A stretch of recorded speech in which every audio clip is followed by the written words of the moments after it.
The protagonist, Lumian, grew up in a tranquil village nestled within the Lostan province of the Indus Republic.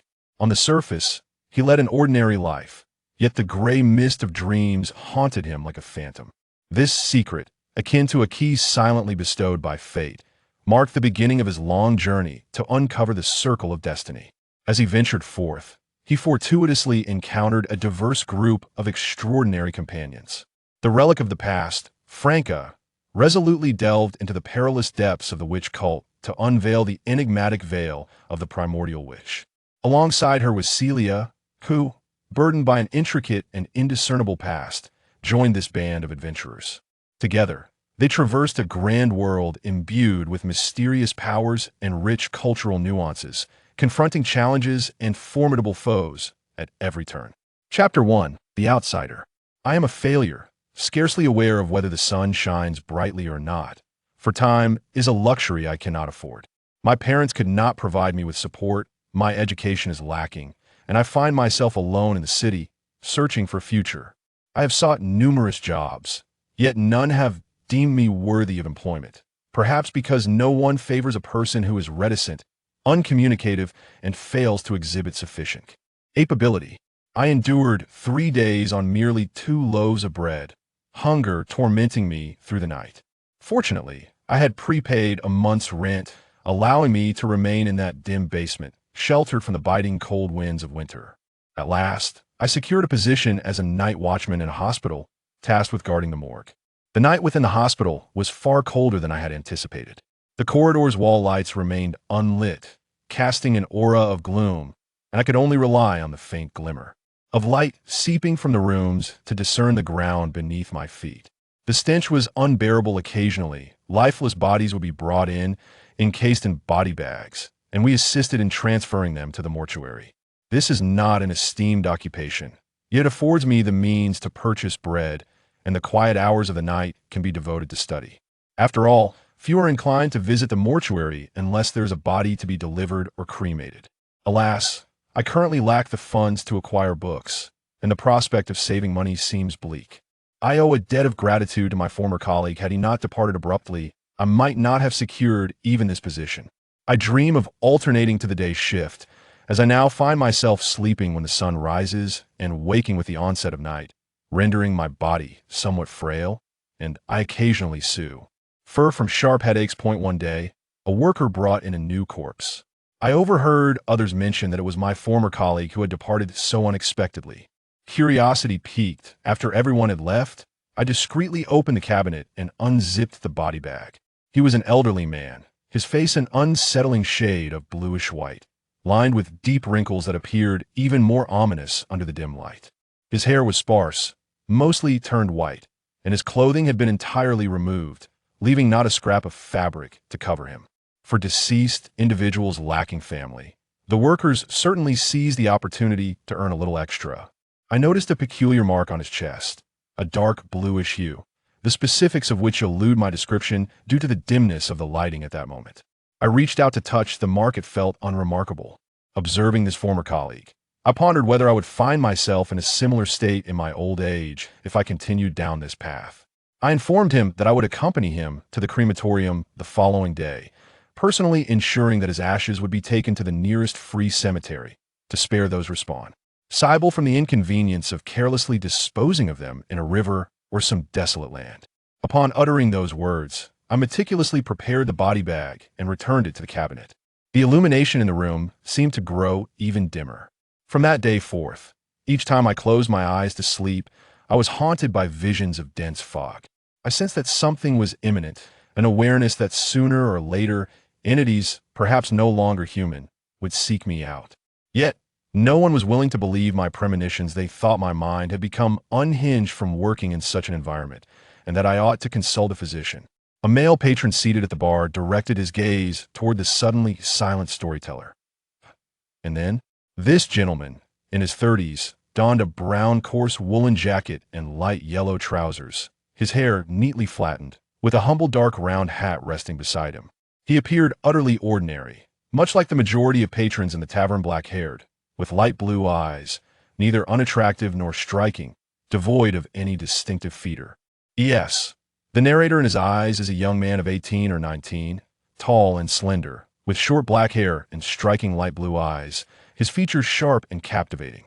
This young man gazes at the empty wine glass before him, sighing softly, and then speaks.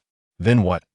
As he continues, a smile graces his face, imbued with a hint of mischief. The male patron pauses in surprise. Are you suggesting that what you just recounted was mere bluster? Huh. Erupts a wave of laughter around the bar.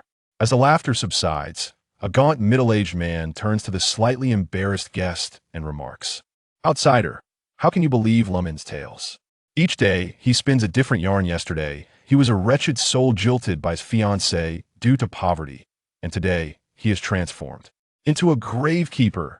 Indeed, he talks of spending 30 years on the east bank of the Serenzo River and another 30 on the west, merely babbling nonsense." Another regular at the tavern chimes in.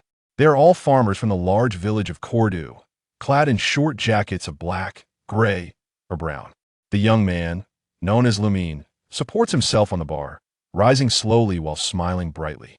"You see, this isn't a tale I concocted. It's all written by my sister, who adores storytelling and is even a columnist for the Novel Weekly." With that, he turns to the outsider, spreading his hands in a gesture of openness and beaming. "Clearly, she writes extraordinarily well. My apologies for any misunderstanding. Quite the entertaining story. How should I address you? Isn't it common sense to introduce oneself before inquiring about others?" Lumian replied with a smile. The visitor from afar nodded slightly. "My name is Reincarnated. These two are my companions, Valentine and Leah." The latter remark referred to a man and a woman seated beside him. The man appeared to be in his late 20s, with blonde hair dusted with a hint of powder. His eyes, not particularly large, bore a hue deeper than that of lake water. He donned a white waistcoat, a blue fine woolen coat, and black trousers, clearly having taken care INH. His appearance before venturing out. His demeanor was rather aloof, as he scarcely acknowledged the surrounding farmers and herdsmen. The woman, in contrast, seemed younger than the two men. Her light gray hair was styled into an intricate updo, adorned with a white veil that served as a headpiece. Her eyes matched the color of her hair, and when she gazed at Lumian, her expression was one of unabashed amusement, finding the earlier events rather entertaining. Under the glow of the gas wall lamps in the tavern, Leah revealed a charming nose and elegantly curved lips, truly a beauty by the standards of a rural village like Cordu. She wore a form-fitting white cashmere dress devoid of pleats, complemented by an ivory-colored jacket and a pair of stylish mazir boots. Each piece was embellished with a silver bell, which jingled melodiously as she entered the tavern, capturing the attention of many men who were momentarily mesmerized. In their eyes, such fashionable attire was reserved for the grand cities of Baijer or the capital, Trier. Lumian nodded at the trio of outsiders.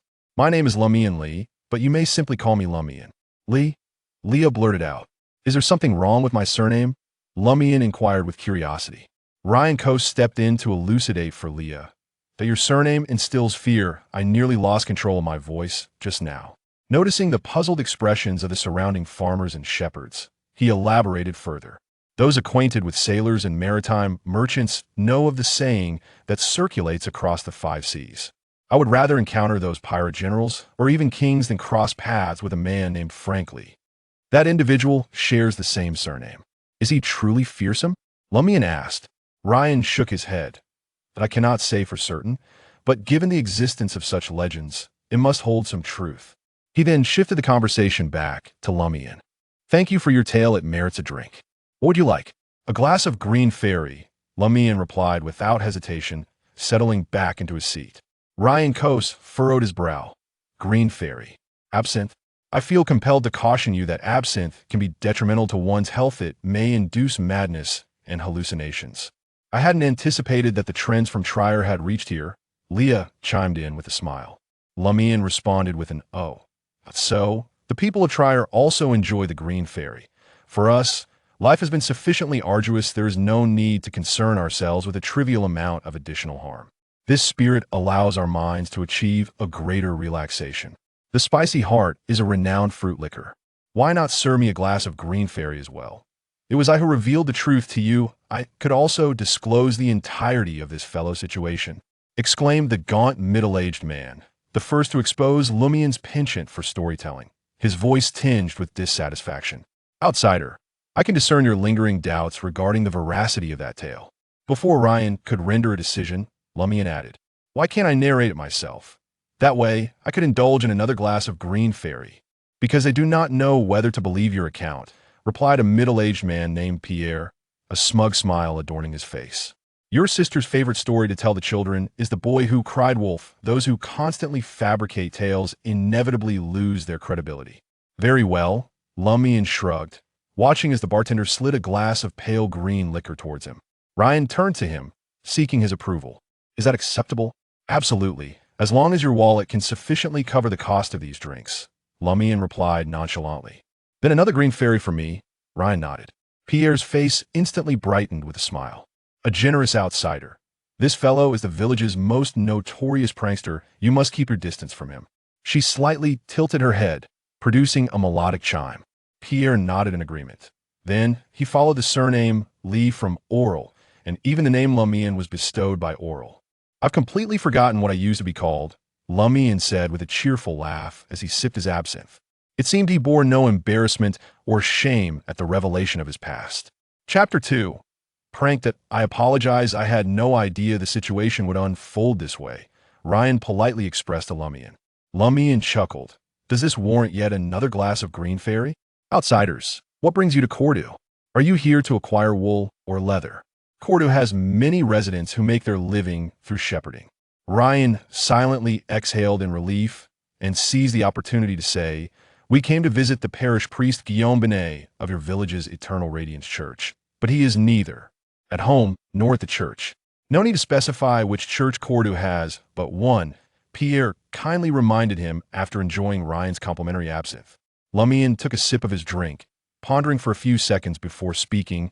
I believe I can guess where the parish priest is. Would you like me to lead you there? Then we would be most grateful, Leah replied without hesitation. Ryan nodded in agreement. After you finish that glass. Certainly. Lumian lifted his glass and gulped down the pale green liquid. Setting the cup down, he stood up, exclaiming, let's go. Thank you ever so much, Ryan said as he beckoned Valentine and Leah to rise and offered a gesture of gratitude to Lumian. Lumian's face broke into a smile. It's quite all right. You have listened to my story, and I have enjoyed your drinks. We are friends now, are we not? Indeed, Ryan replied with a gentle nod. Lumian's smile grew even more radiant as he extended his arms, seemingly ready to embrace them. At that moment, he enthusiastically declared, it is a pleasure to meet you all, my cabbages.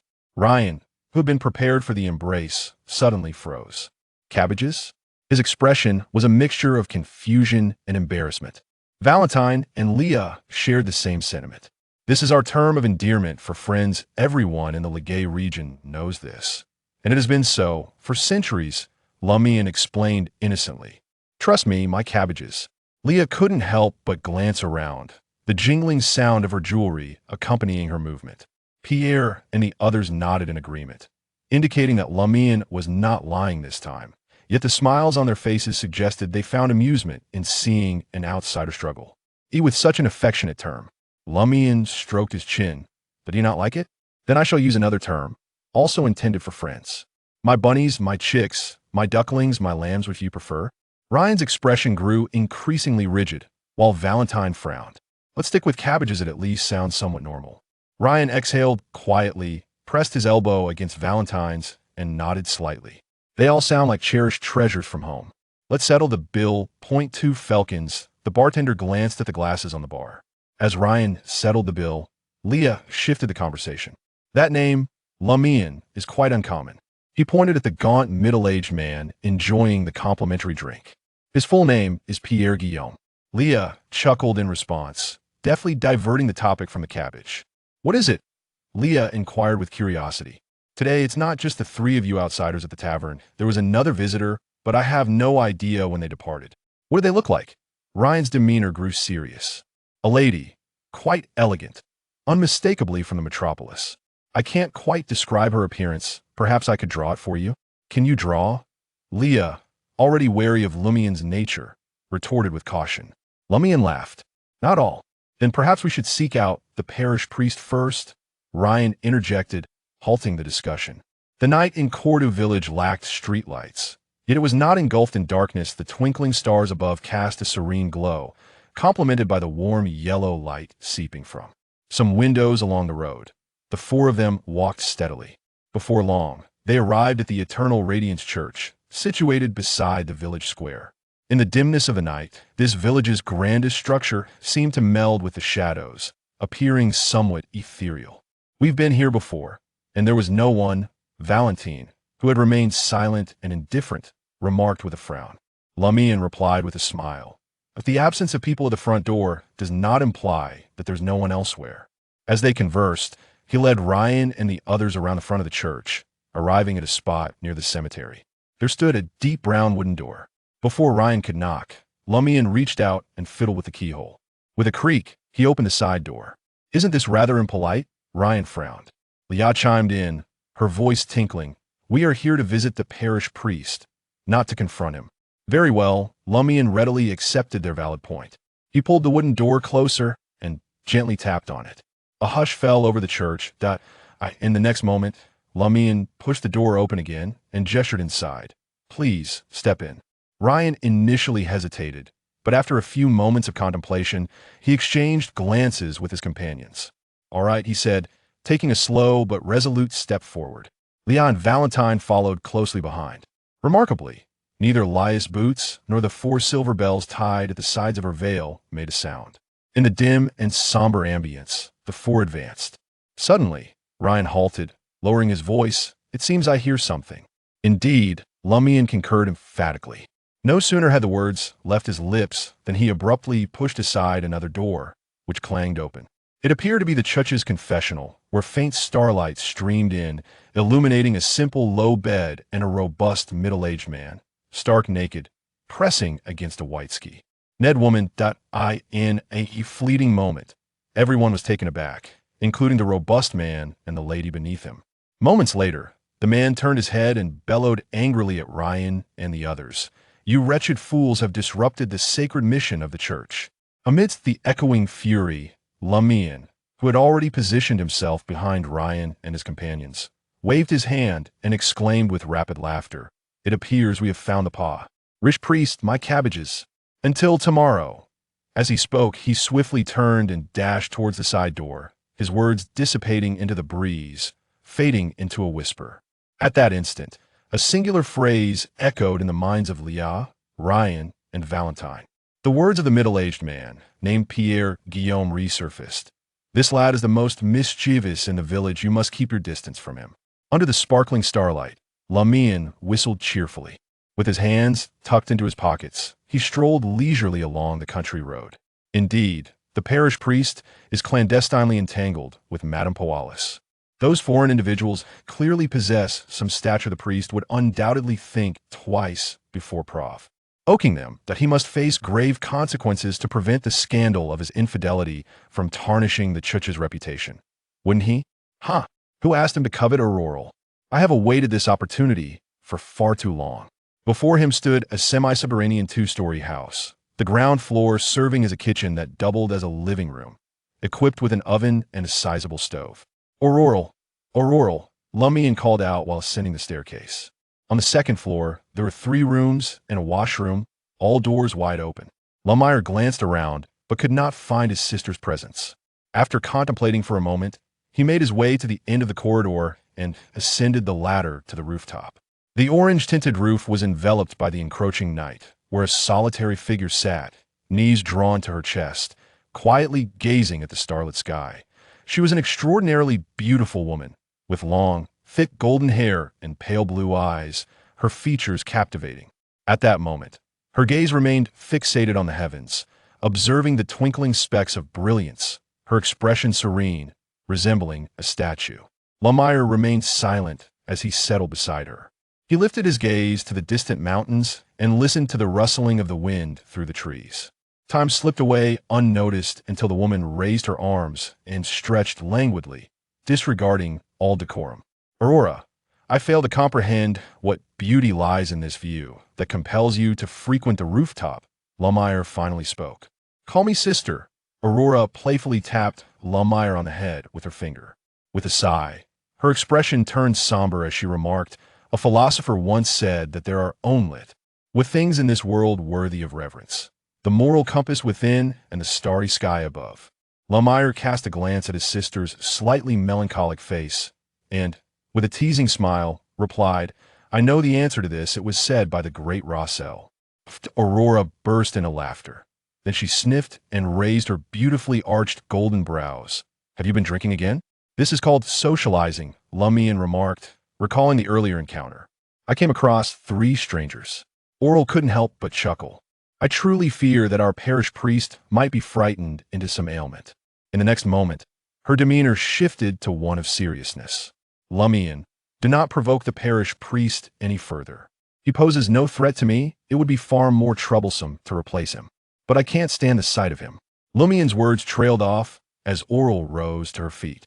She glanced down at her brother, a smile gracing her lips. "All right then, it's time for bed, my little drunken brother." As she spoke, Aurore casually tossed a handful of silvery dust into the air. Then she began to ascend, resembling a small bird, gracefully gliding from the rooftop and through the second-floor window. Lumian watched in silence until he abruptly called out, "What about me?" He pursed his lips, the smile on his face gradually fading. Gazing at the swiftly extinguishing silver specks in the night, he sighed softly and murmured to himself, "I wonder when I shall possess such extraordinary power." Chapter 3. Dreams. Lumian sat atop the roof, delaying his descent. His expression had entirely transformed, the serene and solemn demeanor starkly contrasting with the jovial and mischievous young man. He had been in the tavern since the serendipitous discovery of Aurore's extraordinary abilities. He has long desired to possess them. However, Aurore consistently insists that such powers are neither admirable nor worth pursuing. On the contrary, they are perilous and fraught with suffering. Thus, she resolutely refuses to allow her brother to embark on this treacherous path, even though she possesses the means to enable ordinary individuals to wield extraordinary strength. GTH, she will not divulge this knowledge to Lumian. In response, Lumian can only seek every opportunity to persuade and implore her, as he cannot resort to coercion. He casually approached the threshold of Aurore's chamber and, upon noticing the brown wooden door ajar, peered inside. At that moment, Aurore, clad in a light blue dress, sat at her desk by the window, engrossed in writing under the bright glow of the lamp. What could she be penning so late at night? Something pertaining to sorcery. Lumian playfully pressed against the door and jested, "Writing a diary?" Dissatisfied with her response, Lumian retorted, "Did not Emperor Rosel also leave behind numerous diaries?" Rosel was the final emperor in the history of the Republic of Intis, where the siblings currently resided. He ended the reign of the Sorin dynasty and was crowned by the regent as Caesar, proclaiming himself the emperor. He was responsible for several significant inventions, including the steam engine, and discovered the maritime route to the southern continent, igniting a wave of colonization and becoming a symbol of that era over a century ago. Regrettably, he faced betrayal in his later years and was assassinated at the White Maple Palace in Trier. Following his death, several volumes of his diaries have circulated, written in an incomprehensible script that seemingly does not exist in any realm of this world. Thus, Rossel is not a respectable individual, Aurore scoffed, turning away from Lumian. "Were you writing?" Lumian inquired, seizing the opportunity. This was what he truly wished to know. "A letter to whom?" Lumian could not help but furrow his brow. Aurore paused, placing the exquisitely engraved champagne gold pen aside to examine the words and sentences before him. "To a pen pal. A pen pal?" Lumian was somewhat bewildered. "What on earth is that?" Aurore chuckled, casually tucking a strand of golden hair behind her ear while imparting wisdom to her younger brother. "That is why I advise you to read newspapers and books more often, rather than frolicking outside or even indulging in alcohol. Look at you now. What difference is there between you and an illiterate?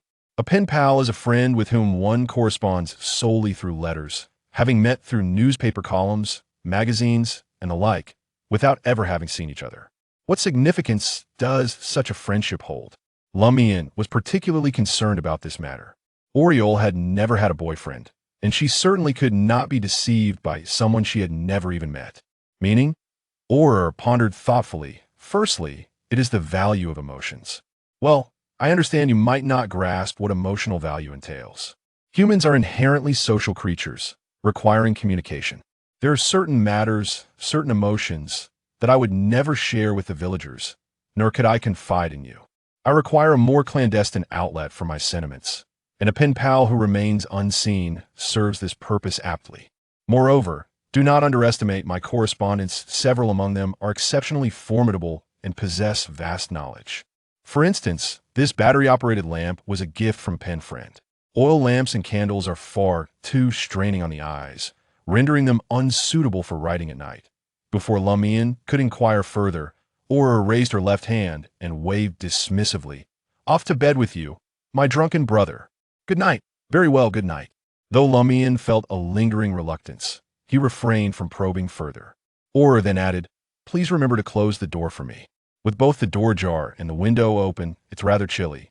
Lumian slowly shut the brown wooden door. In the dim, obscured darkness of the night, the wooden table pressed against the window, the chair askew, the small bookshelf leaning against the side wall, and the wardrobe on the opposite side, all came into Lumian's view. He sat quietly, lost in contemplation. He had always known that Aurore harbored her own secrets, that there were many matters she had never divulged to him. This did not surprise him in the least. He merely worried that these secrets, these matters, might place Aurore in jeopardy. And should anything indeed transpire, his capacity to assist would be exceedingly limited. He was merely an ordinary individual, robust in physique, yet possessing a nimble mind. Ideas flitted through his consciousness, emerging and dissipating one after another. Lumiere exhaled softly, rising from his bed to perform a brief morning ritual in the washroom. Afterward, he shed his brown jacket and nestled into the still-cool embrace of his unheated bedding. In early April, the mountain air retained a lingering chill. In a hazy stupor, Lumiere perceived a shroud of gray mist surrounding him, engulfing the distant realities until they faded from view. His bedroom comprised a bed adorned with crisp white linens, a wooden table and chair positioned by the window, a bookshelf, and a wardrobe. With a soft sigh, Lumiere opened his eyes. The morning sun filtered through the not-so-thick blue curtains, illuminating half of the room. He sat up, momentarily entranced by the scene before him, feeling as if he were still ensnared in a dream. He had experienced that dream again, the one suffused with an ever-present gray fog. He raised his hands to gently massage his temples, murmuring softly to himself, "It has been occurring with increasing frequency, almost daily now. Were it not for the dream's lack of adverse effects, Lumiere would certainly not maintain such composure. Yet, it brought no beneficial outcomes either. I truly hope this conceals some marvelous adventure," Lumiere muttered as he swung his legs off the bed. Upon opening his door and stepping into the corridor, he heard sounds emanating from Aureole's room. How fortuitous! A smile graced Lumiere's face. Suddenly, a thought struck him, and he took a step back, positioning himself at the edge of the doorway. As the door to Aurore's bedroom swung open, Lumian swiftly raised his right hand to his temple, a fleeting expression of discomfort crossing his face. "What's wrong?" Aurore noticed the scene unfolding. "Success." Lumian silently cheered, striving to compose himself. Aurore's golden hair cascaded loosely around her, her brow gradually furrowing with concern. "The last plan didn't work," she mused. "Perhaps I should find you a hypnotist, a genuine hypnotist, to uncover the root of the issue," she suggested. "One with extraordinary abilities?" Lumian inquired. "Deliberately point one of your pen pals?" Lumian couldn't help but ask further. "Am I not already pondering this?" He thought to himself. He seized the moment to say, "Aurore, if I were to become a wizard, a master of extraordinary powers, I should be able to unravel the mysteries of dreams and put an end to them once and for all." Her expression softened. "Lumian, I would never deceive you. This path is fraught with danger and suffering. If it weren't for the lack of alternatives, if this world weren't becoming increasingly perilous, I would prefer to remain an ordinary writer, living joyfully." Without hesitation, Lumian replied, "Then let me bear the dangers and the pain. I will protect you. You should simply live happily and pursue what you desire." These sentiments had echoed in his mind countless times. Aurore paused for 2 seconds, her smile suddenly blossoming. "Are you discriminating against women?" Without granting Lumian the opportunity to restate, she spoke with earnestness. "It's futile once you choose this path. There is no opportunity for regret." All right, I must go freshen up. You stay at home and study diligently for the unified entrance examination to higher education in June. You mentioned that the world is becoming increasingly perilous. Why bother with exams? Lumian murmured. He believed that the most pressing matter was to gain strength rather than to complete tests. Aurore chuckled softly. That knowledge is equivalent to power, my illiterate brother. Lumian had no retort and could only watch as Aurore entered the washroom. In the afternoon, at the square of Cordu Village, Raymond Craig spotted Lumian Li squatting beneath an elm tree, seemingly lost in thought. Shouldn't you be studying at home? Raymond approached, his tone tinged with evident envy. He was Lumian's friend, standing nearly 1.7 meters tall, with brown hair and hazel eyes, possessing an ordinary appearance, his face slightly flushed. Lumian lifted his head and replied with a smile. Hasn't Aurore told you? Even hanging oneself requires a moment to breathe. After studying for so long, one must take a break. He had been contemplating all morning whether it was possible to acquire extraordinary power without Aurore's assistance. This would require searching, seeking clues, and actively investigating. In the end, he pondered that the tales circulating in the village, involving miraculous powers, might conceal some semblance of truth, perhaps holding certain clues. Thus, he intentionally came here to await Raymond. If I were you, I would rest no more than a quarter of an hour. Raymond leaned against the elm tree and remarked, We're not fortunate enough to have a well-read sister to teach us. I shall begin my studies in shepherding next year. Lumian paid no heed to this remark, but instead, with a contemplative air, requested, Could you recount the legend of the wizard once more? The wizard's tale. Long ago, there was a wizard in the village, and then he passed away. On the day of his burial, an owl flew in from outside, perching atop the bed, and it did not depart until Theb. Odie was taken away. Afterward, the coffin became exceedingly heavy, requiring the strength of 9 oxen to move it. How long ago was that? Lumian inquired further. Raymond appeared increasingly perplexed. But how would I know? I heard it from my father. Chapter 4. The shepherd, let us seek your father, Lumian declared as he sprang to his feet. Ever the proactive one. He was acutely aware that the investigation into the village's legends could not be postponed. Any delay would risk discovery by his sister, Aurore, who would undoubtedly oppose his endeavors. In her eyes, the pursuit of extraordinary power was a perilous undertaking. How could I be oblivious to the dangers? Aurore would not deceive me in this regard. Yet, even if a mountain of blades and an ocean of flames lay ahead, I must press on. I cannot allow Aurore to face such trials alone. As he rose, Lumian's mind was seized by this thought. Whenever the treacherous nature of this world was mentioned, the seriousness and concern etched on Aurore's face were unmistakable. Raymond Craig appeared increasingly bewildered. What do we need him for? He asked, to inquire about how long ago that sorcerer's legend transpired. Lumian cast a scrutinizing glance at Raymond. How could this fellow not comprehend simple conversation? It seemed necessary to find an opportunity to gauge his intellect. Raymond's face was a canvas of confusion as he looked at Lumian. Why bother asking so explicitly? Lumian pondered momentarily. Should he fabricate a casual excuse to placate this fellow? Or should he speak candidly? He found himself ensnared in contemplation, considering that he could not entirely conceal his subsequent investigations from his friends, and that the very premise of seeking the truth behind the legend seemed disingenuous, unlikely to convince the villagers. An idea swiftly took shape. He instantly donned the smile he often wore when deceiving others.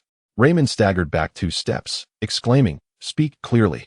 Lumian adjusted his dark short jacket and the linen shirt beneath it, smiling as he remarked, I find the legend of that wizard quite thought-provoking. What is there to ponder? Raymond pondered for a while before responding. That phrase. There was once a wizard in the village. Lumian replied earnestly, Consider this. When I weave tales to deceive, I would never mention a time, place, or context that everyone could easily verify. Yet, this legend explicitly states that in our village, Cordu, there once existed a wizard. If this were a fabrication, how could it not be swiftly debunked by the villagers? But that was a long time ago, Raymond countered. I refer to the time when the story first began circulating. Those people would have had no trouble confirming whether a wizard had perished in the village. Lumian smiled, replying, The very fact that this tale has persisted suggests it is likely rooted in truth. This reasoning did not sway Raymond. Yet, when you tell stories, you often use phrases like over 100 years ago or centuries ago to render verification impossible. That is precisely why I sought your father's confirmation. Lumian displayed an expression that indicated he understood why he needed Raymond's father. Indeed, Raymond conceded this explanation, yet a lingering feeling of discord remained. As the two departed from the square and ventured deeper into the village, Raymond suddenly realized, "But why do you seek to ascertain whether this legend is true or false?" "A wizard. That is a wizard we are discussing. If we could ascertain the dwelling he once inhabited and the location of his burial, perhaps we might uncover his secrets and acquire extraordinary powers that transcend the ordinary." Lumian spoke these words, which seemed to straddle the line between truth and deception. Raymond, displaying an expression of skepticism, retorted, "Most of those tales are merely fabricated to frighten children. How could they possibly be true? Moreover, the pursuit of a wizard's power could very well land one in the court of judgment. The Republic of Intis is situated on the northern continent of this world, where the rightful deities are the eternal radiance and the god of steam and machinery. The churches of these two gods monopolize nearly all of the populace's faith, forbidding the teachings of the goddess of night from the kingdom of Rune, the lord of storms, the earth mother from the kingdom of Phenobot, the god of knowledge and wisdom from the central and southern nations, and the god of war from the empire of Fusak from gaining a foothold in the northern continent. The Inquisition of the Church of Eternal Radiance instills fear among the people, having imprisoned countless heretics and pagans, subjecting them to brutal treatment." Lumian chuckled heartily. "Why concern yourself with that now? You yourself have stated that most of those legends are fabricated. The likelihood of finding any remnants of a wizard is nearly non-existent. Besides, even if we were to unearth such remnants, we are not obliged to inherit those forbidden powers. We could simply hand them over to the church in exchange for their rewards. As a wizard, surely there would be a wealth of treasures among the burial goods." The church referred to by Lumian Li is the Church of the Eternal Radiance, for in their village of Cordu, there exists no church of steam and machinery, which is typically found in larger cities and industrial locales. Upon hearing this, Raymond felt a flutter of excitement, prompting Lumian Li to internally click his tongue and add, "Do you truly wish to become a shepherd?" The shepherd he spoke of was not the idyllic pastoral figure envisioned by the urban populace, who merely tend to a few sheep each morning, ensuring they graze peacefully.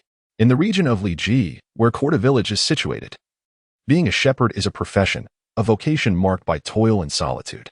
Raymond fell silent. After a considerable pause, he hesitantly responded, "Listening to you, this endeavor sounds quite intriguing. A pleasant way to occupy one's leisure. Ordinarily, once a family determines which child will take on the role of shepherd, they would send him to work under a shepherd from the ages of 15 to 18 to learn the craft. After 3 years, the child would officially become a shepherd, seeking employment far and wide. At 17, Raymond had already postponed this responsibility for over 2 years with various excuses. If life continued as it was, he would be compelled to learn the art of shepherding next year. "Let us go," Lumian Li said, patting Raymond on the shoulder.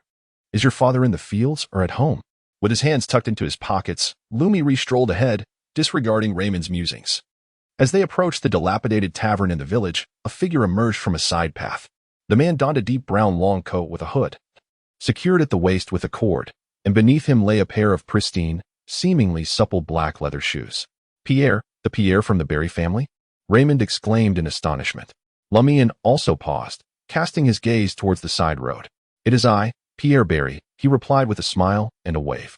He had a slender build, with slightly sunken eyes, his black hair slicked and curled, and his face adorned with a beard, evidently untouched by a razor for quite some time.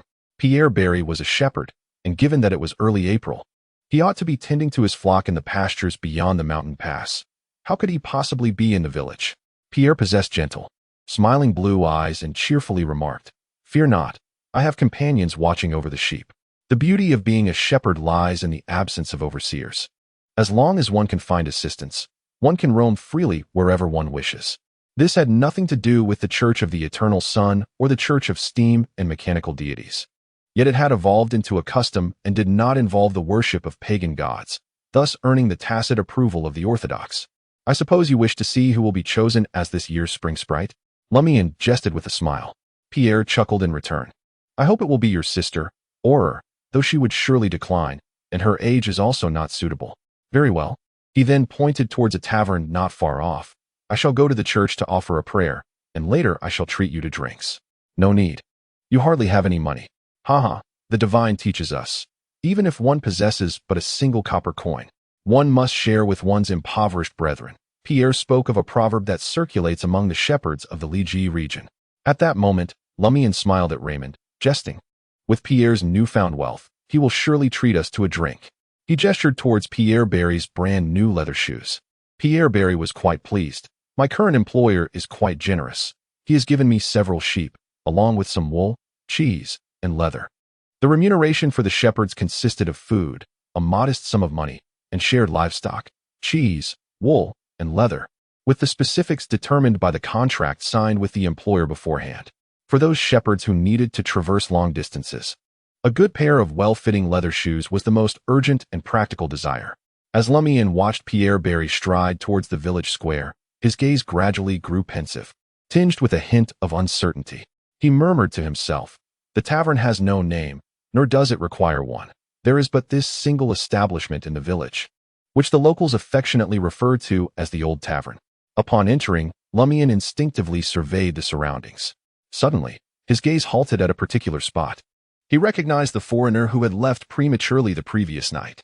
Unlike Rain, Leah, and Valentine, this stranger was a lady, clad in a flowing orange gown, her chestnut hair cascading in gentle waves. Her pale blue eyes were fixed upon a glass of pale pink beverage in her hand. She exuded beauty and languor, appearing almost out of place in the dim, dilapidated tavern. Chapter 5. The Rose Wine. Indeed, it is a beverage favored by those hailing from the bustling metropolis. Lumiere's gaze ultimately settled upon the glass of wine held by the lady. This delicate rose, a concoction of sugar and macerated cherries, is cherished by women for both its hue and flavor. Of course, one could substitute cherries with other suitable fruits, resulting in subtle variations in taste, though not markedly so. It is one of the few refined wines that the old tavern of Cordu Village offers, kept in stock due to Madame Poilas's fondness for this pale-hued wine after her visit to the provincial capital of Baijer. Madame Poilas is the wife of Beost, the local administrative officer and territorial judge, hailing from a noble lineage that lost its titles during the era of Emperor Roselle. She is also one of the mistresses of the parish priest, Guillaume Benet, a fact known to few in the village, with Lumiere being among them. At a table sat a man in his 40s, clad in a linen shirt and matching trousers. His brown hair, now thinning and disheveled, bore the marks of age with wrinkles at the corners of his eyes, around his mouth, and on his forehead, a testament to years of labor. This was none other than Raymond's father, Pierre Clef, yet another Pierre. Hence, Lumiere would jest in the presence of Leah, Ryan, and others, that if one were to call out Pierre in the tavern, at least a third of the patrons would respond. In the village, when speaking of these Pierres or Guillaumes, a distinguishing term is often attached, lest they become indistinguishable. Many families have fathers and sons sharing the same name, either Pierre or Guillaume, prompting neighbors to resort to descriptors such as the elder, the younger, or the small to differentiate among them. "Father, why don't you go to the village square and converse with the others?" Raymond approached his father. The men of the village often congregated beneath the sycamore in the square or in someone's home, engaging in games of dice, cards, and chess, while discussing various rumors, all of which required a visit to the tavern at a cost. Pierre Clog, holding a glass of red wine, glanced sideways at his second son and replied, "Let us wait a moment. There should be few people in the square now." "Indeed, where have all the village men gone?" Lumian queried, puzzled. Just moments ago, he had not seen a soul in the square. "Uncle, I sought you out to ask something," Lumian stated plainly. Pierre Clog instantly became alert. Another prank? The tale of the wolf indeed holds some basis in reality. Lumian tilted his head, signaling Raymond to speak. Raymond gathered his thoughts and asked, "Father, how long ago did the legend of the sorcerer you told me about occur? The one where a 9-headed ox could pull the coffin?" Pierre Clog took a sip of wine and replied with confusion, "Why do you ask this? It was a story from my childhood, recounted by your grandfather. The regions of Reston, where the village of Cordu is situated, along with the neighboring provinces of Olay and Suet, lie in the southern part of the Republic of Intis, renowned for their vineyards. The wines produced here, particularly the inferior varieties, are exceedingly inexpensive. In certain years, people could drink wine as if it were water." Raymond felt a wave of disappointment wash over him, for his grandfather had long since passed away. At that moment, Pierre Clog added, "Your grandfather claimed to have witnessed it in his youth. Ever since, he has harbored a fear of owls, apprehensive that these malevolent creatures might steal his soul." Lumian Li and Raymond's eyes simultaneously sparkled with intrigue. Could it be that the legend of the sorcerer was born from the first-hand experiences of certain individuals? Did grandfather ever mention where that sorcerer originally resided before being interred? Raymond inquired eagerly. Pierre Clog shook his head dismissively. Who would concern themselves with such trivialities? Noticing Raymond's intent to probe further, Lumian Li lightly slapped his shoulder and declared loudly, "It's time to head to the riverbank." Just as Raymond was about to follow Lumian Li away, Pierre Clog suddenly recalled something. "Wait, Raymond. In a couple of days you'll be going to serve as a watchman. I need to share some important information with you. The watchman is responsible for patrolling the highland pastures and surrounding fields near the village, ensuring no one grazes livestock or allows them to damage the young crops during the restricted grazing period." Lumian Li, uninterested in the conversation, made his way to the washroom attached to the tavern. Upon emerging, he deliberately passed by a foreign lady, sipping a light red wine, whose age was indiscernible. Casually casting a few glances, Lumian Li prepared to navigate around the corner to wait for Raymond at the tavern's entrance. At that moment, the lady clad in an orange gown, exuding a languid charm, lifted her head. For a brief instant, even Lumian Li's composure faltered, rendering the atmosphere somewhat awkward. In his mind, a flurry of thoughts surfaced. Should I, like the local priest or the administrative officer, compliment her beauty, transforming observation into flirtation? Or should I reveal my youthful innocence and hastily turn to leave?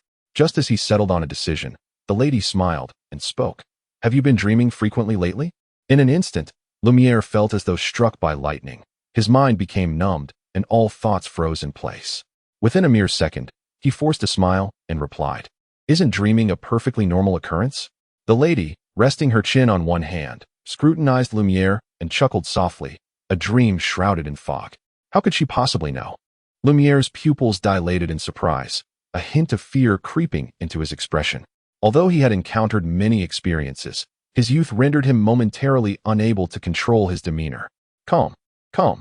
As he reassured himself, he relaxed the muscles in his face and retorted, "Did you listen to the story I told those three outsiders last night?" She gazed at Lumiere once more and smiled. "Draw a card. Perhaps it will help unveil the secrets hidden within that dream." This. Lumiere felt both astonished and suspicious. His heart raced while he remained on high alert. He glanced at the deck of cards, furrowing his brow. Tarot? That appears to be the tarot cards invented by Emperor Roselle for divination. The lady glanced down at the cards, offering a self-deprecating smile. "I apologize. I picked the wrong ones. This is also tarot, yet it pertains to the minor arcana. You are not yet qualified to draw from the major arcana, nor am I in a position to permit you to do so. The minor arcana comprises 56 cards, categorized into 4 suits: cups, wands, swords, and pentacles." What is she talking about? Lumian felt utterly bewildered. This lady appeared both beautiful and graceful, yet her demeanor seemed somewhat peculiar, as if she were grappling with some mental disarray. "Draw a card," the seemingly cosmopolitan woman urged, shaking the minor arcana cards in her hand with a smile. "It's free. Give it a try without any cost, and it might just unravel the mysteries of your dreams." Lumian chuckled lightly, remarking, "My sister once said that what is free is the most expensive." There is indeed a kernel of truth in that statement. The lady pondered for a moment before placing the minor arcana cards beside a glass filled with pale red wine. She continued, "But if you steadfastly refuse to pay, what power do I, a stranger in Cordu Village, possess to compel you to settle any dues?" "That is a valid point. Drawing a card wouldn't hurt. After all, it is a rare chance to gain insight into that dream, and how could one resist the temptation of exploration? But could this lead to a sorcerer's curse? Should I seek Aurore's assistance?" Thoughts raced through Lumian's mind, rendering him indecisive. The woman did not press him for an answer. After a brief pause, Lumian slowly leaned forward, extending his right hand to shuffle the stack of minor arcana cards. Drawing one from the center, the 7 of Wands. The languid lady glanced at the card's face. On the card, a resolute man clad in green stands atop a mountain, wielding a staff as he confronts 6 other staffs ascending from the valley below. "What does this signify?" Lumian inquired. The lady smiled gently. "Interpret the imagery as you will. Crisis, challenge, confrontation, courage, and so forth. Yet, these notions are trivial. What truly matters is that this card is now bestowed upon you. When fate arrives, you shall uncover its true significance." "Bestowed upon me?" Lumian's confusion deepened. "Surely this card does not bear a curse." The lady collected the remaining minor arcana, raised her wine glass, and drained the scant pale rose within. She disregarded Lumian's concerns and strolled toward the staircase on the side of the old tavern, ascending to the second floor. It was evident she resided there. Lumian intended to follow, but after taking a single step, he hesitated, his thoughts tumultuous. Is this truly an ordinary card? She has given it to me. Does that not render the deck incomplete and unusable? Surely Aurore could discern the issue. At that moment, Raymond approached. What troubles you? Nothing of consequence. That foreigner is rather striking, Lumian replied nonchalantly. I believe your sister Aurore possesses greater beauty, Raymond whispered, lowering his voice. So, Lumian, what shall we do next? My grandfather has been deceased for quite some time. Firstly, we might seek out an elder of similar age to your grandfather who is still living, and secondly, we could examine the church's registry. Well, let us ponder that last option for now. Upon reflecting on his recent transgression against the parish priest, Lumian resolved that it would be prudent to refrain from visiting the church for the time being. In the rural village of Cordu, where a solitary church served as the sole spiritual haven, the limited personnel under the administrative officer's command rendered the church a custodian of certain governmental functions, such as the recording of funerals and marriages. Before Raymond could inquire further, Lumian added, let us separately identify the eligible elders. We shall inquire tomorrow. Very well. Raymond promptly acquiesced. Within the semi-subterranean two-story edifice, Aurore listened intently to Lumian's account. After scrutinizing the scepter card, she remarked, it is indeed a rather ordinary card. I have detected no curse or any peculiar presence. Aurore, sister, what do you think that outsider intends? How does she know of my dreams? Lumian questioned. Aurore shook her head. Since she has revealed her card, it may be less alarming. In the coming days, I shall closely observe her. You keep this card for now. It may undergo some changes. Rest assured, I will keep watch. Lumian endeavored to relax. As night fell, he tucked the scepter card into the garment hanging on the chair's back and ascended to his bed, closing his eyes in slumber. After an indeterminate passage of time, in a state of hazy oblivion, he seemed to find himself once more in that shrouded mist. Suddenly, he jolted awake within the dream, yet the fog-laden realm persisted around him.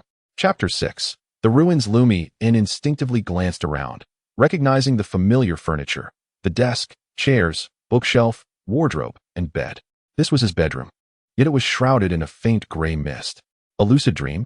Am I experiencing a lucid dream? Lumian's pupils dilated in an instant. A lucid dream refers to a state where one remains aware and retains the cognitive abilities typically associated with wakefulness, despite being in a dream. It is a rather rare phenomenon, often attainable by individuals who have undergone specific training. Previously, Aurore had endeavored to unravel the mystery of Lumian's gray mist dreams by employing various methods to induce lucid dreaming, yet none had proven successful. Now, inexplicably, Lumian found himself awake within the dream. Was it the tarot card representing the Seven of Wands that brought this about?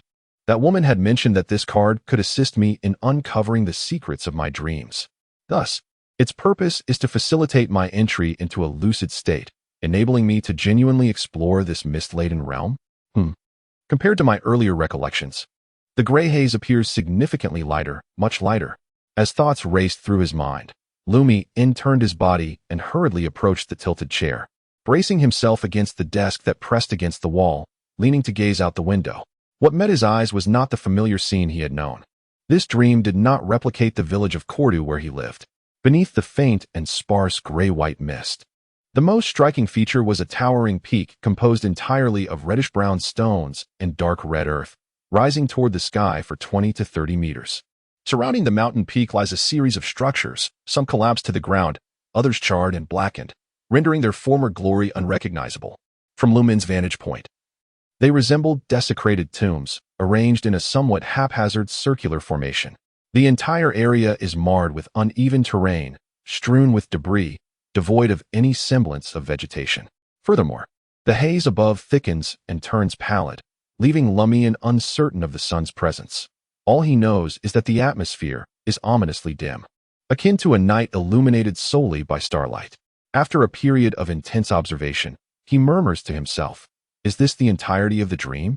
The vision that has haunted him for years manifests in such a manner? After a brief lapse into contemplation, Lumian grapples with a more pressing question. Where lies the secret of the dream? Is it hidden atop the mountain or within one of the ravaged edifices? He refrains from hastily departing his chamber to delve into the realm of his dreams, instead lingering in place, scrutinizing every visible detail. Suddenly, he perceives a fleeting shadow among the ruins encircling the peak. Constrained by the modest height of the two-story dwelling he occupies, and although the mist is thin, its presence is undeniable. Lumian finds himself momentarily unsure whether he is witnessing an illusion. After a moment, he exhales slowly, reassuring himself inwardly. Do not rush, exercise patience. Do not rush, exercise patience. It appears that this dream harbors numerous secrets. It seems not entirely my own, and blind exploration may lead to peril. I shall seek out that woman at dawn, hoping to inquire about the specifics and then decide on my course of action. Yet, in his state of wakefulness, he found himself at a loss as to how to truly awaken. After numerous failed attempts at self-suggestion, he lay upon his bed, striving to muddle his thoughts, simulating the state he once experienced while drifting into slumber. Unbeknownst to him, time passed, and suddenly, Lumian bolted upright, greeted by the soft golden sunlight filtering through the curtains into the room. At last, he was awake. Indeed, succumbing to sleep within the dream restored that hazy state, allowing him to break free. Lumian exhaled in relief, murmuring to himself. Just then, a series of knocks echoed at the door. Aurore? A pang of anxiety gripped Lumian, fearing an unwelcome turn of events. It's me? Aurore's voice floated into the room. Lumian swiftly descended from his bed, hastening to the door, grasping the handle, and pulling it open. There stood Aurore, clad in a white silk nightgown, her golden hair cascading gently down her back. How are you? She seemed to ascertain that Lumian had just awakened. Without reservation, Lumian recounted his experiences to Aurore. She nodded thoughtfully, as if deliberating. The purpose of that card is to facilitate lucid dreaming. She then inquired, What do you intend to do next? Lumiere murmured. After a brief snack, I shall seek out that woman to ascertain whether I can procure additional intelligence and discern her true intentions. Very well, Aurore acquiesced. She continued, I shall also compose a letter to inquire about the dream you described, to uncover the significance of those elements. At this juncture, she cast a glance at Lumiere, who appeared suddenly anxious, and smiled brightly. Fear not, I shall exercise discretion and will not divulge everything at once. The wisdom of gradual revelation is a lesson I have imparted to you. Indeed, when conversing with that lady, do not press too hard. Strive to maintain a cordial demeanor. This does not indicate our trepidation towards her. Rather, it is preferable to have an ally than an adversary. No problem, Lumiere solemnly affirmed. In the village of Cauldron.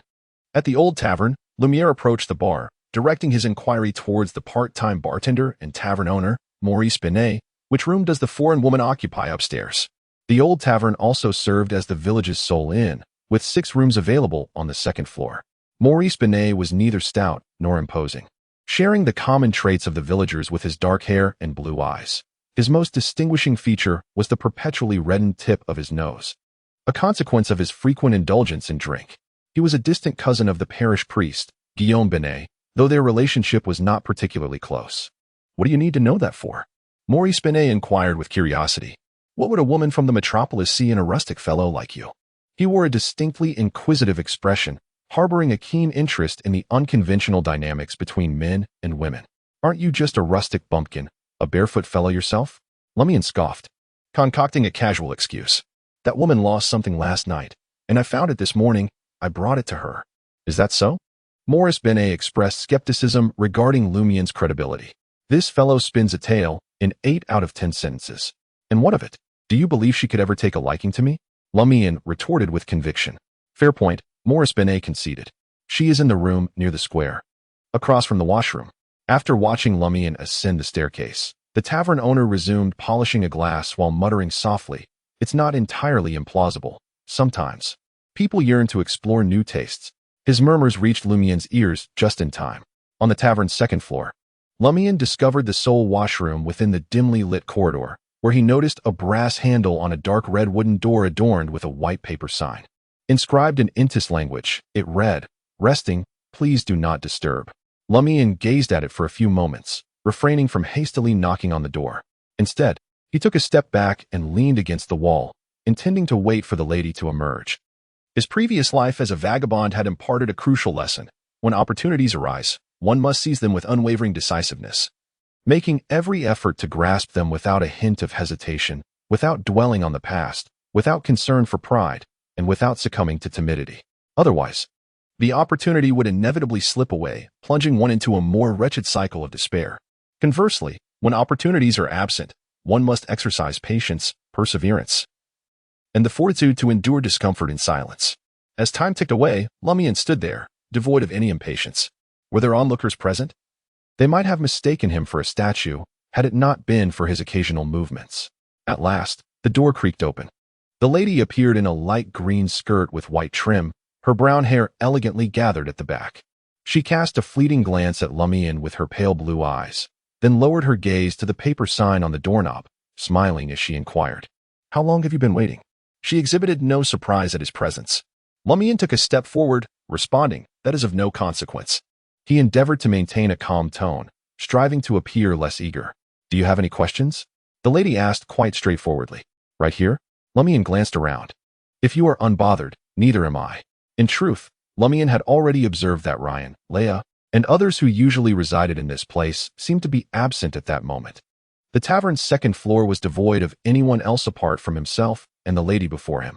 He gathered his thoughts and inquired, "What secrets does that dream conceal?" The lady chuckled softly, pausing before she continued, "I can only tell you that you may acquire certain extraordinary powers there." Extraordinary powers. Lumian felt a stir of intrigue in his heart, yet he soon inquired with skepticism, "What significance do extraordinary powers obtained in dreams hold? They do not influence reality." The lady smiled gently. "In the realm of the extraordinary, anything is possible. Perhaps they truly can have an impact. Has the extraordinary power I have been fervently seeking manifested in my life in such a manner?" Lumian fell into silence. The lady, regaining her composure, added earnestly, "I must caution you. It is fraught with peril. To perish there is to face absolute death. Will exploring that dreamscape lead to my demise in reality?" Lumian struggled to comprehend, yet chose to believe. Firstly, the nebulous dream that had haunted him for years indeed appeared rather exceptional. Secondly, his sister, Aurore, had often advised him to err on the side of caution. It was wiser to perceive problems as more daunting and to consider consequences as severe, rather than to underestimate them. After a few seconds, he asked, "What are the repercussions if I choose not to explore?" In theory, there would be no repercussions. No one forces you. However, the lady pondered briefly, "I cannot guarantee that over time, circumstances won't change. And should changes occur, the likelihood of things deteriorating far outweighs the chance of improvement." "By how much?"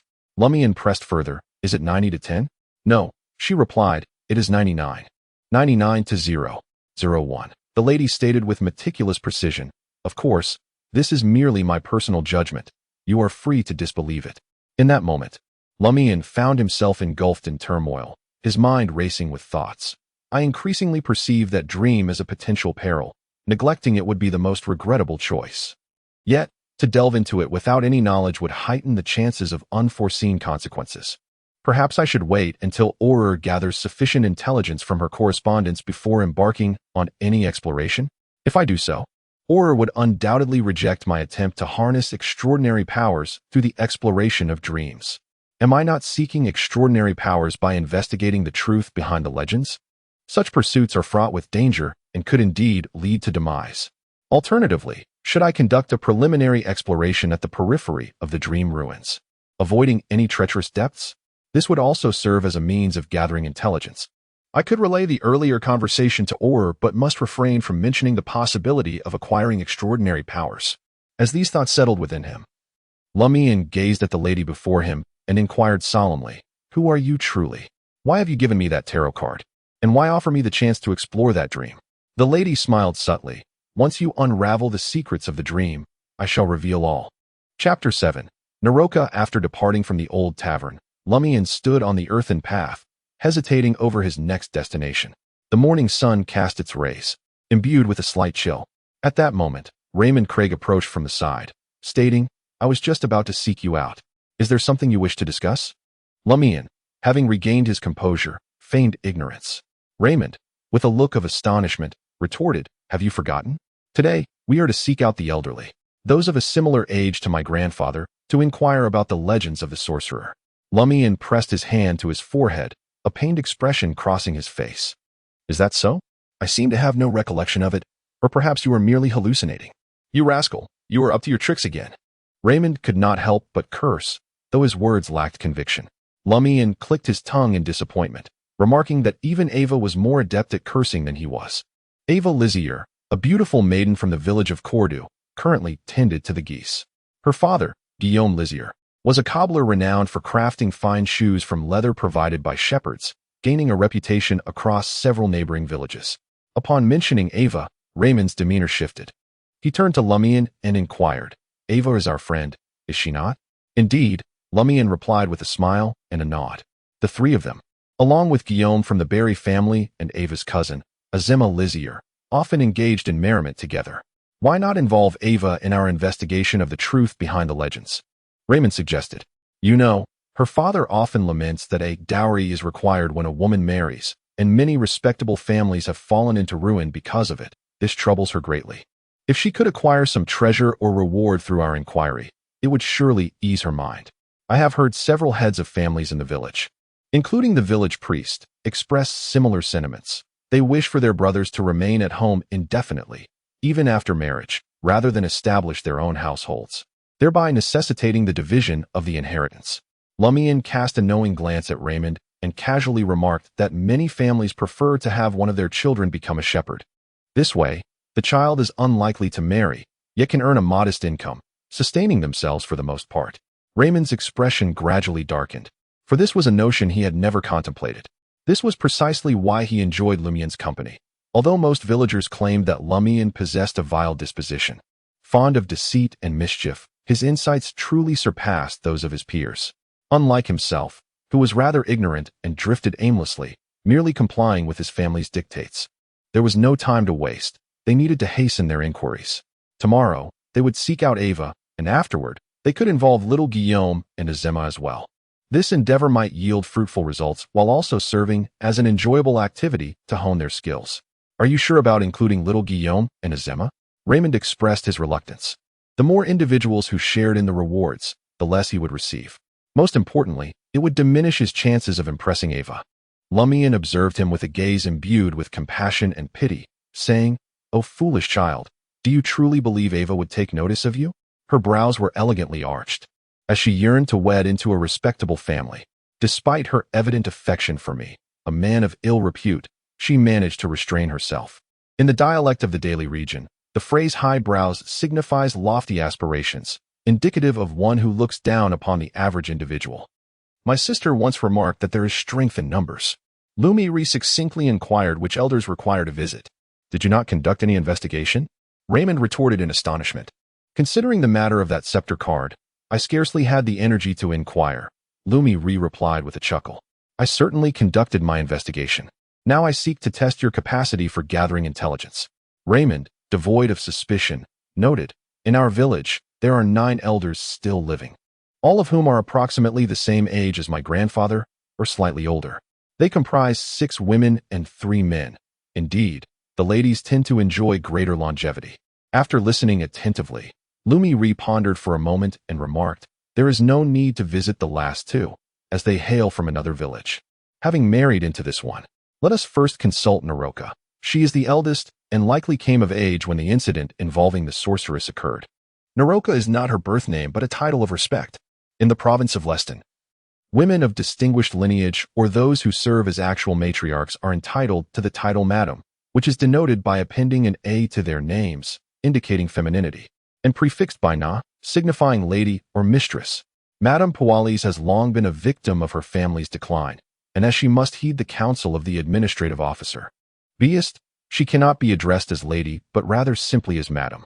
Naroka, having lost her husband at an early age, has shouldered the responsibilities of her household alone, maintaining control over the family's finances even as her 2 sons have grown, married, and had children, and she herself has aged." Raymond had no doubts. After circumventing several buildings, Lumian observed 4 elderly women seated before a 2-story house, basking in the sunlight while engaging in casual conversation. Simultaneously, they were also picking lice from each other's hair, exhibiting a demeanor of leisure.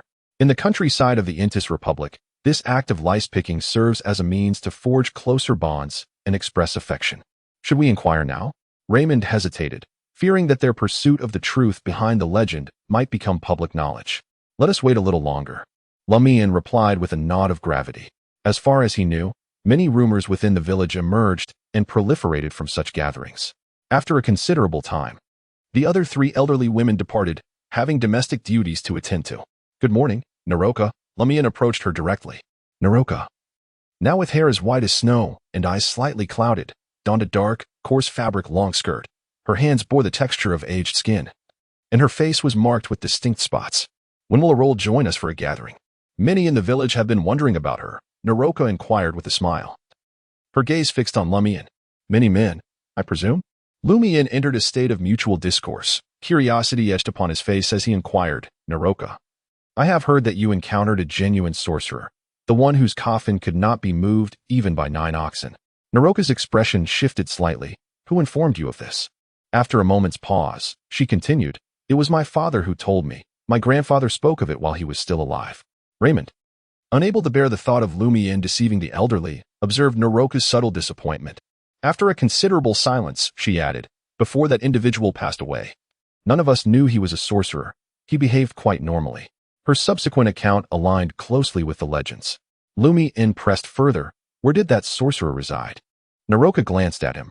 In the very place where you and Aurore currently dwell. Following the sorcerer's burial, the parish priest of that time, accompanied by several individuals, absconded with valuable possessions and set the structure ablaze. For nearly 2 or 3 decades, no one dared approach the site, until eventually, the incident faded from memory. Subsequently, Aurore arrived, purchased the land, and reconstructed the dwelling. Is it our home? Lumian's heart raced with astonishment. This revelation completely caught him off guard. In an instant, he pondered several questions he had previously overlooked. With Aurore's ability to amass wealth and her concealed extraordinary powers, why would she choose to settle in the remote village of Cordu? Whether considering the provincial capital of Bigo or the textile hub of Suet, or even the capital city of Trier, all presented superior options. Even if one sought a pleasant environment with fresh air, those metropolises offered ample desirable locations. Aurore once proclaimed that the finest concealment lies within the bustling expanse of a metropolis. Lumiere's thoughts churned restlessly, refusing to settle. Today, he discovered that the land chosen by Aurore for the construction of their abode once belonged to a sorcerer. Where was that sorcerer interred? Raymond could not resist inquiring.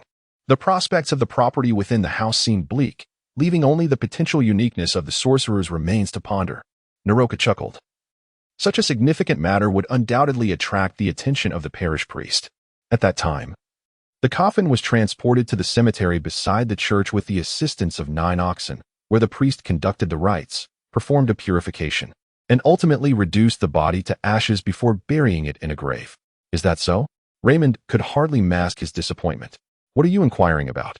Naroka scrutinized his expression for a moment before posing the question. Lumiere chuckled softly, uttering what sounded more like a fib than the truth. We seek the sorcerer's treasure. Young men should not dwell in fantasy, Naroka admonished. Very well, Lumiere replied, feigning compliance. He and Raymond bade farewell to Naroka and set forth along the path to the village square. There is no hope left, Lumiere. This matter is beyond hope. Raymond lamented as they rounded a building. Indeed, everything that could be burned has been burned, and all that could be taken has long since been removed. Lumiere nodded in agreement. However, due to the emergence of the dream-related events, he found himself somewhat less disheartened. Raymond concurred, yes, the only remnant of the entire legend that remains unscathed is that solitary owl. The owl. Lumien's eyes brightened as he cast his gaze towards the mountains and forests beyond the village. Raymond shivered and quickly added, but after all these years, it must surely be dead. He harbored a profound fear of encountering such a malevolent creature as the owl.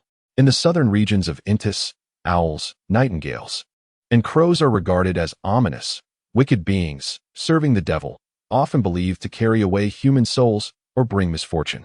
Chapter 8. The owl Lumian had merely been struck by a fleeting inspiration. He did not genuinely wish to pursue it. Setting aside the fact that so many years had passed, and that the lifespan of an owl is significantly shorter than that of a human, the one that had flown in when the sorcerer perished would have long since decayed into the earth. The sheer number of owls in these mountains dissuaded Lumian from continuing his pursuit. There were simply too many. An owl associated with a sorcerer might conceivably live for a century. Noticing Raymond's escalating fear, he sought to reassure him, saying, Do not worry. This is merely a last resort. I have no desire to confront a monster. Let us seek out other elders for inquiries. Perhaps there are crucial clues that Naroka has overlooked. He then spoke in a persuasive tone. If I were a sorcerer, I would certainly not keep all my treasures on my person or within my home. I would surely conceal a portion in some hidden location. To avoid being caught off guard by the Inquisition, with no time to gather my belongings, forced to flee with empty pockets. One of the pivotal duties of the Inquisition of the Eternal Radiant Sun is to eradicate all sorcerers and witches, and tales of their grand achievements circulate widely in the countryside. Indeed, Raymond felt invigorated once more. With a wistful expression, he remarked, "It is a pity that so many years have passed. The treasures sought by the church have surely been squandered long ago." "Young man, such thoughts can be perilous," Lumiere jested. The two continued their visit to the elderly Pierre and Neferlia of the Mori family. For instance, the owl in question was of a medium to large size, resembling its kin in most respects, with a sharp beak, a feline-like face, brown plumage adorned with fine speckles, yellowish-brown eye whites, and dark pupils. However, its stature was notably larger than that of similar owls, and its eyes appeared to be more mobile, lacking the stiffness typical of its counterparts, giving it a somewhat vacant gaze. Among all the descriptions, these peculiarities rendered the owl even more sinister. Presently, there seemed to be no useful clues. On the road leading to the village square, Lumiere turned to Raymond and stated, "We must shift our focus to other legends." "Indeed," Raymond replied, no longer feeling as disheartened as at the outset. "Which should we pursue?" This fellow was both eager and diligent, Lumiere thought to himself, preparing to grant Raymond a token of appreciation. He nodded and said, "This afternoon, I shall teach you combat skills." "Excellent," Raymond exclaimed, delighted by this unexpected development. Orla was indeed quite formidable. Otherwise, how could she contend with certain boorish men in the village? Her brother should be no less capable. After bidding farewell to Raymond Craig, Lumiere turned onto the path leading to his home. After walking for a while, he spotted several men approaching from the opposite direction. The leader, in the prime of his life, stood under 6 feet tall, adorned in a flowing white robe, with a crown of light black hair atop his head. His demeanor exuded authority, and while his features could only be described as respectable, his slightly upturned nose betrayed an unmistakable disdain and malice reflected in his piercing blue eyes. Fixated upon Lumian Li, this was none other than Guillaume Benet, the parish priest of the Eternal Radiance Church stationed in the village of Cordu. "I have been waiting for you," Guillaume Benet intoned gravely. "Did you intentionally bring those outsiders to the church? I assumed you were asleep inside." As Lumian Li attempted to explain himself, he discreetly began to retreat. He recognized that standing beside Guillaume was his brother, Pons Benet, a man in his 30s. Robust in stature, known for his domineering nature and penchant for bullying the villagers. Accompanying them were several enforcers loyal to both the priest and his brother. Noticing Lumian Li's retreat, Guillaume exchanged a meaningful glance with Pons. With a menacing grin, Pons advanced, exclaiming, "You little brat, come and meet your father, Pons." Before he could finish his sentence, he quickened his pace, lunging at Lumian Li, followed closely by the other enforcers. In the rustic confines of Cordu Village, reason seldom quelled aggression or earned apologies. It was the direct and forceful approach that commanded respect. This was a principle well understood by the parish priest, Guillaume Benet, who was accustomed to dealing with matters in such a manner. Thus, upon confirming that Lumian Li had indeed ushered the outsiders to the church, he resolved to seize the lad and deliver a thorough thrashing, one that would leave him bedridden for a month, or until someone compensated for his transgressions. Of course, discretion regarding Aurore was paramount. As for the legal matters, it suffices to mention it to the administrative officer and territorial judge, Buzzard. The town sheriff would not bother to come to the countryside for such trivial altercations. Being an outsider, Buzzard would not offend a locally born priest unless there was a significant conflict of interest. Guillaume Benet felt fortunate that the affair he was having with the administrative officer's wife, Madame Poilus, had not been revealed by those outsiders. They remained blissfully unaware for the time being. He was swift, but Lumian Li was swifter. The moment Pons opened his mouth, he turned on his heels and dashed away. He was well aware of the temperament and modus operandi of the parish priest and his associates. Once, a villager had reported to the Eternal Sun Church in the city that Guillaume Benet not only had multiple mistresses, but also embezzled the congregation's offerings to the Eternal Sun, bullying others in the village, behaving in a manner entirely unbecoming of a clergyman. Subsequently, one afternoon, that villager met with an untimely demise. falling to his death under mysterious circumstances. Thud, thud, thud. Lumian Li ran with the wind at his back. "Wait, you rascal!" Pons yelled as he pursued, surprisingly agile. The henchman followed closely behind. Bursting out of the narrow path, Lumian Li did not flee along the main road. Instead, he bolted into the nearest household. The family was in the kitchen, preparing lunch in their makeshift dining area, when suddenly, a figure rushed in. In a flash, Lumian Li maneuvered past them and leaped out through the window at the back of the kitchen. "What are you doing?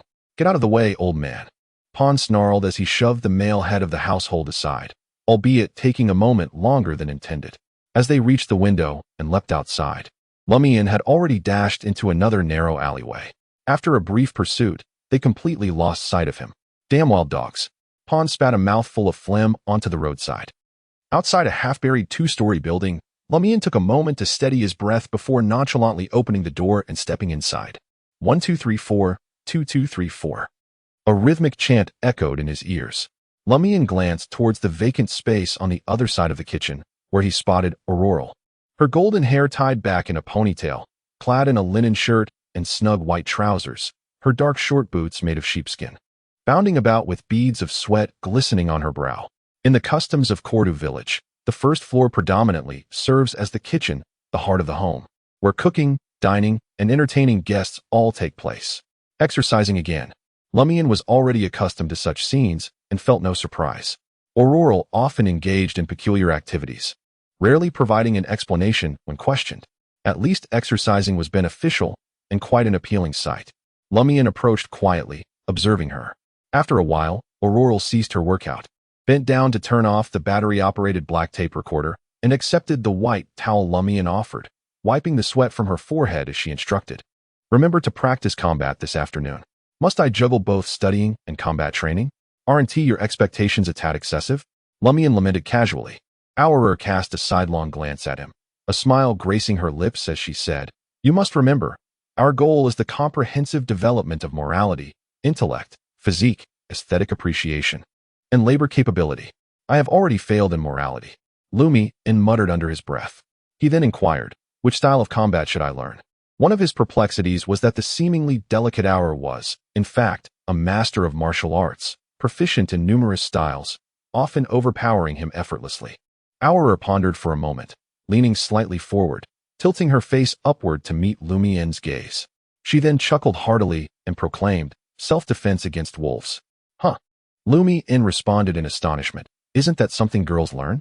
Aurore straightened her posture, shaking her head with a serious expression, and said earnestly, "Boys must also learn to protect themselves when they venture out." "Who says boys are immune to predators?" The smile that danced on her lips became increasingly difficult to conceal. Suddenly, he felt a tightness at his feet, as if he had stumbled over something, and he lurched forward. In midair, Lumian quickly tightened his core muscles, extended his arm to brace against a nearby chair, and executed a roll, barely managing to land safely. One of the essential tenets of combat is to constantly observe one's surroundings without the slightest lapse in attention. Remember that, my novice brother? Isn't that an excessive amount of trust in you? Lumian muttered. After careful consideration, he felt that such trust was utterly unfounded, having suffered numerous similar mishaps in Aurore's presence. Aurore cleared her throat, suppressing her expression. "How did your conversation with that woman go?" Lumian Li recounted the dialogue in general terms, concluding with, "A wise choice." Aurore nodded in satisfaction. Lumian Li shifted the topic. "What shall we have for lunch?" "There are some toasts left from the morning, and I can grill you 4 small lamb chops." Aurore pondered for a moment. "What about you?" Lumian Li inquired further. Aurore casually replied, "I will just have some truffle chicken shreds, and perhaps a cheese and onion soup. I tried it last time and found it quite." Her words trailed off abruptly as her entire demeanor stiffened. In the next instant, she raised her hands to cover her ears, her facial muscles contorting gradually, rendering her beauty somewhat grotesque. Lumian Li observed quietly, his eyes filled with concern and worry. After a while, Aurore exhaled deeply, returning to her normal state, though her forehead was once again beaded with sweat. "What's wrong?" Lumian Li asked. Aurore smiled faintly. "The tinnitus has flared up again. You know I have this old affliction." Lumian Li did not press further, but instead said, "Well, I shall prepare lunch. You should rest." At such moments, his desire for extraordinary power became increasingly fervent and resolute. Chapter 9. The Magazine Nightfall. After dealing with a neighbor who came to borrow the oven, Lumian reascended to the second floor and entered the room that served as his study. In the village of Cauldron, many impoverished households lacked ovens or large stoves, and when the need arose to bake bread or smoke meat, they had to borrow from others and use it on the spot. In this matter, Aurore has always been open-minded and remarkably tolerant. Anyone is welcome to borrow, provided they cover the corresponding fuel expenses or bring their own coal or wood. At this moment, she had donned a delicate white silk nightgown, curled up in an armchair, and was engrossed in a book under the bright light of a battery-operated desk lamp. Lumiere did not disturb her, casually selecting a thinner volume from the bookshelf and settling into a chair in the corner. "What is this magazine?" Lumiere wondered. Glancing at the cover adorned with strange symbols, a wave of curiosity washing over him. As he flipped through its pages, his astonishment grew. The magazine explored the existence of the human soul, the notion of animism, and the clandestine means of communicating with different spirits to receive various forms of assistance. Even though his belief was far from devout, and he merely participated in the rituals of the Eternal Radiance Church by offering occasional prayers and attending Mass, two words flashed uncontrollably in his mind: blasphemy, taboo. Despite the fact that Aurore, as a witch who would surely be burned at the stake by the Inquisition if exposed, naturally possessed such literature, Lumiere was taken aback to see that this magazine bore the government's publication license. Could such material be published openly? Was it not said that publication scrutiny was exceedingly stringent? Or perhaps this was a forged license? Lumiere lifted his gaze to Aurore and inquired, "Is this an illicit magazine?" Aurore withdrew her gaze from the book and cast a fleeting glance at her brother, casually remarking, "It was once considered underground literature. Yet somehow it passed the scrutiny and was officially published. Even the Eternal Sun Church seems indifferent, tacitly allowing it." Literature? Lumian did not quite grasp his sister's terminology. "Of course. It is literature." "Surely you jest," Aurore chuckled. "If the content were genuine, do you truly believe it would see the light of publication? If you were to follow the methods outlined therein, all you would achieve is a state of mental frailty and neurosis. The occasional glimpse of truth may emerge, but without the corresponding ritualistic language, all efforts would be in vain." This was the assessment of a seasoned sorceress. Well, Lumian could hardly conceal his disappointment. "I am merely perplexed that it was ever published." Aurore puffed her cheeks, as if engaging in deep contemplation. Indeed, Lumian was genuinely intrigued. Simultaneously, he marveled internally at the remarkable diversity of Aurore's collection. It was through these tomes and Aurore's occasional elucidations that this uneducated youth could attain a sufficient understanding of the world he inhabited, this continent, this nation. The world comprised two main continents, separated by a tempestuous sea ravaged by hurricanes, making navigation perilous. As for the fabled eastern and western continents, none had yet reached them, leaving their existence shrouded in uncertainty. The Republic of Intis, where Lumian and Aurore reside, is situated in the central region of the northern continent. To the west lies the Misty Sea, to the north borders the Vuzak Empire, to the east is separated by the Hanachus mountain range from the Kingdom of Rune, and to the south, the neighboring nations are sequentially the Kingdom of Phenobot, Lundberg, and Massey.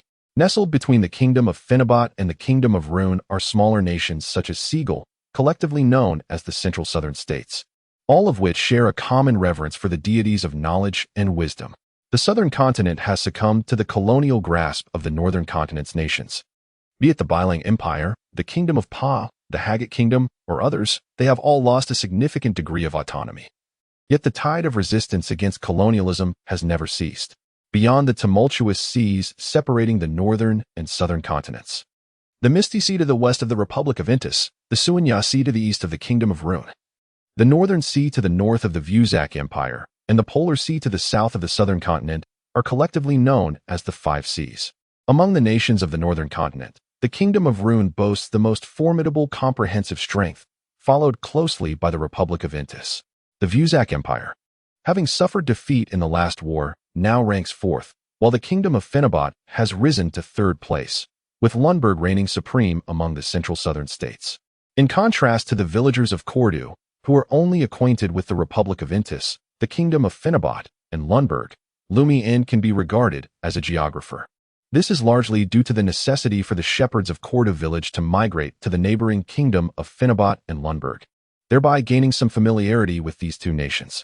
In stark comparison, the populace of the northern villages in the Daily region apart from their immediate settlements, towns, and cities, can only name major metropolises such as Trier and Sukhit within their own country. At times, Lumian finds himself utterly perplexed by how Aurore can possess such an extensive breadth of knowledge. All the textbooks he studies are authored by Aurore, and the practice papers are exclusively devised by her. Whenever he encounters a query in his reading, Aurore is always equipped to provide an answer. More importantly, she has mastered various martial arts styles. It seems almost implausible that a young woman in her 20s could achieve such a feat. Some individuals, having lived for 50 or 60 years, have not accumulated such vast knowledge. Could these be the foundational prerequisites for becoming a true sorcerer? Once more, Lumian raises his gaze to Aurore. She is engrossed in her book, lightly tapping her cheek with her fingers, appearing far removed from the image of a scholar or sorceress. What are you looking at? Aurore notices his scrutiny. You mentioned previously that I possess the knowledge requisite for the unified entrance examination of higher education institutions. Lumian diverts the conversation. Aurore ponders for a moment and replies, in theory, you could gain admission to any university, but I have never taken that entrance examination myself, so I cannot ascertain the specific scope of the questions. Russell's influence is indeed detrimental, yet perhaps it is a blessing in disguise. Without a doubt, the unified entrance examination for higher education was instituted during the reign of Emperor Russell and has persisted to this day. Suddenly, Aurore recalls something and, gazing at Lumian with a smile, inquires, why didn't you go to the tavern to weave tales today? I am not truly a drunkard, Lumian retorts, shaking the magazine in his hand. Reading at home is also a splendid form of entertainment. Moreover, it allows me to maintain a tranquil mind and a relaxed state. He silently adds to himself. Aurore nodded and gazed at Lumian in that distant corner, saying, why are you sitting so far away? Are you trying to appear pitiful, diminutive, and helpless? Come closer. It's essential to have good lighting while reading at night, or it may harm your eyes. Aurore's peculiar words were indeed numerous. Although I understood the meanings of the words pitiful, diminutive, and helpless individually, when placed together, they seemed quite odd and not in line with typical usage.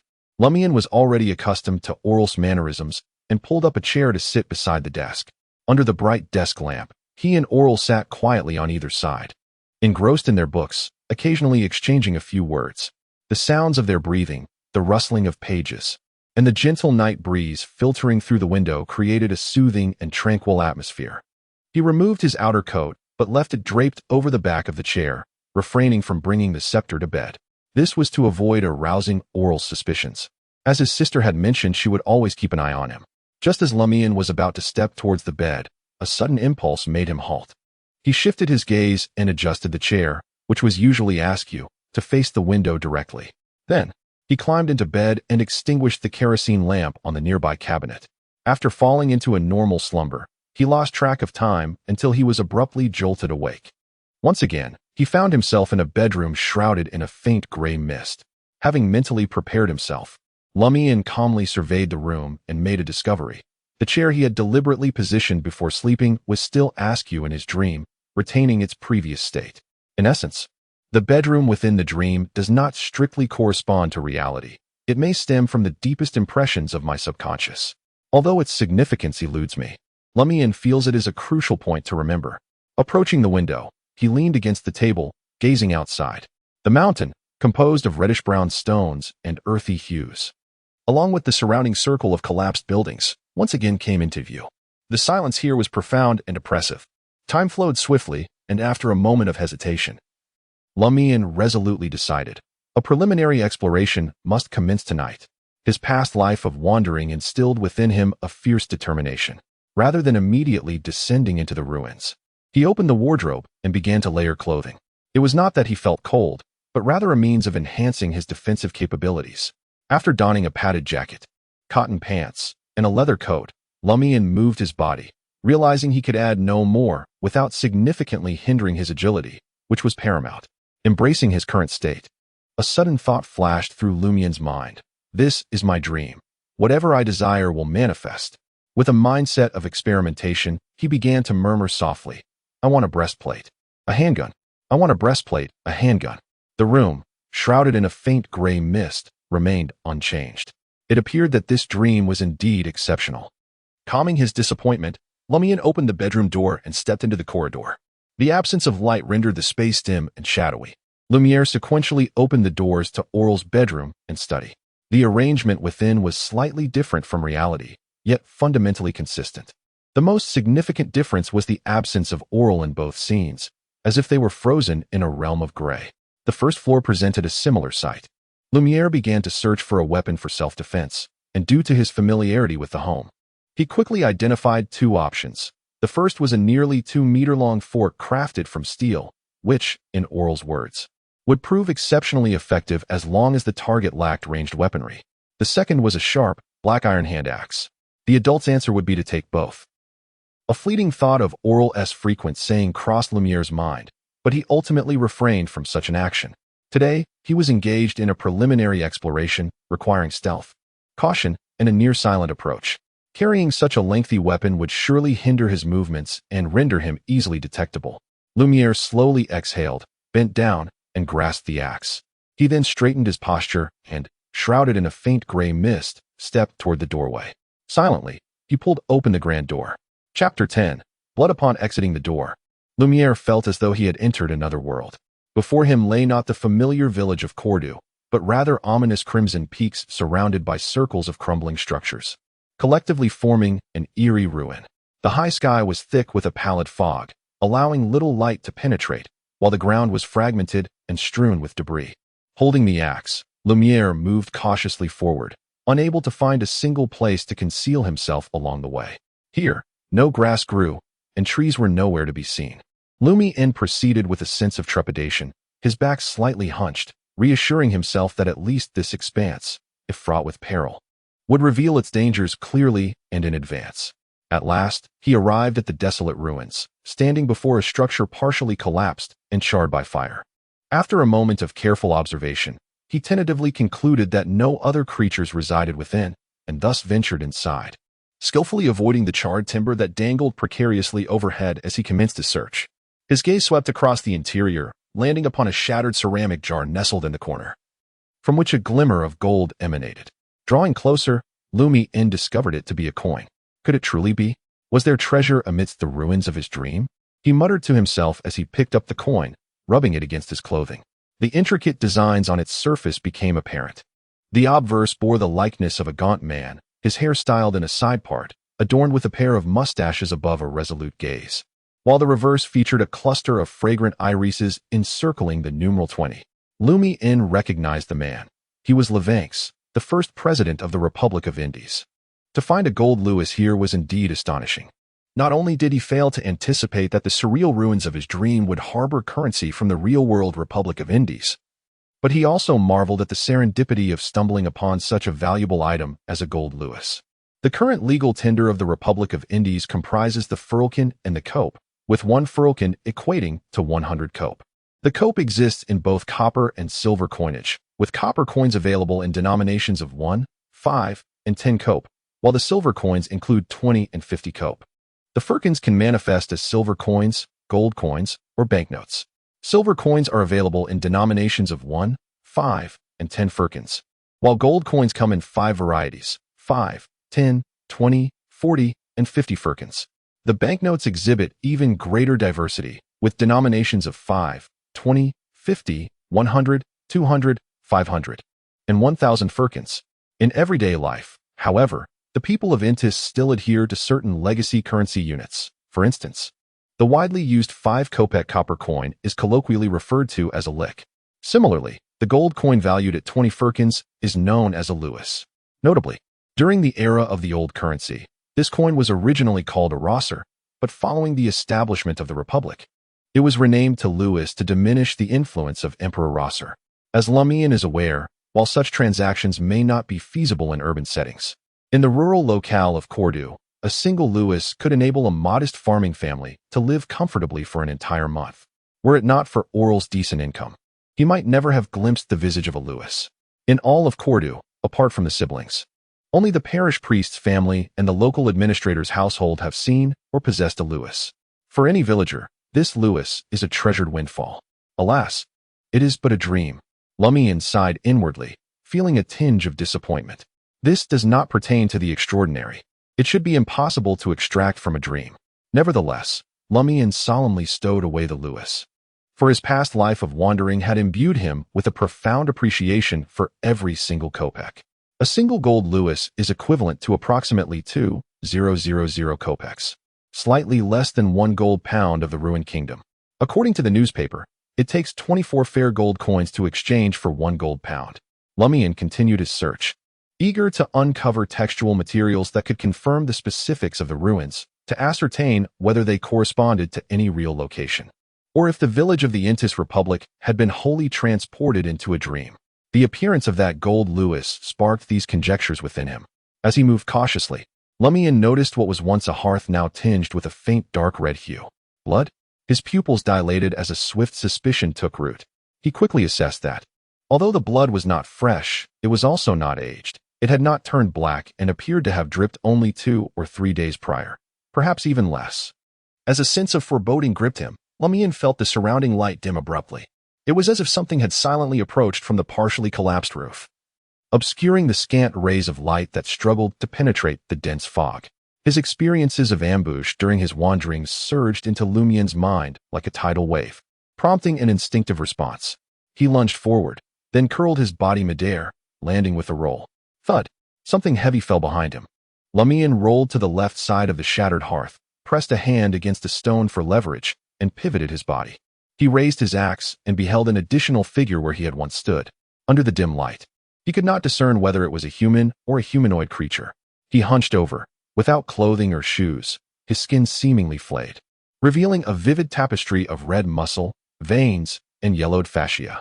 A viscous liquid dripped continuously from his form, yet it did not fall to the ground. This was a creature of monstrosity. His eyes, pale with a hint of blue, appeared embedded into his face, while his mouth gaped open in a desperate manner, showcasing jagged teeth and long strands of drool. Over the years, Lumian had woven countless ghost stories. Yet he never anticipated encountering a being that could be deemed a true fiend. A gust of fetid wind struck him, accompanied by the labored sounds of breath that filled his ears. Instinctively, Lumian sidestepped, narrowly evading the assault of the crimson monstrosity.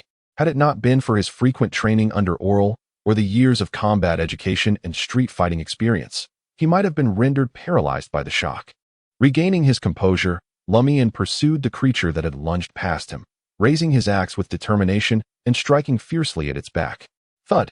The creature, caught in the midst of turning, collapsed to the ground, splattering pus and blood in every direction. Without hesitation, Lumian knelt resolutely, raising the axe once more. Thwack! Thwack! Thwack! He swung the axe repeatedly, each blow sinking deeply into flesh, carving wide and gaping wounds that distorted the creature's skull, neck, and back beyond recognition. At last, the monstrosity ceased its writhing, lying motionless. Heaving breaths escaped him as he murmured, partly in mockery, "You are far less terrifying in your actual state." Lumian exhaled in relief, wiping his face with his left hand, smearing away the blood. He pondered uneasily, could this creature's bodily fluid be toxic? The pain of temporary corrosion lingered. Lumian began to ponder another issue. Just as he mustered the courage to search the monstrous figure before him, the skinless, blood-red creature propelled itself upward with a sudden force. It was still alive? Despite its condition, it refused to succumb? Lumian felt a surge of both astonishment and dread. He could not deny his fear. He faltered. If he were to face a typical human, beast, or monster, even in a losing battle, he would not be gripped by such terror. Yet this entity before him seemed invulnerable, rendering all his efforts futile. Seizing the moment while the creature appeared momentarily disoriented and unable to locate its foe, Lumian decisively braced himself, pushing off with his legs and sprinting forth.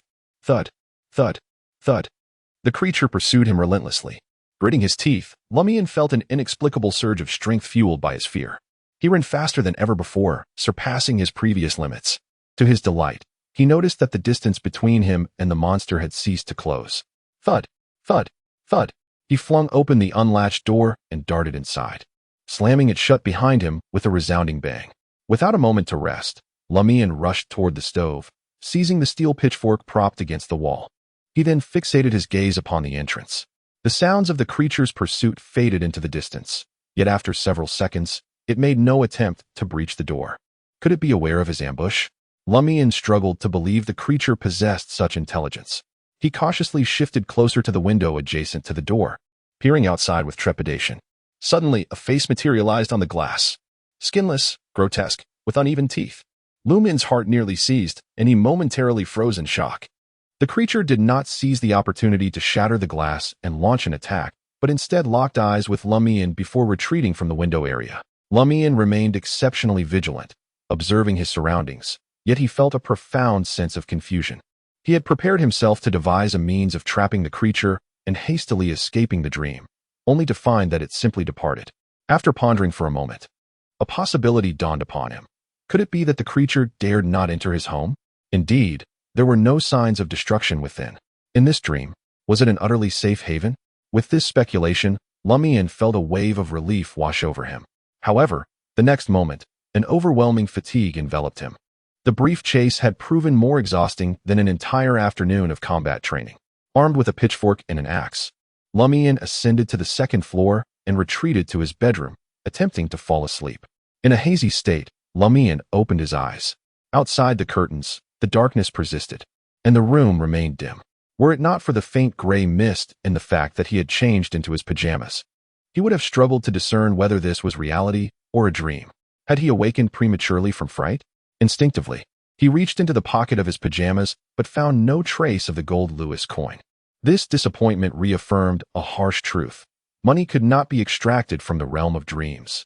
Regaining his composure, Lumian began to contemplate a grave matter: how to confront the undying creature. While he could circumvent that particular area and stealthily delve deeper, he had to consider the likelihood of encountering similar monsters in the future. It was imperative to prepare accordingly. One must never jest with life. Chapter 11. Madame Poalis. The azure sky is adorned with clusters of white clouds, while the gentle spring breeze caresses the faces of humankind with the scent of trees. Beside the flowing, crystalline river, a flock of white geese grazes contentedly on the verdant grass, while a young girl clad in a grayish-white skirt wields a long stick. Closely observing them, her countenance is bathed in golden sunlight, revealing delicate wisps of downy hair. Her smooth, brown locks are wrapped in a piece of white cloth, and her exquisite features exude an undeniable youthful vitality. She gazes toward Lumian Li, who is seated under a tree by the riverbank, her brows slightly furrowed as she inquires, "Did we not come to discuss which legend is easier to investigate? How has it transformed into a stone statue atop the church?" This girl is none other than Ava Rizier, the daughter of the cobbler Guillaume, one of the few in the younger generation in the village who shares a close bond with Lumian Li and Raymond. "I am pondering a question." Lumian Li replies without lifting his gaze, remaining fixated on the white geese and the rippling waters. "What question?" Raymond Craig, who is assisting Ava in watching over the flock, asks with curiosity. Lumian Li, seemingly deep in thought, poses, "If you were to encounter a beast with thick skin, one that your weapon could not harm, how would you deal with it?" "Surely, one would find a way to flee. There are plenty of wild beasts in the mountains, after all. And it is not imperative to hunt it," Ava responds, finding no difficulty in this scenario. Lumian Li nods thoughtfully. What if that beast were particularly rare? A creature that the gentlemen in the city desire, willing to pay 100 louis for its carcass? 100 louis, 2,000 virgins. Raymond's breath becomes labored, the weight of the thought settling upon him. He had never encountered a gold louis, nor had he ever utilized one. Instinctively, he decided to exchange it for a firkin instead.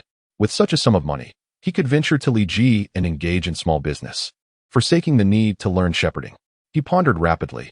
Should he borrow a hunting rifle? It would be futile against the hide of that beast. Lumian outright dismissed the notion.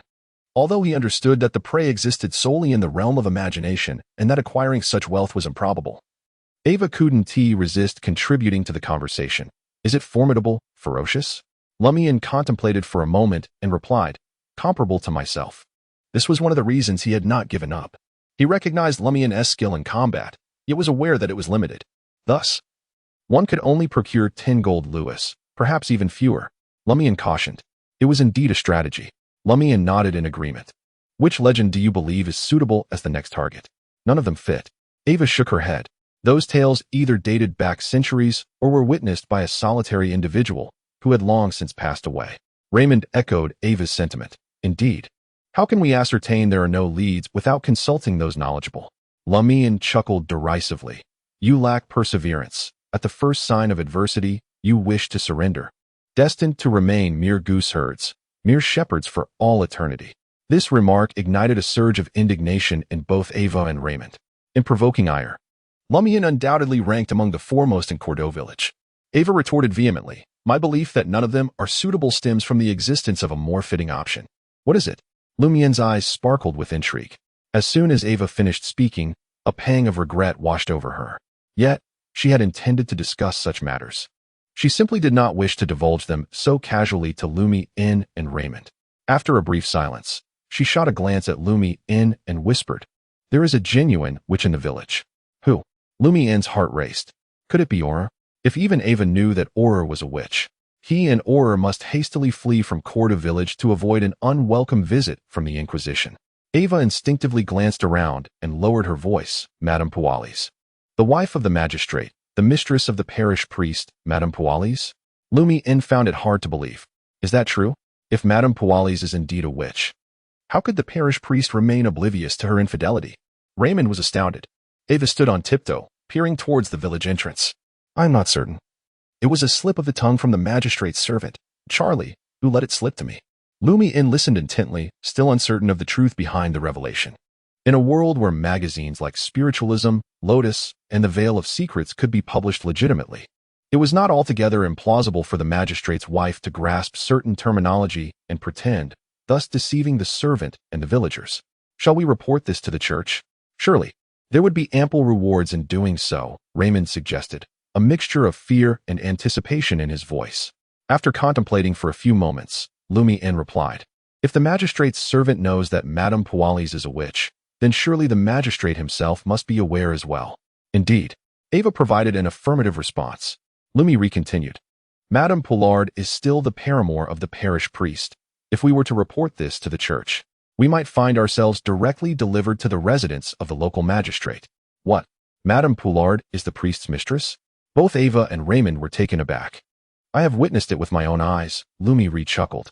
"You must pretend to be unaware of this matter and refrain from disclosing it to anyone, or I fear one day you may simply vanish."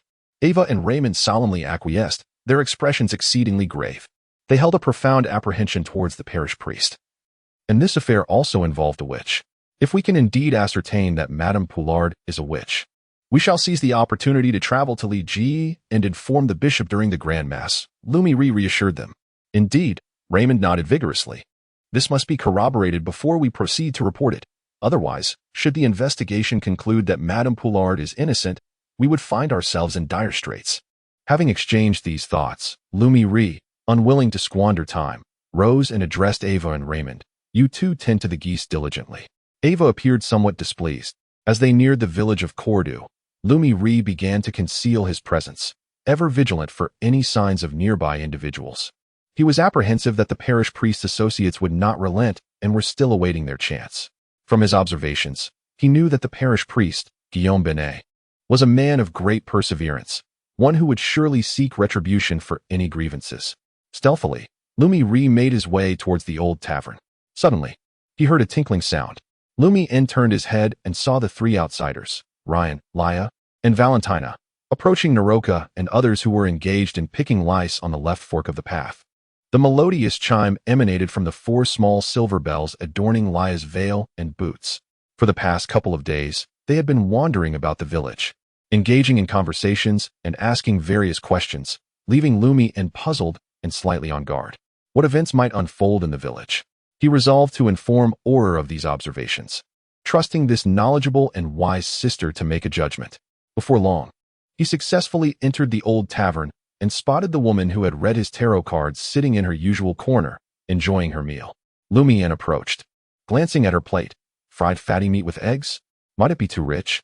In the region of Dali, this dish is a common choice for entertaining esteemed guests. Yet Lumian felt it might be overly greasy for a woman accustomed to city delicacies. The lady took a leisurely bite of the golden egg, closing her eyes to savor the moment. Quite delightful, with a distinct local flavor, exceptionally fragrant. Having lunch at this hour, Lumian took a seat opposite her. Her pale blue eyes revealed a hint of weariness as she smiled and replied, "This is breakfast." "What time is it?" Lumian refrained from voicing this thought. He surveyed the sparsely populated tavern, lowering his voice. "I encountered a ruin in my dreams and met a monster." "Oh." The lady appeared entirely unfazed. her expression tinged with a hint of enigmatic amusement that was difficult for Lumian to comprehend. Lumian steadied himself and recounted his experiences in full, concluding with the question, how should one deal with such a creature? The lady smiled lightly and countered, is it dead or alive? He pondered for a moment, then replied with deliberate care, I can sense its breath. It should still be alive. If it is indeed alive, then you ought to experiment further. This time, sever its head.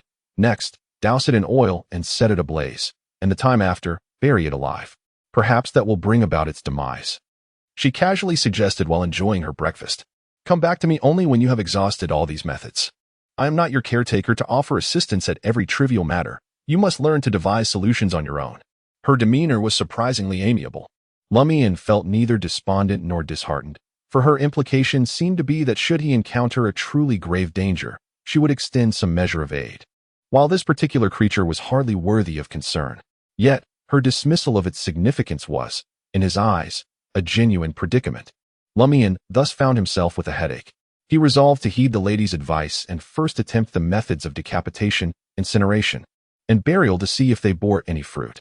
Chapter 12. Undercurrents. Upon exiting the old tavern, Lumian resumed his furtive behavior. As anticipated, he spotted one of Pons Benet's subordinates lurking behind a green tree by the roadside, observing the passers-by. Truly, the priest would not cease until his objective was achieved. Lumian could not help but let out a silent exclamation of exasperation. Most importantly, he found himself unable to mount an effective counterattack.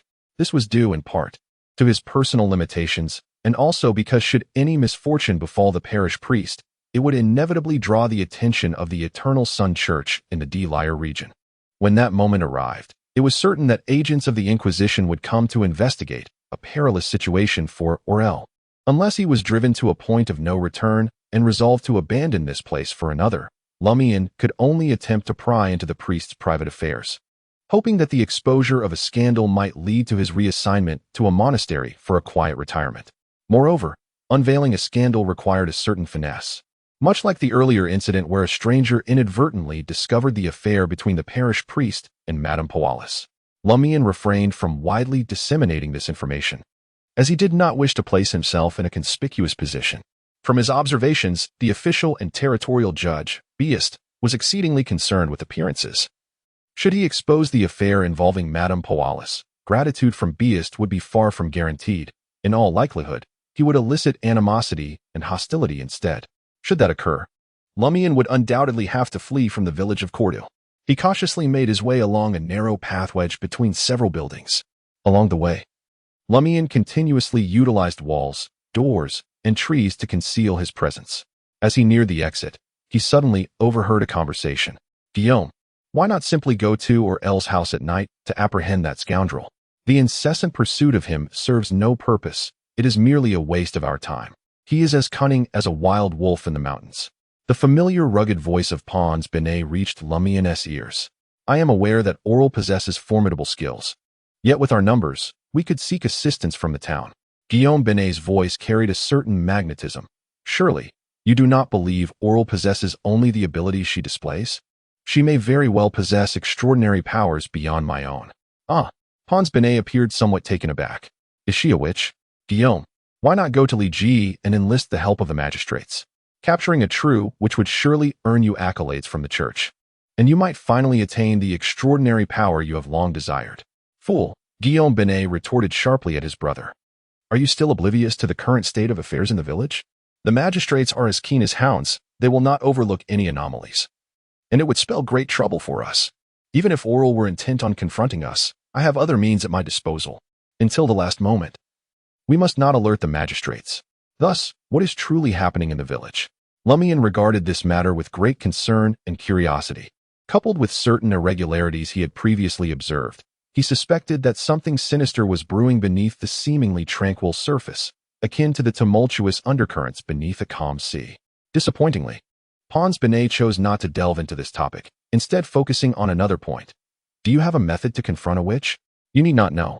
The parish priest, Guillaume Benet, spoke in a hushed tone, stating that matters concerning Lumian could be temporarily set aside.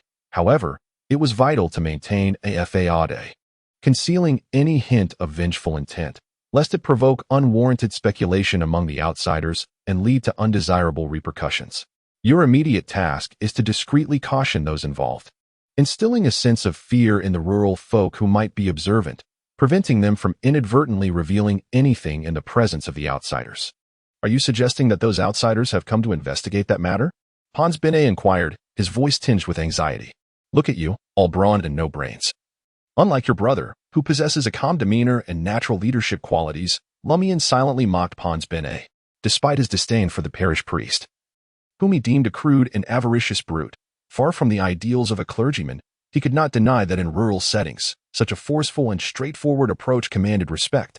Coupled with his status, power, wealth, astute intellect, and eloquence, even Lumian had to concede that the man possessed a certain charm that inspired admiration and dependence among those around him. Guillaume Bene scoffed, no need for concern. As long as those outsiders fail to procure concrete evidence, I shall remain the parish priest of Cordu Village. Pons, you must remember that ruling a place cannot rely solely on intimidation, terror, and oppression. Such methods will never yield true peace or desired outcomes. Does the church truly aspire to transform this land into a desolate wasteland, a place incapable of generating tax revenue? Since it is impossible to eliminate all the adult inhabitants, we require allies and followers, for whom we can offer a measure of protection.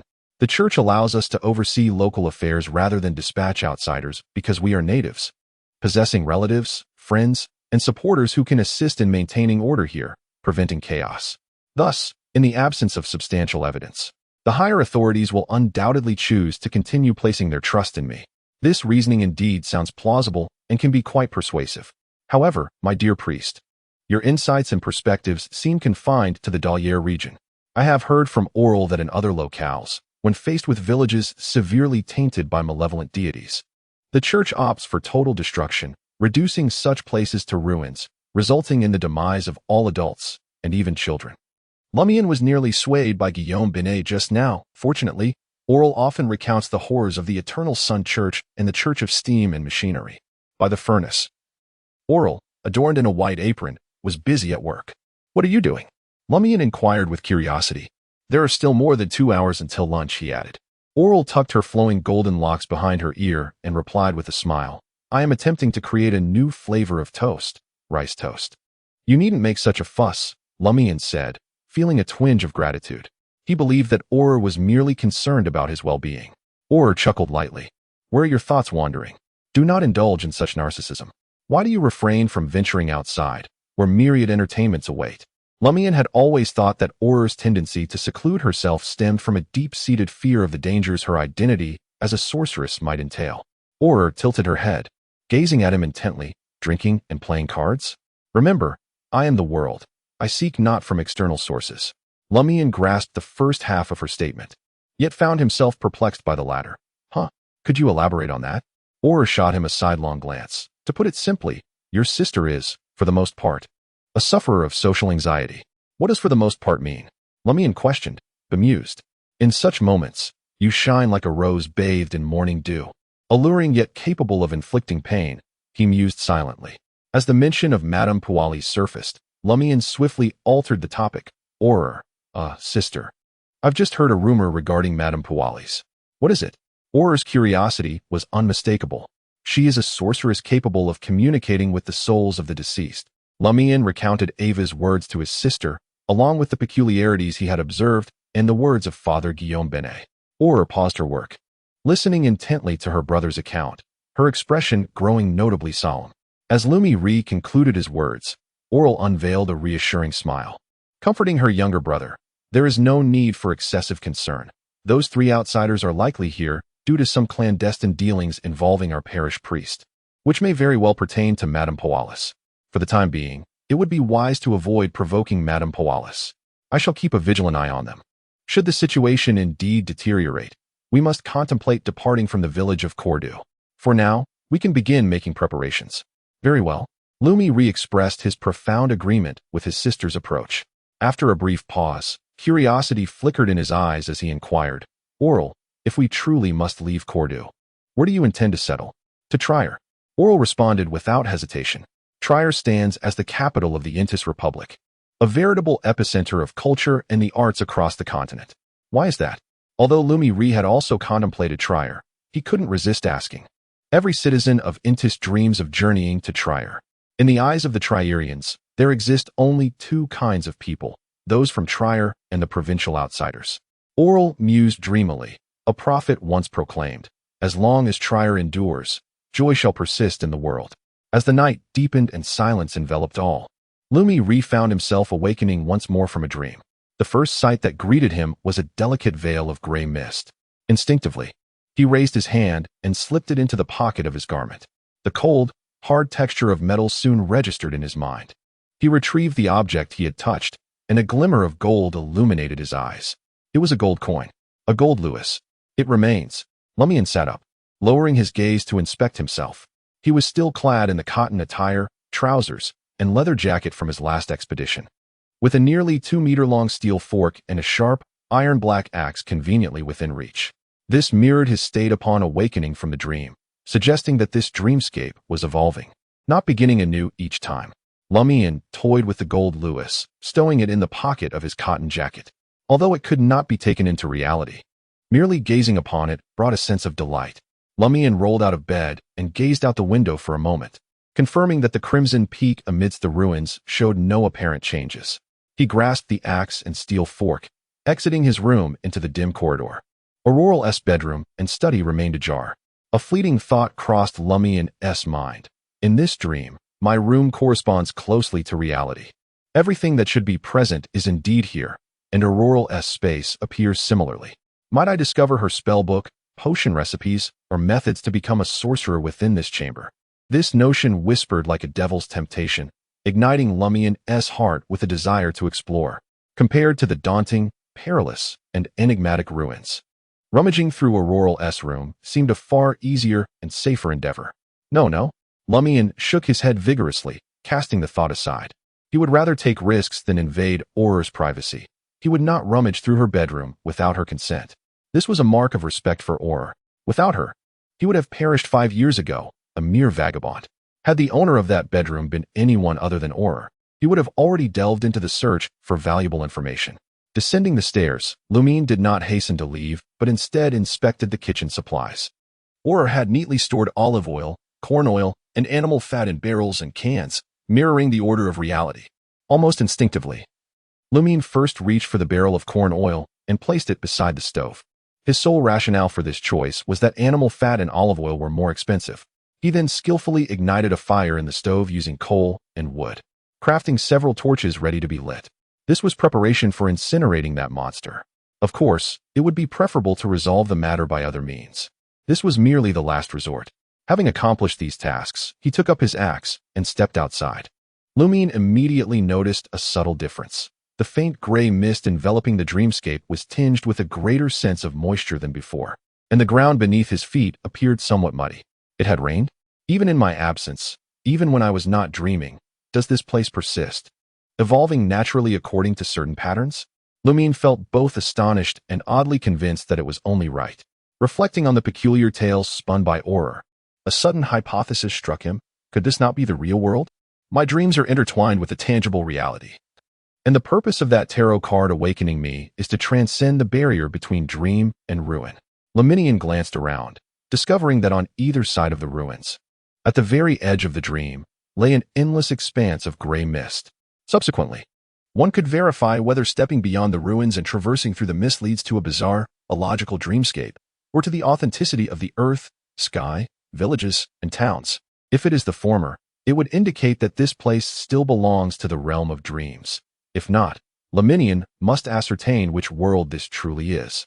He surmised that, based on the usage of the golden louis, this realm seemed to remain within the Republic of Indies, though it might not belong to the current era, perhaps being a long-lost locale from decades or even centuries past. Nevertheless, Lumian felt there was a substantial likelihood he would remain ensnared within this gray fog. Gathering his thoughts, he continued to advance towards the ruins, mindful of the purpose that had drawn him into this dream, to confront that monstrous entity. After traversing a couple of 100 meters across the debris-laden, cracked, and muddy wasteland, Lumian abruptly halted. A troubling thought struck him. His earlier preparations had been flawed. Previously, the two-story structure of his home had been devoid of any flames. rendering it remarkably safe in this mist-enshrouded world. Yet now, it radiated warmth and light, perhaps attracting a multitude of monsters and rendering the safe zone perilous. It was akin to a lighthouse in a realm of darkness. Considering the considerable passage of time, attempting to extinguish the flames of the furnace now seemed futile. Lumian Li hastened his steps and entered the ruins. Seeking refuge in the remnants of a building that had collapsed due to the fire, he secured his axe to his belt and agilely scaled a wall, concealing himself in a dark corner formed by bricks and timber. From this vantage point, Lumian Li gazed across the desolate expanse towards his home. As moments ticked away, he observed no creature drawn by the fire to approach. It appeared that the flames would not bring about any change, at least not in a manner that would encircle his home with monsters. Lumian Li exhaled quietly in relief. He began to contemplate how to lure and confront the creature he had previously encountered. From their brief skirmish, he discerned that its strength, speed, reflexes, and agility were comparable to his own. However, it was evident that it fought purely on instinct, lacking the requisite experience and skill, as well as the intelligence to match. This allowed him to turn the tables and defeat it despite the ambush. It too could be bewildered, rendered momentarily dazed, much like a human. Aside from combat prowess, he possessed two significant advantages over it: a superior intellect and the ability to wield weapons, utilizing tools. This was humanity's greatest advantage over such beings. As long as he remained cautious, vanquishing it again would pose no great challenge. The real concern lay in how to eliminate it once and for all. Just as Lumian Li contemplated creating a diversion to attract certain creatures, he noticed a figure silently approaching beside the completely collapsed building. The figure was drenched in crimson, devoid of skin, exposing its muscles, veins, and fascia, unmistakably resembling the monstrous entity encountered previously. However, unlike the last encounter, this creature brandished a pitchfork. A pitchfork. It wielded a weapon as well. Lumian Li felt a momentary stiffness in his expression, his confidence inadvertently waning slightly. As the creature approached and turned, Lumian Li discerned exaggerated wounds on its back, neck, and occiput, yet these fissures no longer oozed pus, revealing a state of considerable healing. Indeed, it was the very same creature I confronted before. Its regenerative capability far surpassed that of an ordinary human. Lumian Li silently inhaled sharply. He compelled himself to regain composure, swiftly analyzing the current predicament. In an instant, a resolution formed within him. This was an opportune moment, and one must seize opportunities without hesitation. He discreetly withdrew a stone brick from his side, anticipating the creature's movement into the designated position. In just a couple of steps, the creature entered Lumian Li's ambush zone. With a sudden motion, Lumian Li hurled the stone brick toward the ground behind the creature. Thud! The brick struck the earth, prompting the creature to whirl around, gazing at the source of the disturbance. Seizing the moment, Lumian Li gripped his axe firmly, leaping ferociously from the wall toward the creature. Bam! The axe, imbued with the force of descent, cleaved mercilessly into the creature's neck, nearly severing it in two. With a simultaneous thud, both Lumian Li and the creature collapsed to the ground. Lumian Li sprang back to his feet, seizing the axe once more, and charged forward to deliver another heavy blow to the creature's neck. With a swift motion, the creature fell victim to 3 decisive blows. Its head severed before it could mount any resistance. As the head rolled away, the skinless body convulsed a couple of times before succumbing to stillness. Lumian Li did not pause. He stepped forward, pivoted the axe, and brought it down with force upon the grotesque head, reducing it to a pulpy mess. I thought you were truly unkillable. Who would have guessed you possessed such limited prowess? Amidst his controlled laughter, the headless corpse suddenly twitched. Lumian Li's gaze sharpened, instinct urging him to flee. He suppressed this impulse, taking another step forward, raising his axe once more. After a couple of spasms, the body lay still again, seemingly having made but a futile, final struggle. Lumian Li scrutinized it further, ultimately confirming that the creature was irrevocably dead. Such resilience in life, he mused quietly, then approached, crouching down to pry open the flesh and fascia with his axe, examining the remains. The creature's anatomical structure bore little difference from that of a human, yet its vitality was evidently superior. Even in death, certain incisions exhibited slight twitching. There were no treasures, nor any extraordinary powers to be absorbed. Lumian Li assessed his current state, feeling a twinge of disappointment. The notion that each monster slain would augment his strength was indeed a mere tale from the lore of Aurore. He proceeded to drag the creature's body and head into the ruins of a collapsed building. using bricks and wooden beams to provide a semblance of burial. Then, he began to scour the charred remnants of the house, hoping for some semblance of reward. Chapter 14. Different monsters. After an extensive search, Lumian discovered a considerable amount of coins, totaling 197 ferkin and 25 kopecks, comprising gold, silver, and copper coins. Among them, there were 5 gold louis. As for paper currency, he only stumbled upon some remnants that appeared to be fragments. In addition to the money, Lumian unearthed a small blue book. This book, bound in a grayish-blue cover and of 16 mo size, is commonly found in the villages and towns of Intis. It is based on a calendar and integrates a chronicle alongside the religious doctrines of the 2 major churches, serving a significant role in guiding farmers and herders in their cultivation, production, and pastoral practices, while enriching their spiritual lives. However, despite nearly 2 centuries having passed since Emperor Roselle advocated for compulsory education, a substantial number of farmers, herders, and laborers remain illiterate, recognizing only a few words. They rely on the interpretations of those around them to glean insights from the small blue book. Lumian casually flipped through several pages and noted that this small blue book bore a striking resemblance to the one in his own home, albeit appearing slightly more worn. With the presence of the blue book and such a wealth of ferkin, this family must have been quite affluent in the countryside. There were likely no more than 5 families of similar standing in the village of Cordu.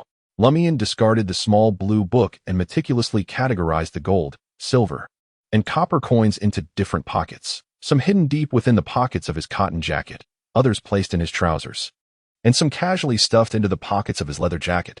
Although Lumian understood that this money could not be brought into reality, he could not resist the urge to collect and preserve it.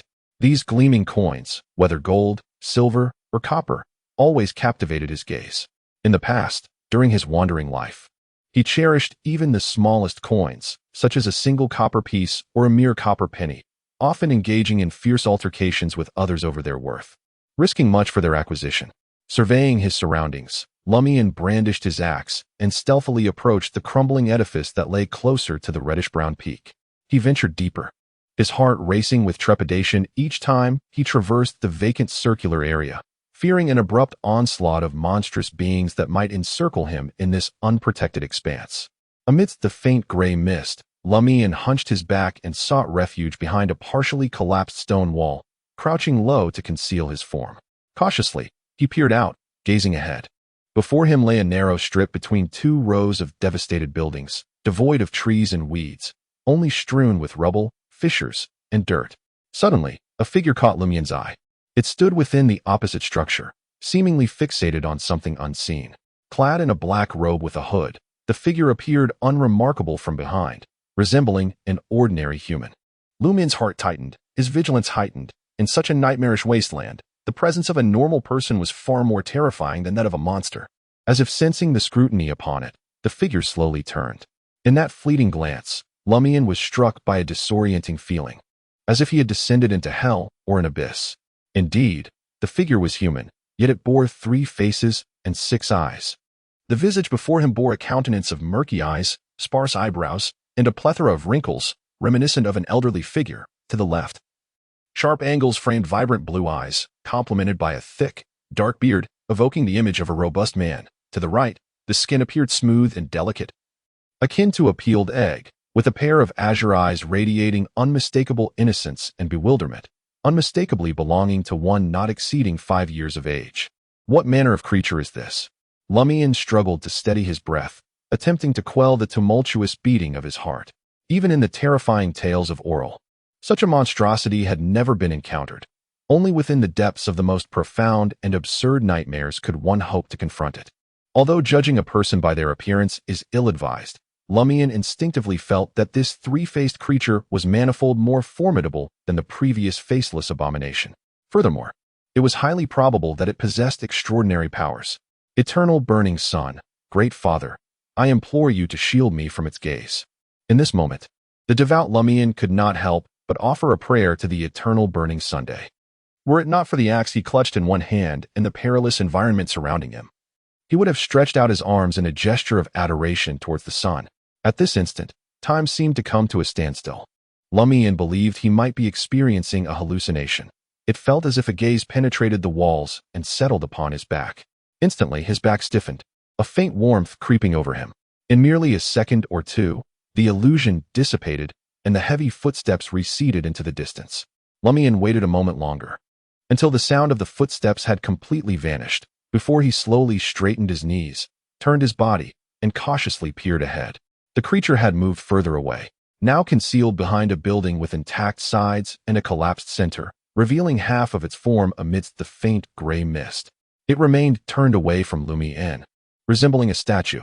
Lumian quietly exhaled, for he felt no confidence in confronting such a monstrosity. Venturing deeper into the ruins from this point was certainly unwise. Should he take a detour? Were there no similar creatures in other areas? The closer he approached the mountain peak, the more formidable the monsters became. He resolved to inquire with the woman who had provided him with tarot cards at dawn, seeking any means to confront the three-faced beast. If all else failed, he would consider an alternate route. He hunched his back, disengaging from the wall, and retraced his steps. At that moment, a thought struck him. Could slumbering in this desolate expanse allow him to escape the confines of his dreams? However, considering the multitude of monsters surrounding him, he temporarily quelled the urge to attempt it. After retreating a distance, Lumian contemplated and decided to take a slight detour, approaching the first burnt-out house he had encountered, where he had buried the skinless creature. He aimed to observe whether the demise of that monster would be detected by its kin, and if it would provoke any changes. Finding a suitable spot to conceal himself, Lumian cautiously peeked out from the side, gazing toward the target area. In the next moment, he beheld a figure. It appeared to be a fusion of human and beast, crouched with its legs folded forward, examining the corpse of the skinless creature. It had already dislodged the stones and wooden planks that Lumian had piled up, clad in a dark jacket and form-fitting, muddy trousers. Its disheveled black hair hung greasily around its neck, and it carried a shotgun on its back. A shotgun.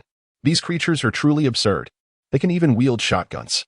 In that moment, Lumian felt as though he were a hunter, armed and accompanied by companions, ascending the mountain for a hunt, only to discover that the rabbit before him was brandishing a water-cooled machine gun, aiming at him and his companions, evoking a sense of the surreal, disillusionment, and profound disappointment.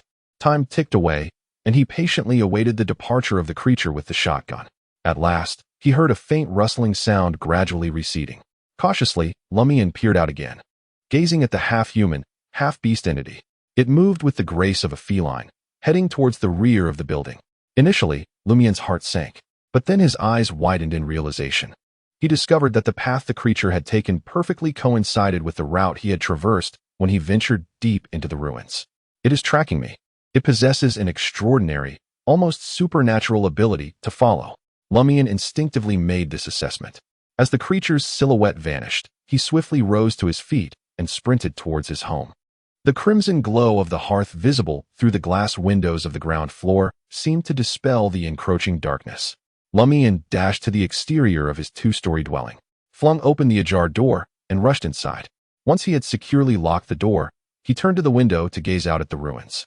In the distant gray mist, at the edge of the ruins, a shadowy figure stood, yet it did not advance towards him.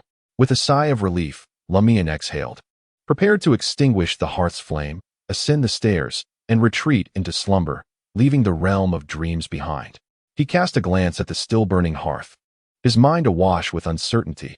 It could continue to blaze for some time.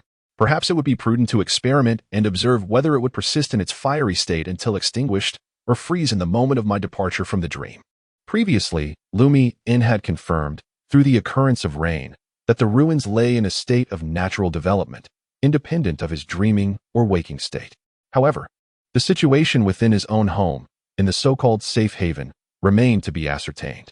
Prompted by his thoughts, he added a few more pieces of coal to the fire, stirred it slightly, and then ascended to the second floor with an axe and a pitchfork, entering his bedroom. When Lumian awoke, dawn was just breaking. He inspected his shirt-like nightgown and, with a sense of inevitable disappointment, discovered that the gold coins, silver coins, and copper coins had not accompanied him back to reality. Rising from his bed and stretching his limbs, he approached the desk and reached for the curtains. With a rippling sound, soft and clear light poured into the room. As the window swung open, fresh, natural air penetrated Lumian's nostrils, prompting him to stretch luxuriously, feeling that rising early could indeed be quite delightful.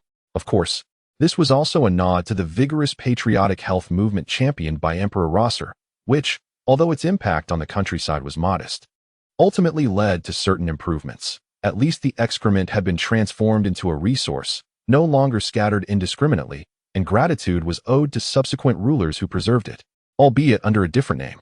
His gaze wandered, occasionally drifting towards the distant mountains and forests, sometimes lingering on the clouds tinged with orange-red hues at the horizon, and at other times observing the weeds outside the houses. Suddenly, Lumian's attention froze. He spotted a relatively large bird perched on a nearby elm tree. The bird had a sharp beak, a feline-like face, and its brown feathers were speckled with fine spots. Its yellow-brown eyes, set against a backdrop of black pupils, appeared strikingly vivid.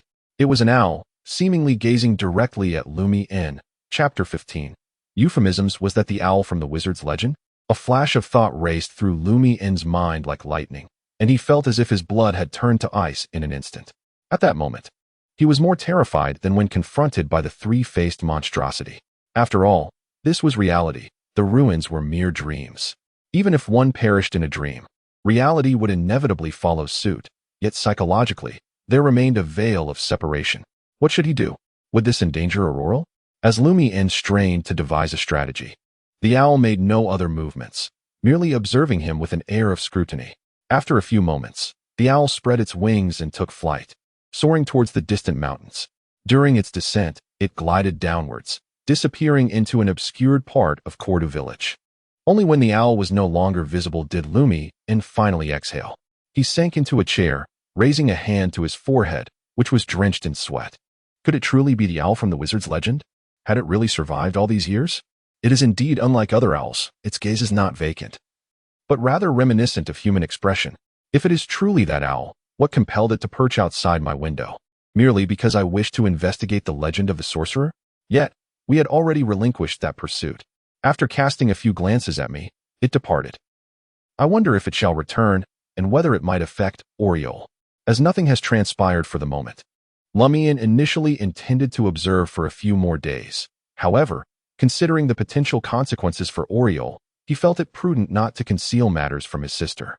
Upon exiting the room and finding Aurore still in slumber, he descended to the ground floor to prepare breakfast, featuring all of his sister's favored dishes: softly cooked eggs, frosted pancakes, and plain toast with jam. He also resolved to prepare noodles, this time accompanied by meat sauce. Noticing the compartment for noodles was empty, Lumian decided to replenish it in the coming days, as it was Aurore's preferred staple. Aurore, clad in her nightgown and tousling her golden hair, made her way down the stairs to find the kitchen table already set with food. "Good morning," she greeted, stifling a yawn with her hand. Lumian chuckled. "Not so early. Did you not often say that a day as planned should commence at dawn?" "Indeed, my plan is to sleep," Aurore retorted, settling down to enjoy her breakfast alongside a glass of milk. Lumian took a seat across from her at the six-person table, nibbling on a pancake while casually remarking, "I have been investigating the truth behind those legends in the village these past few days." "Why?" Aurore inquired. Lumiere was remarkably candid. "You refused to assist me in acquiring extraordinary powers, so I contemplated relying on my own efforts. Those legends might conceal some clues." "That is nearly impossible," Aurore remarked casually. "Those tales have either been distorted through generations or recorded during moments of hallucination, rendering them utterly meaningless. Perhaps they were crafted by someone concocting a story as an excuse, along with your contribution as a jester." "What?" Lumiere was perplexed by Aurore's reference to a jester. This was not even in the Indies language. While it was an unexpected turn of events, it hardly amounted to a calamity. Lumiere asserted confidently, "My primary objective is that legend of the wizard." "What wizard legend?" Aurore inquired, her expression one of confusion. "You haven't heard?" Lumiere was taken aback. "Long ago, in our village, a man suddenly passed away. When he was buried, an owl flew in and perched by his bedside, only departing when the corpse was lifted. Afterward, the body became exceedingly heavy, requiring 9 oxen to move the coffin. The villagers then realized that the man had been a wizard in life." Aurore listened intently. "I must admit, I had not previously paid heed to this particular legend. Unscientific." Lumiere found it hard to believe. Although Aurore spent most of her time at home, she ventured out for a few days each month to converse with the elderly ladies like Naroka and regale children with tales. She was well versed in the myriad rumors of Cordu Village. How could she have been unaware of this widely known wizard legend? Moreover, this very house is built upon the original dwelling of the sorcerer. Lumian Li had previously speculated that Aurore chose to settle in Cordu Village in pursuit of the sorcerer's treasure, thereby acquiring extraordinary powers. And then, Aurore inquired calmly. We consulted the village elders, confirming that such an event indeed transpired, albeit several decades ago, and the sorcerer's residence was consumed by the church's flames. The land you purchased is precisely that. Is that so? Aurore appeared somewhat astonished. I had a suspicion that the price at which they sold me this parcel of land was rather low, indicating some underlying issue. I initially thought it was merely my charm that endeared me to the elderly ladies. After a moment's contemplation, she added, the sorcerer's remains were incinerated by the church? Yes, his ashes are interred in the cemetery beside the church. Lumian Li nodded.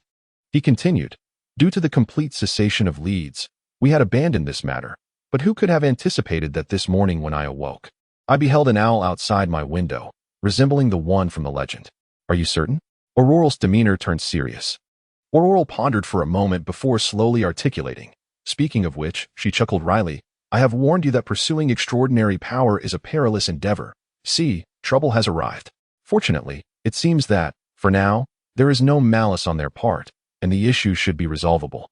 Your vigilance brings me comfort. Lumian Li lowered his head and decisively declared, Sister, I was mistaken. He promptly shifted the topic, exclaiming, Where's the rush? It's not like we're generating electricity or sending emails. Aurore let out a sound of exasperation. Isn't an email simply a letter or package sent via the post office? Lumian found himself puzzling over this.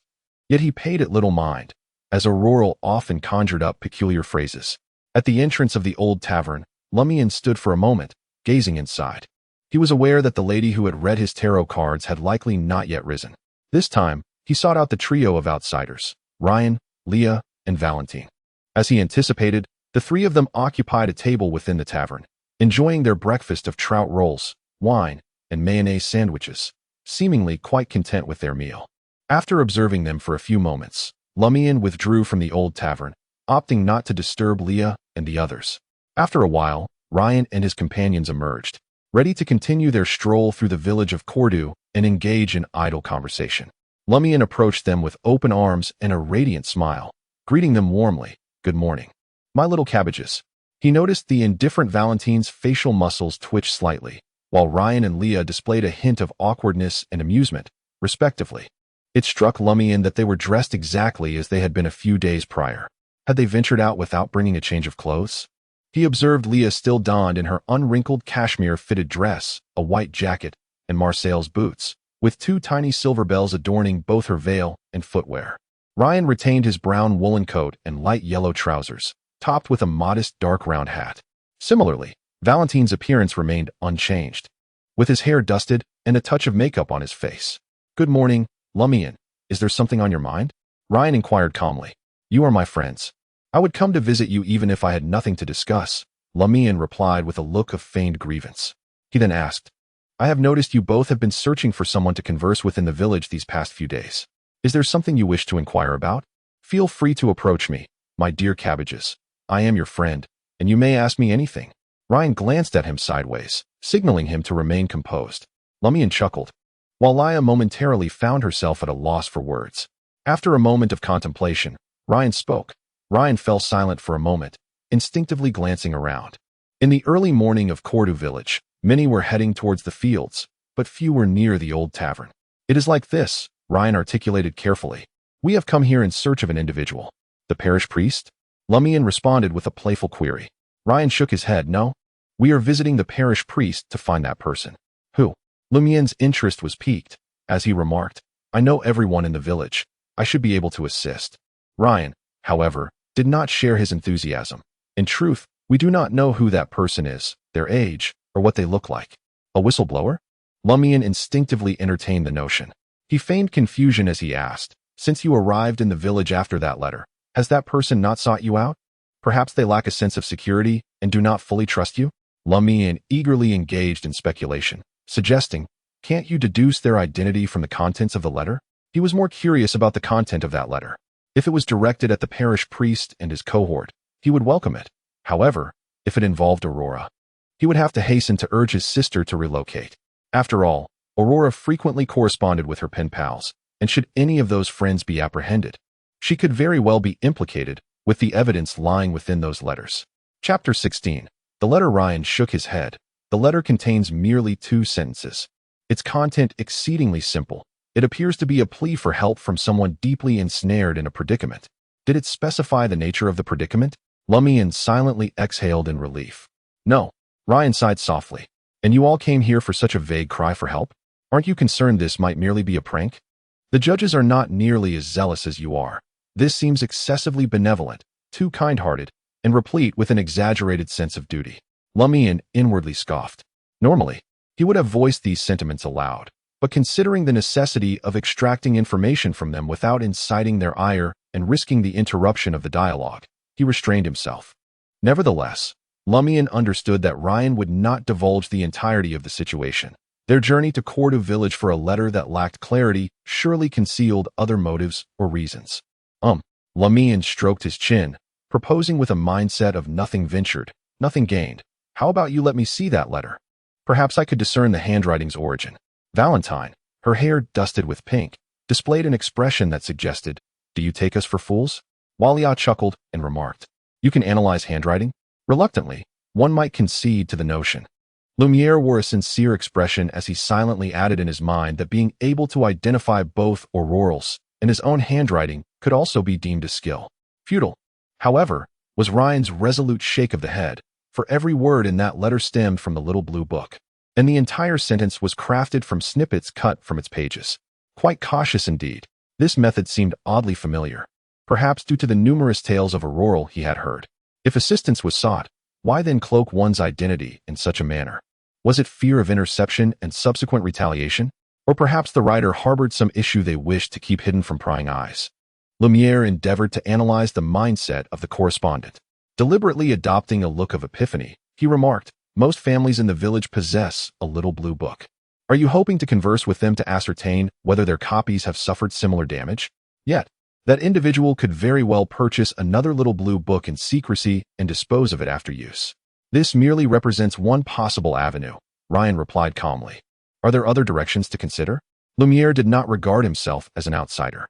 After a moment's contemplation, Ryan stated, "Given the request for assistance, it implies the existence of harm. Something must be occurring that leaves traces behind." A sound point indeed. Lumiere displayed an expression of sympathy for Ryan and the others, as though he shared in their plight. With solemnity, he vowed, "My dear companions, I shall keep a vigilant eye for you, hoping to uncover some clues." Leah had already adjusted her mindset and inquired, "Since we are friends, I have a question I would like to ask you." "Do not hesitate," Lumian Li replied with a smile. "When you referred to us as cabbage, why did the villagers in the tavern laugh?" Leah was quite curious about this. Although the term might seem embarrassing, it was said to be a common local slang, which, logically, should not provoke laughter. In slang, cabbage conveys meanings of cuteness or beloved, with terms like my cabbage or little cabbage predominantly used in 2 contexts, among close friends or from elders to juniors, similar to expressions like my bunny or my chick. He emphasized the word close. Then, with an innocent expression, he added, "At that moment, I merely hoped we would become close friends." He appeared to be genuinely naive, as if he did not comprehend any underlying implications of that intimacy. "I see you want to assume the role of our elder." Leah finally understood why the villagers had laughed. Though Lumian Li's explanation might not have been entirely truthful, it was at least logically convincing to her. Ryan nodded in agreement. "Is there anything else?" "No," Lumian Li replied, not wanting to appear overly eager, lest it raise suspicions about him and Aurore. His sister could not withstand scrutiny. After a while, his companion, Raymond Craig, approached. "Lumian Li, have you decided which legend to investigate next?" Raymond asked upon greeting him. In recent days, he has exhibited greater enthusiasm regarding this matter than Lumian, especially since he has not encountered that peculiar dream nor discovered any alternative means to acquire treasure. Not yet. The owl had even visited him, and before confirming the situation, Lumian dared not investigate the truth behind the legend. He casually sought an excuse. "So, you won't be leaving the village in the coming days?" Lumian retorted. Upon seeing Raymond nod, he smiled and added, "What a coincidence. I too cannot leave the village for the next few days." "Why?" Raymond inquired, perplexed. Lumian lowered his voice, adopting a serious demeanor. "This morning, I encountered that owl, the one from the wizard's legend. It said that if it weren't for the church in the village and the watchful eyes of the divine, it would have taken my soul and cast it into the abyss. Raymond was struck with fear and astonishment, trembling all over. Is that true? I told you not to provoke such malevolent creatures. As he murmured this, he suddenly noticed a smirk on Lumian's face, prompting him to recall his friend's true nature. Are you playing a prank, deceiving me again? He exclaimed, exasperated. He was frustrated with himself, fully aware of Lumian's character and having been duped numerous times before. Yet, he still fell for such an absurd tale. Do you really believe something so outrageous? Lumian chuckled. That was merely a jest to prevent you from succumbing to pressure and rushing to the church for confession, he silently added in his mind. With a sigh, Raymond finally relaxed. Lumiere then cautioned, although the tale I just recounted was fabricated, it serves to convey that pursuing the truth behind the legends may entail certain perils. If possible, refrain from venturing beyond the village and the sanctuary of the church. After speaking, he murmured softly to himself, this is indeed the truth. The story was largely concocted, with only a smidgen of reality interwoven. Were it not for the multitude of tasks requiring assistance thereafter, I would not have felt compelled to convey Aureole's admonition in a different manner. The fate of others is of no concern to me. Raymond, recalling the moment of terror he had just experienced, nodded in understanding. Very well. He chose to steer clear of the legends and instead inquired, when it comes to selecting the spring sprite, who will you cast your vote for? I too shall choose her, he affirmed, feeling a sense of relief. Just yesterday, Ava had hinted to him to support her during the voting. Thus he believed it prudent to aid her in garnering additional votes. Not far from the old tavern, outside a particular dwelling, Ryan, Leah, and Valentine did not rush to engage in idle chatter. Was it truly wise to reveal so much to that individual? Valentine questioned, covering his mouth and nose with his hand, the air heavy with the faint aroma of domesticated fowl droppings. Leah fiddled with a silver bell atop her head. I cannot ascertain whether it was wise or not. I can only affirm one thing. My divination revealed that he is indeed a valuable ally. In circumstances where progress is elusive, judiciously divulging certain information can effectively prompt those concerned to act out of fear, thus serving as a potent investigative strategy. Lion elucidated his intentions, and henceforth, we shall observe him closely to discern his actions and the individuals he seeks out.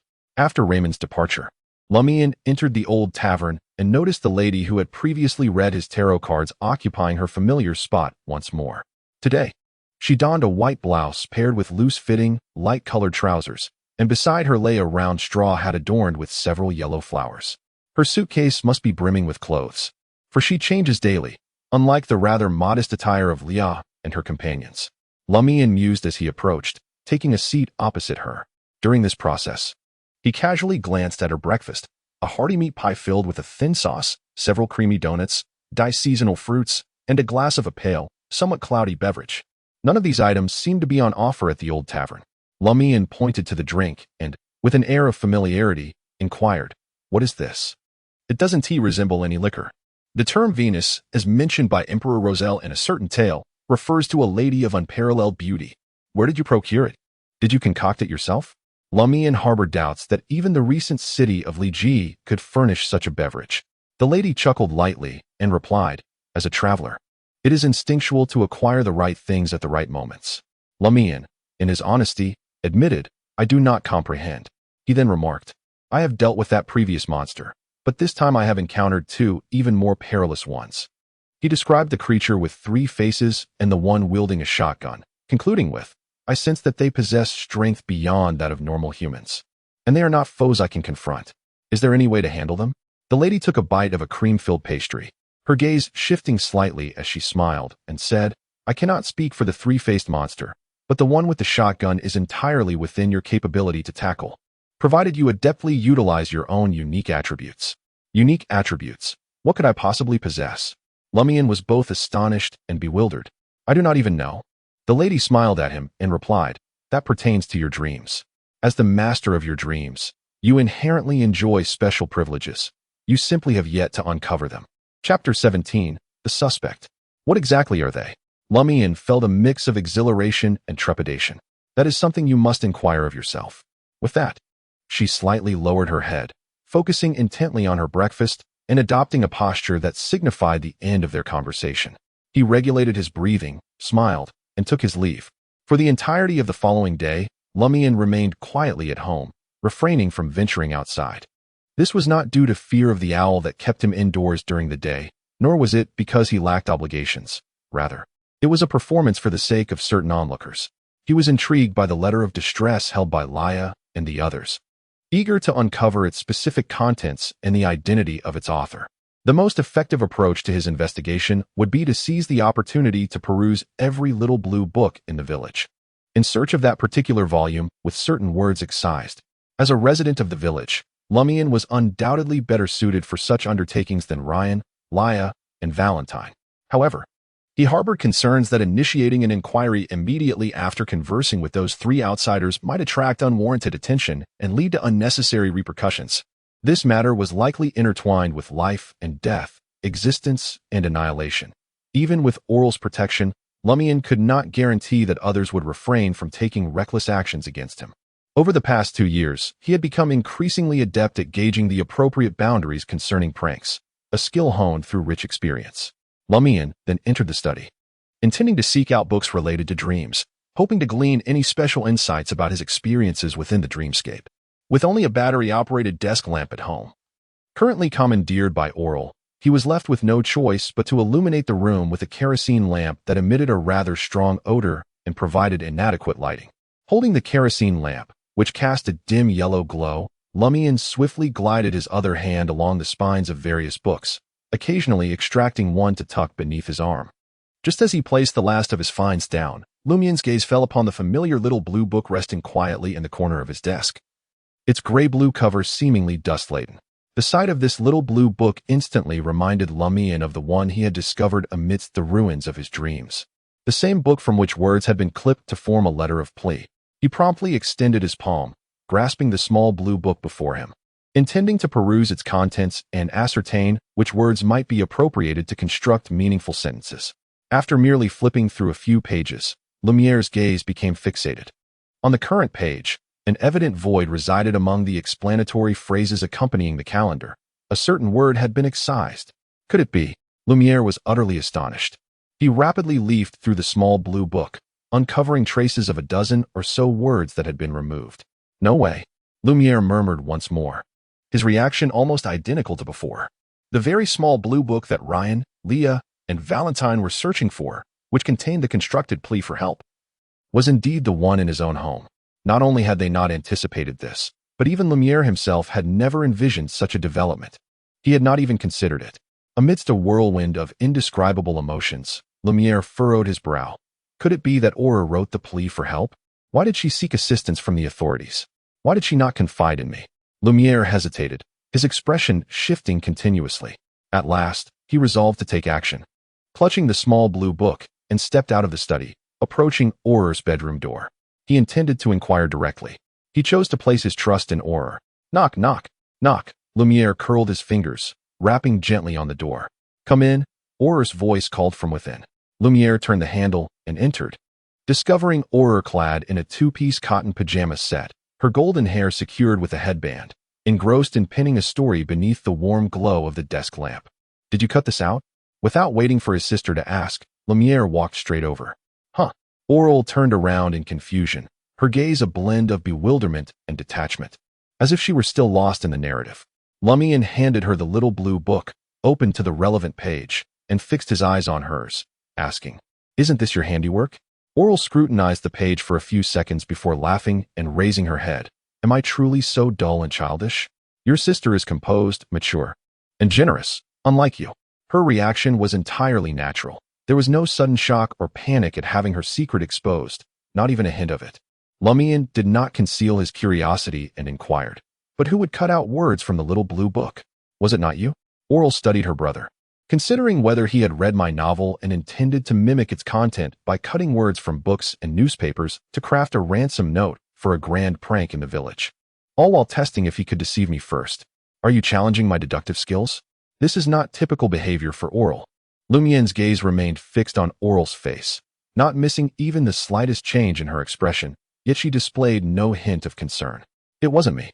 Lumien furrowed his brow, pondering who else could have done it. Aurore chuckled. You continue with your little deduction game. I must get back to my writing. If I have time tomorrow, I will help you uncover the truth. Who could it be? Under the luminous red moon in the sky, Lumian found himself ruminating once more. He endeavored to engage in reasoning. In our household, there are only two individuals, and Aurore, being an extraordinary sorceress, would not permit anyone to wreak havoc within our abode.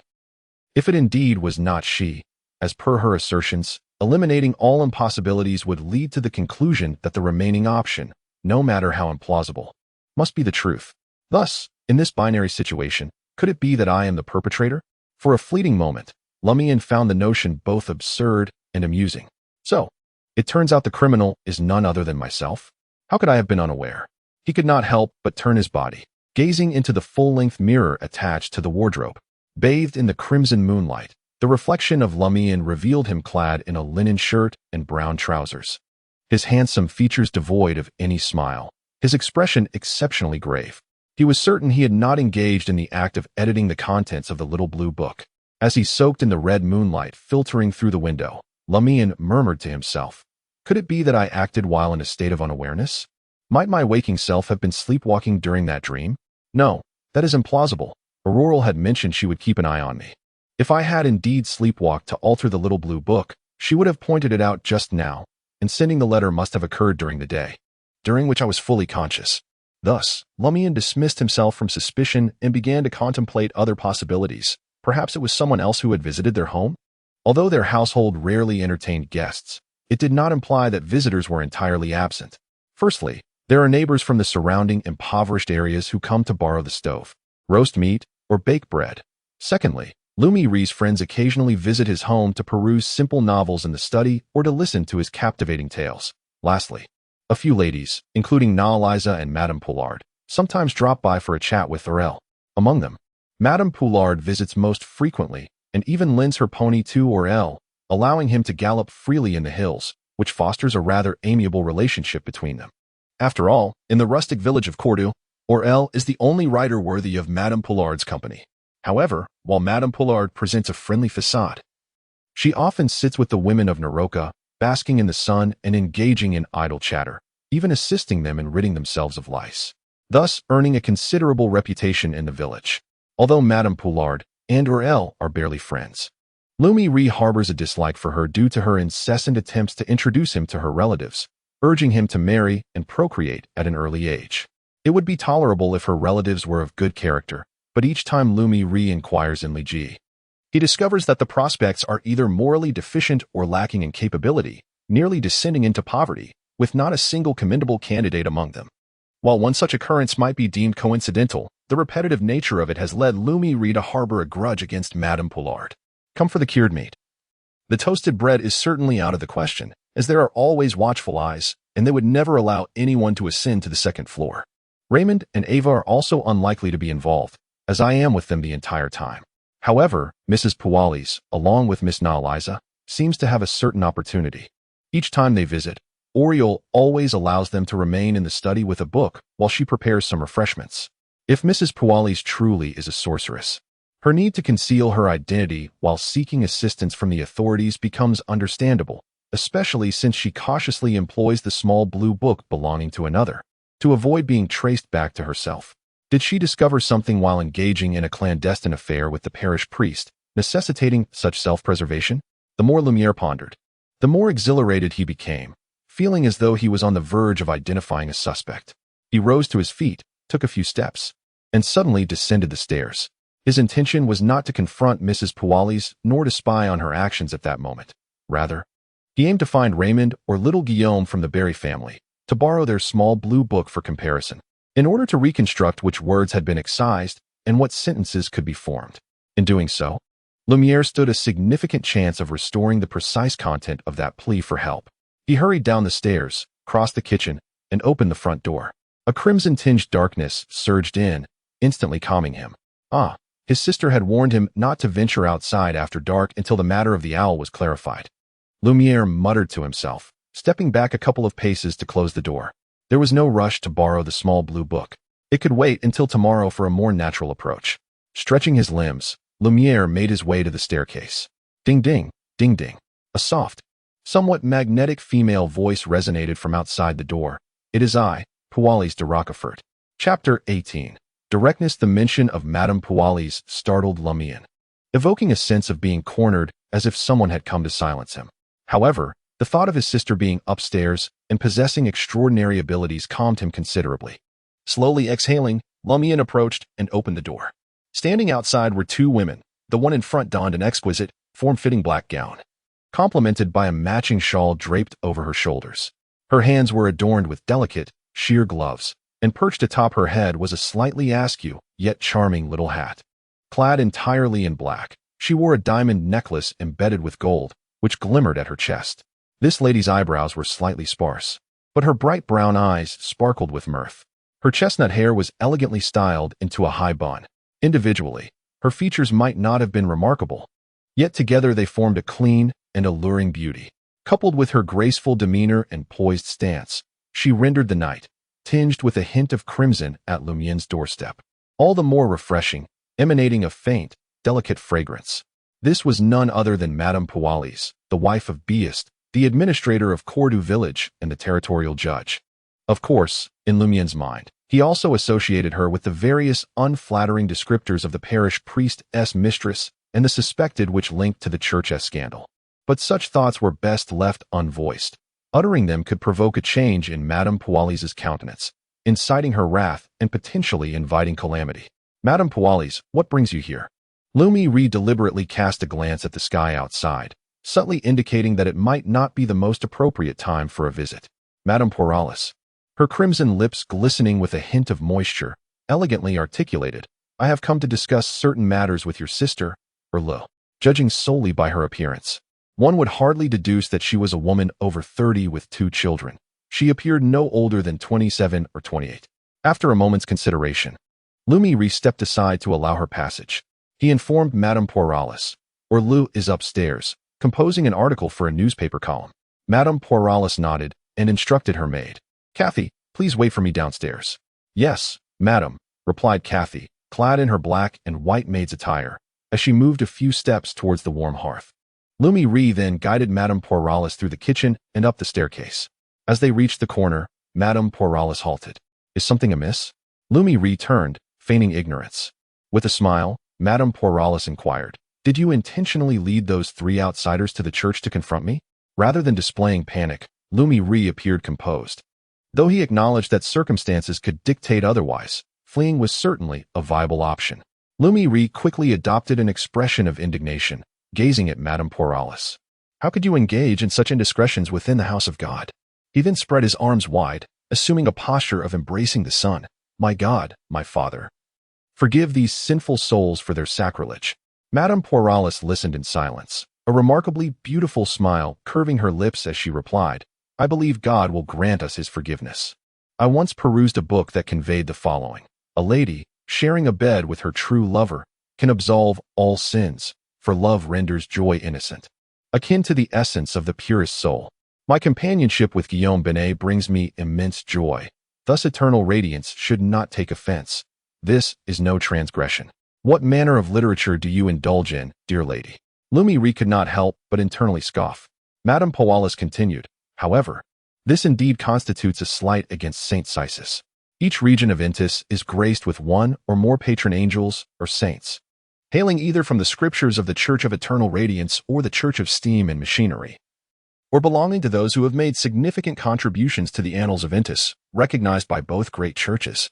In the region of Dalje, the patron saint of the Church of Eternal Radiance is Saint Cisis, meaning that every Church of Eternal Radiance here could rightfully be called Saint Cisis Church. However, for the sake of distinction, only the largest and most central one bears this name, while others are designated by alternative titles. Indeed, Lumian Li nodded solemnly. Isn't the parish priest ashamed of himself? Madame Pualis burst into laughter. Once her mirth subsided, she addressed Lumian Li. I too advised him at the time, saying, oh dear, how can we engage in such activities within the Church of Saint Cisis? And do you know how the parish priest responded? He said, St. Cisis shall simply have to endure. In a moment of confusion, Lumian, lacking experience in such matters, found himself at a loss for words. He was, after all, blaspheming against the saints. Finally, he managed to utter a phrase. He was that kind of person, audacious and straightforward, akin to a rogue, bursting through the doors of your soul with profanities, in stark contrast to the gentleman of Darlich. Perhaps it was precisely this audacity that led me to share a bed with him. It was merely a natural manifestation of male desire. Even in the presence of a saint, he would have made them wait. Though Lumian was inexperienced, he had perused several novels penned by Aurore, and in that moment, he was indeed governed by his lower instincts. No, at that time, his mind was vacant, filled instead with other fluids. Madame Puali smiled faintly. I understand that is the case. Yet in such circumstances, he truly appeared quite alluring. You are indeed an inexperienced youth, unaware that identical words can evoke vastly different sensations depending on the context and atmosphere. I recall my first encounter with the parish priest. He stood there, gazing into my eyes, and directly stated, Pualis, I wish to explore your body and soul more intimately. Had this been another time, I would have deemed him a crude and vulgar lecher, hastily calling for assistance to intervene. Yet, in that moment, my body softened, for the ambience was simply perfect. As she spoke, Madame Pualis's smile became enchanting. It is akin to when I find myself attracted to a man. I would say to him, why not come to my home tonight? If he truly arrives, I shall lead him directly to the bedroom and declare, I wish to share a bed with you. I love you. I would express, Madam, you are my son. How talented. Mrs. Pualis complimented. As she spoke, she leaned forward, her gaze becoming glistening. A warm breath brushed against Lumian's ear, accompanied by a softly resonant voice imbued with a magnetic allure. I desire to share a bed with you. In that instant, Lumian felt a shiver run through him, his body tingling as if he had touched a faulty radio lamp. He abruptly stepped up the stairs and said to Mrs. Pualis, Aurora must be waiting for you. Indeed, Mrs. Pualis straightened her posture, a faint smile gracing her lips, her eyes, like water, receding with composure. It was as if nothing had occurred moments prior. This woman, Lumian suddenly felt a pang of fear.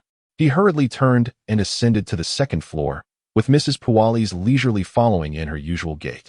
Upon hearing the doorbell, Aurora waited outside the bedroom. So slow, she glanced at Lumian. He subtly explained, we discussed matters regarding the church, understanding immediately.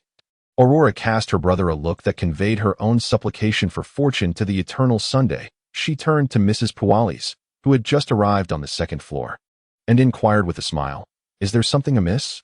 Mrs. Pualis gestured towards the study door and suggested, shall we listen first? Very well. Aurora retained a modicum of politeness. As he observed his sister and Madame Pualis enter the study and close the wooden door, Lumian subtly nodded, maintaining an outward semblance of normalcy, devoid of any trepidation associated with revisiting the scene of the crime. At that moment, a thought flickered through his mind. Madame Pualis might very well be a sorceress. And could I possibly acquire extraordinary powers from her? This prospect seemed far more accessible and secure than confronting the enigmatic owl or delving into the perilous dream ruins in search of the truth about sorcery. Moreover, exploring those dream ruins was imperative. Unraveling their secrets as swiftly as possible to mitigate the lurking dangers would be prudent, especially after attaining such extraordinary powers. However, as this notion took root, Lumian suddenly felt a surge of caution and shook his head. He began a mental self-examination. How could he entertain such thoughts? The nature of Madame Pualis, whether she was friend or foe, remained ambiguous. It would be reckless to seek extraordinary powers through her. Indeed, her recent demeanor had not suggested benevolence. In fact, it had exuded an air of danger. Lumian had been aware of his sister's sorceress nature for nearly 2 years. While he had previously sought extraordinary powers, he had never exerted such relentless effort as in recent days. Regardless of whether the opportunities were favorable or fraught with risk, if they appeared promising, he was eager to engage with them, akin to a long-starved individual who does not discern between delicacies. Yet, the pursuit of extraordinary powers could not be abandoned. It simply required discernment. After all, the perilous dream had undeniably revealed itself, and the undercurrents within the village were growing ever more turbulent. Chapter 19. Meditation. Madame Pualis did not converse with Aurore for long. After a mere 10 minutes, they emerged from the study. Lumian accompanied his sister, escorting Madame Pualis all the way to the door. He then turned to Aurore and inquired, what did she ask of you? Aurore shrugged her shoulders and replied, she requested that I lead the singing at the praise celebration, which I declined. In the region of Dalier, the role of the lead singer is typically filled by the church choir. However, the village of Cordu lacks such resources and must rely on skilled singers to take their place. As for the instrumental performances, the villagers are not troubled by this. In communities with a shepherding tradition, music, or rather, instruments are an integral part of daily life. It is well known that shepherds spend most of their time outdoors, residing in huts or digging pits. Beyond their companions and flocks, the only other entity they frequently engage with is the flute they carry. Whether herding, playing cards, or conversing, it is almost customary for every shepherd to play the flute to soothe their inner selves. Hence, to describe a shepherdess plight as one of dire poverty is to say that he does not even possess a flute. Seeing his sister's resolute stance, Lumian felt a wave of relief wash over him. Those celebrations were merely an occasion for merriment. To assume the role of the protagonist would not only be a waste of time, but could also invite unwarranted envy. To preserve his vision, Lumian opted to wash up and retire to bed after only a brief period of reading, while earnestly contemplating how to safely explore any unique qualities he might possess within his dreams. The lady's suggestions had proven remarkably accurate on several occasions, leading him to unconsciously place his complete trust in her words. In the stillness of the night, Lumian once again entered the realm of dreams, where he awakened. He instinctively patted his pockets, counting to confirm that the 217 firkins and 25 kopecks he had acquired remained intact. With a sigh of relief, Lumian hoisted his axe and pitchfork, descending the stairs with purpose, heading straight for the hearth. The fire had long since extinguished. When I'm not dreaming, the clock here still ticks. Lumian furrowed his brow slightly. In such a vivid dream, how could he possess any extraordinary traits? The phrase "the clock still ticks" is a saying from the Dali region, meaning that time does not pause for humanity. It perpetually flows forward. He then approached the full-length mirror attached to the wardrobe, meticulously examining his body inch by inch, searching for any discrepancies compared to reality. All appeared normal. Previously, in order to facilitate his lucid dreaming, Aurore had taught him some rudimentary meditation techniques, devoid of any mystical elements. He now sought to test whether he could discern any peculiarities in his mind and body amidst complete stillness. Lumian deepened the intensity of his breathing, slowing its rhythm accordingly. Simultaneously, he conjured an image of a crimson sun in his mind, directing all his attention and thoughts toward it, thereby eliminating any chaotic distractions. This was a specific instruction from Aurore, emphasizing the importance of selecting tangible, illuminating entities for meditation, to avoid being ensnared by nefarious or corrupting influences. As a devout follower of the eternal sun, Lumian's first instinct was to envision the sun. His spirit gradually settled, and the entirety of the world within his perception seemed to dissolve into that singular, blazing crimson orb. Suddenly, Lumian perceived a sound, seemingly emanating from the infinite heights, yet as if it resonated right beside him, indistinct, yet echoing with the rumble of thunder. Within the ineffable hum, Lumian felt his heart race, as if an iron rod had been thrust into his skull and violently stirred. A surge of excruciating pain erupted, transforming the radiant sun into a hue of blood red. Swiftly shrouded in a profound darkness, the vision within his meditation shattered. Lumian abruptly opened his eyes, gasping for breath, overwhelmed by a sensation akin to imminent death. After what felt like an eternity, he gradually emerged from that near-death experience. Instinctively lowering his gaze, he scrutinized his body. To his astonishment, he noticed peculiar markings on the left side of his chest. Dark, thorn-like symbols appeared to emerge from his heart, intertwining in a chain that extended towards his back. At that moment, these tattoo-like forms began to fade slowly. Initially startled, Lumian's mind raced with thoughts. He hastily leaped from the bed and rushed to the full-length mirror, positioning himself with his back toward it. Straining his neck to the left, he attempted to glimpse the condition of his back. He barely discerned a chain of black thorns that seemed to burrow back into his body at the shoulder, indicating that this thorny chain had encircled his heart, binding it to the corresponding parts of his body. The black and dark blue symbols represent two distinct entities. The dark blue ones evoke a sense of familiarity, reminiscent of the elderly man who aided me during my wanderings. It was then that I began to experience dreams shrouded in thick mist. Lumian scrutinized the peculiarities that distinguished this realm from reality, until they gradually faded and vanished entirely.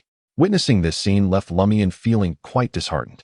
Although he had identified the uniqueness, it seemed utterly meaningless to him, for the process of summoning them forth was excruciating, akin to flirting with death. What difference was there in confronting the monstrous figure bearing a shotgun and delivering sustenance while teetering on the brink of unconsciousness? And if he were to wait until he regained the strength to fight, the uniqueness would likely dissipate. The climate in the dream was notably cold, reminiscent of early spring in the mountains, and Lumian found himself uncomfortable, exposed. He hastily donned his garments. Merely undertaking this simple task left him utterly fatigued. With a throbbing headache, it was evident that the impact of his recent meditation would not be swiftly mended.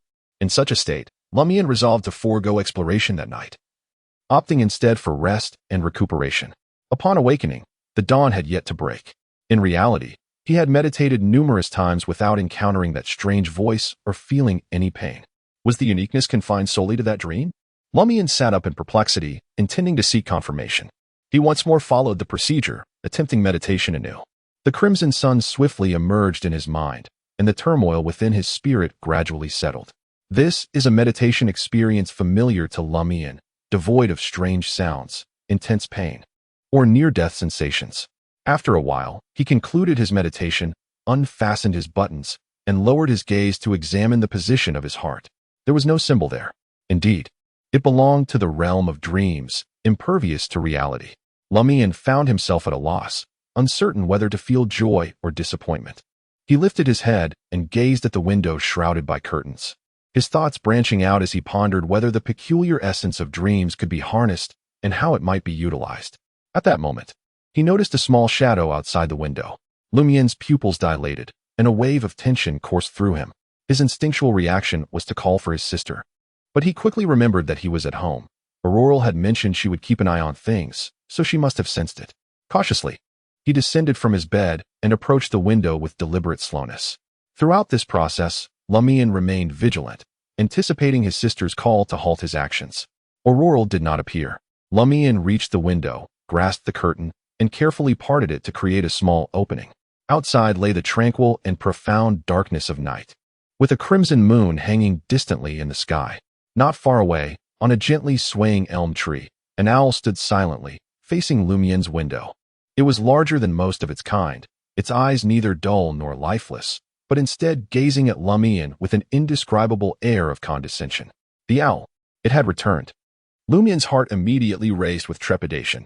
The owl, much like the last time, met Lumiere's gaze for several seconds before unfurling its wings and soaring into the depths of the night without uttering a sound. Lumiere found himself momentarily speechless. After a considerable pause, he drew the curtains and muttered irritably, "Is there something wrong with your head? You come to take a glance, yet never speak a word before departing. Are you mute? Or is there a deficiency in your intellect that prevents you from mastering human language after all these years?"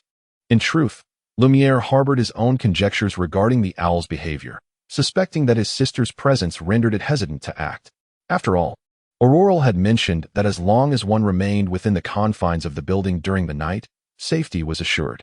Had he impulsively leaned out of the window, the owl likely would not have departed so quietly. After venting his frustrations, Lumiere decided to draw the curtains once more and catch a bit more sleep. His gaze casually swept outside, only to suddenly freeze. A figure was slowly traversing the edge of a small grove a few meters away. She wore a dark, coarse long dress, her hair thin and pallid. Naroka.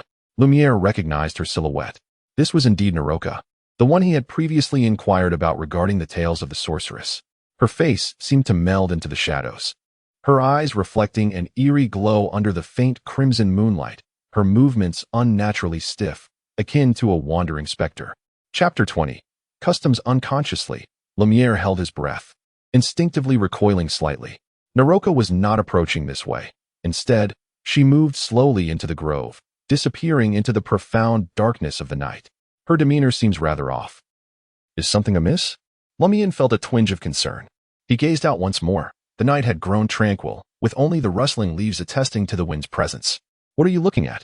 Oriole's voice suddenly resonated behind him. Lumian, pleasantly surprised, turned around to his sister, clad in her two-piece nightwear, and inquired, "Have you sensed something amiss as well?"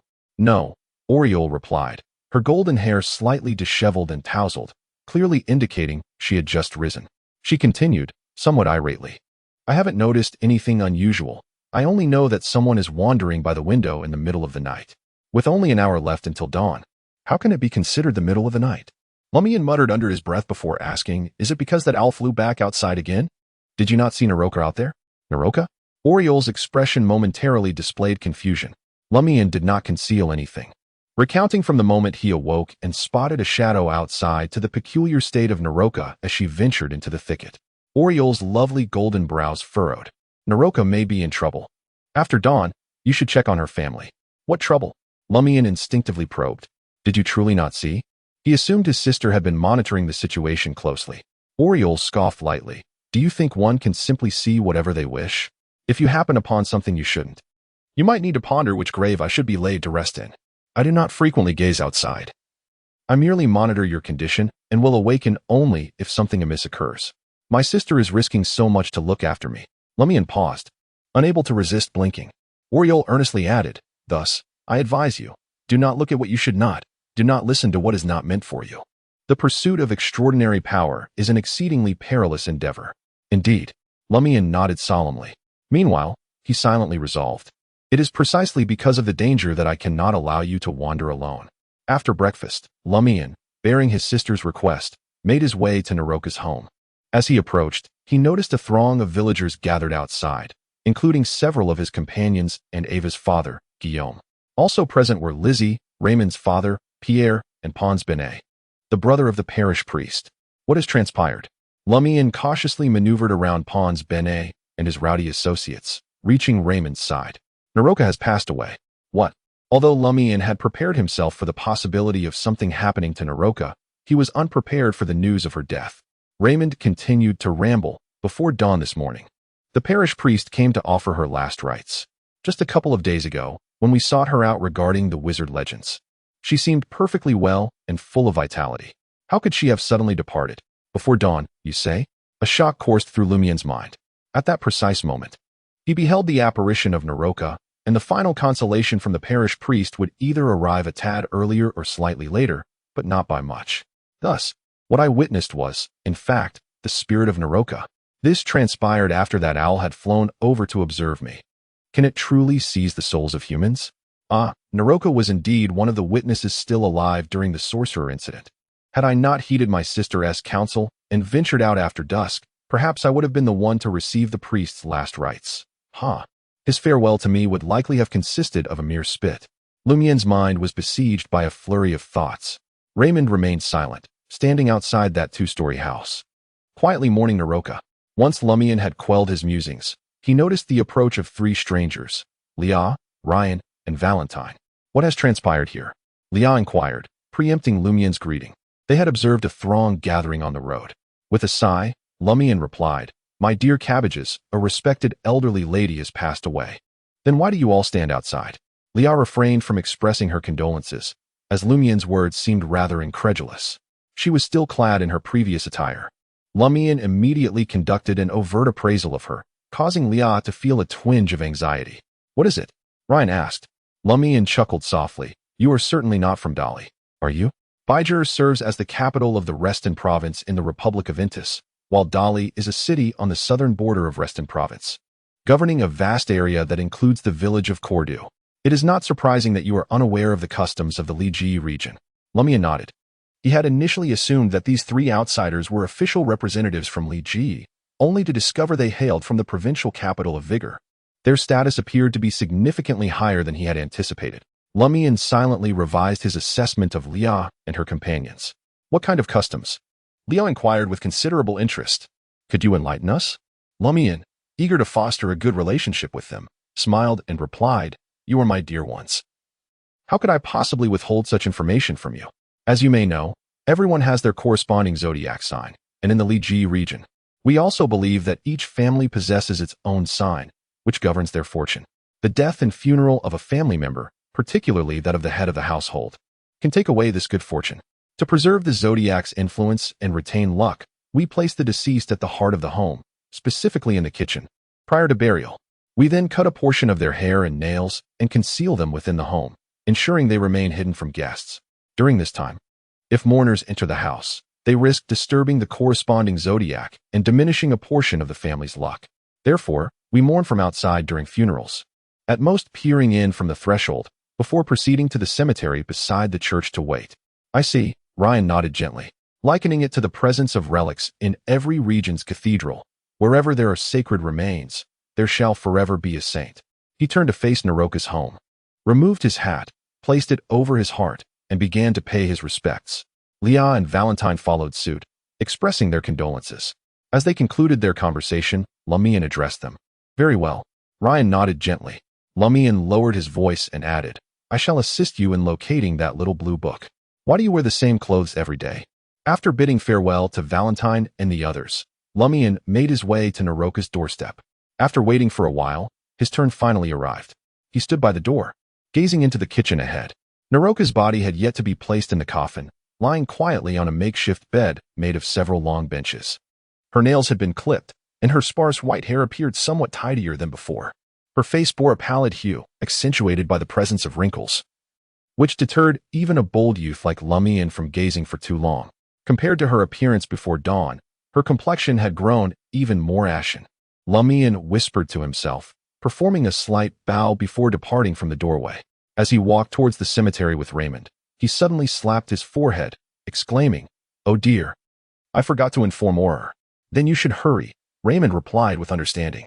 Aurore often preferred to stay indoors, and without her brother, she would remain oblivious to the events transpiring in the village.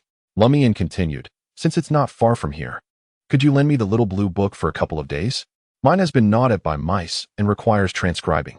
"Certainly," Raymond agreed. Aurore couldn't help but sigh. "It seems trouble has indeed arisen.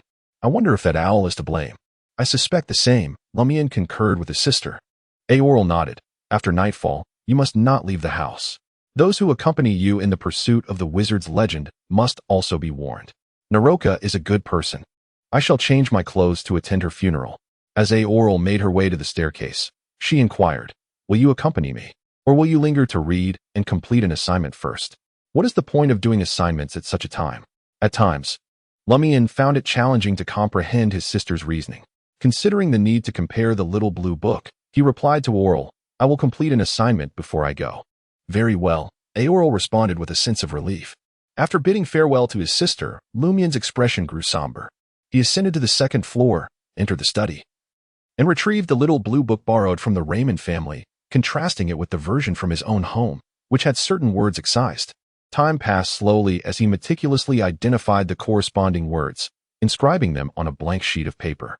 Lumian diligently pieced together the fragments and adjusted the structure to fit the length of 2 sentences.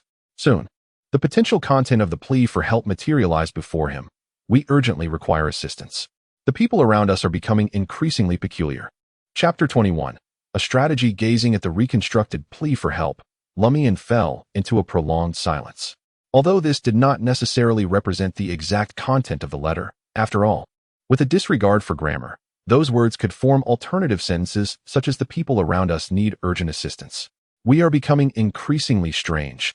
It still enveloped him in an indescribable weight, as if something heavy pressed upon his heart. In times past, he might have dismissed the sender as a prankster, but in the present day, the peculiarities in the village of Cordu have become increasingly frequent. And this is merely the portion he has stumbled upon. He cannot act as though he has seen nothing, nor can he feign ignorance of the unfolding events. His sister once stated that a rational individual must learn to circumvent danger. One cannot linger beneath a crumbling wall after recognizing its imminent collapse. He must swiftly depart from Cordu Village alongside his sister. As for the anomalies present here, it is only natural that those in authority will address them, and the villagers will surely be safeguarded by them. Lumian bears neither the obligation nor the requisite ability to shoulder this responsibility. Moreover, he must hasten his exploration of the dream ruins, striving to acquire extraordinary powers within a brief span of time to prepare for any unforeseen incidents that may arise during their departure. Lumian's mind grows increasingly lucid, filled with a sense of urgency. His greatest fear is that he and his sister will not have the opportunity to escape Cordu Village before an eruption of anomalies occurs. Should that happen, he must ensure that he does not become a burden to her, which necessitates his becoming significantly stronger than he is at present. He deliberately detoured to the stove, casting the paper into the flames. Upon exiting, Lumian made his way directly to the old tavern. The tavern's door stood firmly shut. The proprietor and bartender, Maurice Benet, was likely attending Naroka's funeral. However, as a tavern that also serves as an inn, it was implausible for all the doors to remain locked during the day, denying guests the opportunity to come and go. Lumian navigated to the side path and pushed open the tavern's rear door. Upon reaching the staircase, he glanced into the hall, finding it devoid of any presence. With a series of soft footsteps, Lumian ascended to the second floor, pausing outside the enigmatic woman's chamber. Noticing the absence of a do not disturb sign dangling from the doorknob, he inhaled deeply and exhaled slowly, then raised his fingers to gently rap on the wooden door. Knock, knock, knock. He struck 3 times, yet silence enveloped him from within. He knocked a few more times, but the stillness persisted. Is she not there? Lumian furrowed his brow, wondering if she had gone to attend Naroka's funeral. Wasting no further time, he descended the staircase, exited the tavern, and made his way directly to the cemetery adjacent to the church. As he walked, he passed by Naroka's residence. At this moment, the crowd gathered to bid farewell to the deceased had entirely dispersed, all making their way to the cemetery to await the proceedings. From a distance, Lumian caught sight of Father Pons Bene emerging from the house. He felt a surge of surprise and instinctively pressed himself against the adjacent building, seeking concealment. Was it not customary to refrain from entering the house during a funeral, to avoid disturbing the stars and jeopardizing good fortune? Father Pons Bene lingered at the entrance of Naroka's home, engaging in hushed conversation with a middle-aged man named Arno Ander, the younger son of the elderly woman. Once Father Pons Bene departed, Arno secured the door and proceeded in the direction of the cemetery. The circumstances surrounding Naroka's demise indeed seemed peculiar. Lumian mused silently to himself. He began to suspect that Naroka's death might not solely be attributed to that owl. It was far more likely linked to the mysterious machinations of Father Pons Bene and his associates. The owl may simply be fulfilling its own mission, coming to the village of Cordu to escort the souls of the deceased, pausing along the way to observe Lumian for a time. Of course, Lumian harbored a more chilling suspicion. Perhaps the parish priest and his associates shared a peculiar connection with the owl. Their eccentricities and clandestine activities might very well trace back to the legacy of that ancient sorcerer. Throughout the funeral, Lumian appeared silent and solemn. Yet he was constantly scrutinizing each villager, hoping to discern any signs of abnormality in their expressions. Regrettably, his efforts bore no fruit. However, this led him to a certain delusion. Some villagers might be wearing masks of a sort. Furthermore, the mysterious lady who had offered him the tarot cards did not make an appearance in the graveyard. As evening approached, within the semi-buried 2-story structure, Aurore glanced at his brother who had approached him and casually remarked, "Show me your paper." Lumian, with a serious demeanor, replied, "I have something to tell you." Aurore's gaze swept over Lumian's face. "Did some wild animal from the village snatch your paper again?" "No," Lumian said in a low voice. "I learned some things from those outsiders." Aurore's smile faded as he nodded for him to continue. Lumian recounted the peculiarities surrounding the small blue book from their home, his suspicions concerning Madame Pualis, and how he had borrowed the small blue book from the Raymond household, which allowed him to reconstruct the contents of the letter of distress. Finally, he proposed, "This indeed appears to be the best option at present. However, there exists a concern. If we abruptly depart from Cordu while the officials are conducting their investigation, might it arouse their suspicion and lead to our interception for a thorough examination? If I were not an extraordinary individual, it would matter little. But as an unrecognized wild extraordinary, I risk being apprehended and purified by the adjudicators." Lumian, lacking experience, had previously overlooked this issue and found himself momentarily at a loss for words. After a brief pause, he suggested, "Should we force our escape and then seek refuge in another city or even another country? Do you hold me in such high regard?" Aurore stifled a laugh, observing, "From my perspective, those 3 outsiders appear quite formidable. If there were only one, I might manage, but there are 3 of them. Moreover, how can you be certain that there is not a hidden ambush outside the village, waiting for the suspect to be startled into revealing themselves and fleeing?" Lumian found himself at a loss for retort, reluctantly conceding that, in comparison to his sister, he remained too inexperienced and naive, particularly in moments of critical thought. "You are indeed too reckless," Aurore remarked, though she acknowledged it was typical of youth to possess a certain audacity. After a pause, she continued, "Tomorrow morning, you will visit the administrator on my behalf and send a telegram to the Novel Weekly, inquiring about the timing of the previously mentioned writer's salon." Aurore was a columnist for Novel Weekly and enjoyed considerable popularity among readers. In the village of Cordu, the administrative officer and the parish priest each possess a telegraph, responsible for urgent external communications. While villagers may use it when necessary, they must pay a sufficient fee. Noticing the look of confusion on Lumian's face, Aurore smiled and succinctly explained, "The literary weekly has long sought my participation in events in Trier, which I have consistently declined, including the recent writer's salon. Thus, our departure is entirely reasonable. Even if we are observed discreetly, it is unlikely we will be treated as suspects. When the time comes, I have ways to temporarily evade their scrutiny. As long as we remain untainted by extraordinary occurrences, we stand a good chance of leaving Cordu smoothly.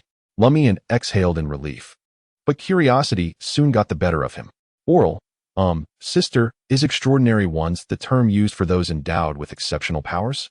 Indeed, Aurore replied without elaborating further. She then chuckled. I can't believe you are willing to abandon your friends and flee Cordu so directly. What happens to others is of no concern to me, Lumian retorted. The utmost priority is ensuring your safety. Aurore laughed heartily. Come now, repeat what you just said. I find it quite endearing. How many times have you uttered similar sentiments? Yet each time, you either offered discreet assistance or pretended to casually remind them. Those were trivial matters, Lumian defended. But the current anomalies pose a threat to you. All right. Aurore bore a demeanor that suggested she would not engage in disputes with the children. It was time to prepare dinner, and today it was your turn. Lumiere acknowledged with a slight hum and made his way to the stove. The night was shrouded in darkness, obscured by the clouds, as the crimson moon hung high.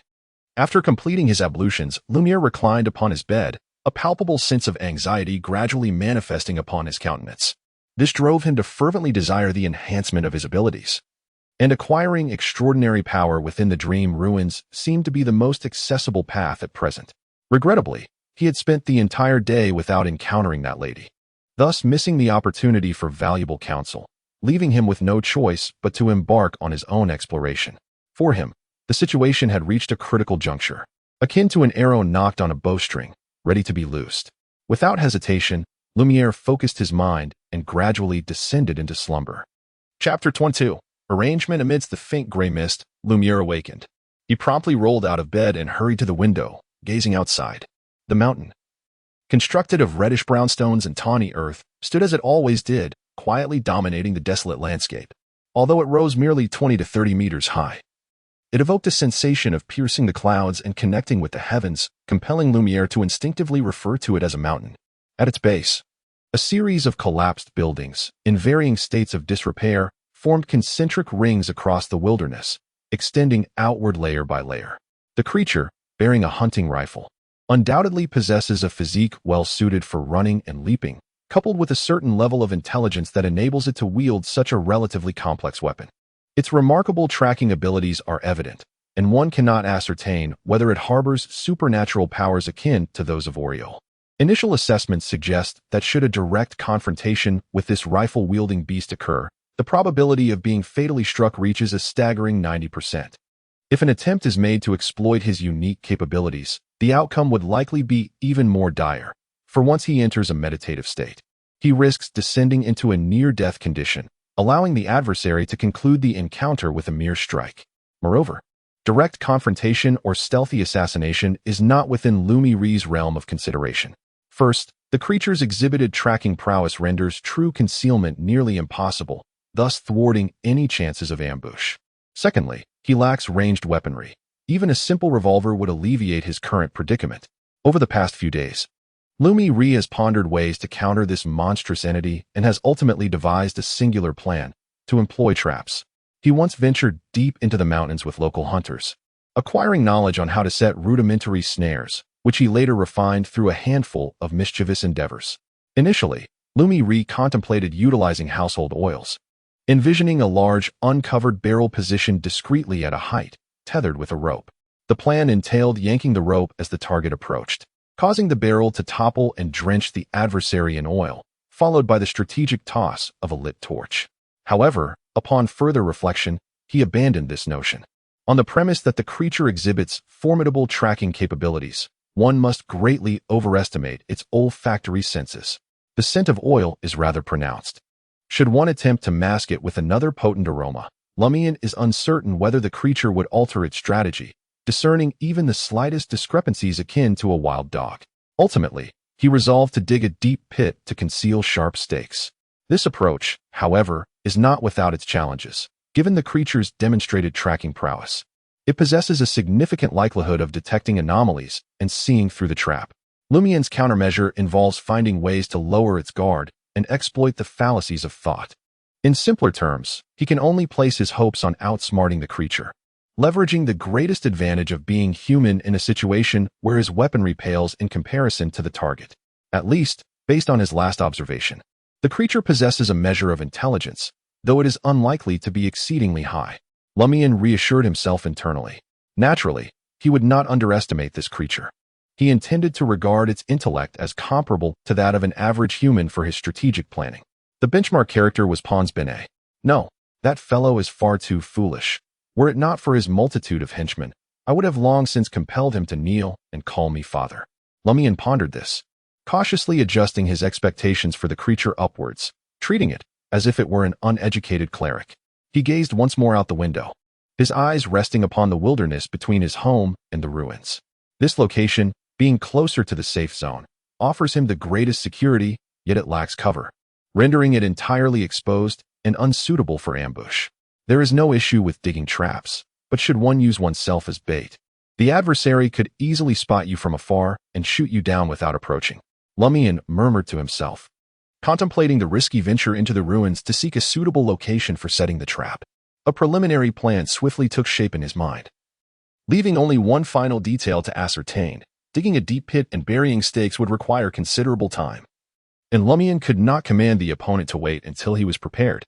After a moment's reflection, Lumian opened his arms wide, adopting a posture of embracing the sun, and prayed with greater fervor than ever before. My God, my Father, please grant me the strength to vanquish that monster. Praise the sun. Most matters in this world are fraught with uncertainty, and Lumian, resolute, took up his pitchfork and axe, leaving his bedroom for the study. Considering the weaponry of his target, he resolved to change his protective gear. Lumian shed his cotton jacket and bound several hard-covered books to his chest and back with rope. This was his makeshift armor. Vaguely, he recalled his sister once mentioning that this could lead to internal injuries, but such concerns were now secondary. Lumian moved his body to ensure that the weight of the books would not excessively hinder his combat ability. He donned his leather jacket once more and descended to the lower level, rummaging for materials necessary for setting the trap. Before long, he found a shovel in his hand and a bundle of rope at his waist, one for climbing and the other for crafting a net, replacing branches. Once prepared, Lumian took a deep breath and, with his right hand gripping the iron axe, pushed open the grand door. A faint gray mist lingered over the desolate wilderness as he advanced step by step towards the peaks that seemed stained with blood. In the deathly silence, Lumian reached the edge of the ruins. Without exhibiting any signs of alarm, he began his exploration, moving slowly into the depths of the ruins, just as he had before. Halfway through, he altered his course, veering towards the collapsed building that housed the shovels and pitchforks. As he neared his destination, Lumian meticulously surveyed the terrain, seeking an appropriate spot to set his trap. He collected the shovel and other tools, retracing his steps to the chosen location, where he swiftly began to construct the trap. After initially modifying the fissure itself, he used his axe to sever and sharpen several lengths of wood, placing them at the bottom of the trap. Next, he wove a net of rope and laid it over the trap, covering it with a layer of loose earth to blend seamlessly with the surroundings. Once this task was accomplished, he imagined himself as the monster, pursuing him to this very trap. If it were to detect the trap, it would undoubtedly circumvent it or possibly leap over it, likely landing in this position. What I need is for it to see me the moment it arrives here. Unlike before, thus I must remain hidden. Lumian measured the distance with his foot and discerned the direction with his eyes, gradually approaching a relatively intact wall. He crouched beside it, confirming the visibility from his vantage point. Then, he commenced digging a second trap.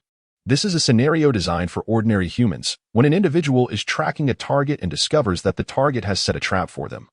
They often feel a sense of triumph and urgency, neglecting the possibility of a second trap and impulsively pouncing on their prey.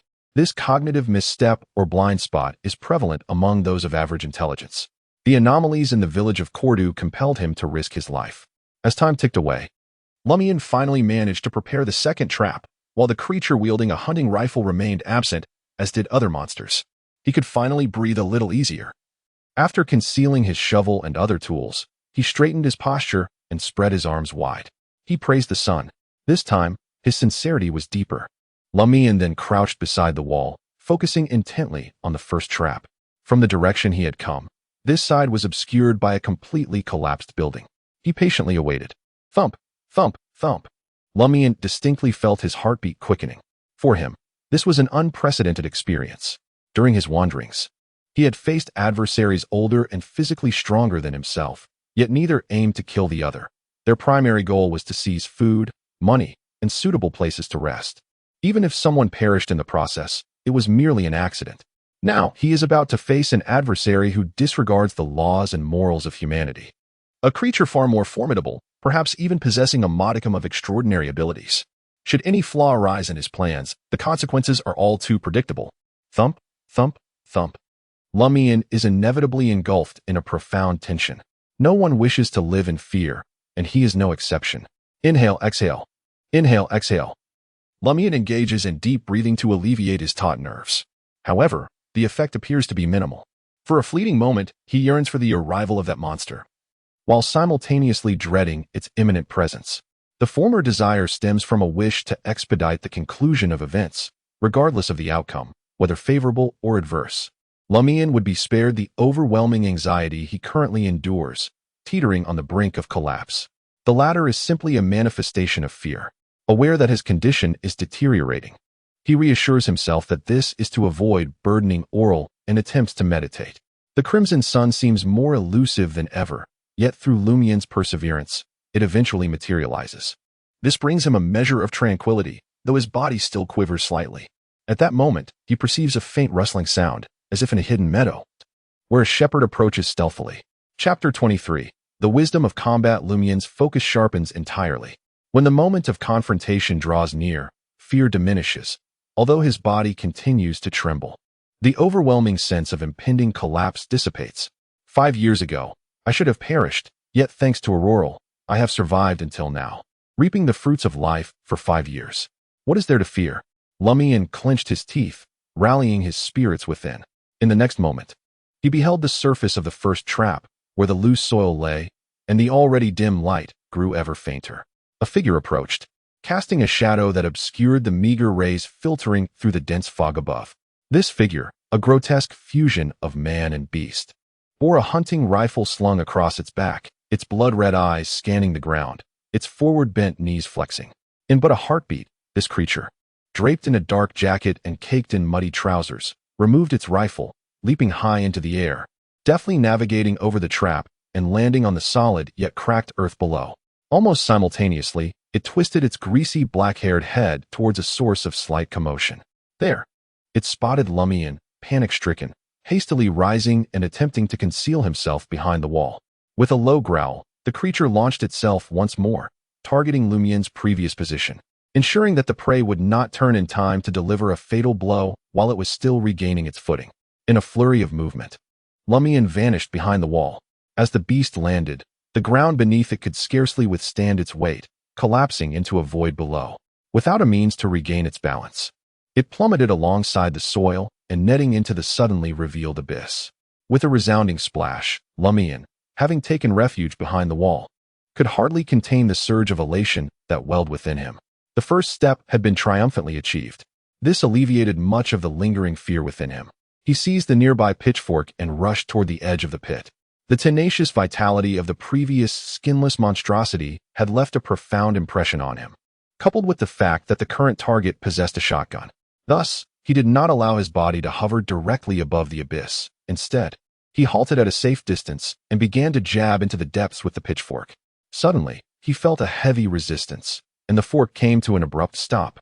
Immediately, a powerful force surged through the pitchfork, yanking him toward the trap. Caught off guard, Lumian was pulled forward a step. He forsook the observation of the pit's depths, discarding the pitchfork and pivoting his body to leap towards the uncollapsed wall. Thud! A heavy impact struck his back, as if he had been mercilessly slammed by a colossal hammer. A coppery taste flooded his throat, accompanied by a distinct metallic tang. Almost simultaneously, he beheld a creature, half man and half beast, leaping out of the pit. It brandished the single-barreled shotgun, its jacket torn at the chest and abdomen, revealing several gruesome wounds that had pierced through its body. Dark red blood, mingled with a pale yellow fluid, flowed profusely from the wounds, exposing glimpses of various internal organs. Clearly, the creature had sustained severe injuries from Lumian's trap, yet it had not reached the point of being entirely incapacitated. During its descent into the pit, It must have adeptly adjusted its posture to evade critical strikes to its head and chest, avoiding serious damage to its limbs as well. Otherwise, it would likely not have been able to escape the trap. Upon witnessing the creature's condition, Lumian immediately darted into the nearby ruins of a building, without a moment's hesitation. This was not a spur-of-the-moment decision, but rather a meticulously crafted plan. After all, he was uncertain whether the trap would ensnare the creature, and if it did, whether it would render it incapable of combat. Should it fail, and the adversary merely sustain severe injuries, Lumiere intended to engage in a game of hide-and-seek. This meant utilizing the environment to outmaneuver the target, prolonging the encounter until the creature could no longer suppress its wounds, leading to a significant decline in both strength and reflexes. At that moment, the opportunity would present itself. Bang! Another gunshot rang out, and Lumiere found himself surrounded by bullets, with a few specks of dirt splattering around him. Taking refuge behind a partially collapsed wall, he did not linger. He swiftly crawled through the gaps in the debris to the other side. Before he could rise, he heard the rush of wind as the creature leapt toward him. Thus, he skillfully navigated through the wreckage of the fallen building, alternating between evasion and concealment, deliberately avoiding direct confrontation with the beast while deftly sidestepping its attacks. Hide-and-seek was indeed Lumiere's forte. On numerous occasions, after executing his pranks, it was this very skill that spared him from a sound thrashing. As the chase unfolded, time slipped away rapidly. Lumiere himself began to feel breathless, while the creature exhibited a marked decline in speed, jumping ability, strength, and reaction. Thud! A sharp pain shot through his back, propelling him forward. The wall he had leaned against crumbled behind him, its stones scattering as it collapsed completely. This time, the creature chose not to circumvent him, but instead, it slammed its body against the obstacles in its path with great force. With all its might, the already precarious half-collapsed wall could not withstand the force. However, the creature also bled profusely, staining the ground a dark crimson. Although Lumian did not anticipate being flung in such a manner, his injuries were not severe.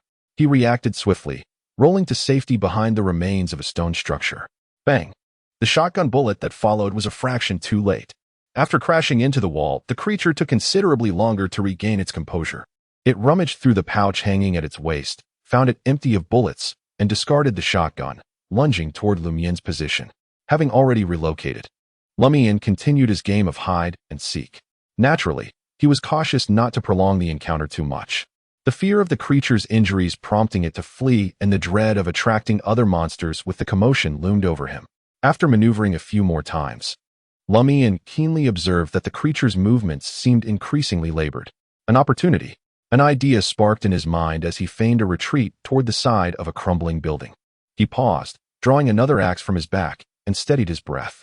In the blink of an eye, the creature veered around, appearing before Lumian. Without hesitation, he seized the moment while the creature was still disoriented, raising his axe and charging forward. He took a step, angled his body, lowered his shoulder, intending to use the technique his sister had taught him to shove the creature back, and then follow through with a decisive strike to its neck. Bang! Lumian surged between the creature's arms, pressing heavily against its chest. However, this reaction caught Lumian completely off guard. As if he were colliding against a formidable wall that would not budge. His heart sank, and he instinctively rebounded, preparing to plunge towards the ground in a desperate bid to escape the monster's assault. At that moment, a hand as swift as lightning reached out from the creature, seizing his neck with an iron grip. The monster exhibited no signs of struggle or difficulty in its movement. This was disastrous. He had been deceived. Pain shot through Lumian's neck as he was hoisted into the air, suspended helplessly. A creaking sound echoed as his head grew increasingly heavy and disoriented. The axe he had hastily swung not only failed to strike its intended target, but was also knocked aside. It dawned on Lumian that he had fallen into the monster's trap. While the creature appeared on the verge of collapse, it still possessed a flicker of fighting spirit, feigning weakness to lure him into attacking, no longer retreating. He had underestimated its combat cunning, failing to anticipate this ruse, leading him to this desperate predicament. The monster truly approached its limits, yet it could not snap Lumien's neck outright. Instead, it merely prolonged the struggle. As his neck threatened to break and the agony of breathlessness engulfed him, Lumien's mind began to dull, teetering on the brink of blankness. In that moment of near death, he suddenly recalled the lady's words. She had urged him to harness the unique qualities he possessed within this dreamscape. Unique qualities. Embracing a state of thoughtlessness and clarity, Lumian swiftly entered a meditative state. The crimson sun vividly emerged within his mind. In contrast to earlier attempts to calm his emotions through meditation, Lumian found himself striving to sustain the very existence of the sun that had fully materialized before him. Soon, a voice, seemingly emanating from unfathomable heights, yet echoing directly in his ears, pierced through Lumian's consciousness. An excruciating pain ensued, accompanied by a terrifying sensation as if his heart might leap from his chest. In that moment, Lumian forgot that a monstrous grip constricted his neck, threatening to shatter his bones. He overlooked the fact that his breath had become shallow and his mind began to succumb to oxygen deprivation. With a thud, he collapsed to the ground. The meditation was abruptly interrupted, and that indescribable, eerie sound vanished into silence. Yet, Lumian remained engulfed in suffering, utterly incapable of assessing the state of his body or the circumstances surrounding him. After an indeterminate duration, he finally emerged from that near-death experience. Without pausing to examine his neck, he pressed his hands against the ground, lifted his head, and gazed ahead. The half-human, half-beast creature crouched not far away, its arms extended forward and its head bowed low. At that moment, several penetrating wounds in its chest and abdomen continued to ooze a pale yellowish fluid mixed with blood, while its body trembled uncontrollably. He refused to grant the creature a moment to recover. Gripping the axe tightly, he swung it fiercely toward the nape of its neck. With a sickening thud, the axe embedded deeply into the flesh, halted by bone. Lumian summoned all his strength, yanking out the axe and striking again. Once, twice, thrice, the creature's head, accompanied by a splatter of fluid, thudded to the ground, rolling aside. Its body remained upright for a brief second before collapsing with a resounding crash. Throughout this ordeal, it offered no resistance, merely shuddering in place. In the next moment, Lumian's body bent forward, his hands naturally hanging down, allowing the crimson droplets from the axe to continuously cascade down. He exhaled deeply, finally able to breathe a sigh of relief. Chapter 24. The Harvest. Lumian did not dare to linger too long, fearing the approach of other creatures. After a brief respite, he endured the pain in his neck and back, along with some internal discomfort, and crouched beside the carcass of the beast. His right hand still gripped the axe. Wary that the prey might not yet be fully deceased, perhaps poised to spring up like the previous skinless monstrosity.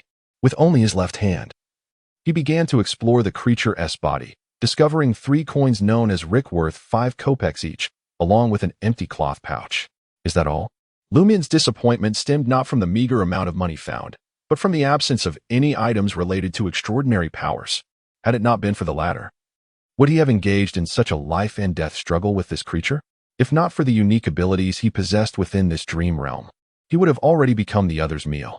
Lumian propped himself up, gazing at the head of the gun-wielding creature that had rolled aside, silently wishing for the desired treasures to be there. At that moment, he noticed a faint, deep red glow emanating from the creature's body, riddled with puncture wounds. The lights flickered like fireflies, irresistibly drifting toward the same destination. Lumian stared in rapt fascination, a surge of joy swelling within him. This phenomenon was undoubtedly closely linked to extraordinary powers. Before long, a viscous deep red substance appeared on the monster's chest, and no other glowing points emerged around it.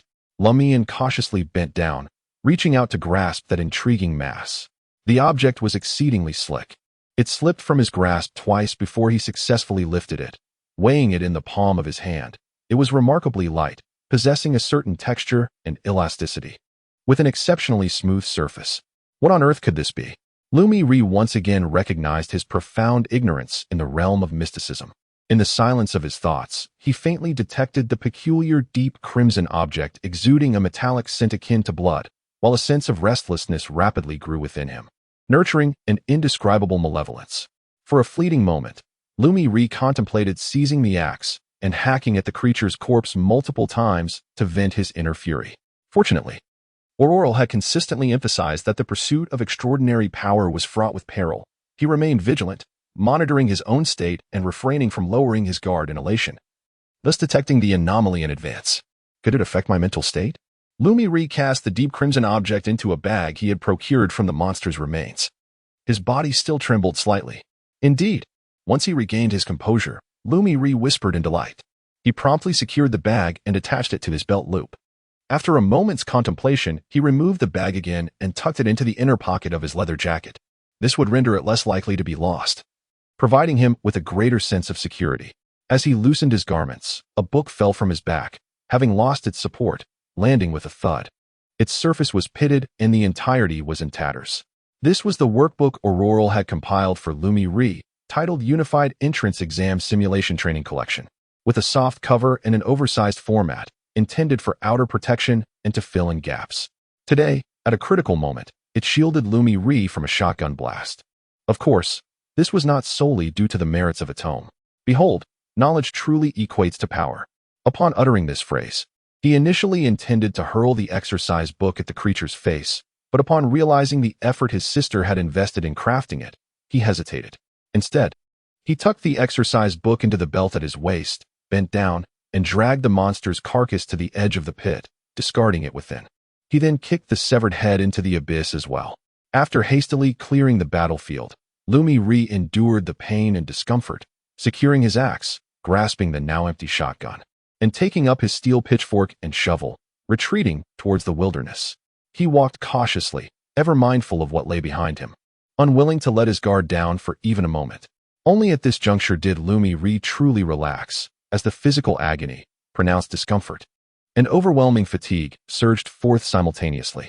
His neck had swollen significantly, displaying 5 blood-stained fingerprints against a backdrop of dark bruising, while his back bore numerous patches of evident contusions. The minor scrapes and bumps were too numerous to count in the moment. Such a state would certainly be deemed a failure. Fortunately, his prior triumph had pushed the creature to its limit, preventing it from swiftly ending his life and granting him the opportunity to meditate and summon the extraordinary. To be frank, Lumian Li had never anticipated that the special summoning would wield such profound influence, plunging the monster into an inescapable abyss of terror, rendering it incapable of breaking free even under assault. He had initially feared that the near-death state induced by the summoning would allow his adversary to dispatch him with ease. It is indeed quite extraordinary and formidable. In the midst of his astonishment, Lumian suddenly conceived an idea. The reason those monsters in the ruins did not invade his home, thus rendering it a sanctuary, was perhaps due to the presence of something far more terrifying within, such as the master of that mysterious voice he had summoned during a special ritual. A shiver ran down his spine at this thought. Instinctively, he felt compelled to scour every corner of his abode in search of that dreadful entity, yet he quickly dispelled this notion.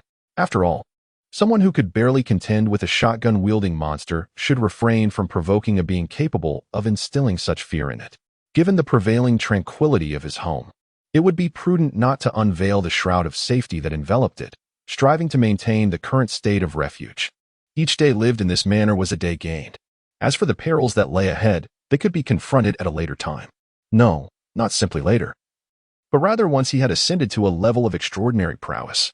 Lumian cast his gaze upon the cloth bag he held in his left hand. Even as he stood before the mirror, bare from the waist up, examining his wounds, he was loath to relinquish control over the source of his hard-won extraordinary power. How was this thing to be utilized? He opened the bag and peered at the deep crimson mass within. It lay quietly at the bottom of the bag, its form somewhat amorphous, yet unmistakably devoid of vitality. Lacking knowledge in the arcane arts, Lumian was momentarily at a loss as to whether he should consume it directly, perform a ritual to merge it with himself, or perhaps offer it as a sacrifice to some hidden entity. The latter two methods were conceived only after he perused the magazine, The Hidden Veil. Previously, his mind could only conjure a single word: eat. Lumiere did not rush to make a decision. Instead, he resolved to consult the enigmatic woman within the old tavern. He sensed that she might offer guidance on how to harness the deep crimson for extraordinary power. Though the reasons behind her willingness remained obscure, he was compelled by an instinctual urge. If all else failed, he could always seek hints from his sister. Taking his time to don his garments, Lumiere tucked the deep crimson and all the money he had acquired into an inner pocket. Upon completing these tasks, he reclined on the bed. An overwhelming fatigue enveloped him, conquering the pain in his neck and back, as well as the discomfort within him, leading him swiftly into slumber. When Lumiere awoke, the sunlight had already penetrated the curtains, illuminating the entire room. He rose slowly, acutely aware of soreness throughout his body, akin to having been soundly beaten in a dream. Indeed, he had been thoroughly thrashed. The injuries from the dream had manifested in reality, albeit with a noticeable attenuation. Lumiere attempted to move, and aside from the muscular soreness, he felt no other repercussions, which eased his mind. He then rummaged through every pocket on his person. Nothing. Lumiere was unable to retrieve the deep crimson. This realization cast a shadow over his expression, furrowing his brow in concern and uncertainty. As an object imbued with extraordinary power, the deep crimson had not accompanied him into reality, which diverged from the assertions of the mysterious woman in the old tavern. Steeling himself, Lumiere swiftly donned his clothing and exited the room. The door to the washroom stood ajar, and Aurore was facing the mirror, diligently brushing her teeth. "Good morning." Lumian greeted her. "It's not morning. You are merely late," Aurore mumbled indistinctly. With a swish of her golden ponytail, she spat out the mouthwash. She then turned her head to Lumian and inquired, "What mischief were you up to last night?" "The owl was outside. I wouldn't dare venture out," Lumian replied calmly. "True enough," Aurore conceded, shifting the topic. "Remember to take 5 fairlings to the official for the telegram." Lumian nodded. Fully aware that this was crucial for their escape from Cordu Village, he could not afford to forget for even a moment. After breakfast, Lumian hurried to the village square, where the official's office was located in a 2-story building. Upon his arrival, he found the official, Beast, still at home, although other staff members had already commenced their day's work. After paying the fee and sending the telegram, Lumian turned towards the old tavern. Although the mysterious woman was likely still asleep at this hour, he was willing to wait. He had been in pursuit of extraordinary power for a long time and did not mind waiting a little longer. Chapter 25. Sequences and Potions. Upon entering the old tavern, Lumian was pleasantly surprised to find the woman already awake, seated in her usual corner, enjoying her breakfast. "So early?" Lumian steadied his composure and approached her. The lady looked up and met his gaze. "Is it possible I didn't sleep at all last night?" "Perhaps," he replied. Lumian was not unfamiliar with such situations. After all, his sister Aurore often burned the midnight oil as deadlines approached. He was merely curious as to why this mysterious woman before him, with an unclear purpose, suddenly made such a remark. Glancing at her table, he noted the assortment of delicacies: a cream souffle adorned with a sprinkle of nuts, an enticingly baked muffin, a croissant, a cup of rich dark coffee, and a piece of langue de chat. Quite an appetizing spread. However, these items hardly seemed to be what Cordu could provide. Apart from Aurore, perhaps only the chef from the official's household could create such delights. Lumian took a seat and casually remarked, "It's all desserts." The woman, rarely serious, nodded in acknowledgement. Indeed, the desserts in Intis are quite delectable and varied. One could indulge in them for breakfast each day without repeating for an entire month. After savoring a bite of the langue de chat, she half closed her eyes, relishing the moment, and added, "This is one of the true meanings of travel." Seizing the opportunity, Lumian inquired, "Are you not from Intis?"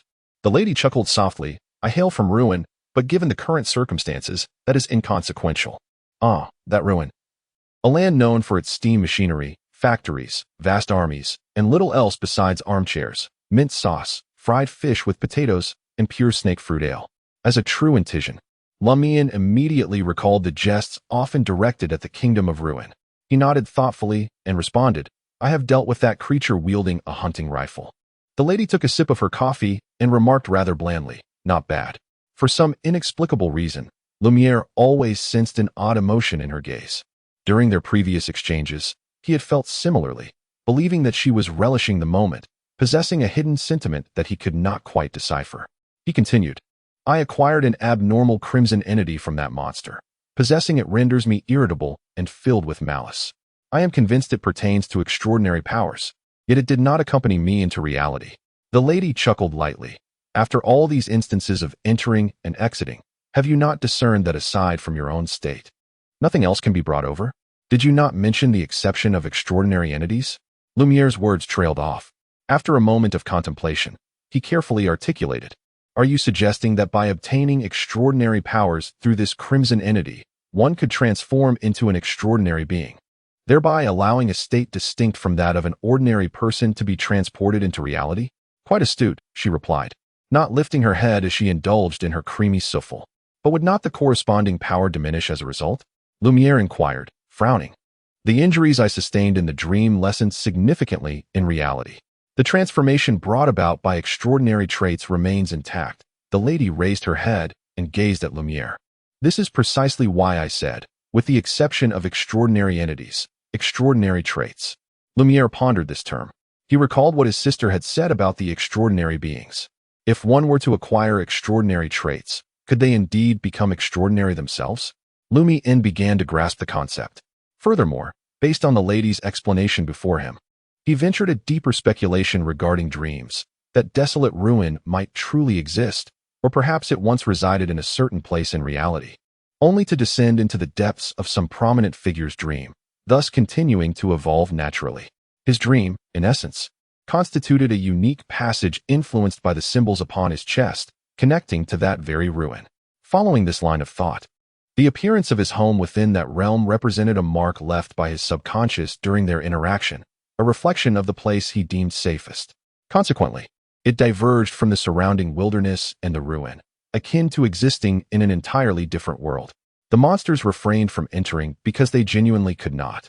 They inhabited the actual ruin, whereas his home was a product of the fusion between dreams and reality, a barrier insurmountable for those lacking the requisite marks. If this were indeed the case, then his dream home ought to be devoid of terrifying entities. Yet, the origins of the symbols upon his chest and the source of that dreadful voice equally signified a certain horror. Lumian remained silent for a considerable time, while the lady across from him leisurely enjoyed her breakfast, seemingly unfazed. Upon regaining his composure, Lumian inquired, "How should one utilize that deep crimson object? Is it indeed the extraordinary trait you mentioned?" In a moment of gravity, he could not help but employ respectful address. The lady set down her coffee and cast a glance at him. "I can provide you with a potion recipe. All you need to do is follow it." The generous offer left Lumian feeling somewhat uneasy. "Why are you helping me in such a manner?" The lady chuckled softly. "Would you believe me if I said it was fate's arrangement? The peculiarities in the village, akin to the looming pressure of an impending storm." And his yearning for extraordinary powers quelled his inner disquiet. He spoke in a low tone, "I believe. Once an opportunity presents itself, one must act with utmost decisiveness, striving to seize it without the slightest hesitation or second-guessing." The lady smiled, and the enigmatic emotion in her eyes deepened, an essence that Lumian could not articulate. She retrieved a stack of notepaper and a silver-cased pen from her black handbag and began to write swiftly. Soon, she paused, tore off the top note, and handed it to Lumian. He quickly accepted it and read with great haste. Hunter potion recipe. Main ingredients: 1 portion of hunter extraordinary trait. Auxiliary ingredients: 80 milliliters of red wine. 1 flower of red chestnut, which can be a specimen or replaced with 10 drops of the corresponding essential oil, 5 grams of powdered poplar leaves, and 10 grams of basil. Method of use: consumed directly. Lumian committed the relevant details firmly to memory before folding the note and placing it in the inner pocket of his brown jacket. Having completed this, he inquired curiously, "What does hunter signify? Is it in the extraordinary sense of a hunter?" "It is the name of the corresponding sequence." The lady sipped her coffee again. "And I sensed your limited understanding of mysticism, so allow me to elucidate briefly. The extraordinary powers commonly encountered in our world are categorized into 22 pathways, attained by concocting potions using materials imbued with specific extraordinary attributes. Each pathway comprises 10 sequences, ranging from sequence 9 to sequence 0, the lower the number, the higher the rank and the greater the ability. The extraordinary attribute you possess belongs to the Red Priest pathway, which can only be utilized to formulate the corresponding sequence 9 potion, Hunter." Lumian listened intently and blurted out, "Which pathway and sequence does my sister Aurore belong to?" She refrained from revealing how she knew this. "Has Aurore reached sequence 7? It stands to reason, as she has possessed extraordinary powers for several years. After consuming the potion, I am only at sequence 9, still significantly behind her. I can only hope not to hinder her when we escape from Cordu." Lumian could not help but ask, "Is it possible to directly consume potions of a higher sequence, or can one drink sequence 9 today and sequence 8 tomorrow?" "In theory, that is possible," the lady replied, a glimmer of joy illuminating Lumian's face. "However, those who attempt such a feat often end up as corpses or monsters. Perhaps only 1 in 10 million succeeds." "Transform into a monster?" Lumian gasped inwardly. The lady chuckled and remarked, "Did your sister never warn you that the path of the extraordinary is perilous? Upon ingesting the potion, if one fails to harness that power, one may either perish from bodily collapse or undergo a monstrous transformation. Do you think the entity you encountered appeared human by mere chance? No wonder." Lumian finally comprehended the peril his sister had spoken of, yet he was willing to confront it. Was there truly no means to mitigate this danger? He inquired. The lady regarded him for 2 seconds and replied, yes, resolute determination, sound physical condition, and a modicum of fortune. As for the rest, you need not concern yourself with it just yet, for you are merely the first recipient of the potion. In the realm of dreams, he still bore considerable injuries. The lady on the opposite side nodded gently, saying, do not rush. Wait until evening, until the soreness in your body has subsided, and then venture into the dreams. Lumian pondered thoughtfully, as long as my physical form in reality improves, the injuries in the dream will be entirely healed? It was crucial to note that his physical state in reality was merely a bit sore, which was not at all commensurate with the grievous wounds he bore in the dream. Indeed, the lady affirmed Lumian's conjecture. She continued, there is much more to learn about the potion, the divine pathways, and other fundamentals. Once you have consumed the potion and become a hunter, I shall impart this knowledge to you. The divine pathways. Lumian queried with confusion, why not explain now? The lady chuckled softly. If you were to perish from the potion or transform into a monster, would it not be a waste of my time to elaborate so extensively? Lumian found himself at a loss for words. He stood up and took his leave. Before setting forth, he posed another question. Are you aware of any abnormalities in the village? Chapter 26. The informant. The lady was savoring a croissant, and after a moment, she responded to Lumian, I am aware. Indeed, she was well aware. Lumi's heart leaped with joy as he pondered his words carefully. May I offer a certain price for your assistance in resolving the issue of Cordu? He had shifted to a more respectful address. In his eyes, this enigmatic lady was undoubtedly far more powerful than Lia and her companions, and significantly so. If she were inclined to lend her aid, the troubles of Cordu Village would cease to be an issue, allowing him and his sister to avoid the peril of fleeing. The only dilemma was whether he could afford the requisite price. As for whether she would agree, Lumi felt utterly uncertain, even adopting a rather pessimistic outlook. He merely believed it necessary to make the attempt under the current circumstances. Even if rejected, he would only suffer a slight loss of face, which he did not particularly mind. The lady turned her gaze toward Lumi and spoke in a calm tone. I can indeed resolve the issues here, but the corresponding price is total annihilation, including your own. To achieve a more favorable outcome, you must rely on yourselves. Is the situation truly this dire? Lumi's pupils dilated in an instant, striving to discern the nuances of her expression, questioning whether she was jesting. He was neither surprised nor disheartened by her refusal to assist. What stunned him was the revelation that the troubles of Cordu Village were far graver than he had anticipated, potentially leading to the village's complete destruction. If she possessed the means to solve it, why then would the entire village perish, while we mere mortals and inadequately powerful extraordinary beings could strive for a better outcome? Lumi was engulfed in both confusion and dread. What exactly was the underlying issue? Lumian has never been one to concern himself with appearances, and he pressed on with his inquiries. The lady smiled, responding, what I reveal and what you uncover will yield entirely different outcomes. Lumian instinctively ground his teeth, greatly disliking such vague communication that offered only fragments of clarity. For reasons unknown, he sensed that peculiar emotion in her eyes had intensified. Very well. After a moment's contemplation, Lumian shifted his question. Are you familiar with Madame Pualis? Is she also a sorceress, or rather, an extraordinary being? Indeed, the lady replied, lifting her coffee cup for a sip. That is correct. Lumian pursued further, by what means, which order? In the next instant, he noticed her expression grew slightly more serious. Not through conventional means. What do you mean by unconventional means? Lumian pressed. The lady chuckled softly. You will come to know in due time. I wish to know now. Lumian struggled to maintain his composure. While he had been standing, contemplating departure, a crucial question struck him. Madam, how did those auxiliary materials make their way into the dreamscape? In the desolate state of the dream realm, he could at best rummage through his home for red wine and basil, staples of any affluent household. The red chestnut flowers and the leaves of the white poplar would require gathering in the waking world, though both were not particularly difficult to find. He had even devised a plan for where to borrow them. Acquiring them would serve no purpose, as they could not be transported into the dream. The lady smiled and said, allow me to offer you a small piece of assistance, free of charge. In reality, gather those materials and place them upon your bedside table before sleep. I shall guide you into your dreams. Can she truly transport those items into my dreamscape? Lumian was initially taken aback, only to feel a wave of relief as the enigma was resolved. He had not anticipated that a dream, which he considered profoundly unique, could be accessed by another. Contemplating that his entry into the dream ruins might stem from the peculiar symbols upon his chest, he began to suspect that the lady before him was somehow connected to those symbols, or perhaps to the eerie, haunting sounds that accompanied them. Exiting the old tavern, Lumian resolved to immediately gather red chestnut flowers and leaves from the poplar trees. At that moment, he spotted Ryan, Li, and Valentine emerging from the path leading to the tavern's back door, still clad in their previous garments and adorned in a similar fashion. A spark of recognition ignited within Lumian, and he approached them with a smile. "Greeting, good morning, my cabbages." Li tilted her head, her laughter ringing like chimes as she replied, "You are up quite early as well." Lumian feigned a clandestine demeanor, glancing about before lowering his voice to say, "I discovered something unusual yesterday." Ryan's expression shifted to one of concern, and after exchanging glances with Valentine and Li, he inquired, "What is it?" with a hint of trepidation.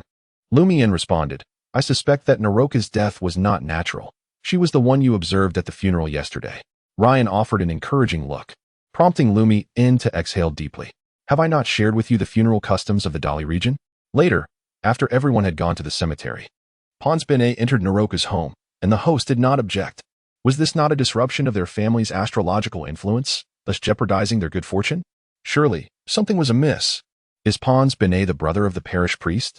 Ryan pondered for a few moments before inquiring. Lumian nodded solemnly, considering the peculiar behavior of the parish priest and his entourage, and reflecting on his impending departure with his sister from Cordu Village. No longer burdened by the fear of potential silencing and subsequent retribution, he boldly declared, "The parish priest is not a good person." "Why do you say that?" Li inquired, a smile gracing her lips. She was not at all surprised by Lumian's denunciation of the parish priest. Lumian, unreserved, recounted the incident involving a certain villager who had gone to Li Ji to inform on others and subsequently vanished, emphasizing the allegations against the parish priest. He concluded, "I truly question whether he is a member of the clergy. Once, I had to take refuge in the church because a story I told struck too close to home for some. Just as I was about to doze off behind the altar, the parish priest entered with Madame Pawalis. They proceeded to engage in some unsavory activities under the watchful gaze of the divine. In their post-coital banter, the parish priest lamented, 'Why can't a man marry his own sister?' This statement was so abhorrent that even Madame Pawalis found it intolerable, urging the parish priest to repent forthwith. The parish priest remarked, 'Many respectable families have suffered significant losses and ultimately fallen into decline as daughters marry and sons establish their own households. If sons could wed their sisters, these issues would cease to exist. Alas, both law and morality forbid it.' Upon hearing this, the indifferent Valentine turned pale and exclaimed, 'Is he truly a servant of God or a servant of the devil?' Ryan nodded thoughtfully, reflecting, 'It is no wonder that Pons Bene has been married for so many years without being allowed to establish a household of his own.' Leah scrutinized Lumian for a moment before softly laughing. 'You indeed knew in advance that Madame Paulus was having an affair with the parish priest that day. She intended to use us.' Lumian initially offered an awkward smile, but then, with a sense of righteousness, declared, 'As a devotee of the eternal Son, I cannot tolerate such a person standing within the church.' Valentine's demeanor softened, and he nodded in approval, saying, 'If there were more individuals like you in Cordu Village, it would be a better place. More of me.' Lumian shuddered at the thought of what Cordu Village would become under such circumstances. He then added, 'On that occasion, I overheard the parish priest telling Madame Paulus that he was plotting something that might attract the attention of the court officials, advising her to be cautious and not let anything slip.' Ryan's expression turned grave. 'Did he specify what he was plotting?' 'No,' Lumian replied, refraining from fabricating any details. Having reached this point in the conversation, it suffices to say that any further discourse may precipitate an eruption of issues tonight, before he has had the chance to become extraordinary. After bidding farewell to the three outsiders, Lumi devoted considerable time to gathering red chestnut blossoms and poplar leaves. As midday approached, he arrived at the square, standing before the two-story edifice where the administrative officer conducted affairs. At this juncture, the majority of the villagers had congregated, anticipating the selection of the spring sprite. Lumi sought out Raymond, Ava, and others, maneuvering through the crowd. 'Is Ava on the list?' he inquired. Ava remained silent, her demeanor evidently unsettled, while Raymond shook his head. 'I have no idea.' Ava must be included among the unmarried women in the village, aside from your sister. She is the most beautiful, and your sister does not meet the age criteria, interjected Guillaume Barry, standing nearby. He was the young Guillaume of whom Lumian Li and his companions often spoke, a frequent playmate with curly brown hair, a face adorned with prominent freckles, and blue eyes that appeared perpetually squinted due to their size. Ava's cousin, Azima, was also present, resembling a slightly smaller and less remarkable version of Ava. At that moment, she chose not to speak. Lumian Li empathized with her feelings, knowing she too aspired to be the spring sprite. In the daily region, being chosen as the spring sprite not only signifies acknowledgement of one's beauty and character, but also entails certain hidden benefits. Responding to young Guillaume's comment, Lumian Li chuckled. If she is not, once the administrative officer finishes reading the list, I shall proclaim loudly, I choose Ava. Ava immediately appeared somewhat embarrassed. No need for that. This is indeed a customary procedure. After the administrator reads the candidates for the spring spirit, if any villagers have their own preferred choices, they may vocalize them on the spot and join the voting process. However, few possess the audacity to do so. Lumian is one of the exceptions. He remains unperturbed. After all, it is Ava who would bear the embarrassment, not him. Before long, a window on the second floor swung open, revealing Administrator Beaster. In appearance, he far surpassed the local priest, with his neatly groomed, powder-dusted chestnut hair, striking light blue eyes accented with dark lines, a straight nose, thin lips, and well-maintained whiskers, all contributing to his impressive visage. The double-breasted flannel coat he wore further underscored his elevated status. Beaster surveyed the crowd for a few moments before proclaiming, "Ladies and gentlemen, the time has come. Those who are tardy shall forfeit their right to vote. Now, I shall announce the candidates for the spring spirit, Ava Lizai." Upon hearing this, Ava visibly exhaled in relief. As anticipated, she garnered over 80% of the villagers' approval in the hand-raising vote. When the voting concluded, Lumian did not join his four companions in celebration. Citing domestic matters, he departed the square directly. Upon arriving home, he inquired of his sister, "Not yet?" Aurore shook her head. She then added, "Recent currents are tumultuous. You must not allow any laxity in your combat training. This afternoon, I shall spar with you." Lumian, already feeling the ache in his muscles, inwardly winced at her words. Suddenly, a flicker of emotion stirred within him, and he feigned a grimace, saying, "I don't know if it's because I've been training too diligently lately, but my entire body aches today. Aurore, sister, could you please give me a massage? You are the most skilled." "Very well," Aurore replied with a gentle nod. As night fell, the combination of his sister's stretching and massage, coupled with ample rest, allowed Lumian's body to nearly recover. Before retiring for the night, he placed 3 red chestnut blossoms and a glass vial filled with the powdered leaves of a poplar tree on the table by the window.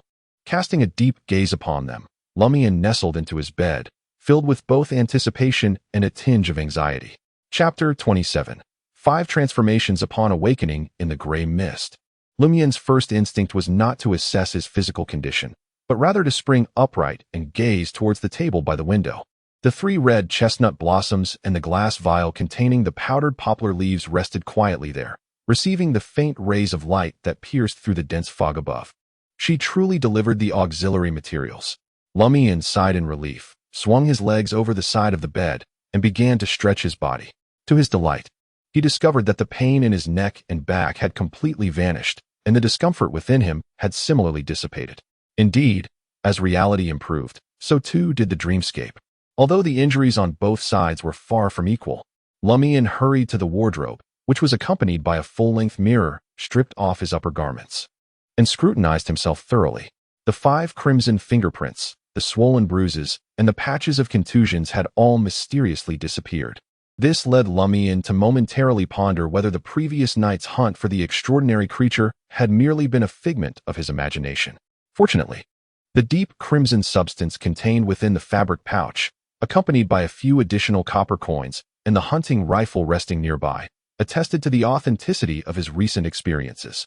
Of course, he did not forget to bring along the measuring cylinder and small balance scale, educational instruments purchased by his sister, Aurore, during their study sessions. As he gazed at the cluttered desk, a wave of excitement washed over him, mingled with an undeniable sense of trepidation. Everything was prepared. Only the concoction of the potion remained. Yet, this potion was no mere beverage. it was far more perilous than alcohol. For even the slightest misstep could result in the death of the imbiber or a grotesque transformation into a monster. Lumian inhaled slowly, then exhaled, before using the measuring cylinder to pour 80 milliliters of red wine into the beer glass. He then added 10 grams of basil, 5 grams of powdered poplar leaves, and a single red chestnut blossom. Throughout the entire process, nothing seemed amiss. The red liquid in the glass merely appeared slightly more sediment-laden, adorned with a delicate bloom. Next, Lumian grasped the pouch beside him, intently watching as the deep crimson substance slid into the beer glass. In silence, it appeared to dissolve rapidly, as if the surrounding liquid were being drawn into its essence. Bubbles gurgled forth, tinting the entire vessel with a sanguine hue, while the red chestnut blossom seemed to dissolve imperceptibly. Was this truly the hunter potion? Lumian swallowed hard and lifted the beer glass. The extraordinary power he had so desperately sought was now within reach. Without hesitation, he steadied his breath, calmed his nerves, tilted his head back, and drank deeply from the potion.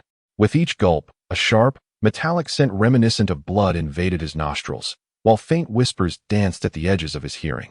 Having just consumed the potion and set down the cup, he was immediately besieged by a piercing sensation emanating from every corner of his body.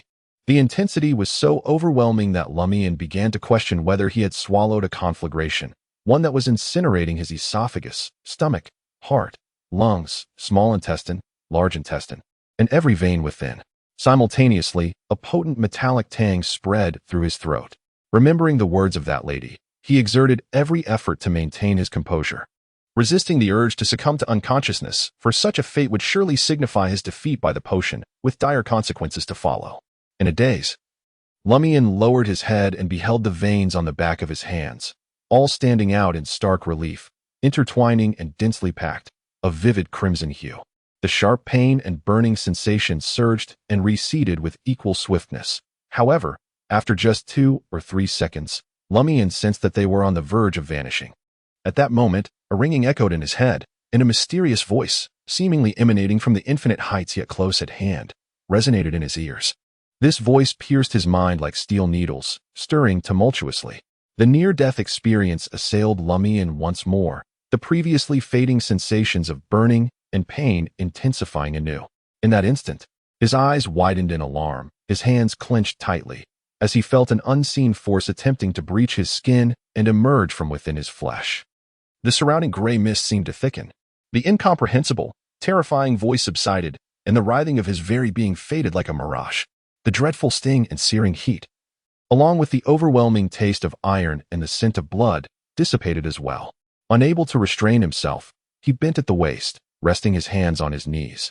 Gasping for breath, he gained a deeper understanding of the dangers associated with the pursuit of extraordinary power as articulated by his sister. The potion from Sequence 9 nearly cost him his life. While it was initially not meant to reach such perilous heights, it was undeniably dangerous. However, at a critical moment, the mysterious voice emanating from the unique symbol on his chest almost drove him to the brink of despair. Lumian attempted to clench his fist, aimed it at the air, and swung vigorously. Bang! He was astonished to produce the sound of a burst of air. Such power was something he had never dared to dream of possessing. Thrilled, Lumian began to move around the cramped bedroom, practicing a form of martial arts that his sister had taught him. Thud, thud, thud. Each punch resonated with a crisp sound. And despite the cacophony within such a confined space, he executed every step with precision, avoiding any collision with his surroundings. After completing a set, Lumian felt not fatigued but rather invigorated. He then evaluated his state. He was no less capable than Aurore. In terms of strength, speed, reflexes, and bodily control, he had experienced remarkable enhancement, bordering on the inhuman. He embodied a fusion of a bear's robustness and a cat's agility, an amalgam of both. Without the potion, he might never have reached such a level in his lifetime. Before he could contemplate further, Lumian was suddenly struck by a whiff of metallic tang. Instinctively, his heart raced, and he involuntarily sniffed the air. In the next moment, he realized he could discern the source of the blood scent. It was emanating from his own body. Lowering his gaze, Lumian saw the back of his hand stained crimson, as if multiple wounds were present. He approached the full-length mirror once more, only to discover his visage marred by bloodstains. Lumian reached out to his face, wiping away some of the crimson traces, yet he found no trace of an injury. After pondering for a moment, a conjecture took shape in his mind. Had the potion he ingested caused the capillaries to rupture? Perhaps after absorbing the elixir, the wounds had healed with remarkable swiftness? Only extraordinary factors could elucidate the current predicament. With no injuries to concern him, Lumian shifted his focus to the seemingly enhanced sense of smell. As he concentrated, the aromas in the air were instantly deconstructed, infiltrating his nostrils in diverse forms. The scent of blood, lingering traces of alcohol, floral fragrances, and the earthy scent of dust. Lumian discerned each one, leaving no subtlety unexamined. Simultaneously, he perceived the invisible footprints upon the floor, noted the varied distribution of dust within the chamber, and heard the rhythmic beating of his own heart, as well as the gentle breeze brushing outside the dwelling. The second transformation was a marked enhancement of his sensory abilities, enabling him to grasp traces beyond the capabilities of an ordinary human. No wonder that creature was so adept at tracking. Lumian felt a surge of delight at this revelation. Moreover, and of greater significance, this enhancement did not disrupt his daily existence. It manifested only when he concentrated, otherwise existing in a subdued form. Through numerous trials and introspection, Lumian has discerned 2 additional transformations brought about by the hunter's elixir. The third transformation enables him to pinpoint certain crucial details through meticulous observation of his surroundings, such as the most efficient method to bring down a wall, thereby allowing him to set traps with greater efficacy and swiftness. This newfound insight extends to humans, beasts, and monsters alike, facilitating his endeavors in hunting with increased effectiveness. The fourth transformation has enriched his mind with knowledge of wild flora and fauna, assisting him in surviving in the wilderness, swiftly locating suitable hemostatic agents when injured, and conveniently concocting poisons to apply to his weapons when necessary. Upon reaching this preliminary conclusion, Lumian could not suppress a sense of absurdity. Could I truly eliminate that shotgun-wielding monstrosity? I am now significantly stronger than I was before, and it is not much weaker than my current self. Skill is paramount, yet intellect holds equal importance. By adeptly utilizing the environment, one can substantially enhance their own capabilities. Reflecting further, Lumian added mentally, moreover, one must never underestimate the importance of vigilance and patience. He approached the window, casting his gaze once more upon the dreamlike ruins. An indescribable sense of oppression, fear, and danger surged within him, feelings that had either never manifested before or had never been so intense. Oh. The fifth transformation is a certain enhancement of intuition. Lumian nodded gently. He made his way to the washroom, cleansing his body with fresh water, donning a new set of garments, and, with his wealth in hand, reclined once more upon his bed. In the stillness of midnight, the village of Cordu lay enveloped in tranquility, as the clouds obscured the crimson moon and the multitude of stars, rendering the profound darkness the sovereign of this realm. Lumian gazed upon the nocturnal scenery, his heart brimming with elation. In reality, he had indeed become an extraordinary being, and in comparison to his dreams, his abilities remained undiminished. Guided by instinct, Lumian unbuttoned his shirt and cast his gaze upon his chest. The black symbol, resembling a chain of thorns, was gradually fading. It had manifested in reality as well. An inexplicable unease settled within him. Meanwhile, the azure-black symbol that ought to rest atop the thorny chain seemed to exist solely within the realm of dreams. Suddenly, a thought struck Lumian, prompting him to lift his head. Not far away, on the elm tree, the owl from the legends of sorcery was silently observing him. Chapter 28. The law of the owl's tawny yellow eye and black pupil appeared to shimmer with a faint luminescence against the night, its demeanor resembling that of a watchful overseer. Lumian no longer felt the same dread as during their previous encounters. Instead, he spoke in a low, defiant tone. "What are you staring at? If you have the courage, speak." His intention was not necessarily to provoke the owl, but rather to elicit its true purpose through such a challenge. Otherwise, its intermittent visits at night, merely to gaze upon him, were rather unsettling. The owl remained silent, not even emitting a single call. After a few moments, it spread its wings once more and soared into the depths of the night. Madness, Lumian muttered, though despite his words, he dared not relax even slightly. He continued to focus intently on the outside, meticulously discerning every shadow that danced within the darkness. He vividly recalled that after the last visit from the owl, he had glimpsed the silhouette of Naroka, only to hear the news of her passing with the dawn. He wondered if a similar occurrence awaited him this time. Lumian conducted his observations meticulously, uncovering no anomalies. In the profound darkness, Lumian kept his eyes wide open, contemplating his forthcoming plans. What indeed did this owl intend? Its behavior was so enigmatic and cryptic that it could not bode well. Nevertheless, he resolved to disregard it. Given the circumstances in the village, he needed to hasten his departure with Aurore. After that, he was confident the creature could not follow them to Trier, where there was a considerable chance of evading the investigator's scrutiny. Having become a hunter, many previously unattainable feats were now within his grasp, instilling Lumian with immense confidence, allowing him to swiftly formulate a strategy. His heart swelled with conviction, and he found himself considerably more composed, leading to a restful sleep. The following morning, Lumian rose early and busied himself in the kitchen. The thought of having become an extraordinary being and the imminent departure with his sister from the uncanny village of Cordu filled him with joy, even igniting a desire to hum a tune. When Aurore descended the staircase, 2 bowls of meat sauce noodles were already set upon the table. "How did you know I would be up soon?" she inquired with a smile. Lumian replied, "I heard some commotion in the washroom, which prompted me to start cooking." Meanwhile, he murmured to himself.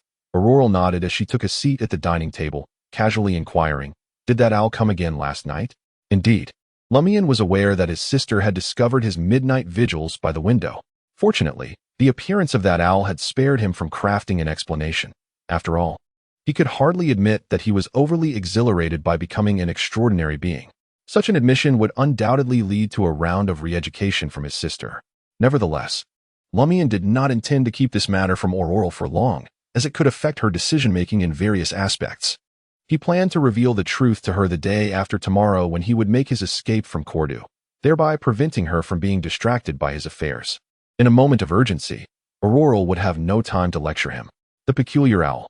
Aurore furrowed her brow, her expression one of confusion. She too was perplexed by the owl's intentions, for it merely appeared to observe.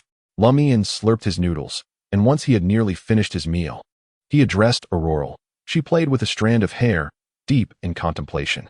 After a while, she smiled and said, "Yes, the likelihood of this plan's success is quite high." She then clicked her tongue, adding, "My foolish brother has grown up." Lumian felt a surge of joy, filled with pride. After breakfast, he excused himself to check if Ava was prepared for the spring Sprite Blessing Parade, exiting the half-subterranean 2-story building and heading straight to the old tavern. Since becoming extraordinary, he was eager to acquire more knowledge. The lady had mentioned that she would inform him. As Lumian walked a short distance from the old tavern, he noticed a familiar face approaching. It was Pons Benet, the brother of the parish priest, clad in a cotton shirt and a deep blue short coat. Just one person. Lumian recalled the last time Pons Benet had pursued him with thugs, chasing him through half the village, and a radiant smile involuntarily graced his face. Recently endowed with extraordinary powers, he was eager to test his newfound abilities. "Ah, my illegitimate son," Lumian greeted. "How dare you venture out alone without my father's permission?" He intended to provoke Pons Benet, hoping to incite him to attack rather than flee prematurely. Pons Benet turned at the sound of his voice and, upon spotting him, his expression shifted slightly before he spun around and bolted. With rapid strides, he vanished around the nearby corner. Quite swift indeed, rather astute, Lumian mused silently. Although he had believed himself capable of easily besting Pons Benet in a one-on-one confrontation even before becoming extraordinary, it seemed Pons Benet harbored similar confidence, considering they had never truly clashed. Who could have anticipated that upon seeing him today, Pons Benet would choose to flee as though confronted by a ferocious beast? He could hardly fathom that I became extraordinary last night in secret. Could it be that this fool, lacking intellect, had instead acquired a beast-like instinct, able to sense the aura of danger? Lumian found himself silently deriding Pons Benet. He did not attempt to pursue, for he regretted his greeting almost instantly. The village was rife with anomalies, and the situation was perilous. Before truly departing, it was wiser to refrain from adding any further complications. If he were to provoke Pons Benet and inadvertently incite the plans of the local clergy, jeopardizing both his and Aurore's escape, Lumian would find himself utterly despondent. Moreover, the local clergy were shrouded in mystery, and Pons Benet might possess some peculiarities. Lumian feared that engaging him in battle could expose his identity as an extraordinary being, leading to troublesome consequences. To suddenly reveal himself as an extraordinary individual would be excessively audacious, a lapse in self-control. Lumian engaged in a profound self-reflection before stepping into the old tavern. He initially intended to ascend to the second floor directly, yet he spotted the lady seated in the corner. Today, she was adorned in a pearl gray gown, complemented by a light-colored soft hat, with no food laid before her. Had she already had breakfast? Lumian approached and took a seat opposite her. She, not me. Lumian surveyed the room. Apart from the tavern owner, there was no one else in sight. Turning back to the lady, he earnestly stated, I have become a hunter. You must fulfill your promise and impart more knowledge to me. The lady appeared unfazed, smiling gently as she replied, You seem to be in good spirits. She paused momentarily, her voice taking on an ethereal quality as she continued. What you need to grasp now are 2 laws and a method. It feels akin to studying physics. Lumian dared not utter a word. The lady continued, For most extraordinary individuals, this knowledge is exceptionally precious, worth all they possess in exchange. However, for you, since fate has decreed it, I shall impart it freely. Indeed, the cost of free knowledge can be the most significant. Where would I incur the expense? Lumian felt a peculiar heaviness. After becoming a hunter, his intuition and observational skills had markedly improved, and at that moment, he distinctly sensed an indescribable, profound emotion emanating from the woman before him, more intense than ever, yet he could not discern its nature. The lady slightly adjusted her posture, stating, The source of all extraordinary powers can be traced back to the original creator. As a devotee of the eternal sun, you should be well aware that the creator's eyes transformed into the sun. Indeed, Lumian acknowledged, having heard the sermon from the parish priest. This was, in fact, a symbolic description. The lady succinctly elaborated. In essence, the original creator fashioned this world, birthed numerous deities, and ultimately self-destructed, fracturing into various extraordinary traits. Thus, it is called the path of the gods? Lumian queried, a dawning realization washing over him. The lady gently nodded, correct. The sequence 0 of each path equates to the true deity. For instance, the sequence 0 of the venerated path is called sun, which is the eternal sun you believe in. Is it true that every extraordinary individual can attain divinity in the end? Lumian was astounded, a mix of elation and inexplicable fear swelling within him. Had he been a devout adherent of the eternal sun, he would have been accusing the lady across from him of blaspheming the divine. Alas, he was not. He belonged to the indifferent sort, who would believe if everyone else did, but would not mind if they did not. He even inquired, What is the designation of sequence 0 in the hunter path, and what about the seeker path? Did I not inform you? Replied the lady with a hint of amusement. Sequence 0 of the seeker path is known as the Hermit, and it is currently occupied by an eldritch deity. This entity is referred to as the hidden sage, who delights in imparting knowledge to extraordinary beings of the same path. A process academically termed knowledge dissemination. Much of your sister's predicament stems from this. I see. Lumian began to harbor resentment towards the hidden sage.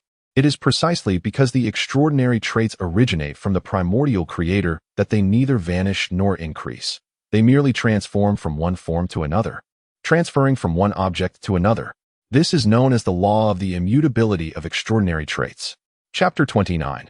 Method. Drawing upon his acquired knowledge of physics, Lumian pondered. Why not simply call it the law of conservation?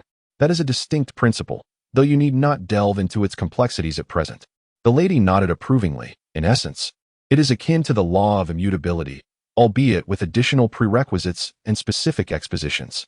After a moment of contemplation, Lumian thoughtfully remarked, according to the law of immortality, if I wish to acquire extraordinary traits, aside from hunting the corresponding monsters, might I also target other extraordinary beings? Since these traits are everlasting, it stands to reason that upon the death of an extraordinary individual, their respective traits would surely be released. The lady exhibited a trace of sentiment as she replied, You are quite perceptive. Thus, this law ought not to be widely known among most extraordinary beings, as it would incite mutual slaughter and obliterate any semblance of trust among them. Without this law, humanity would still engage in mutual annihilation. Lumian appeared unfazed by this notion, pondering that in the realm of reality, suspicion, bullying, and murder are hardly absent. Yet, there remains a flicker of warmth in the brilliance of humanity. After further reflection, Lumian continued, from another perspective, this law should ideally be embraced as a consensus among extraordinary beings. Only in this manner can the weaker ones prepare themselves in advance, preventing them from becoming mere prey for the select few who are in the know. The lady nodded gently, acknowledging there is some truth to that. In fact, if battles among extraordinary beings were to occur, the involved parties would likely glean some insights. She then shifted her discourse, stating, "The second law is known as the law of extraordinary trait aggregation." Aggregation. Lumian found this concept perplexing, unable to deduce it from the preceding discussion. The lady's expression grew somewhat serious, as the creator of this world, the original architect, despite having fragmented into various extraordinary traits, does not imply a complete withdrawal from the stage. Her essence is dispersed within these diverse extraordinary attributes, indelible unless this world faces total annihilation. Although these essences may resemble mere imprints, they have the capacity to reassemble, rekindling the primal instinct of the original entity. In other words, once you become an extraordinary being, the likelihood of encountering others of your kind increases significantly. You will find it easier to meet those on the same or adjacent paths than to encounter those on entirely different trajectories. This phenomenon represents a convergence of fate, becoming more pronounced with ascending sequences. In response to these words, Lumian had numerous inquiries but could not voice them all at once. So he began with the most pressing. Given the immutable law of extraordinary traits, can we conclude that convergence leads to slaughter? The lady's expression once again revealed her approval. Your perception of such matters is remarkably keen. Demigods? Angels? Although Lumian was aware that each sequence culminates in the potential to become a true deity, he felt a sense of surprise and intrigue upon hearing these two terms. The lady casually explained, demigod is a contraction for half god, half human, encompassing extraordinary beings from sequence 4 to sequence 1. Among them, sequences 4 and 3 are referred to as saints, while sequences 2 and 1 are called angels. There are further titles beyond these, but it is best for you to remain unaware of them for now. Saints, angels. In an instant, Lumian conjured images of patron saints and angels from various regions. Do they truly exist? The relics of saints are the remains of holy beings, possessing extraordinary characteristics. Lumian suddenly felt a pang of fear and inquired, does each extraordinary trait bear the spiritual imprint of the original creator, with higher sequences leaving more behind? Wouldn't those who consume the elixirs be affected in other ways as well? The lady nodded with a smile. Otherwise, why do you think this path is deemed perilous and mad? This is also one of the primary reasons why consuming elixirs can lead to a loss of control. Loss of control refers to the inability to govern one's extraordinary powers and the essence of one's spirit, resulting in a transformation into a horrifying monster. Are there other reasons? Lumian pressed further. The lady responded thoughtfully. Firstly, the spiritual remnants of the previous masters associated with those extraordinary traits, the intensity primarily depending on their own rank, and well, the obsessions and madness they harbored before death can also contribute significantly. Secondly, consuming the elixir in the wrong order or manner can create immense internal conflict. Thirdly, certain entities may exert influence through the consumption of elixirs. For instance, each time someone aligned with the Seeker of Secrets consumes an elixir, they passively receive knowledge imparted by the hidden sage. Is the voice I heard after drinking the hunter's elixir a similar occurrence? Lumian pondered briefly before recounting his experience candidly, concluding, what influence did it stem from? In the next moment, he observed a peculiar expression on the lady's face. She spoke solemnly. Certain entities, merely by virtue of their existence, could lead to your contamination and loss of control. Unfortunately, the owner of that voice is such an entity, and you are not yet suited to comprehend his revered name. Is it truly terrifying? The true god of Sequence 0? Yet, most of us, including myself and the majority of the Intis, are aware of the eternal radiance, the god of steam and machinery, and we have encountered no issues. Could it be that there is a distinction between true gods and evil deities? No. She just mentioned the hidden sage, who also belongs to Sequence 0. Is it possible that she herself is unsure of the specific entity, cloaking her ignorance with such ambiguous words? Numerous thoughts swirled in Lumian's mind. Considering his own strength, he abandoned this topic and inquired about another intriguing term. What are adjacent pathways? The lady's expression returned to normal. Generally speaking, once you have chosen a pathway and consumed the corresponding potion, you are destined to tread that path step by step. Otherwise, it will inevitably result in loss of control, or at least partial loss of control. However, exceptions do exist. Each pathway has one or more adjacent pathways, and you can leap to them at specific sequences. For instance, the division between humans and demigods at sequence 4. The adjacent pathway of hunter is assassin. Assassin, It sounds more prestigious than hunter. Lumian asked with concern, what is the adjacent pathway of seeker? If one jumps to an adjacent pathway, does that mean they are no longer influenced by the hidden sage? How does one achieve that? Lumian never anticipated such occurrences. The simplest method is childbirth, which carries a considerable probability of transferring corresponding extraordinary traits through mystical heredity.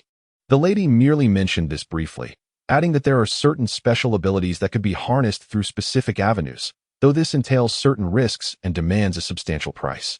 Lumian nodded thoughtfully and posed another question. Must one undergo transformation at a specific sequence? Ascending to sequence 4 to become a demigod seemed a distant hope.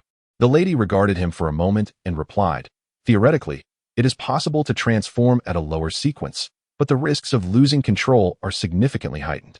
Unless there are no alternative means, it is advisable to avoid such attempts. She paused before continuing. Having explained the 2 laws, I shall now present the method. This is among the most pivotal knowledge within the mystical realm. Most pivotal? Lumian instinctively straightened his back, filled with intense focus. The lady proceeded. It is called the imitation method. This technique aids in the assimilation of potions, and once the previous potion is digested, the risk of losing control when consuming the next sequence's potion is greatly diminished. No wonder one cannot drink a sequence 9 potion today, and then a sequence 8 potion tomorrow. One must utilize the imitation method to assimilate the previous dose. Lumian suddenly comprehended. He refrained from interrupting her, attentively absorbing her explanation. Remember, it is about digestion, not control. What exactly is the imitation method? The essence of embodying a sequence's name lies in performing akin to an actor, thus reconciling the disparity between oneself and the residual spirit imprints of extraordinary characteristics. Ultimately attaining recognition and circumventing existing barriers to merge the extraordinary traits with one's own being. In other words, does this imply that I must assume the role of a hunter, venturing into the mountains to hunt daily? Lumian fell into a state of attentive listening. The lady shook her head, stating, this is the most superficial form of performance. We must not only comprehend the surface meaning of the sequence's name, but also delve into its profound implications. For instance, the city is also a jungle, where each individual is simultaneously prey and predator. I am well acquainted with this. Lumian had long grasped the deeper significance of being a hunter, largely due to his past life of wandering. How can one ascertain that they have fully assimilated the potion and are ready to ascend to the next sequence? He could not help but inquire further. The lady smiled gently. You will feel it when the potion has truly been digested. Very well. Lumian chose not to pursue this topic further and curiously asked, who assigns the names of the different sequences? Why is it that embodying them facilitates the digestion of the potion? The lady's expression turned serious. The earliest classification of sequences originated from the remnants of the original creator's fragmentation, inscribed upon a tablet filled with esoteric knowledge. Due to its connection to the secrets of divinity, it is referred to as the blasphemous tablet. In ancient times, specifically at the close of the Second Era and throughout the Third Era, a formidable deity akin to the original creator emerged, known as the ancient sun god. Upon his demise, the second blasphemous tablet was birthed from his remains, from which all current sequence names and potion recipes are derived. My studies of the histories of the Second and Third Eras do not align with this. Lumian murmured to himself. The lady continued, stating that during the reign of Emperor Roselle, a blasphemous deck of cards was crafted based on the second blasphemous tablet, consisting of 22 cards, each embodying a divine path. Was Emperor Roselle also an extraordinary being? Lumian was taken aback. As an ordinary Intisian, it was difficult for him not to harbor a sense of reverence for Emperor Roselle. Otherwise, the lady chuckled lightly. Lumian pressed on. Was he powerful? Approaching divinity, she succinctly replied. So formidable? Lumian was both astonished and felt it was only natural. He pondered for a moment. Then, the diaries left by Emperor Roselle must be incredibly precious? The lady nodded. Indeed, but very few can decipher those peculiar scripts. It seems that Aurore has some copies of Emperor Roselle's diaries. She appears capable of interpreting them. Does part of her power stem from this? Lumian fell into deep thought. Chapter 30. The Lenten season begins. The lady glanced out the window of the old tavern. The time is nearly upon us. Allow me to impart a final piece of knowledge. Based on the immutable law of extraordinary traits, we discern that when humans amalgamate with these extraordinary characteristics, they become extraordinary beings, and when biological entities merge with these traits, they evolve into transcendent life forms. But what transpires when inanimate objects unite with extraordinary traits? They are referred to as enchanted artifacts. Due to their inherent lack of will, spirit, and self-control, compounded by various other factors, these objects, upon merging with extraordinary traits, not only exhibit remarkable abilities, but also inflict considerable negative repercussions. As a result, major ecclesiastical institutions tend to seal them away, employing appropriate methods for their eventual activation when necessary. This has led to the alternate designation of enchanted artifacts as sealed objects. Each enchanted artifact previously sealed by these institutions is assigned a unique classification, divided into 4 tiers: 3, 2, 1, and 0, the smaller the prefix number. The greater the peril, with tiers 1 and 0 being particularly scarce and exceedingly hazardous. The numbering system is universally recognized among the ecclesiastical bodies, ensuring no duplication. The term Tier 0 resonates in Lumian's thoughts. He is profoundly struck by the notion that sequence 0 equals the true God, which sparks certain associations, prompting him to inquire, are these sealed objects remnants of the fallen deities or the obliterated malevolent gods? According to the 22 pathways, there exists a sequence 0 corresponding to each true God, revealing a conspicuous insufficiency in the current pantheon of deities. Naturally, Lumian concedes that his ignorance regarding the existence of malevolent gods and their clandestine nature may partly contribute to this perception. However, it is not entirely the case. The lady reflected for a moment and stated, the majority are angelic hierarchies, with only a scant few possessing the capacity to slay gods. Lumian nodded in understanding, affirming that he would not underestimate the possessions of others. The lady added, one must also not underestimate the negative repercussions of sealed objects. Inevitably, you will possess your own seal in the future. She continued, in the realm of mysticism, there exists another category of items known as extraordinary objects. These are crafted by extraordinary individuals using their inherent abilities, spiritual essence, or with the aid of the spirit realm or deities. While they do not contain extraordinary properties, they exhibit certain transcendent qualities, albeit their power wanes over time. Items such as charms and potions, for instance, are typically single-use. In contrast, extraordinary weapons are more stable and can often be utilized over the span of years. As a hunter, you currently lack the means to combat spiritual entities before reaching sequence 7. However, should the opportunity arise, consider acquiring the appropriate seals or extraordinary objects. Lumian listened intently and inquired thoughtfully, the spirit realm? He had encountered this term in the magazine The Veil of Secrets, yet had not gleaned enough explanation. The lady spoke rapidly, from a mystical perspective. This world is divided into 3 tiers: the material realm, the spirit realm, and the astral realm. All other realms are derivatives of one of these 3, such as the underworld. The material realm requires no elaboration. You are well aware of it. The spirit realm is the domain of spirits, where many concepts of reality cease to exist, and you will gradually come to understand this. The astral realm originally referred to the realm of deities, but now encompasses the entirety of the cosmos. Can a hunter create extraordinary things? He felt that a wizard should be capable of such feats.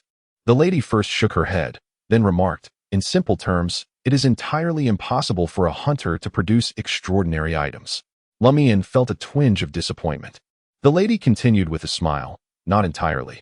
On one hand, you may utilize the blood, saliva, or other substances of certain extraordinary beings to craft highly toxic weapons, which, in a sense, could also be considered extraordinary.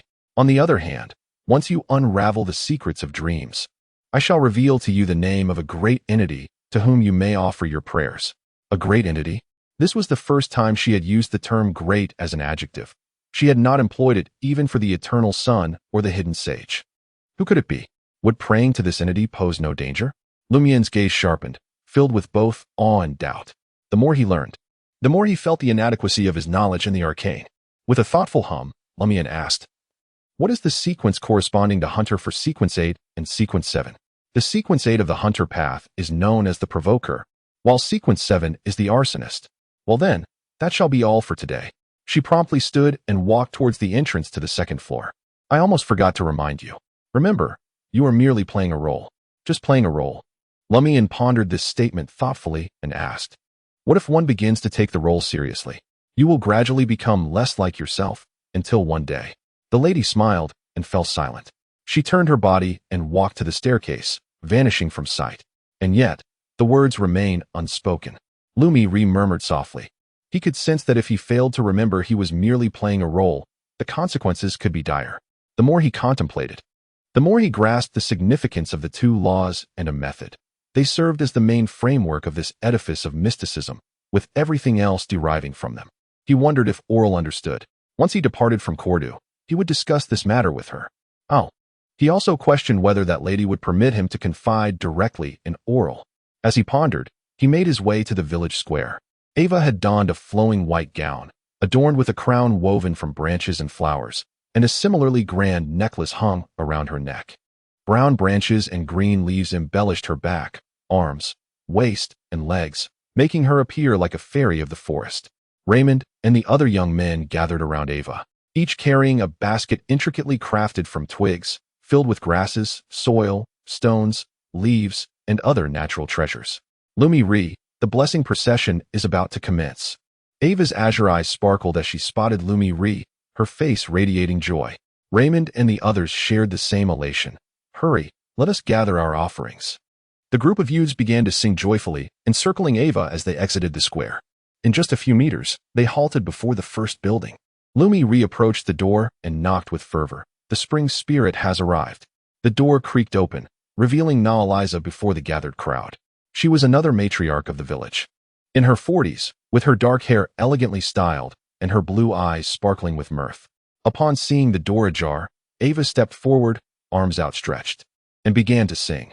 I am the spirit of spring, with a visage both endearing and fair. Sing and dance, for only thus shall we reap bountiful harvests. Gratefully accepting the song, Eliza handed a piece of fabric to Ava, and they bid her farewell before proceeding to the next household. This was indeed a considerable boon. Should Cordu Village truly experience a fruitful year, Ava, embodying the spirit of spring, would undoubtedly be regarded as favored by the ethereal, blessed by the season. Any household fortunate enough to wed her would be assured of enduring prosperity. With that hope in mind, the procession of blessings sang joyfully as they arrived at the home of Lumian. The door was opened by Aurore, who had donned a more formal attire, a pale, ruffled collar gown paired with her golden hair elegantly pinned up. Ava approached her, once more singing the same melody. I am the spirit of spring. Aurore listened with a smile, accepting a leaf as she produced a small ceramic jar and handed it to Ava. Thank you, spirit of spring. Lumian glanced over, thinking his sister overly generous with her offerings of animal fat drawn from the larger vessel. Aside from a small vegetable garden behind the house, there is scarcely any farmland to concern oneself with the harvest. Chapter 31, The Celebration. Lumian, out of habit, felt a pang of sympathy but did not deter his sister. As Ava, Raymond, and others turned their backs and made their way toward the nearby buildings, he deliberately lagged behind, whispering to Aurore, rest assured, I shall not be negligent in such matters. Aurore responded with a reassuring glance, indicating that she could rely on him. With joy and festivity, the procession, laden with song, reverberated through the village of Cordu, knocking on the doors of its inhabitants. Ultimately, they arrived at the residence of the administrator.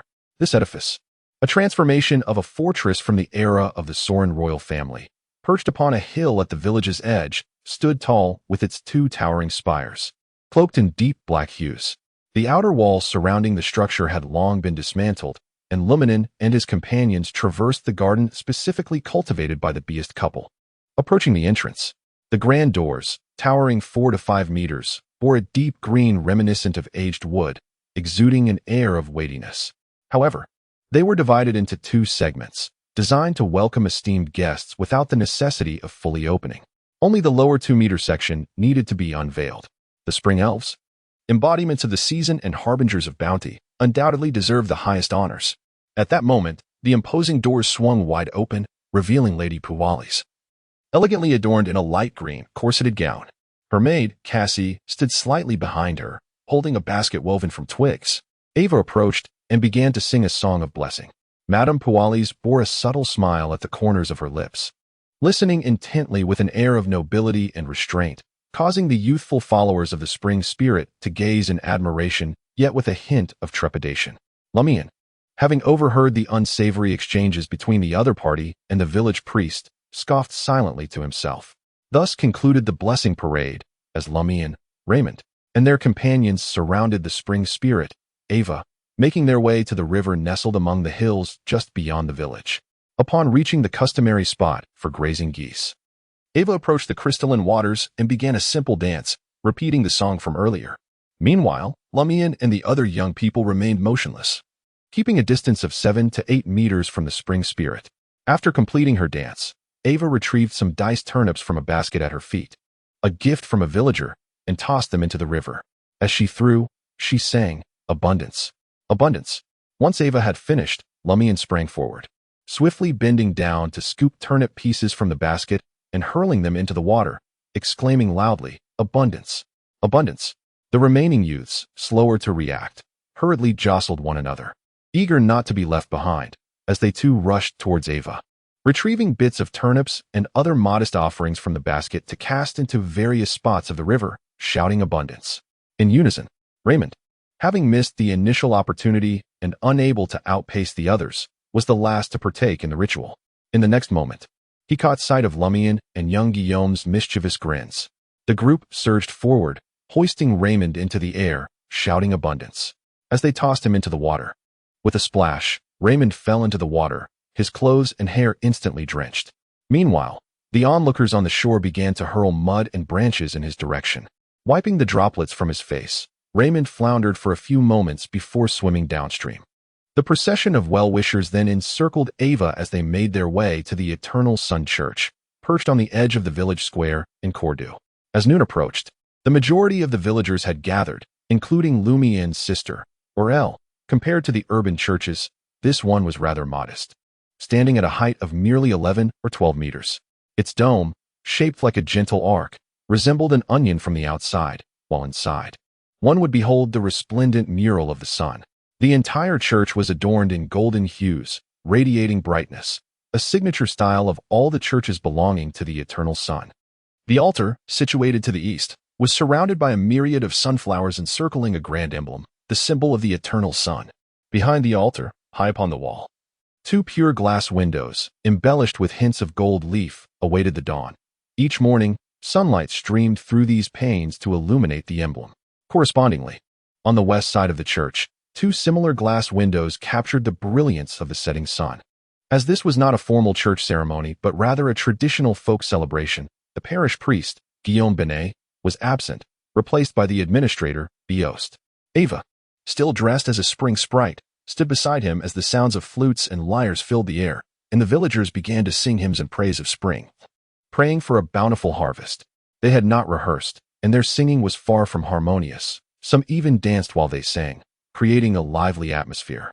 Lumian Li's lips moved silently, exuding an air of indifference, while beside him, Aurore sang with fervor, not as if beseeching for a bountiful harvest, but rather seizing the opportunity to play and hit high notes. Since his performance was merely a formality, Lumian Li had the leisure to survey his surroundings. He did not notice anything unusual in the villagers' behavior until he instinctively gazed upward at the resplendent mural of the sun on the dome. In that instant, he comprehended why he had always felt something was amiss. Many in the village had not offered praise to the sun in quite some time. The contents of the distressing letter he had reconstructed flashed through his mind. "We urgently need assistance." The strangeness of those around him intensified. At that moment, Lumian regained a deeper understanding and resonance with that sentiment. He scanned the area once more, searching for the presence of Lia and the other outsiders. How frustrating it was that they did not show up when needed. Lumian muttered to himself. He feigned ignorance and joined the chorus, allowing his voice to blend in. Once the singing subsided and the celebration concluded, he leaned closer to Aurore, whispering in a hushed tone, as the escort of the spring spirit's procession. He must partake in the final segment of the ceremony and cannot depart prematurely like the others. He had no intention of forcefully exiting the church, as that might precipitate an untimely disruption. Aurore nodded thoughtfully in agreement. Very well. She asked no further questions and left the church alongside most of the villagers, including Madame Pualis. Before long, only the young individuals who had participated in the blessing procession and the embodiment of the spring spirit, Ava, remained. The offerings received earlier, with the exception of those cast into the river, were arranged beside Ava, accompanied by symbolically significant items such as hay, an axe, a shovel, a whip, and a goose-herding staff. Subsequently, Lumian Li and the others needed only to await the arrival of an individual outside the church to announce the departure of the spring spirit, allowing them to encircle Ava and remove the crown, necklace, branches, and leaves adorning her. During this process, they had to leave a gap for the spring spirit to exit Ava's body. In a mere 30 seconds, footsteps echoed from the church's entrance. Lumian Li instinctively glanced over and spotted two figures. Unlike before, the man with greasy black hair appeared to have washed it, rendering it relatively clean and smooth. While his unruly beard had also been tamed, it was not only shorter but also much neater. At that moment, his blue eyes retained their characteristic gentle smile. The other figure was Father Guillaume Benet, clad in a white robe adorned with golden threads, embodying the clerical authority. With his light black hair, slightly hooked nose, and an air of solemnity, he exuded a commanding presence, despite standing at barely 1.70 meters, overshadowing Pierre Barry beside him. Father, how did he get in? Lumian Li was both astonished and perplexed. Soon, Father Guillaume Benet and Shepherd Pierre Barry approached Ava's side. The former spoke in a low voice, "Send the spring spirit away." Those beyond Lumian began to prepare to rush towards Ava, encircling her. "Send the spring spirit away," Shepherd Pierre Barry shouted, grinning as he bent his back. "This is bad." Seeing this scene, Lumian's heart stirred, and he instinctively stepped forward, leaning his body. Before anyone could react, Pierre Barry seized an axe from the pile of items, gripped it tightly with both hands, straightened his body, and swung it forcefully. With a sickening sound, a torrent of blood erupted from Ava's neck, as if a dense mist of crimson was rapidly taking shape. Thud. Ava's head fell to the ground, rolling several times in the blood, ultimately facing upwards. A clear trace of joy remained in her eyes. Lumian, having taken a couple of steps in her direction, felt his heart sink.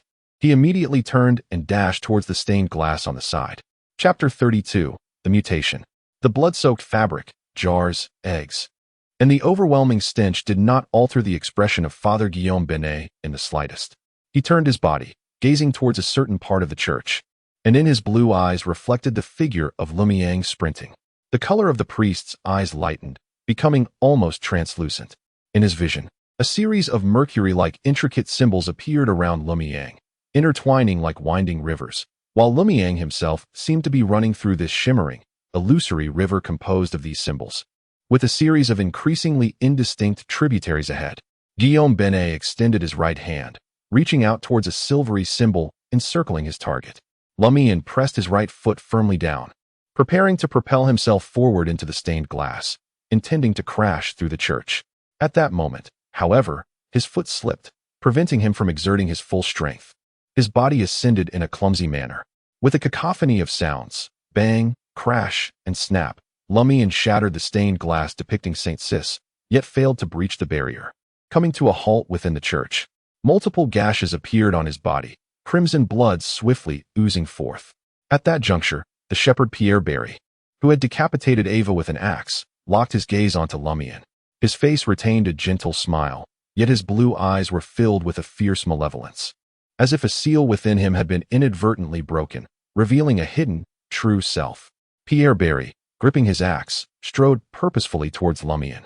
With each step he took, his stature seemed to grow taller and more imposing, embodying the essence of a giant, despite his actual size remaining unchanged. Lumian, with his back turned to this cruel shepherd, leaned against the shattered stained glass window, having just extricated himself from the agonizing pain of a brutal fall and the wounds it inflicted. He was about to push himself up, determined to roll out of the church when an overwhelming sense of danger washed over him. Someone was behind him. In a fleeting moment of realization, Lumian continued to grip the jagged window frame, disregarding the stinging pain of his wounds and the blood cascading from them. Feigning a roll outward, bang! An axe swept down with ferocious intent, crashing against the remnants of the window frame, cleaving it from the wall and sending it flying out of the church. Lumiere executed a perilous roll, barely evading the ferocious strike from Pierre Barry's foot. Despite having perused numerous novels, Lumiere harbored no naive belief that mere rolling would render him invulnerable. As he brushed past Pierre, he swiftly pushed off with his elbow and, with a forceful twist of his waist, propelled himself upright. A quick glance revealed that, aside from the few, including young Guillaume, the remaining youths seemed to succumb to some unseen influence. Their rationality eroded, transforming them into frenzied beings. They disregarded the headless corpse of Ava and the blood splattered around them, exuberantly chanting, "Let the spring sprite depart! Let the spring sprite depart!" Young Guillaume and the others were utterly stunned, frozen in place, gazing at Ava's wide-open eyes, which bore a hint of a smile, unable to move. Their faces were etched with terror, confusion, and disbelief, as though ensnared in an inescapable nightmare. Pierre Barry, though ostensibly unchanged in stature, loomed over Lumiere, imparting an illusion that he was scarcely shorter than the dome itself. With swift, cat-like agility, Lumiere unleashed the full extent of his hunter's speed, dashing forward in a sweeping arc. His target, the parish priest. Experience dictated that in such dire moments, it was imperative to seize the leader among the adversaries, regardless of how others might engage him. He resolved to confront the priest directly, adopting a fierce demeanor that conveyed a stark ultimatum: either spare him, or both would perish together. Only through such audacity could he conjure a miracle from a most unfavorable predicament. The shepherd Pierre Barry did not pursue Lumian, brandishing a bloodied axe. He stood before a wall bereft of its window frame, extending his left hand towards the silhouette of his target. The entire church was suddenly shrouded in darkness. The gloom surrounding Lumian was particularly profound. This depth seemed to possess a life of its own, gently swaying. It appeared merely as a veil, behind which lay pale, dark, and peculiar arms poised to grasp. In the nearly translucent eyes of Father Guillaume Binet, Lumian's figure remained submerged in an illusory river composed of mercury-like intricate symbols, glimmering with faint reflections, while ahead lay a similar yet more nebulous expanse, seemingly emblematic of future events or tributaries. Should he reverse it, all of Lumian's efforts would culminate in futility, and the fate of the future would inevitably be rewritten. Suddenly, the gaze of the priest froze. "Ah!" he shouted vehemently, his eyes tightly shut, as crimson blood and murky tears streamed down his face. With a tearing sound, his white robe adorned with golden threads could no longer bear the strain and swiftly tore apart. His skin, now nearly transparent, revealed the bizarre markings previously concealed by his garments. This ominous presence instantly filled the church, causing the young people who were still bidding farewell to the spirits of spring to fall into a state of sheer terror. Some dashed around the altar. Others knelt in supplication, while a few prostrated themselves, too afraid to lift their heads. The few who were already paralyzed with fear, including young Guillaume, fainted outright, a dampness spreading beneath them, accompanied by a foul stench. The shepherd Pierre Barry was about to unleash his arcane powers to seize Lumian when he suddenly dropped his axe, knelt on one knee, and bowed his head, ceasing all further movements. Within the hallowed confines of the cathedral, Lumian remained the sole individual unaffected. Although he too experienced a peculiar pain in his head, it paled in comparison to the mysterious voice that had nearly plunged him into a state of death. Furthermore, he sensed a searing heat in his chest, suspecting it was the manifestation of the blackthorn chain symbol, perhaps accompanied by the ominous dark blue symbols resembling eyes and insects. Lumian could not afford to examine his physical condition or ponder why he had suddenly gained the upper hand. He pressed on towards the parish priest, Guillaume Binet. An opportunity must not be squandered. They appeared to be composed of unique characters and strange symbols. As his gaze swept rapidly, Lumian discerned something familiar. On the left breast of priest Guillaume Binet, a black symbol resembling thorns emerged from within, curling around towards his back. It was identical to the one on Lumian's own chest, albeit considerably fainter. Did he also possess it? A jolt ran through Lumian. Was this the source of the abnormalities plaguing the village? Why do I have it, and when did it manifest? Thoughts raced through Lumian's mind, yet they did not hinder his actions. He rushed to stand before Guillaume Binet, extending his right arm to encircle the priestess' head. Without pausing, he forcefully pivoted to position himself behind the parish priest. With a sharp crack, Guillaume Binet's head turned in unison, aligning directly with his spine. With a sigh of relief, Lumian quietly relaxed. At that moment, the supposedly deceased Guillaume Binet opened his eyes, revealing a pair of blood-red irises. A sudden, intense pain struck Lumian's head as if it had been cleaved in two by an axe, rendering him unable to even utter a scream. The world before him shattered instantaneously, plunging into an abyss of darkness. He lost consciousness.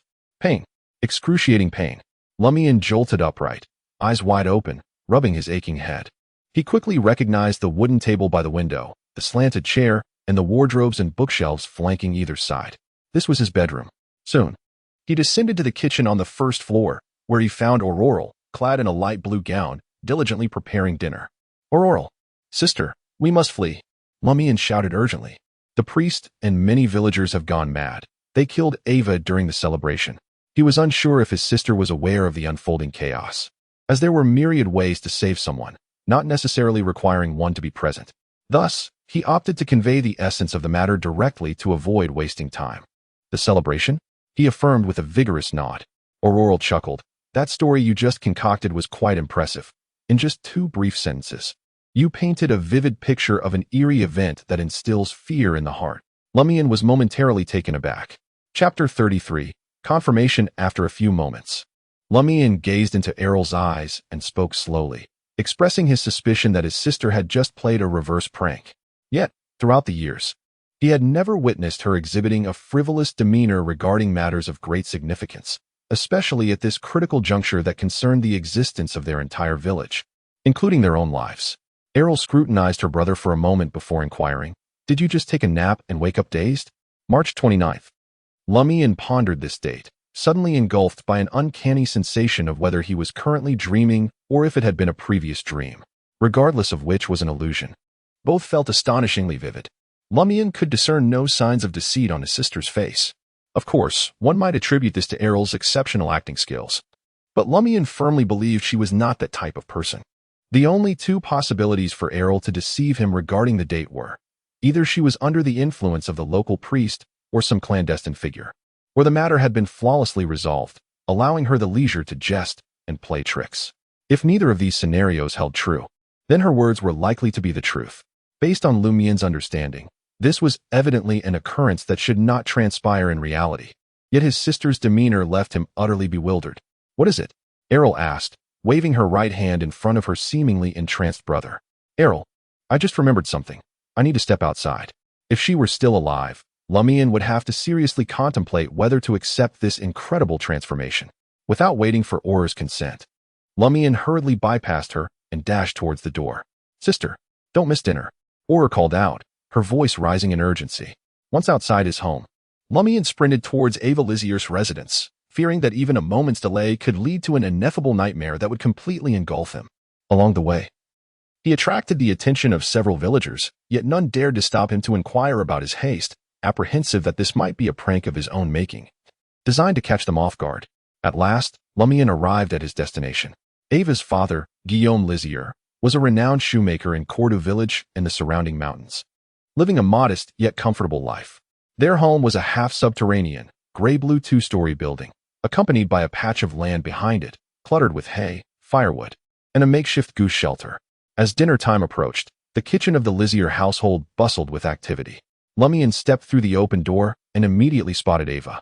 The brown-haired girl, with her striking aquamarine eyes, donned a grayish-white long dress, deftly assisting her mother in the dinner preparations. Her movements graceful and her gaze lively. She was undeniably alive. She truly hasn't perished. Lumian instinctively glanced at Ava's neck, searching for any signs of stitching. However, her neck was long and smooth, devoid of even the faintest scar. "Lumian, is something the matter?" Guillaume Lizier, the shoemaker, noticed the uninvited guest as he sat on a kitchen chair. His tousled brown hair framed a face that bore an expression of mild annoyance, and he rose slowly, donning a slightly greasy brown and white apron, to meet Lumian. Upon hearing her father's call, Ava paused her task, surprised, and turned towards the door. There, she beheld Lumian standing in a daze, bewildered. "Is something the matter?" she inquired. At that moment, the shoemaker, Guillaume Li, approached, igniting a spark of inspiration within Lumian. He pondered for a moment before asking, "Uncle Guillaume, did Pierre Barry order a pair of shoes from you?" Meanwhile, Pierre Barry had donned a brand new pair of soft leather shoes. Indeed, Lumian fabricated a reason. "I saw someone who resembled him and thought I was imagining things. Since that person was wearing new shoes, I wanted to confirm." "It is indeed him," affirmed Guillaume Li, who was herding 3 or 4 sheep, which had been allocated to him by his employer. His performance at the celebration later validated Lumian's assessment. Yet, Lumian remained oblivious to the intentions or actions of the parish priest and his companions. Reflecting on this, Lumian smiled at Guillaume Li and Ava, saying, "Now that I know it's truly him, I can rest easy. I was beginning to think my frequent drinking was impairing both my mind and vision." He then waved goodbye to the Li family. Once outside their home, Lumian's smile quickly faded. He was now quite certain that today was indeed March 29th, whether through time travel or prophetic dreams. He had gleaned this knowledge from Orleans' novel, never once contemplating that it could manifest in reality. On his way home, Lumiere deliberately detoured to the square. Arriving at the side of the Church of the Eternal Radiance, the stained glass window, which should have been utterly shattered, with its frame blown away, remained flawlessly embedded in the wall, its surface depicting a vibrant scene of St. Cecile under the resplendent glow of the setting sun. Lumiere gazed at this spectacle with a tumultuous heart, feeling as though various thoughts in his mind were about to ignite with fervor. Before him stood the imposing figure of Father Guillaume Benet, his nose slightly upturned, exuding an air of authority, clad in a long robe adorned with white and golden threads. A wave of tension washed over Lumiere. He parted his legs slightly and arched his body, a stance that signified both readiness to attack and an instinctive preparation to flee. Father Guillaume Benet cast a glance in his direction, nodding without much expression, "Come to pray again tomorrow." Indeed, on the evening of March 29th. He had yet to expose me in a compromising situation, nor had our relationship soured, free from the impending dread of covert schemes unraveling. With this thought, Lumiere instinctively reacted. He straightened his posture and spread his arms wide, proclaiming, "Praise the sun." Suddenly, he recognized a detail he had previously overlooked in his astonishment at the reversal of time. His extraordinary abilities remained intact. He was still a hunter. Whether it was the fact that he had hardly broken a sweat while racing to the Lisi residence or the immediate readiness he displayed before the priest, both signified that his physical prowess and corresponding condition far surpassed that of his pre-aphrodisiac state. From this, Lumiere concluded, he had ascended to the rank of a Sequence 9 extraordinary being. That evening, Lumian resolved to venture once more into that peculiar dreamscape, curious to see if he could access it again and whether any changes had occurred. Upon returning home, he feigned nonchalance and shared dinner with his sister, Aurore. Given that her younger brother often found himself in trouble, and she preferred not to assist him every time, Aurore had grown accustomed to his sporadic odd behavior and refrained from probing further. After washing the dishes and tidying the kitchen, Lumian exchanged greetings with his sister before hastening to the old tavern. He intended to ascertain whether the group of outsiders, not belonging to the village of Cordu, would make an appearance. Upon entering the tavern, Lumian settled at the bar and greeted the owner and bartender, Maurice Benet, along with the gaunt middle-aged man, Pierre Guillaume. A glass of sour wine, he requested with familiarity. The term sour wine referred to a subpar apple wine, only slightly more expensive than some beers, often hawked on the city streets. "You stingy fellow, don't you relish the bitterness of absinthe?" Maurice Benet chattered. "Are you treating me?" Lumian responded with a well-worn phrase, which imparted a sense of surrealism to him. Maurice Benet fell silent, poured a glass of sour wine, and slid it towards Lumian. As he sipped his drink, Lumian settled into a state of anticipation. Before long, he heard the sound of tinkling bells. Captivating the attention of nearly every man in the tavern was Leah, adorned in a fitted, unwrinkled white cashmere dress, paired with an off-white jacket and Marseille's boots. Her boots, along with the veil serving as a headscarf, were adorned with two small silver bells. Likewise, Valentine donned a white waistcoat, a blue fine woolen coat, and black trousers, with a touch of powder dusting his yellow hair. The three of them approached the bar under a myriad of scrutinizing gazes and took their seats beside Lumian. A glass of Dolly red wine, a pint of rye beer, and a spicy cocktail. Lumian refrained from lifting his gaze, silently reflecting. Ryan removed his top hat and set it aside, then addressed Maurice Benet. A glass of Dolly red wine, a pint of rye beer, and a spicy cocktail. Upon hearing this, Lumian let out a long sigh. "What is the matter?" Ryan inquired, glancing at him. Lumian sipped his sour drink and replied in a low voice, "I am a failure. Scarcely aware of whether the sun shines or not, for I have no time." Chapter 34. Proverbs. Lumian made a conscious effort to observe, retracing the steps of his acquaintance with Leah and the others until they reached the exterior of the Church of Eternal Radiance. He tentatively confirmed that these three outsiders were indeed unfamiliar with him, entirely unsuspecting of the ensuing jest. Had time truly reversed? Lumian felt a fleeting sense of disorientation. "We have been here before, yet no one is present," Valentine remarked, gazing at the magnificent edifice, half merged with the encroaching night. Delivering his scripted line, Lumian steadied himself, abandoning the preordained course. He spoke directly. "That is because the parish priest does not wish to acknowledge you." His intention was to leave an impression of a playful, yet benign character in the eyes of these three seemingly extraordinary outsiders. Lumian smiled. Engaging in clandestine affairs within the church is hardly suitable for public scrutiny. Upon uttering this statement, he instinctively murmured to himself, "What a pity. This time I shall not hear your iconic line about the desecration of the sacred church." Of course, after gaining a deeper understanding of Madame Paulus, he felt that, in a certain sense, the parish priest's words were not entirely devoid of reason. Shouldn't the parish priest be allowed, much like the protagonist in Orleans' undercover narratives, to endure temporary humiliation and betray his own body in order to infiltrate the nefarious forces represented by Madame Paulus? Engaging in an affair within the church? Valentine abruptly shifted from his indifferent demeanor and retorted urgently. Lumian Li shrugged his shoulders. What is the issue with that? This is merely a routine activity for the parish priest. You need not be so agitated. Is there not a saying that throughout history, men will always betray their wives? But this is within the church. Valentine replied sternly. Lumian Li pondered for a moment and curiously inquired, "So, are you suggesting that as long as the clergy do not engage in infidelity within the church, it is acceptable?" "This is blasphemy against God," Valentine exclaimed, nearly on the verge of explosion. Ryan placed a reassuring hand on his shoulder, signaling him to calm down. Meanwhile, the most composed outsider turned to Lumian Li and asked, "Do you know with whom the parish priest is having an affair tonight?" Lumian Li shook his head. "There are too many possibilities. Just among those I am aware of, his mistresses include Madame Paulus, Madeleine Benet, Philippa Guillaume, Sybil Berry." Madeleine Benet shares the same surname as the parish priest? Leah keenly grasped this notion.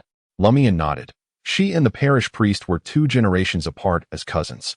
Valente paused for a few seconds, gritting his teeth as he remarked, "Is Guillaume truly a servant of God or a servant of the devil?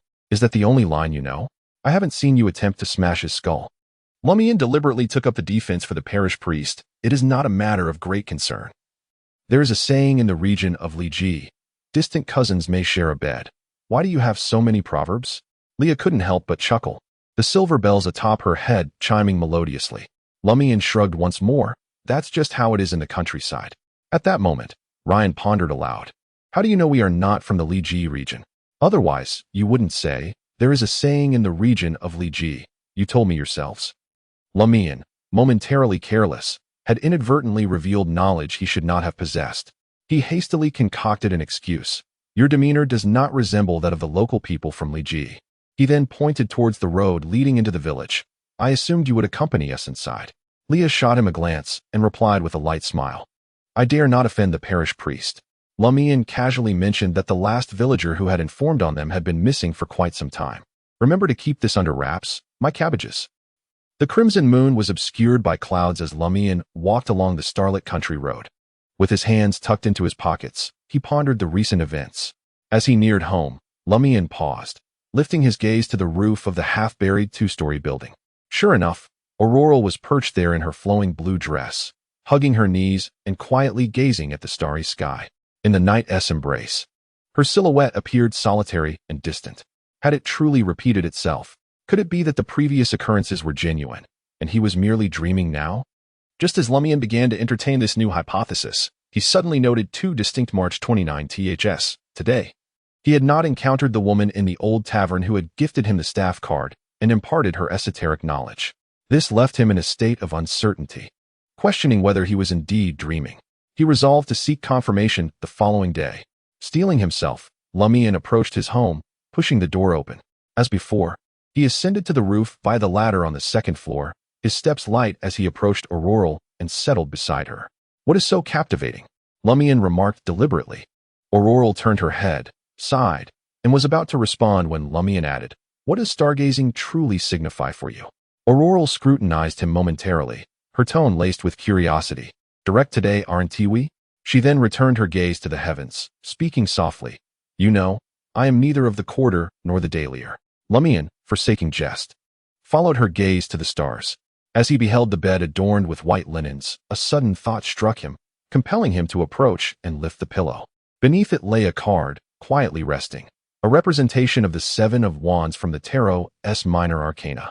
Gazing at the card depicting a resolute man clad in green, wielding a staff to fend off enemy assaults, Lumian was instantly reminded of the Lady's interpretation of this very card. crisis, challenge, confrontation, courage. The more he pondered, the more he felt that these four words poignantly encapsulated his current predicament. Prior to drawing the card, he had likely already plunged into crisis, confronting challenges.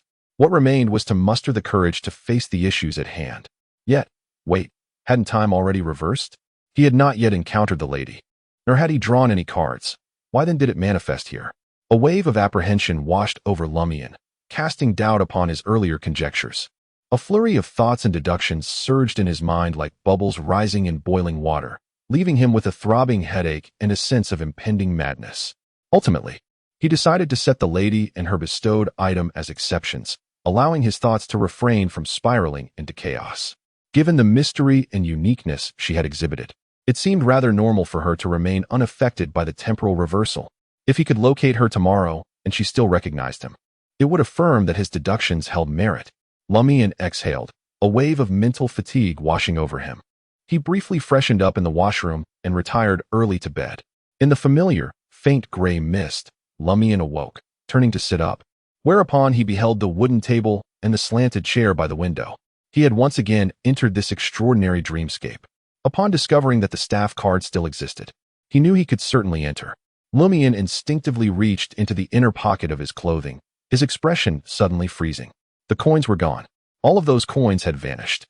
Lumian hastily leaped from his bed, thoroughly searching his entire body, and then scoured the spot where he had just lain. Yet he still could not find the hard-earned money he had gathered. Not even a single copper coin remained. Had time here also regressed? Lumian suddenly entertained this notion. He glanced around and noticed the hunting rifle, axe, and steel fork that should have been in their respective places were absent. Regaining his composure, he exited the bedroom and traversed the hallway to the first floor. The nearly 2-meter-long steel fork and the iron-black hand axe were perfectly positioned where they belonged, just as they had been when Lumian first explored the dreamlike ruins. Likewise, the barrel of corn oil had yet to be placed beside the stove. As for the hunting rifle, Lumian searched everywhere but found no trace of it. He increasingly leaned towards the idea that time had indeed regressed here. Let me check the ruins and see if those two creatures are still around, Lumian murmured to himself, grasping the axe and stepping outside. Not long after, he traversed the cracked, weed-choked wilderness, reaching the outskirts of the ruins. Unlike his initial exploration, as a hunter, he casually noted numerous signs of living creatures. Once he concentrated, he discerned the presence of two familiar beings that frequently roamed this area, one of which had left faint footprints leading around the half-collapsed house, charred by fire. Had he possessed such extraordinary abilities during his first exploration, how could he have almost fallen prey to an ambush? Lumian entered the building, wielding an axe. He made a beeline for his destination, arriving at the shattered ceramic pot. A glimmer of gold emanated from within. Lumian bent down and retrieved the gold Lewis, its luster identical to that of the first time he had picked it up. Suddenly, he lunged forward, twisting his waist to the right. With this powerful movement, the axe in his hand swung outward. The fleshless, blood-red creature had just leaped down from the roof, only to lose sight of its intended target and meet the axe instead. With a sickening thud, its head was severed, and the headless body collapsed onto the ground, drenched in blood and viscous fluids. Chapter 35. The difference is the strength was comparable to that of last time. Lumian gazed at the corpse of the fleshless monster, muttering to himself. This was, of course, due to his past experiences, which had granted him an acute understanding of the recent ambush and allowed him to anticipate it. Nevertheless, the contrast between the two encounters was sufficient for him to feel a transformative enhancement in his abilities since becoming extraordinary.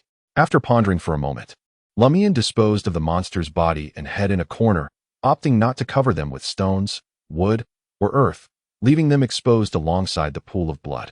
He then quickly scoured the partially collapsed structure, meticulously locating the remaining 197 firkins and 25 kopecks, categorizing them into different pockets. He also leafed through the small blue book once more, finding nothing amiss. Having completed the necessary preparations, he concealed himself. Time passed inexorably, and Lumian patiently awaited, akin to a seasoned hunter poised for his prey. Unbeknownst to him, an indeterminate time elapsed before a figure emerged from the remnants of the ruins. Its form was a grotesque amalgamation of man and beast, with knees bent forward and greasy black hair cascading down its shoulders. Slung across its back was a hunting rifle, the very creature that had previously bestowed upon Lumian an extraordinary hunter-esque trait. The rifle-wielding monster advanced cautiously, as if undertaking its daily patrol. Suddenly, it sniffed the air and detected an abundance of blood on the ground in the distance. It promptly altered its course, approaching a building partially collapsed from the flames. Following the trail of blood, the monster discovered the corpse and head of the skinless creature. It crouched down, meticulously inspecting the remains. From his vantage point on the half-collapsed roof, Lumian shook his head in disbelief, murmuring to himself, "How could it fail to detect my scent from this distance? Even with the stench of blood masking it, it should have sensed my presence." As he grumbled, he raised his axe and forcefully struck it into a previously deepened crevice. With a resounding crash, the unstable roof trembled, and heavy stones plummeted downwards. The rifle-wielding monster reacted with remarkable swiftness, twisting its waist and leaping toward the yet intact section of the structure. A smile crept across Lumian's face as he leaped from the undamaged roof, akin to an eagle seizing its airborne quarry. In the rush of wind, Lumian and the rifle monster met mid-air, one elevated, raising his axe with one hand, while the other, with its back turned to the height, struggled to pivot and defend itself. Lumian clenched his left hand into a fist and struck downward. As the creature extended its arm to block, he was already prepared, opening his palm to soften the impact and grasped the opponent firmly. Accompanied by the pull of Lumian's left hand, his right hand wielding the axe struck down with ferocity. With a splatter of blood, both man and monster fell to the ground. Lumian, cushioned by the ground, remained unscathed and raised his hand to strike again with the axe. Reluctantly, the head of the shotgun monster detached from its body, rolling twice on the ground. Lumian stood up, gazing at the creature, and murmured with a sneer, "You have weakened. You are but a terrifying shell, filled with nothing more than a mere scarecrow, aren't you?" Having become a hunter, he felt a great confidence in dispatching the shotgun monster once more, yet he did not anticipate such ease. As he looked at the corpse on the ground, Lumian patiently awaited the emergence of its extraordinary traits. However, after a considerable time, no deep crimson light appeared. Nothing. Lumian mused in confusion, feeling no surprise at all. This was because he had already acquired the extraordinary trait from the shotgun monster previously, which had transformed into a potion and entered his body. As dawn broke, Lumian did not feign a headache before his sister as he had on March 30th. Instead, he initiated discussions related to the extraordinary, rising early to prepare breakfast. Toast, poached eggs, and slices of smoked meat were all neatly arranged on the dining table. "Oh, how diligent!" exclaimed Aurore, surprised at the sight upon descending the stairs. "I thought after drinking so much last night, you would struggle to rise this morning." Lumiere casually remarked, "Just a cup of apple cider and a cup of absinthe. What is there to boast about? Aside from wine, which is somewhat acceptable, other alcoholic beverages are detrimental to our health and can impair our minds." Aurore chuckled, shaking her head. "No wonder you are becoming increasingly foolish, my drunken brother." Unable to argue against his sister, Lumiere muttered softly, "Why is wine the exception?" "Because I enjoy drinking it," Aurore replied, her expression challenging him to refute her. Lumiere found himself at a loss for words. After breakfast, he did not rush to leave, but instead began kneading flour. Aurore watched in astonishment. "Have you committed some grave misdeed?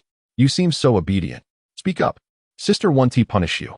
At most, you'll just have an extra session of combat training." "No." Lumiere seized the opportunity to broach a different topic. "I just feel that the atmosphere in the village is growing increasingly strange. Some people are behaving more and more oddly. Aurore, do you not sense this as well?" Aureole's expression turned serious. "Even you can perceive the abnormal? Tell me, which individuals have prompted this feeling?" Aurore was indeed aware that certain individuals exhibited troubling behaviors, but she had not anticipated the issues to be so severe. As Lumiere washed his hands, he pondered. Aurore paused, seemingly reluctant to involve Lumiere in the extraordinary realm. Extramarital affairs occurring in succession? Before discovering the affair between Madame Poalis and the parish priest, Lumiere had thought her to be a respectable lady.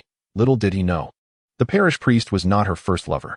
Indeed, this aligns with Lumian's current stereotype of Madame Poalis. The doorbell rang. "Who is it?" Lumian inquired as he approached. "A telegram?"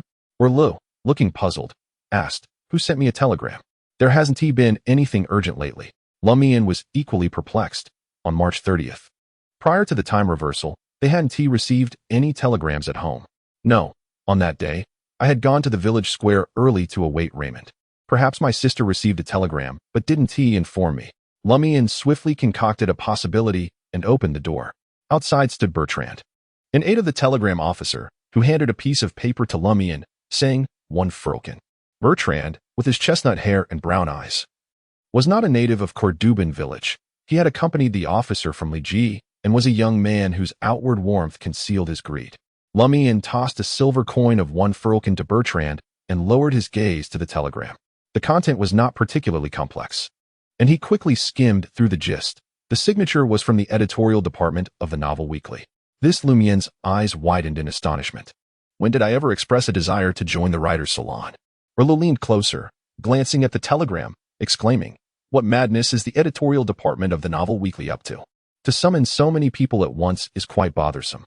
At that moment, Bertrand had already distanced himself from the doorway.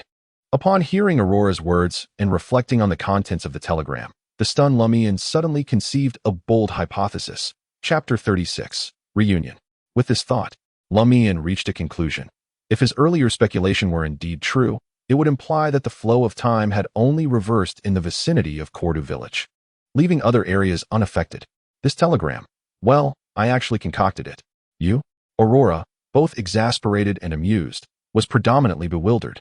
She began to suspect that perhaps her brother had inadvertently played a prank on her. This was akin to a seasoned hunter losing an eye to an eagle. Lumian earnestly explained, "You see, I have always wanted to visit Trier, so a couple of days ago, I discreetly sent a telegram to the corresponding office of the Novel Weekly, inquiring, in your voice, about the schedule of the recent literary salon. They graciously extended an invitation in response. So that was it." Aurore's expression transformed as if a riddle had finally been solved. In the next moment, she seized a wooden stick that lay beside her and, gritting her teeth, declared, "The child has grown up." Lumian hastily added, "Aurore, no, sister, allow me to defend myself." "No, permit me to explain." He remained unflustered, even jesting deliberately. "All right, go on," Aurore said, leaning on the stick. "I have always commanded respect through my virtuous conduct. How could I condemn a suspect without hearing their statement? You shall die, but let it be with clarity." Lumian spoke rapidly, in Intis. "The place with the most universities and the highest quality is Trier. I am about to take the Unified Entrance Examination for higher education and wish to conduct a preliminary field visit to determine which 3 universities I shall ultimately apply to." Aurore nodded subtly, indicating for her brother to continue. Lumian earnestly praised his sister. "I believe that, should I present this legitimate request, you would surely take me on a tour of Trier. However, this would entail you bearing the expenses. Conversely, if the Novel Weekly were to extend an invitation, not only would the fare for the steam train be reimbursed, but also the lodging costs and various entertainment expenses in Trier." Aureole's expression softened. "At least you are considerate of your sister's finances. But have you considered that I have no desire to attend any writer's salon? I detest mingling with so many strangers." Lumian chuckled. "Aurore, have you ever pondered that Novel Weekly extends such a warm invitation not for you to partake in the salon, but to cultivate a relationship with you? A renowned best-selling author?" Aurore scrutinized Lumian for a moment. "Your insight into human nature is becoming quite impressive." She then exhaled and said, "Very well. I shall handle some matters and pack my belongings. In a few days, I will take you to Trier. At that time, I will send a telegram to Novel Weekly in advance, instructing them to meet us at the Trier train station." "Excellent." Lumian could not conceal his delight.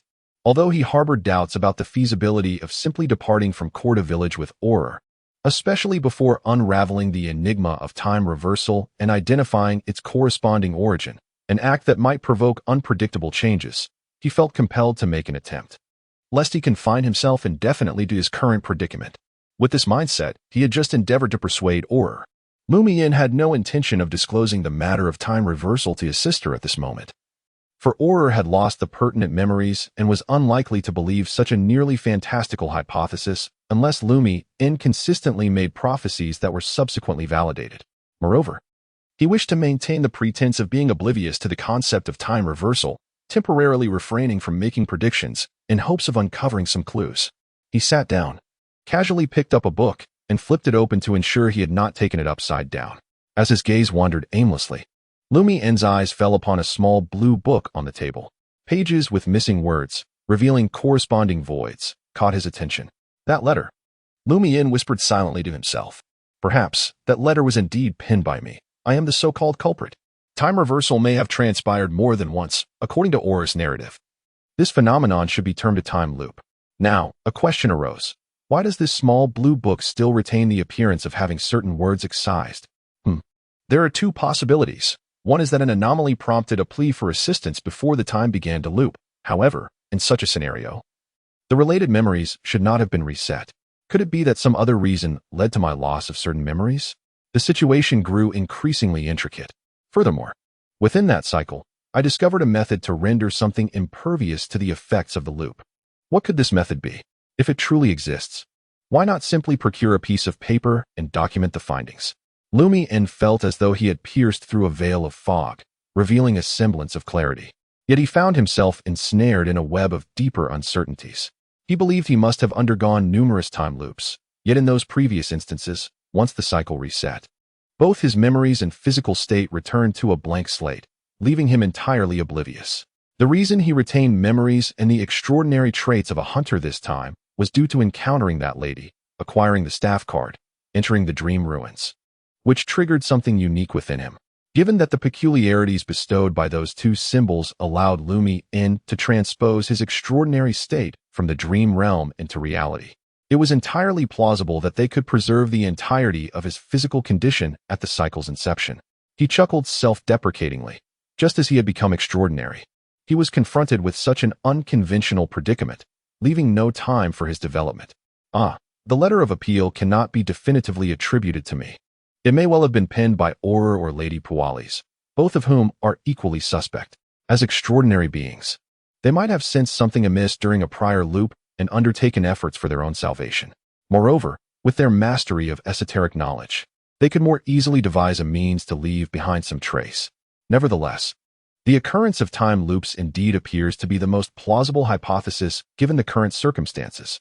As Lumian pondered, he discovered a method to ascertain the source of the distressing letter. The approach was remarkably straightforward: to enter the dream ruins and search for a particular small blue book within his abode there. Should this book exhibit any instances of missing words, it would indicate that the letter was indeed fabricated by Lumian himself. For the home within the peculiar dreamscape was a manifestation of his subconscious projected into the amalgamated world of ruins, and all that his subconscious comprehended would undoubtedly be reflected therein. Conversely, if the book remained intact, it was highly probable that the letter originated from either Aurore or Madame Pualis, as Lumian's subconscious could not possibly possess knowledge of this matter and therefore bore no responsibility. Lumian refrained from hastily returning to sleep. As the hour approached, he stealthily exited his home and made his way to the old tavern. In a dim corner of the establishment, a familiar figure caught his eye. The lady who had previously bestowed upon him the staff card and the potion formula had reappeared. She was adorned in a ruffled, orange-hued high-collared gown, with a light-colored, frilled hat resting beside her. Lumian felt an immediate sense of relief, akin to a drowning person finally grasping a lifebuoy. He hurriedly approached her, only to find that the table before her was not adorned with breakfast, but rather with 3 stacks of tarot cards. "Do you require me to draw a card?" Lumian ventured tentatively. "You have already drawn," she replied without raising her gaze, as she shuffled the 3 stacks of tarot cards together. In that instant, Lumian felt a wave of emotion wash over him, his eyes stinging with unshed tears. Indeed, she had not been affected by the temporal cycle. Without employing any circumspect approach, Lumian took a seat and directly inquired, "Am I, along with the entire village of Cordu, ensnared in a cycle of time?" "Yes, you are all inhabitants of the loop," she affirmed. In the mind of Lumian, the term ringed one echoed repeatedly. He inquired with curiosity, "What does it refer to, someone trapped in a time loop?" The lady smiled gently and replied, "It has 2 interpretations. One is a special power equivalent to sequence 4, bestowed after invoking a certain existence. The other pertains to your current situation. One can acquire power by beseeching a hidden entity?" Lumian was astonished by the first interpretation of the ringed one. Was it not said that the 22 extraordinary pathways were all ascended through the consumption of magical potions? The lady nodded slightly. "Bestowed ones are not without their drawbacks. They gradually draw closer to the eternal radiance in body, mind, and spirit." Chapter 37. The Perilous Jungle. After a moment of contemplation, Lumian mused, "Is it the case that the body, mind, and spirit gravitate towards the bestower due to the imprints of the bestowed power?" This deduction stemmed from the extraordinary traits of the original creator and the spiritual legacies of previous possessors. Although the bestowal was pure power, devoid of characteristics, it would inevitably bear the hues of its owner. The lady, holding tarot cards, nodded in approval. Your logical reasoning is commendable. You should be grateful to Aurore for providing you with a solid foundation in education. That is unnecessary for you to remind me. Lumian muttered to himself. The lady further remarked, even if the giver does not intend to influence the recipient, it is difficult to avoid the inevitable closeness that the latter will develop physically, mentally, and spiritually towards the former. This is because the power of bestowal, if devoid of the giver's will, becomes challenging for the recipient to harness and will soon dissipate. Hence, the blessings from divine beings are predominantly temporary and maintained within certain limits. In contrast, the malevolent deities are indifferent to what the recipient ultimately becomes. Lumian nodded thoughtfully and inquired curiously, Extraordinary One, does that mean individuals possessing extraordinary traits can still receive blessings? Could there be a conflict that leads to loss of control? The lady smiled at Lumian, shaking her head as she responded. There will indeed be some conflict, but it is not substantial. Consider this. The bestowed power will cause your body to transform towards that of the giver, while your body originally exists in a state adapted to your own extraordinary traits. Should there be a significant deviation, it will undoubtedly clash with those traits until a new equilibrium is found. The only issue is that you may need to learn to accept the emergence of a third eye or a fourth hand with a calm demeanor. Of course, this presupposes that the bestowed power is long-lasting and of considerable rank. Otherwise, any bodily changes would be negligible. Lumian responded with an sound. What if the blessing originates from oneself or a closely related source? The lady nodded. That indeed would not induce conflict. She then smiled. However, this does not imply that physical changes will be absent. What does this mean? Lumiere was about to inquire further when the lady, smiling, interjected. I assumed that upon learning about the people within the loop, you would be eager to ask about matters concerning the time cycle. Instead, it appears you are preoccupied with knowledge that may prove futile in the future. This is rather uncharacteristic of you. Lumiere offered a self-deprecating smile. I initially intended to ask if you could assist us in breaking this temporal cycle.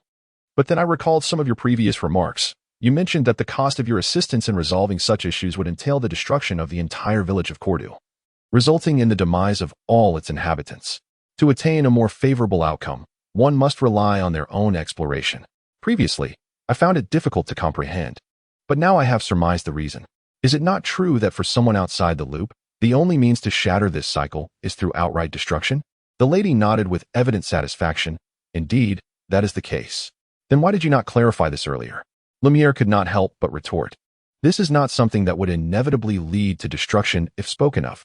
Or perhaps you have grown accustomed to a manner of expression that reveals only half the truth. The lady chuckled softly. At that time, had I informed you that the entire village was ensnared in a time loop, would you have believed me?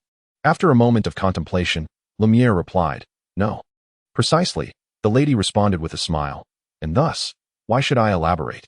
That would require me to expend considerable time explaining. Lumiere fell into silence. He seized the opportunity to inquire, Do you know what the key to breaking this cycle is? Which direction should I strive towards?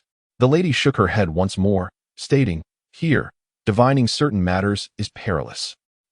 Lumian momentarily failed to comprehend. The lady sighed and elaborated. When will I be able to travel without the burden of work? Work? As Lumian realized he could not glean insights from this enigmatic woman, he cautiously probed, Is it true that as long as I do not kill the priest, time will not commence its cycle? No, she replied with precision. The cycle has multiple triggers, including the arrival of the 12th night. As for the rest, you must discover it for yourself. The 12th night. There is still ample time for investigation. Lumian pondered. Is it because I have awakened something extraordinary within me that I am able to retain my memories and unique traits with each subsequent cycle? Seeing the lady nod, he pressed on. If so, then as long as I can ensure my survival and continue to cycle through, relentlessly pursuing my inquiries, I shall eventually uncover the key to resolving all of this. This aligns with the exhaustive method that Aurore once spoke of. Theoretically, that is indeed correct. The enigmatic emotions in the lady's eyes once again perplexed Lumian. But it should be noted that only the village of Cordu and its surrounding area were caught in a temporal loop, while the rest of the world continued its normal passage of time, rendering the date in Cordu utterly inconsistent with external reality. Even if the investigator failed to send a telegram or mention the corresponding date during each cycle, it was inevitable that the authorities would eventually uncover the anomaly. leading one to ponder what measures they might employ to resolve the temporal loop in Cordu. Lumian fell into silence, mulling over the matter for some time before responding. They would likely resort to a solution akin to your alternative proposal, direct destruction. This would effectively prevent the aberration from spreading and affecting others. The lady, somewhat reflective, remarked, "If you ever have the opportunity to visit the Sea of Sunia, do inquire about Bansi Port. It was obliterated by the Storm Church due to some form of contamination, with not a single soul escaping." This assertion further solidified Lumian's resolve to independently uncover the key to the loop. He once again mocked himself, realizing that time was not on his side. He had at most 3 or 4 cycles left, and he could not afford to reach the 12th night in every iteration. The lady rose calmly and stated, "At least you still have a chance to salvage the situation. There are those who do not have even that." Emerging from the old tavern, Lumian stood upon the road, gazing at the relatively few passers-by and the rows of houses surrounding him. He perceived that all in the village of Cordu appeared to be quite ordinary. Joy, anger, desire, and emotion were present, much like in any other place. Yet, within this seemingly tranquil yet cacophonous village, a horrifying reality lurked beneath the surface. Time here ensnared each individual in a relentless cycle, perpetually reliving the same few days. Apart from a handful of individuals, namely Father Guillaume Benet, Shepherd Pierre Barry, Pons Benet, and Ava Lizzie, Lumian found himself unable to discern who among them bore any abnormalities and who were the innocent. Even Raymond Craig, typically a simple-minded fellow without guile, left Lumian with lingering doubts as to whether he was entirely untroubled. In that moment, Lumian felt as though Cordu Village resembled a primeval forest fraught with peril, where he could not differentiate between prey and predator. Caution and patience emerged as the paramount virtues for survival in such an environment, overshadowing ability, courage, wisdom, and experience. This situation bore similarities to a life of wandering, yet also presented stark contrasts. As these thoughts surfaced, Lumian inexplicably sensed signs of digestion from the hunter's potion.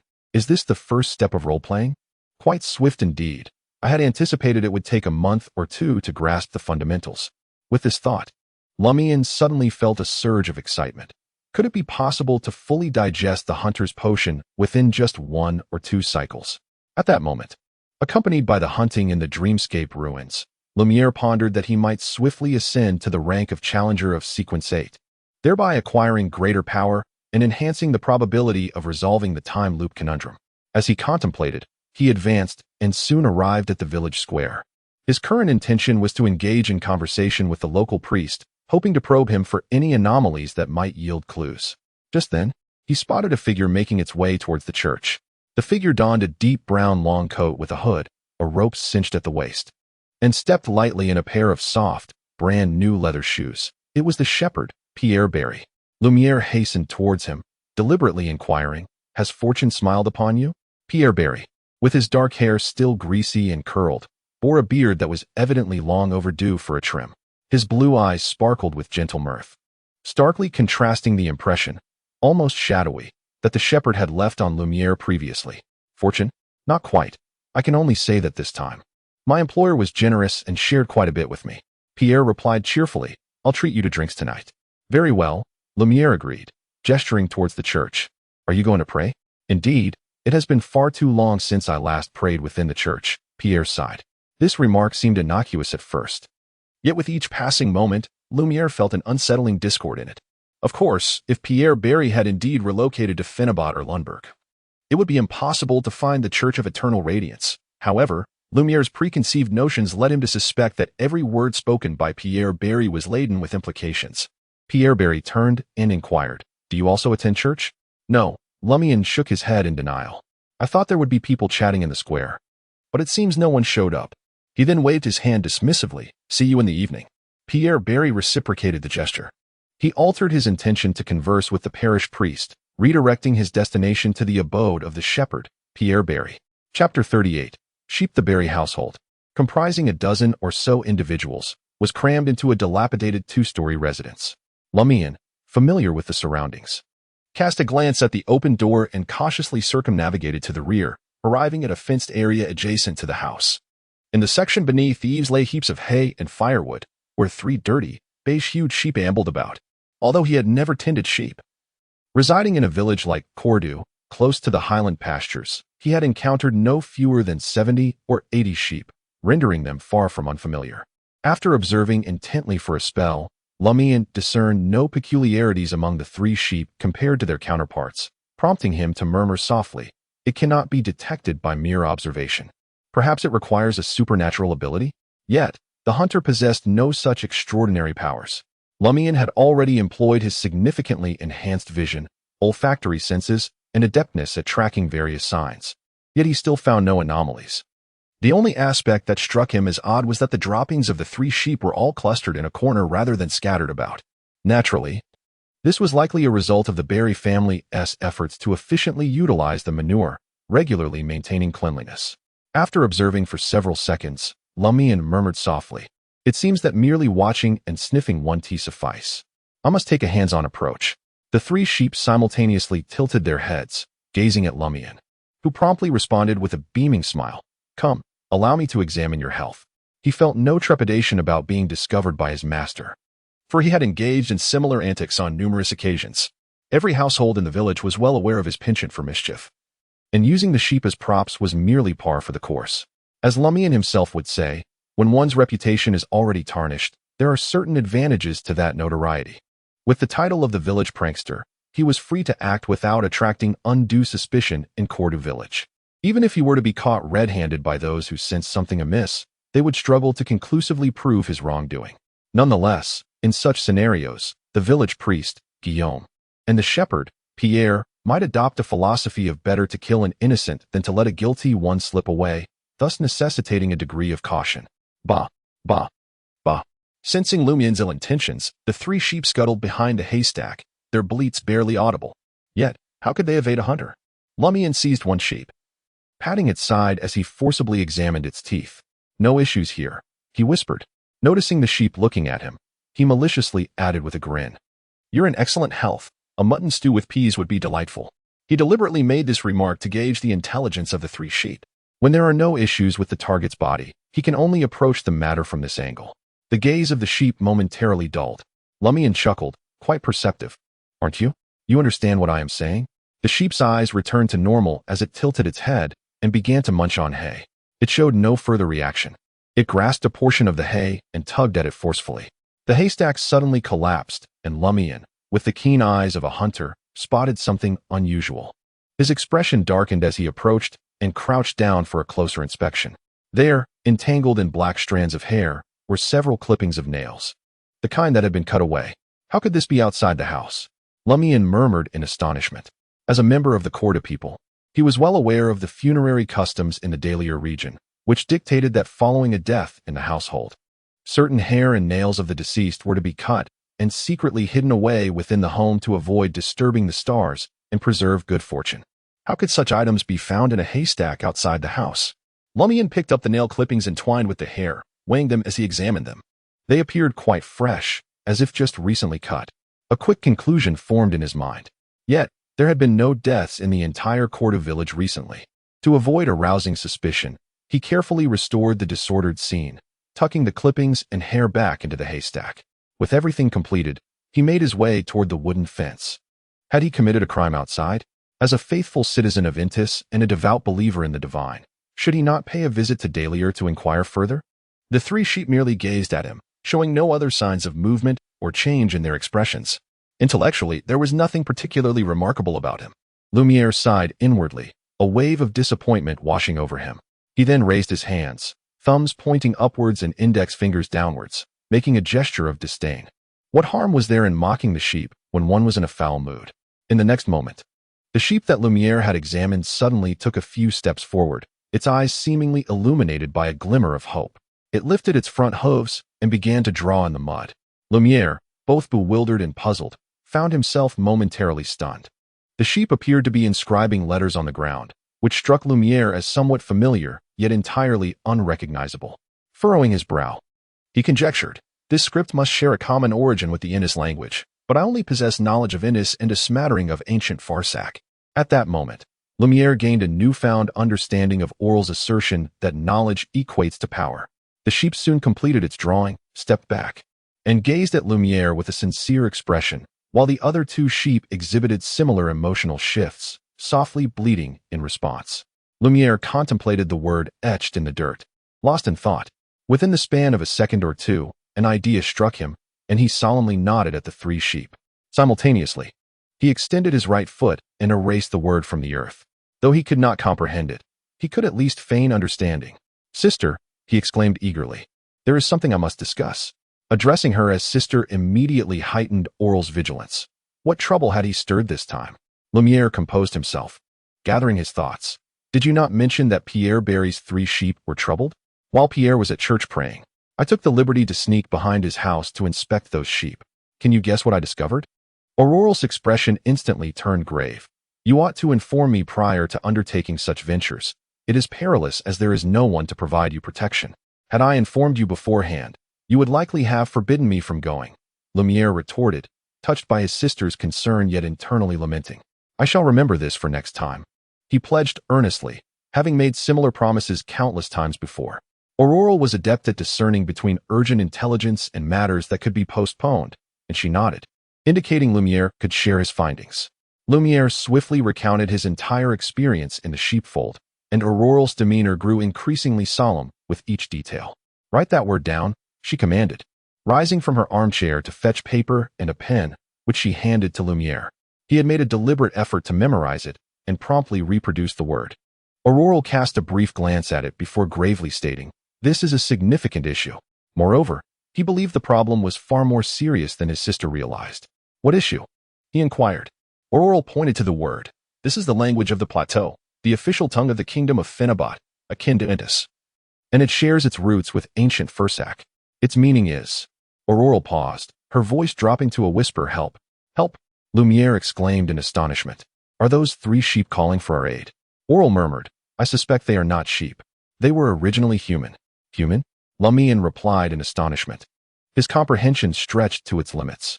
Previously, he had merely perceived the 3 sheep as possessing high intelligence, exhibiting humanoid emotions, and mastering certain human languages.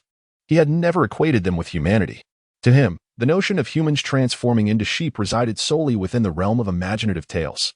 However, the moment the words escaped his lips, Lumian found his astonishment waning. With the emergence of time loops, what was so peculiar about humans becoming sheep? In the realm of mysticism, the bizarre and absurd were commonplace. In response to his brother's bewilderment, Aurore nodded gravely. "Indeed." Lumian echoed her sentiment, pondering increasingly that the 3 sheep ought to be human. Could it be that the shepherd Pierre Barry is actually tending to humans? Lumian inquired, shifting his thoughts. "And why are those nails and hair hidden outside the house?" Aurore pressed her lips together and replied, "This belongs to the burial customs of the daily region, though it is rarely invoked in ordinary circumstances, leading many to forget it. As a sorceress, I have researched such matters to ascertain whether I might glean some useful knowledge."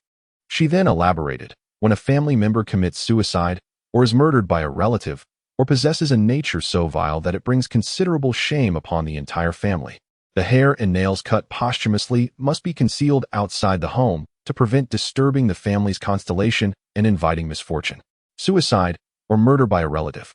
Lumian suddenly recalled a significant matter. During the previous cycle, Pons Benet had disregarded funeral customs and entered Naroka's home.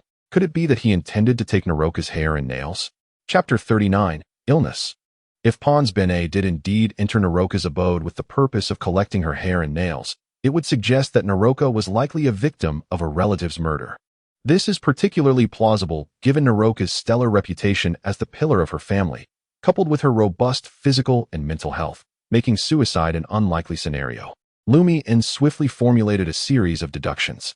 If Naroka had truly fallen victim to the machinations of a family member, what could have motivated such a heinous act? Observing his brother lost in contemplation and remaining silent for an extended period, Aurore assumed that he was perturbed by the notion of being transformed into a sheep, or perhaps by the possibility of a murder within the Barry family.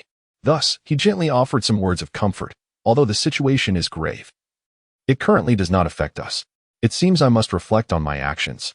Consistently forbidding you from engaging with genuine esoteric knowledge may lead to fear and confusion when confronted with similar circumstances.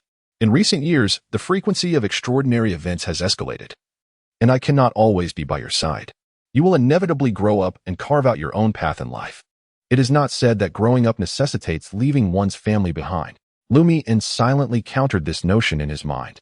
He sensed that Aurore's stance regarding his exposure to esoteric knowledge had begun to soften, particularly in light of the sheep transformation incident. With a little more effort, I could confess to her that I have become extraordinary. Before Lumiere could utter a word, Aurore had already made a decision. You must pack your belongings immediately. We shall leave Cordu at once, taking advantage of the invitation from the novel weekly. How fortuitous it is that a telegram arrives at such a crucial moment, allowing us to depart without arousing suspicion.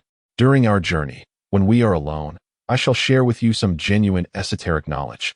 But do not even entertain the thought of becoming extraordinary. It is far too perilous.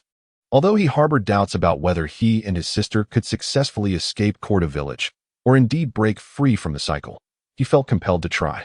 What about the 3 sheep and the 3 individuals? Shall we not rescue them? Lumiere inquired tentatively. Aurore shook his head. That could potentially incite a conflict between us and Pierre Barry, and I am uncertain of his strength or the number of allies he possesses. Acting recklessly to rescue them could be exceedingly dangerous. Let the authorities handle it. It is their responsibility. Once we arrive in Liege and purchase our tickets for the steam train, we will send an anonymous letter to the authorities, urging them to take action. But what if they do not believe us? Lumiere pressed deliberately. Aurore chuckled. In matters of mysticism, you are indeed a novice. If we articulate the transformation of individuals into sheep clearly in our letter, they will undoubtedly seek professionals to conduct divinations. Even if they do not glean any specific insights, they will recognize the anomalies present in Cordu. I understand. Lumiere ceased to waste time and ascended the stairs to prepare his belongings.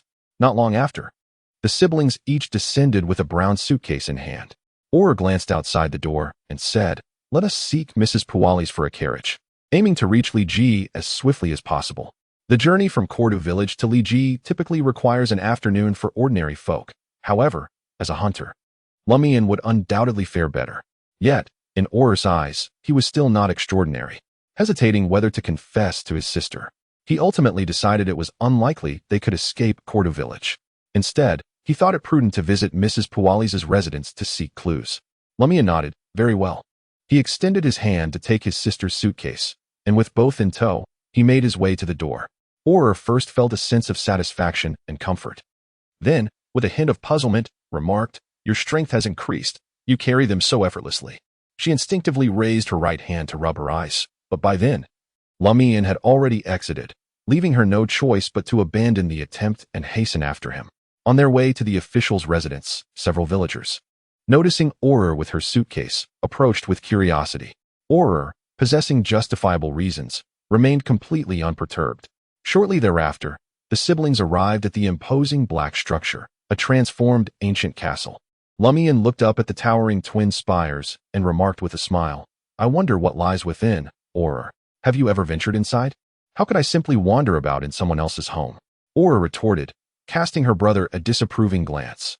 Lumiere murmured softly, "I assumed Madame Puwalis would invite you to tour the castle. Do not such individuals delight in showcasing their grand residences and precious collections to guests?" She then guided Lumiere through the vibrant garden, making their way toward the castle's entrance. After a few steps, Aurore slowed her pace, glancing around in curiosity, and remarked, "The flowers in this garden bloom quite early. Perhaps Madame Puwalis's gardener possesses a unique technique." Lumiere pondered that the lady was an extraordinary being of unconventional means, suspecting this might be linked to some remarkable phenomenon, yet refrained from voicing such thoughts. Aurore merely offered a fleeting reflection, not dwelling on it, and together they arrived at the castle, where they were warmly welcomed by Madame Puwalis. Today, she donned a blue fitted gown, her neckline adorned with a diamond necklace encrusted with gold. Her chestnut hair was styled half up and half down, making her appear more youthful than usual. Seated on a single armchair in the small parlor, she listened intently to Aurore's request, and with a gentle smile, replied, "No need for such formality. We are friends." "Ah." Lumiere inwardly scoffed. What kind of friend introduces a marriage prospect so indiscriminately? Just as he completed his silent mockery, he noticed Madame Puwalis gazing at him, her bright brown eyes shimmering with a playful mirth. Very well. Aurore appeared resigned. Every time she borrowed the carriage, she insisted on offering payment, yet Madame Puwalis always declined. Thus, she typically returned with modest yet thoughtful gifts for the lady, alongside a small gratuity for the coachman. While waiting for the coachman to prepare, Madame Pualis invited the siblings to indulge in desserts crafted by her own chef. Lumian Li sampled a muffin and glanced around, inquiring about Monsieur Lund. Louis Lund served as the steward to the administrator, Busit, accompanying him from Li Ji to the village of Cordu. Lumian Li held a secret regarding an affair between him and a certain villager, which he leveraged to uncover the scandal that Madame Pualis was the paramour of the parish priest. The notion of stumbling upon the parish priest and Madame Pualis engaged in an illicit rendezvous within the church was merely a ruse to deceive outsiders. At that moment, Lumian Li sought out Louis Lund with the intent to berate him, exclaiming, "You swine! Why did you not inform me that Madame Pualis is a sorceress?" Madame Pualis interjected with a sigh, "Louis is unwell and resting in his room." Unwell? A sense of unease washed over Lumian Li, prompting him to suspect that something was amiss. Seizing the opportunity while his sister conversed with Madame Pualis, he excused himself to the lavatory, swiftly exiting the small parlor and making his way to the staircase. Utilizing his keen senses, he deftly evaded a male servant and a maid. Treading lightly as he ascended to the second floor, where he located Louis Lund's chamber, he hesitated before knocking, tilting his head to press his ear against the wooden door. Ah, ah. The room echoed with anguished cries belonging to a man. Was he truly ill? It sounded quite severe. After a moment of contemplation, Lumian Li approached the adjacent door, opening it to find other servants. The administrator, Busit, and Madame Pualis resided on the third floor. Upon entering the room, he gently closed the wooden door, took a few steps to the other side, and pushed open the glass window. Lumiere glanced below and, seeing no one present, swiftly propelled himself outward, deftly hanging onto the castle's outer wall. Following that, he made a light leap, akin to a wildcat, silently landing on the windowsill of the butler, Louis Lund. Thereupon, Lumiere positioned himself at the edge of the glass window, tilted his body, and stealthily peered into the room. He beheld Louis Lund lying stark naked on the bed, his abdomen protruding ominously, as if it might burst at any moment. Observing the over 40 butler, drenched in sweat, contorted in agony, and emitting anguished cries intermittently, Lumiere could not suppress a frown. What affliction is this? It appears quite terrifying. His belly is so distended. At that moment, a woman in her 40s stood beside Louis Lund's bed. With chestnut hair and brown eyes, her features were striking, adorned with few wrinkles. And she wore a grayish-white gown, her face alight with excitement as she called out to Louis Lund. "It's almost over. It's almost over." What is almost over? Just as this thought flickered through Lumiere's mind, a piercing scream erupted, and he witnessed something rise ominously from Louis Lund's abdomen. In the blink of an eye, the skin ruptured, and Louis Lund's belly was breached. A bloodied little hand emerged, reaching upward. "It's here. It's here," the woman exclaimed joyfully. She then bent down and retrieved a wrinkled, filthy, blood-soaked infant from within Louis Lund's belly. Lumiere found himself utterly frozen. Chapter 40, in the car. In comparison to the cyclical passage of time, the transformation of a person into a sheep, the scene before him was not only equally shocking but also left Lumiere with an overwhelming sense of his eyes, mind, and spirit being grievously tainted. Had he foreseen witnessing such a spectacle, he would undoubtedly have chosen to abandon his course of action. Louis Lund was undeniably a man. Whose child did he bear? The administrator's, or perhaps Madame Pualis's? Was this truly the realm of mysticism? Aurore had indeed kept me from exposure for my own good. For a fleeting moment, Lumiere's thoughts spiraled chaotically, his mind in disarray, yearning to gouge out his own eyes to forcibly erase the harrowing images he had encountered. The wail of the infant born from Louis Lund pierced the air, momentarily infusing the sullied birthing chamber with a touch of the sacred. This herald of new life, a joy emanating from the very essence of humanity, resonated deeply within Lumiere, who stood concealed beyond the window. Yet, alongside this beauty, the bizarre, absurd, filthy, and dissonant sensations grew ever more pronounced. The newborn had been placed upon the white silk draped beside Louis Lund by a woman clad in a grayish-white gown. He was a boy, his body marked more by blood than the milky residue of birth. Aside from this, he appeared to be an ordinary newborn. Lumiere scrutinized him for an additional moment, only to notice that the infant's fingers were curled, with nails elongated, resembling the talons of a bird. Just moments before, it was with these very hands that he had torn open Louis Lund's abdomen. Louis Lund lay there, ensnared in a state of semi-consciousness. The gash on his abdomen had yet to be sutured, and blood seeped out continuously, revealing the intestine pressed aside along with a peculiar, nest-like object shrouded in a flesh-colored membrane. After wrapping the infant in silk, the woman extracted the nest-like entity, took up a needle and thread, and began to tend to Louis Lund's wounds. Amidst his pained groans, she murmured, "You consider this difficult? The last time I bore quadruplets?" That was true agony. Lumian Li felt his facial muscles twitch slightly, as if his eyes, mind, spirit, and soul were all affected, now tainted even in his hearing. With a gentle leap, Lumian Li sprang to the window through which he had entered, tumbling into the room. He secured the window, exited the door, and made his way directly to the staircase. "Where have you been?" Suddenly, a voice, soft yet magnetic, resonated in his ear. To his astonishment, Lumian Li's keen hunter senses had failed to detect the presence of someone standing by the staircase entrance. He abruptly turned his body, gazing in that direction, and beheld Madame Poalis, dressed in a blue, form-fitting gown, her hair half up, half down. The smile had vanished from her face, and her bright brown eyes distinctly reflected Lumian Li's figure. In an instant, Lumian Li's spirit became taut with tension, preparing for battle amidst his fear. Just then, Aurore emerged from the adjacent room, looking at him and saying, "Where have you been?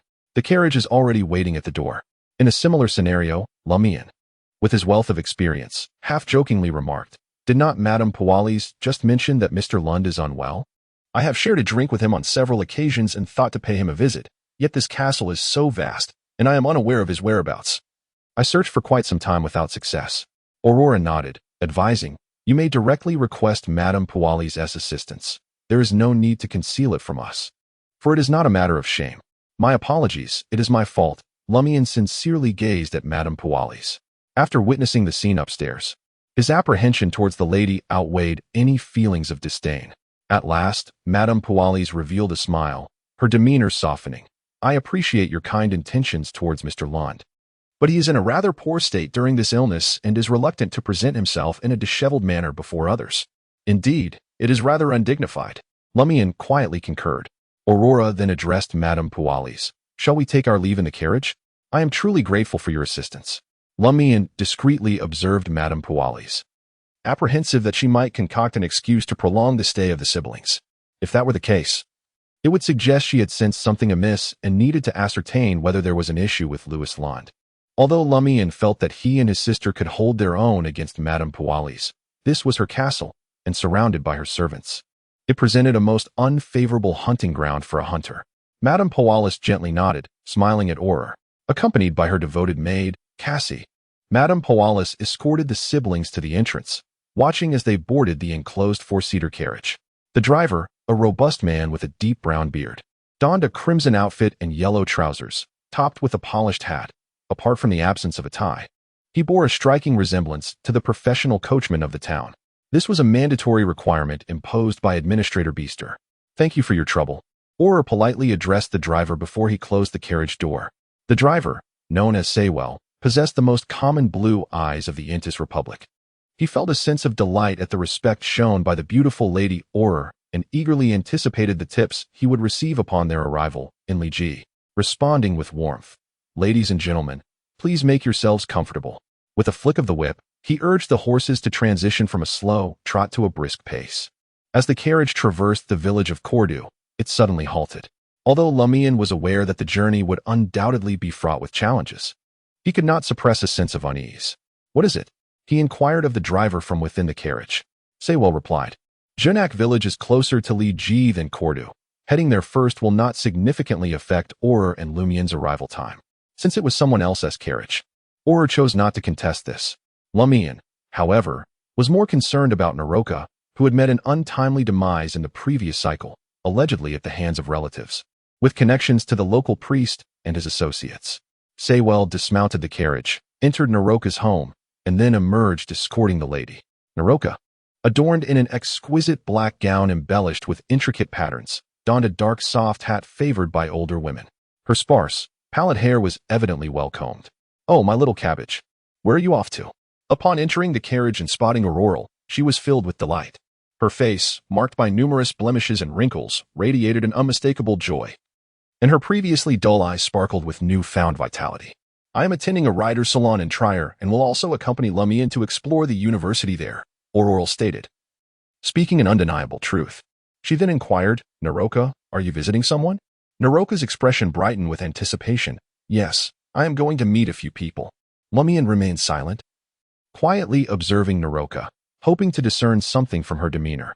As the carriage resumed its journey towards the outskirts of Cordu Village, Aurore and Naroka engaged in casual conversation, their attention more focused on the scenery outside. Aurore remained concerned that their hasty departure might arouse suspicion among certain individuals. Suddenly, Lumian sensed a shift in Naroka's demeanor, reminiscent of the Naroka he had encountered during the previous cycle at midnight. He discreetly tugged at Aurore's hand. Aurore swiftly turned her head to him, her eyes inquiring. Lumian subtly pointed at Naroka and drew a cross in the palm of his sister's hand, a symbol Aurore often used to mark errors on his papers, now repurposed to indicate that something was amiss with Naroka. Aurore paused for a moment, quickly grasping Lumian's intention. She lifted her right hand and gently massaged her temples. Her pale blue eyes instantly deepened, tinged with a hint of shadow. With just a glance, Aurore's beautifully arched golden brows furrowed, and her body leaned back slightly, as if struck by an unseen force. She closed her eyes, rubbing her temples with a hint of distress, as if wearied by some unseen burden. Upon reopening her eyes, Aurore turned her head towards Lumian and said, "Once we arrive in Dali, you must stay close to me, no matter the circumstances." Her tone was grave. Lumian understood immediately. His sister meant that if anything were to occur, he must adhere closely to her, for she would handle it. He nodded earnestly, resolved to confess to his sister about his transformation into an extraordinary being. "Naroka, are you truly heading to Chronicles Village, or is it somewhere else?" She feared that waiting for the carriage to come to a halt would complicate matters further. Thus, it would be prudent to provoke the situation in advance, rather than engaging in battle within the expected confines. "No, I am not going to Chronicles Village. I am bound for the other world." As her words echoed in the air, Lumian felt an unsettling darkness envelop the carriage window. Chapter 41. The Undead, What is the Other World? A jolt of alarm coursed through Lumian as he quickly turned to gaze out the window. He should have seen rolling hills, grassy meadows, and trees. Yet what met his eyes was a desolate wasteland. The clouds above were pale and layered, obscuring all sunlight, casting everything into an immense shadow. At this moment, in the dark brown wilderness, figures moved and lingered, most of them clad in white linen garments, their faces pallid with a hint of green, their gazes hauntingly vacant, and their mouths slightly agape. They bore no semblance to ordinary humans. Among the countless silhouettes, a fraction was frantically running towards the edge of the wilderness or emerging from it, seemingly unable to cease this frantic pursuit, yearning for a long-awaited respite. At the edge of this desolate expanse, where a precipice seemed to loom, shadowy creatures resembling humans with horned heads could be discerned, occasionally seizing one of the figures in white linen and casting them into the abyss below. The echoes of their anguished cries faintly reached the ears of Lumian and Aurore. With his exceptional eyesight, Lumian discerned the appearance of one such creature from a considerable distance as it turned its body. Within the metallic sheen of its helmet, two deep crimson lights flickered like flames, while a gruesome wound extended from its neck down to its navel, nearly severing it in two, causing pale intestines to trail behind. With no need for further proof, a singular thought flashed through Lumian's mind: a death knight. This was a figure frequently encountered in the folklore of Intis. At that moment, the carriage in which Lumian and Aurore were seated came to a halt. Naroka, without uttering a word, opened the door and stepped out. Aside from her attire, her pallid visage, vacant stare, and expression of numbness increasingly mirrored those of the figures clad in white linen. This place was teeming with the undead. "You must not stray from my side." As she spoke, she produced a golden brooch and adorned herself with it. Simultaneously, her other hand retrieved a handful of a dark gray, powdery substance from a concealed pocket in her garments. Lumian leaned forward, casting his gaze toward the driver, only to discover that Seville had succumbed to the same fate as Naroka, his complexion ashen and his eyes vacant, slowly meandering into the wilderness as if he had long been deceased. He hastily addressed Aurore. "Sister, I have become an extraordinary being. You deal with these specters while I take the reins and swiftly flee this place." Aware of his own inadequacies in confronting the undead, he resigned himself to the role of a mere driver. Of course, should that death knight charge towards them, he would do his utmost to obstruct its advance. Or, taken aback, could not afford to inquire further and cautioned, "Take a look at the state of the horses." It was only then that Lumian realized, observing the horses ahead. They appeared to have been drained of their vitality, their hides withered, encasing nothing but bone, utterly still, before Aurore could utter another word. The lingering specters surrounding them seemed to have sensed the presence of the living, abruptly altering their course toward the wagon, attempting to intrude. Aurore uttered a word in a language incomprehensible to Lumian. Accompanying this utterance, the golden brooch before her emitted a faint glow, and the dark gray powder in her left hand ignited instantaneously, radiating a fierce yet non-irritating golden light.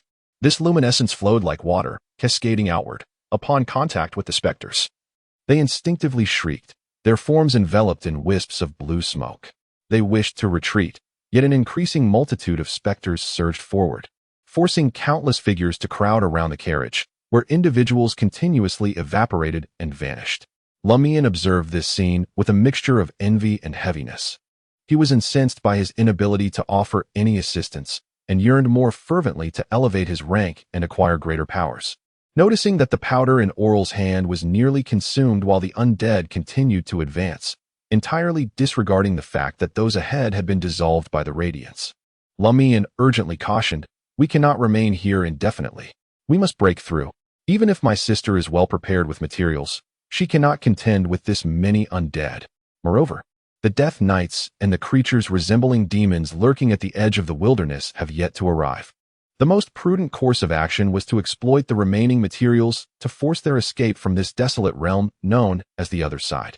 Aurore nodded and simply replied, "Stay close to me." No sooner had she spoken than the dark gray powder in her hand burned away completely, and the previously desolate wilderness was suddenly filled with the advancing undead. Aurore quickly retrieved another handful of materials, utilizing the golden brooch before her to ignite them, producing a dazzling golden light. The undead that dared to approach the carriage emitted anguished cries, dissolving within the brilliance. Aurore immediately leaped down from the carriage and sprinted toward the nearest edge of the wilderness, with Lumian hot on her heels. Suddenly, from within the golden light, a hand emerged, reaching for Lumian's arm. Lumian, with his acute instincts and heightened senses, detected the impending danger and swiftly countered, snapping his forearm towards the outstretched hand. Crack! He seemed to have struck a solid sheet of ice, a chilling sensation surging through his body, momentarily rendering him almost immobile. As his teeth clattered together, Lumian beheld the owner of that hand. It was yet another spectre clad in a white linen shroud, adorned with a mask fashioned from white paper, its form evaporating slowly within the golden radiance. Noticing Lumian's sudden halt, this peculiar spirit abruptly became ethereal, poised to merge with him. At that moment, a pure and sacred light illuminated the scene, falling upon the masked spectre. It became instantly immobilized, its form igniting fiercely, dissipating into tendrils of black mist. Lumian shook off the cold and hurriedly followed his sister. Armed with handfuls of dark gray powder and the sorceress's spells, the siblings traversed the wilderness, forcing their way forward as countless specters clad in white linen evaporated in the golden light. Regrettably, Aurore could not have prepared only a single type of material, filling each pouch with identical contents. As a sorceress, she had to account for various scenarios and situations. Before long, her pouch filled with sunflower powder was left empty. At this juncture, they were still several hundred meters from the edge of the wilderness, surrounded by seemingly endless spirits. What filled the siblings with dread was that the Death Knight appeared to sense their presence, turning its steed towards them. Within the golden glow, Aurore's expression shifted multiple times as she slowed her pace, gritting her teeth and stating, just as Lumian was about to protest, Aurore added, "Fear not. I shall remain behind you. Your presence would only hinder my ability to cast a powerful spell, impeding my escape." As she spoke, she removed the golden brooch from her chest and handed it to the equally deliberate Lumian, instructing him to concentrate his spirit and extend it to the brooch. "When you dash forward, repeat this word, XXX. Though Lumian did not comprehend the word, he memorized its pronunciation with determination. The moment he grasped the golden brooch, a warm glow enveloped him, dispelling many dark thoughts and rendering his mind somewhat sluggish. Instinctively securing the brooch, Lumian focused his energy as per his sister's guidance, extending his spirit outward. Aurore, noticing the dwindling supply of the gray-black powder in her hand, began to extract additional materials while calling out loudly, 1, 2, 3. To avoid being a burden to his sister, Lumian sprinted forward. Almost simultaneously, he desperately shouted the word, XXX. The golden brooch radiated with a brilliant light, emanating streams of soft golden sunlight. In that moment, Lumian felt as though he wore a miniature sun upon his chest, causing the surrounding spirits to instinctively steer clear of him. With powerful strides, he dashed ahead but could not shake off his concern for his sister. Unable to resist the urge to tilt his body and glance back at Aurore, she remained in place, surrounded by swirling tendrils of dark mist. This ominous haze seemed to possess a strong allure for the spirits, compelling them to abandon Lumian and converge upon Aurore entirely. Lumian was no fool. Witnessing this scene, he realized that his sister's claim of following closely behind had been a deception. Aurore, he shouted, abruptly halting and swiftly turning his body. He feared that those who perished within the cycle would truly die once it concluded. Are you foolish? Run. Lumian remained silent as he rushed towards Aurore, the specters parting before him under the glow of the golden brooch.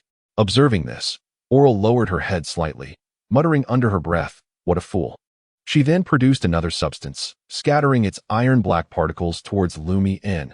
Instantly, he was restrained by an invisible force, forcibly pushed towards the edge of the wilderness. He struggled violently, yet found no point of leverage. In the next moment, he beheld Aurore, her golden hair elegantly coiled, revealing a smile tinged with sorrow. Aurore gently called out, "Foolish brother, live well." Before her words could fully resonate, the surrounding dark mist was entirely consumed by the specters. She stood exposed before countless figures in the death night. Aurore, Lumian's eyes widened to their limits, as if they might shatter, crimson veins appearing within his irises and upon his skin. Yet, he was still inexorably thrust towards the wilderness's edge. At that moment, all the specters ceased their movements. It was as if something significant was unfolding in the distance. Aurore sensed this and turned in astonishment, witnessing an open carriage gliding by. The carriage, reminiscent of a conch shell or cradle, was a deep crimson hue, drawn not by horses, but by two dark creatures with horns, resembling devils. Inside sat a woman adorned with a floral crown, clad in a green gown, her visage strikingly similar to that of Lady Puali's. However, unlike Lady Puali's, her demeanor exuded an air of formidable authority. The Death Knight turned his steed, pursuing the lady. All the restless undead in the wilderness made the same choice, gathering behind the carriage and heading toward the indistinct mountains on the far side of the wild. Chapter 42. The Lady of the Night Lumian was also taken aback by the sight of the devilishly drawn carriage and the reaction of the undead. Momentarily forgetting to struggle as an invisible hand propelled him forward for several seconds before coming to a halt. Though the carriage receded into the distance, his eagle-like vision allowed him to discern the figure of the woman within. Her chestnut hair was elegantly coiled atop her head, and her beautiful brown eyes shone brightly. Her lightly arched brows appeared somewhat sparse, and she was clad in a fresh green gown, adorned with a floral wreath that crowned her head, exuding an air of grace and authority. Madame Puali's. Lumian's first instinct was to assume that the lady in the carriage was the wife of the magistrate, the paramour of the local priest. Yet upon closer inspection, he noticed distinct differences. Not only was her demeanor markedly different, but her features also bore a certain divergence. The woman in the carriage possessed softer, more mature features. If Lumian were to draw an analogy, he would liken her to Madame Puali's elder sister, sharing the same parents yet several years her senior. At that moment, the lady sat poised in the open carriage drawn by devils, surrounded by countless undead and death knights, racing toward the distant woodlands, as if partaking in a wondrous procession. An opportunity to escape this place. Before long, both individuals experienced a sensation akin to passing through an ethereal veil or a thick layer of water. The scene before them underwent a transformation. The wilderness dissipated like a fleeting bubble, revealing a crystalline river, verdant grass on both banks, and lush trees that simultaneously captured their gaze. For Lumiere and Aurore, this landscape felt strikingly familiar. It was a sight they recognized without the need for discernment. They were still in the vicinity of the village of Cordu. This was the very place where Ava Lizier often tended to her geese. They had returned.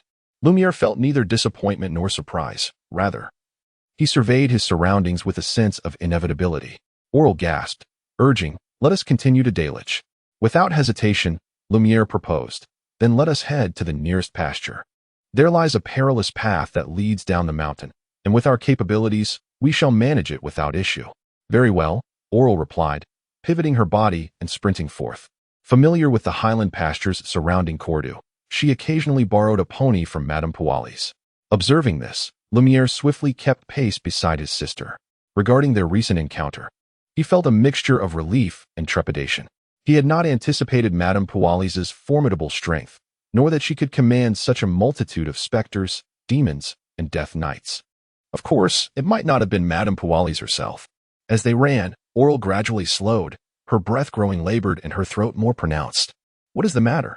Lumiere, still brimming with energy, one of the enhancements bestowed upon him as a hunter, asked. Aurore came to a complete stop, gasping, "I am utterly exhausted. The spellcasting has drained much of my energy." Without a moment's hesitation, Lumiere declared, "Then allow me to carry you, for I am not fatigued." In a moment of urgency, with time slipping away, Aurore, shedding any pretense, nodded and approached Lumiere, who was crouched down, before leaning over him. Lumiere first removed the brooch from his chest and returned it to his sister, then straightened up and took off running once more. "Is this a magical item?" he inquired, still brimming with curiosity. Aurore paused for a moment, then chuckled softly. "It seems you have acquired quite a bit of knowledge." "Indeed, this is a magical artifact. I call it the integrity brooch. It can conjure divine sunlight or assist me in igniting materials to utilize a secret technique against ghostly entities. However, prolonged or may induce a state of fervor, and once dawned, it can cloud one's thoughts. You see, unethical methods in battle may prove more effective. Yet this item imposes limitations." After a brief pause, Aurore inquired solemnly, "From where did you obtain such extraordinary traits?" "That staff card. Did it not allow me to maintain clarity in my dreams?" "What staff card?" Aurore asked, her expression one of confusion. "Oh, that was something from the previous cycle." Lumiere rearranged his thoughts. "I encountered a mysterious lady at the old tavern who bestowed upon me a staff card. With that card, I became lucid in my dreams and entered a wondrous realm. There, I confronted various monsters and acquired the Hunter Extraordinary trait." "Ah, the Hunter," Aurore murmured, well acquainted with this common sequence among the Entis. In her musings, she suddenly chuckled softly, lost in thought. "What is so amusing?" Lumiere asked, bewildered. Aurore inquired once more. "Who provided the formula? That enigmatic lady?" Lumian nodded as he ran. Aurore sighed, saying, "My foolish brother harbors his own secrets now. I cannot ascertain the truth of your words at this moment. Let us leave it at that." Not wishing to dishearten his sister, Lumian swiftly diverted the conversation. "Was that person on the carriage just now Madame Puali's?" She bore a resemblance, yet was distinctly different. Aurore expressed her contradictory thoughts. After a moment of contemplation, she continued, "Since you are already an extraordinary being, I shall speak plainly.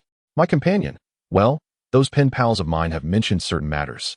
One of my companions acquired notes from one of the extraordinary individuals, which indicated that the lady is referred to as Lady of the Night. The owner of those notes derived a recipe for a secret potion from their experiences following the carriage parade, which purportedly allows for the creation of an invisibility elixir using the remains of an infant.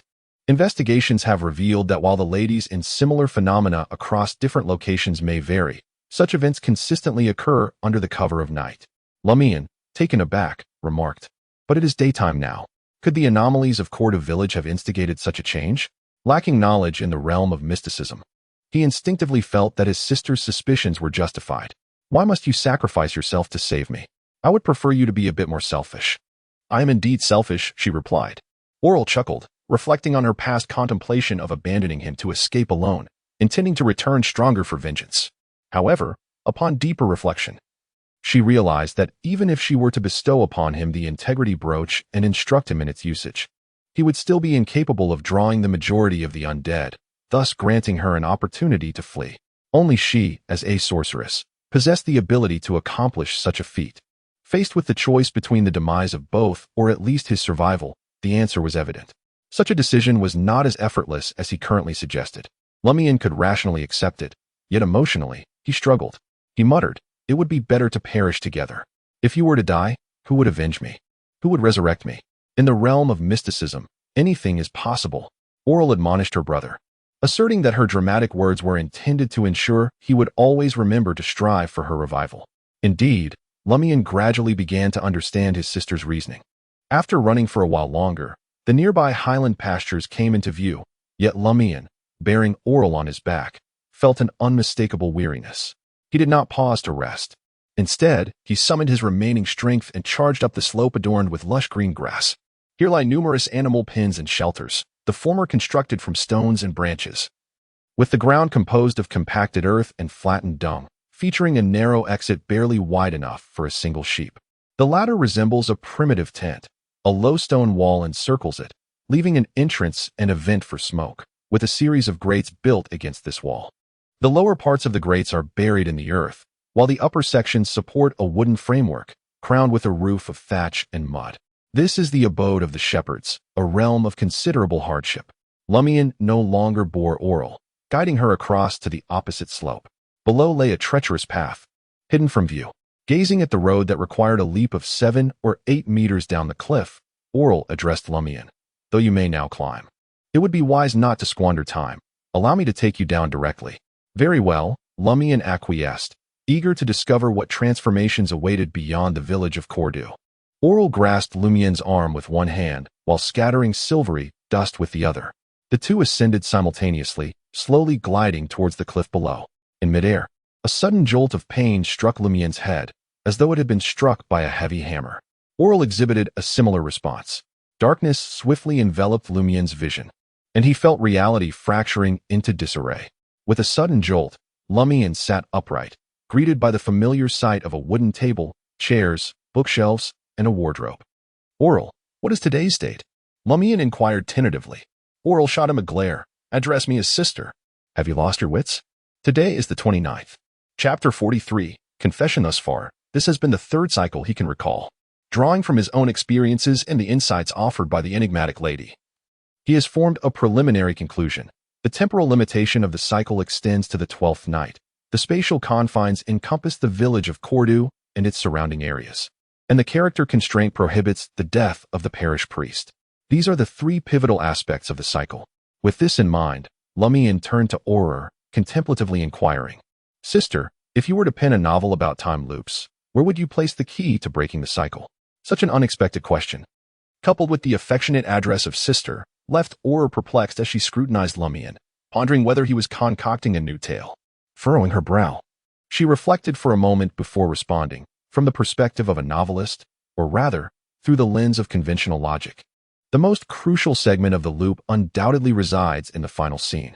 This moment serves as both the conclusion of the current cycle and the prologue to the next, acting as the clasp that binds the end and the beginning together. Without it, the linear flow of time cannot transform into a closed loop. Consider this. Tracing the loop backward, there must be an origin, a pivotal event that precipitated the restart of time at the last moment. The 12th night, perhaps? Lumian acknowledged his sister's conjecture with a nod, then posed another question.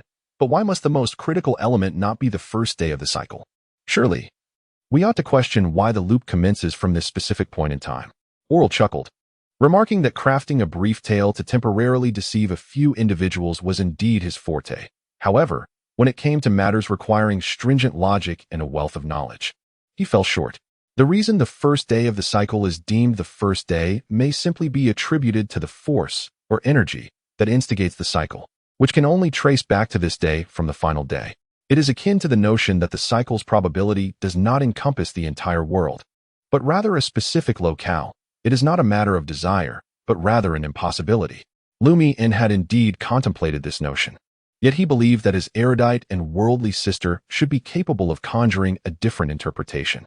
Aurore pondered for a moment before adding, if the cycle were not a completely enclosed circle, but instead allowed for interaction between the exterior and interior, where information could be transmitted outward, and individuals from the outside could enter but not leave, then perhaps the first day of the cycle might be reckoned from the day an outsider fortuitously arrived. This would prevent them from lacking a position upon the subsequent recurrence of the cycle. Naturally, it would also be feasible to compel the outsider to commence actions from the initial day, which they would not have undertaken otherwise. There exist myriad ways to weave such narratives. Lumian's eyes sparkled with insight, and he was eager to extol his sister's brilliance. He harbored doubts that the arrival of Leah, Ryan, and Valentine was the catalyst that initiated the cycle on the afternoon of March 29th. If that were indeed the case, the 12th night might have transformed into the 10th or 9th night. Conversely, it may have originally been the 13th night, with the incursion of the outsiders altering it to the 12th. All these possibilities warranted Lumian's own investigation. He fully concurred with his sister's earlier reasoning. believing that something must have transpired on the 12th night to precipitate the cycle. Only by uncovering the events of that time could he hope to discover the key to breaking the cycle. However, he could not afford to remain idle, as time was of the essence. Unless Lumian could break the cycle after experiencing the 12th night, he would have to race against time in the subsequent iteration.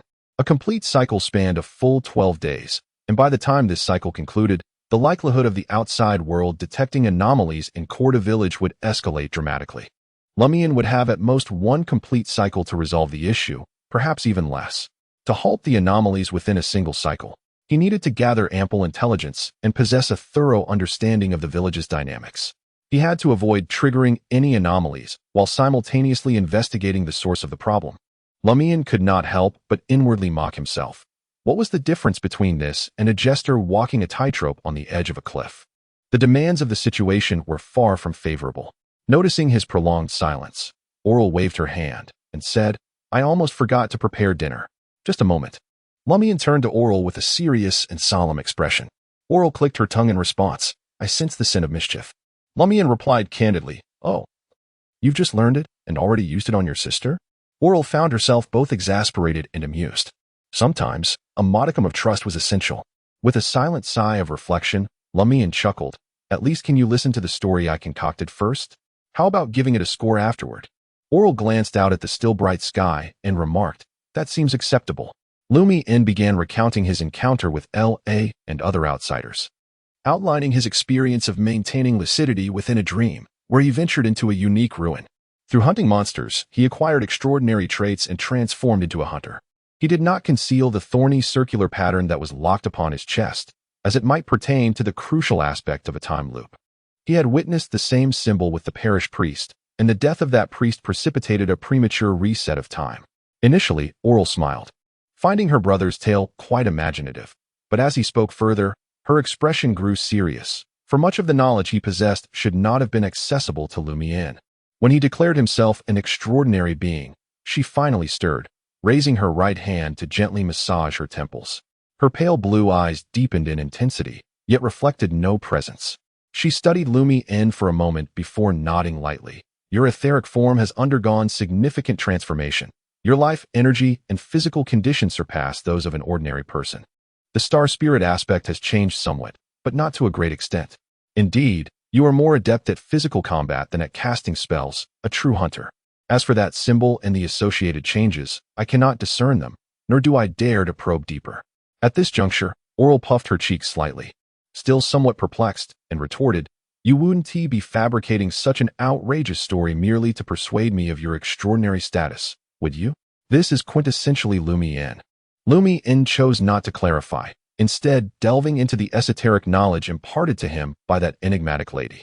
Certainly, he merely mentioned the names without delving into specifics. This was not due to his moral integrity or principled stance, as he refrained from disclosing even his sister's identity without the lady's consent, but rather because the other party was evidently formidable. Should the precious knowledge be leaked and provoke her wrath, the time loop might find resolution, but at the cost of human life. The laws of immortality, the laws of aggregation, the art of impersonation. Aurore was utterly astounded. The illiterate brother in the realm of mysticism had somehow acquired such invaluable knowledge, having transitioned into an extraordinary being for over 5 years. She initially relied on the diary of Emperor Roselle, later joined that organization, and, bolstered by her innate affinity for the esoteric, she was occasionally pursued by knowledge. Ultimately mastering the art of impersonation, the law of immortality, and the law of conservation of extraordinary traits, 3 foundational pillars in the construction of an extraordinary world. Thus, she considered herself a novice with sufficiently profound wisdom, outpacing most of her peers by considerable margins. Yet now, her brother, who had never encountered mysticism, could articulate these concepts and even possess the law of aggregation, which she was unaware of. This eliminated the possibility of Lumian having surreptitiously perused her sorcery notes. As an extraordinary being traversing the path of the seeker of secrets, Aurore stifled her curiosity about the specifics of the law of aggregation while gazing at her brother. Her heart a swirl of confusion, astonishment, and concern as she inquired, "What exactly did you sacrifice to earn that lady's teachings?" The potion formulas were freely bestowed. She scrutinized Lumian once more, from head to toe and back again, in search of what he seemed to lack. Yet, there was nothing amiss. Lumian chuckled to himself. Recognizing the unsettling nature of it all, he was uncertain of the price he would eventually pay for this mystery. He suspected it had something to do with the symbol upon his chest and that dreamt desolation, believing the lady wished for him to unravel the corresponding enigma. Aurore nodded, prompting him to continue. With an air of utmost seriousness, she awaited the unfolding tale. Aurore listened intently, her incredulity manifesting in a murmured self-reflection. Either he had hypnotized her into revealing everything, or time was indeed in a loop. She began to trust Lumian, as the name of her noble brooch was of her own choosing and had never been documented anywhere. Unless she had confided in her brother, there was no conceivable way Lumian could know, and she had no recollection of such a disclosure. Seizing the moment, Lumian pressed on. Aurore's expression grew increasingly grave as she took a moment to respond. Those three outsiders entered the village in the afternoon, while you and I were practicing combat, and we did not venture out at all. Indeed, during the afternoon's combat lesson, you were merely an ordinary person. She acquiesced to Lumian's assertion of time looping. Had it been anyone else, Lumian might have laughed and exclaimed, "You actually believe this outlandish tale?" Yet, in the presence of Aurore, he exercised great restraint. He then proposed, "I shall now venture into the village to see if I can gather further intelligence." Aurore nodded. "I, too, shall utilize my eyes to observe the surroundings. Yet this endeavor is fraught with limitations and peril. I remain uncertain of what I may uncover." Lumian waved his hand, indicating his understanding, and then proceeded towards the door. He instinctively inquired, "Sister, what prompted you to adopt me in the first place?" "I certainly did not intend for this. I merely offered you some food out of kindness, and yet you insisted on following me, proving impossible to shake off. You even dutifully assisted me with various tasks. In a moment of weakness, who could have foreseen you blossoming into the person you are today? Do you have any idea how arduous it was for a young girl like me to care for a child such as you?" He turned away, walking towards the village. Chapter 44. Eavesdropping in pursuit of investigation while avoiding any provocation that might prematurely trigger a cycle restart, Lumian resolved to approach the matter from the periphery, gradually delving deeper as circumstances permitted. His initial strategy was to seek out the priest's mistresses this afternoon, employing eavesdropping and subtle inquiries to ascertain any knowledge they might possess. Should there be no fruitful discovery or a lack of immediate opportunity, he planned to visit the church in hopes of encountering the parish priest for a direct conversation about the village's daily affairs. Lumian's first target was Sybil Berry. Not only was she the mistress of the parish priest, Guillaume Berry, but she was also the sister of the shepherd, Pierre Berry. Maintaining close ties with both of these exceptional individuals, perhaps she held some valuable information. Lumian's friend, young Guillaume, who is the same as Guillaume Berry, and Pierre Berry are distant cousins, their differing appearances indicating they do not reside together. Sybil Berry, at the age of 24, is already wed to Jean Morin, a man nearing 40. Having remained single for over 3 decades, his ability to marry Sybil stems from his lack of demands regarding her dowry. Sybil, in turn, is willing to offer only a modest portion of her wealth in marriage, which Lumian suspects may be due to her existing role as the mistress of the parish priest, necessitating a husband to potentially father her impending illegitimate child, a promise covertly made by the priest.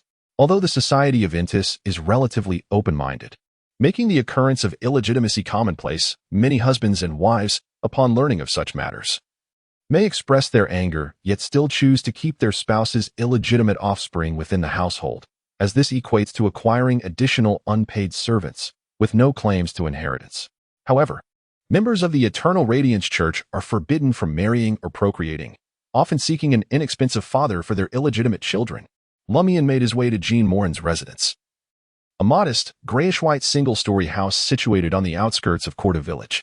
The layout consists of a kitchen adjacent to a bedroom, with a side that connects to a basement used for storing wooden barrels, also serving as a living and dining area. As for the washroom, it is non-existent. A simple shed stands at the rear of the house instead. Without knocking, Lumian stealthily approached the side of the house and crouched beneath the bedroom window. Inside, he could discern the presence of an individual, hearing their breaths and estimating their height accordingly. Before long, he heard light footsteps transitioning from the kitchen to the bedroom. As a hunter, Lumian instinctively gauged the approximate weight of the footsteps' owner in his mind. This individual is likely a woman, presumably Sybil Berry. In Lumian's impression, Sybil Berry possesses sleek, dark hair that she does not style like other women, opting instead for a simple cascade or a ponytail, evoking an aura of youthful innocence. As if she is yet to marry, her features are not striking, yet they are soft and rounded, exuding a certain lushness. At this moment, Jean Moray, who had remained silent in the bedroom, finally spoke up, murmuring, "The parish priest visited this afternoon." "He did," replied Sybil Berry, her voice tinged with a youthful clarity.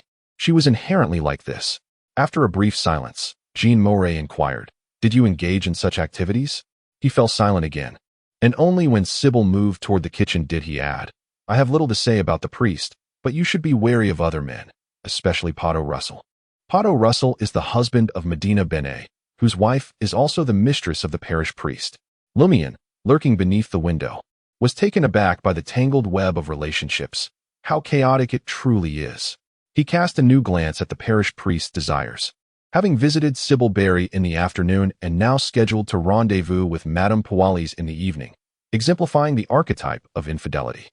Were he to allocate even a fraction of his energies toward ecclesiastical matters, combined with his cunning and shrewdness, he could have long since ascended to a higher ecclesiastical rank, becoming an extraordinary figure. The hierarchy of the Eternal Radiant Sun Church's clergy is as follows. The first rank is the doorkeeper, the second is the reciter.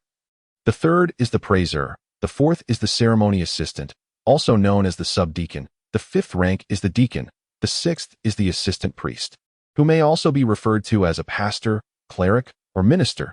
The seventh rank is the bishop, sometimes called a presbyter or priest in certain regions. The eighth is the archbishop, and the ninth is the cardinal.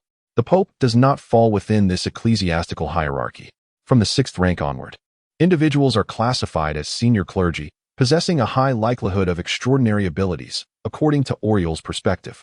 Conversely, the lowest rank, the third, primarily engages in menial church tasks and ceremonial assistance, having become largely obsolete over the past few centuries and no longer regarded as genuine clergy.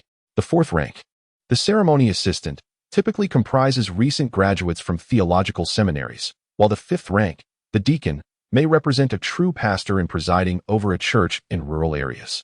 The situation in the village of Cordu is similar, with a fifth-rank deacon serving as the parish priest, a fourth-rank ceremony assistant acting as the assistant parish priest, accompanied by several menial servants. Guillaume Benet is but one rank away from becoming a true pastor. Jean Morris shifted the conversation. "Indeed, there is an important ceremony that requires his assistance," Sybil casually explained. "A ceremony?" Lumian's eyelids fluttered at the mention. Jean Morris inquired further. "Indeed." Lumian quickly deduced that Sybil possessed some knowledge of the clandestine dealings between the parish priest and the shepherd Pierre Berry, while her husband Jean Morris remained entirely unaware. Having garnered some gains, Lumian departed from the Maury residence, making his way towards the two-story building where Potto Russell and Medina Benet resided. Unlike Sybil, Medina Benet brought with her a share of her own wealth upon marriage, while Potto Russell also received his rightful portion from his family, enabling them to construct a rather decent dwelling and entrust over 20 sheep to shepherds for grazing. Lumian was unaware of when Medina became the paramour of the parish priest. He only knew that in the recent year, prior to his liaison with Madame Pualis, the priest had taken a particular fondness for Medina, perhaps ignited by the allure of their illicit status. At that moment, Potto Russell, with his gentlemanly mustache, paced the kitchen, inquiring of the busy Medina, who was directing the maid, "When shall we invite the parish priest again?" His eagerness was palpable, hoping to associate himself with the powerful figure of the village of Cordu. Medina cast a glance at Potto's illegitimate half-sister, who was preparing the meal, and replied with a subtle tone, "I do not know. It depends on his mood. And his health, does it not?" Lumian, concealed in the shadows, muttered silently to himself, "Haven't you been frequenting the church for prayers lately? You could inquire about him then." Potto Russell was unwilling to relent. Frequenting the church? Lumian frowned. Is the parish priest's entourage plotting clandestinely within the church? It truly shows a lack of respect for the eternal radiance and Saint Sis. After listening for a while longer, he made his way from Russell's house towards the church at the edge of the village square, hoping to engage in a face-to-face conversation with the parish priest. However, upon his arrival at the church, he found that the parish priest, Guillaume Benet, had already departed, leaving only the assistant priest, Michel Garrigue, standing before the altar. This foreigner hailed from Liege, having graduated from the Bigorre Seminary, and was appointed last year by the bishop to serve as the assistant to Guillaume Benet in the village of Cordu. often marginalized. His responsibilities were limited to recording births, marriages, and funerals. During the last cycle, Lumian had visited the church just as the parish priest was leaving, and the latter had instructed him to return for prayer the following day, entirely depriving Michel of the opportunity to hear the confessions and prayers of the faithful. Michel, tall and not shorter than the previous Lumian, who felt he had grown an additional 2 or 3 centimeters after consuming the hunter's potion. Nearing a height of nearly 1.80 meters, was a young man with brown curls, exuding a certain youthful charm. Gazing at Michel Garrigue, adorned in a long white robe with golden embroidery, Lumian opened his arms wide and exclaimed, "Praise the sun." After completing the ritual, he fixed his gaze upon Michel, eager to observe the assistant priest's reaction to the rites of the Eternal Radiance Church. Should he display any hesitation, Lumian would ascertain that he had been ensnared by the parish priest's faction. Praise the sun. Michel exhibited no hint of doubt, his hazel eyes brimming with joy and anticipation. From the words of Medina Bene, it seems that the parish priest and his associates often convene here to deliberate matters. As the assistant parish priest, Michel should possess a certain level of awareness, wouldn't you agree? Lumian refrained from directly inquiring and instead glanced around, asking, "Is the parish priest absent?" The assistant parish priest's eyes sparkled with enthusiasm, as if suggesting the possibility of a confession. "Perhaps I shall return tomorrow for my prayers." Suddenly, the light faded from Michel's eyes. Lumian turned away and exited the church, intending to stealthily approach Michel's residence later that evening, hoping to extract some valuable information. "Have you discovered anything?" Aurore gently nodded. "Aside from the anomalies you mentioned, I have also noticed something amiss with assistant parish priest Michel Garrigue." "Oh." Lumian could not conceal his surprise. Chapter 45. Remedial Class. Aurore glanced at Lumian and chuckled. "The moment I realized he was problematic, you, my foolish brother, were standing right before him. It appears you were oblivious." She appeared quite pleased, to the extent that she had to raise her right hand to partially cover her mouth. After all, her once mysteriously ignorant brother had suddenly transformed into an extraordinary being, acquiring extensive knowledge and discerning that the village of Cordu was ensnared in a time loop, while she, as his sister, had not only failed to contribute, but had been overshadowed in her own field of expertise, mysticism, leading to an inevitable tinge of disappointment. Lumian observed his sister's smile and nodded. I did not perceive any abnormalities in his demeanor. Aurore let out a soft acknowledgement. His star spirit, how shall I put it?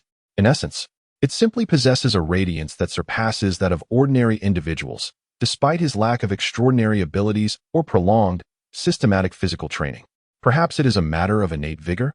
Lumian ventured a guess, then inquired with curiosity, what exactly is a star spirit? Aurore, taken aback, retorted, You are unaware? Lumian shook his head in response. Aurore's smile reappeared, tinged with a hint of bewilderment as he remarked, That lady imparted to you the path of the divine, the law of indelible extraordinary traits, and the disguise technique, yet she neglected to enlighten you on the fundamental concept of a star spirit?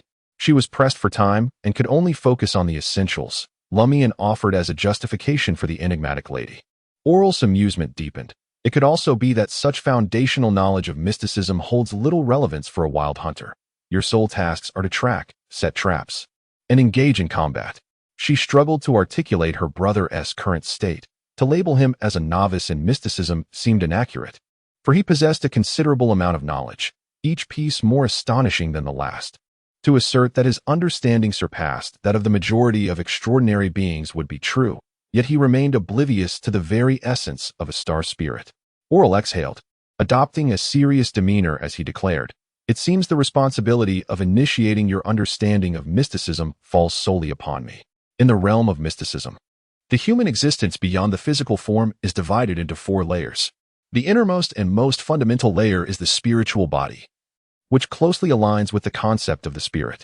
It embodies the essence of spirituality that permeates all beings, serving as the foundation from which the soul is constructed. For those who seek esoteric knowledge, the primary enhancement provided by elixirs is to this spiritual body. The stellar spirit body resides in the outer layer of the spiritual body, manifesting its presence in both the material realm and the spiritual plane, while also intricately connected to one's own will and current emotional state.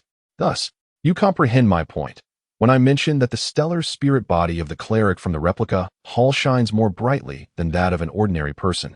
It implies that his spiritual body, or spirit, is somewhat compromised, a reflection evident in his stellar spirit body. This phenomenon is unrelated to one's innate constitution, although it is possible that he possesses a naturally strong spirituality. Through the stellar spirit body, we can grasp the true emotions of our target. For instance, red symbolizes passionate exuberance, orange signifies warmth and satisfaction, yellow denotes joy and extroversion, green represents tranquility and peace, blue indicates calm contemplation, white embodies brightness and positivity, while darker hues reflect melancholy, sorrow, and silence. Purple, on the other hand, suggests a dominance of spirituality, evoking feelings of detachment and aloofness. These colors are difficult to feign, yet they remain rather vague, lacking the nuance required to discern subtle emotions and delicate sentiments. Lumian listened intently, on the verge of taking notes with a pen. He acknowledged, settling down and nodding obediently. What lies beyond the stellar spirit body? Aurore raised her intricately carved glass cup and took a sip.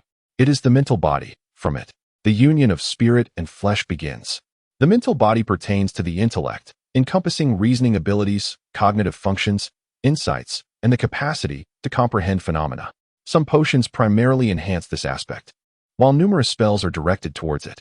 The outermost layer is the etheric body, which manifests life energy and the state of the physical form. Thus, I can discern at a glance that your body has undergone significant enhancement.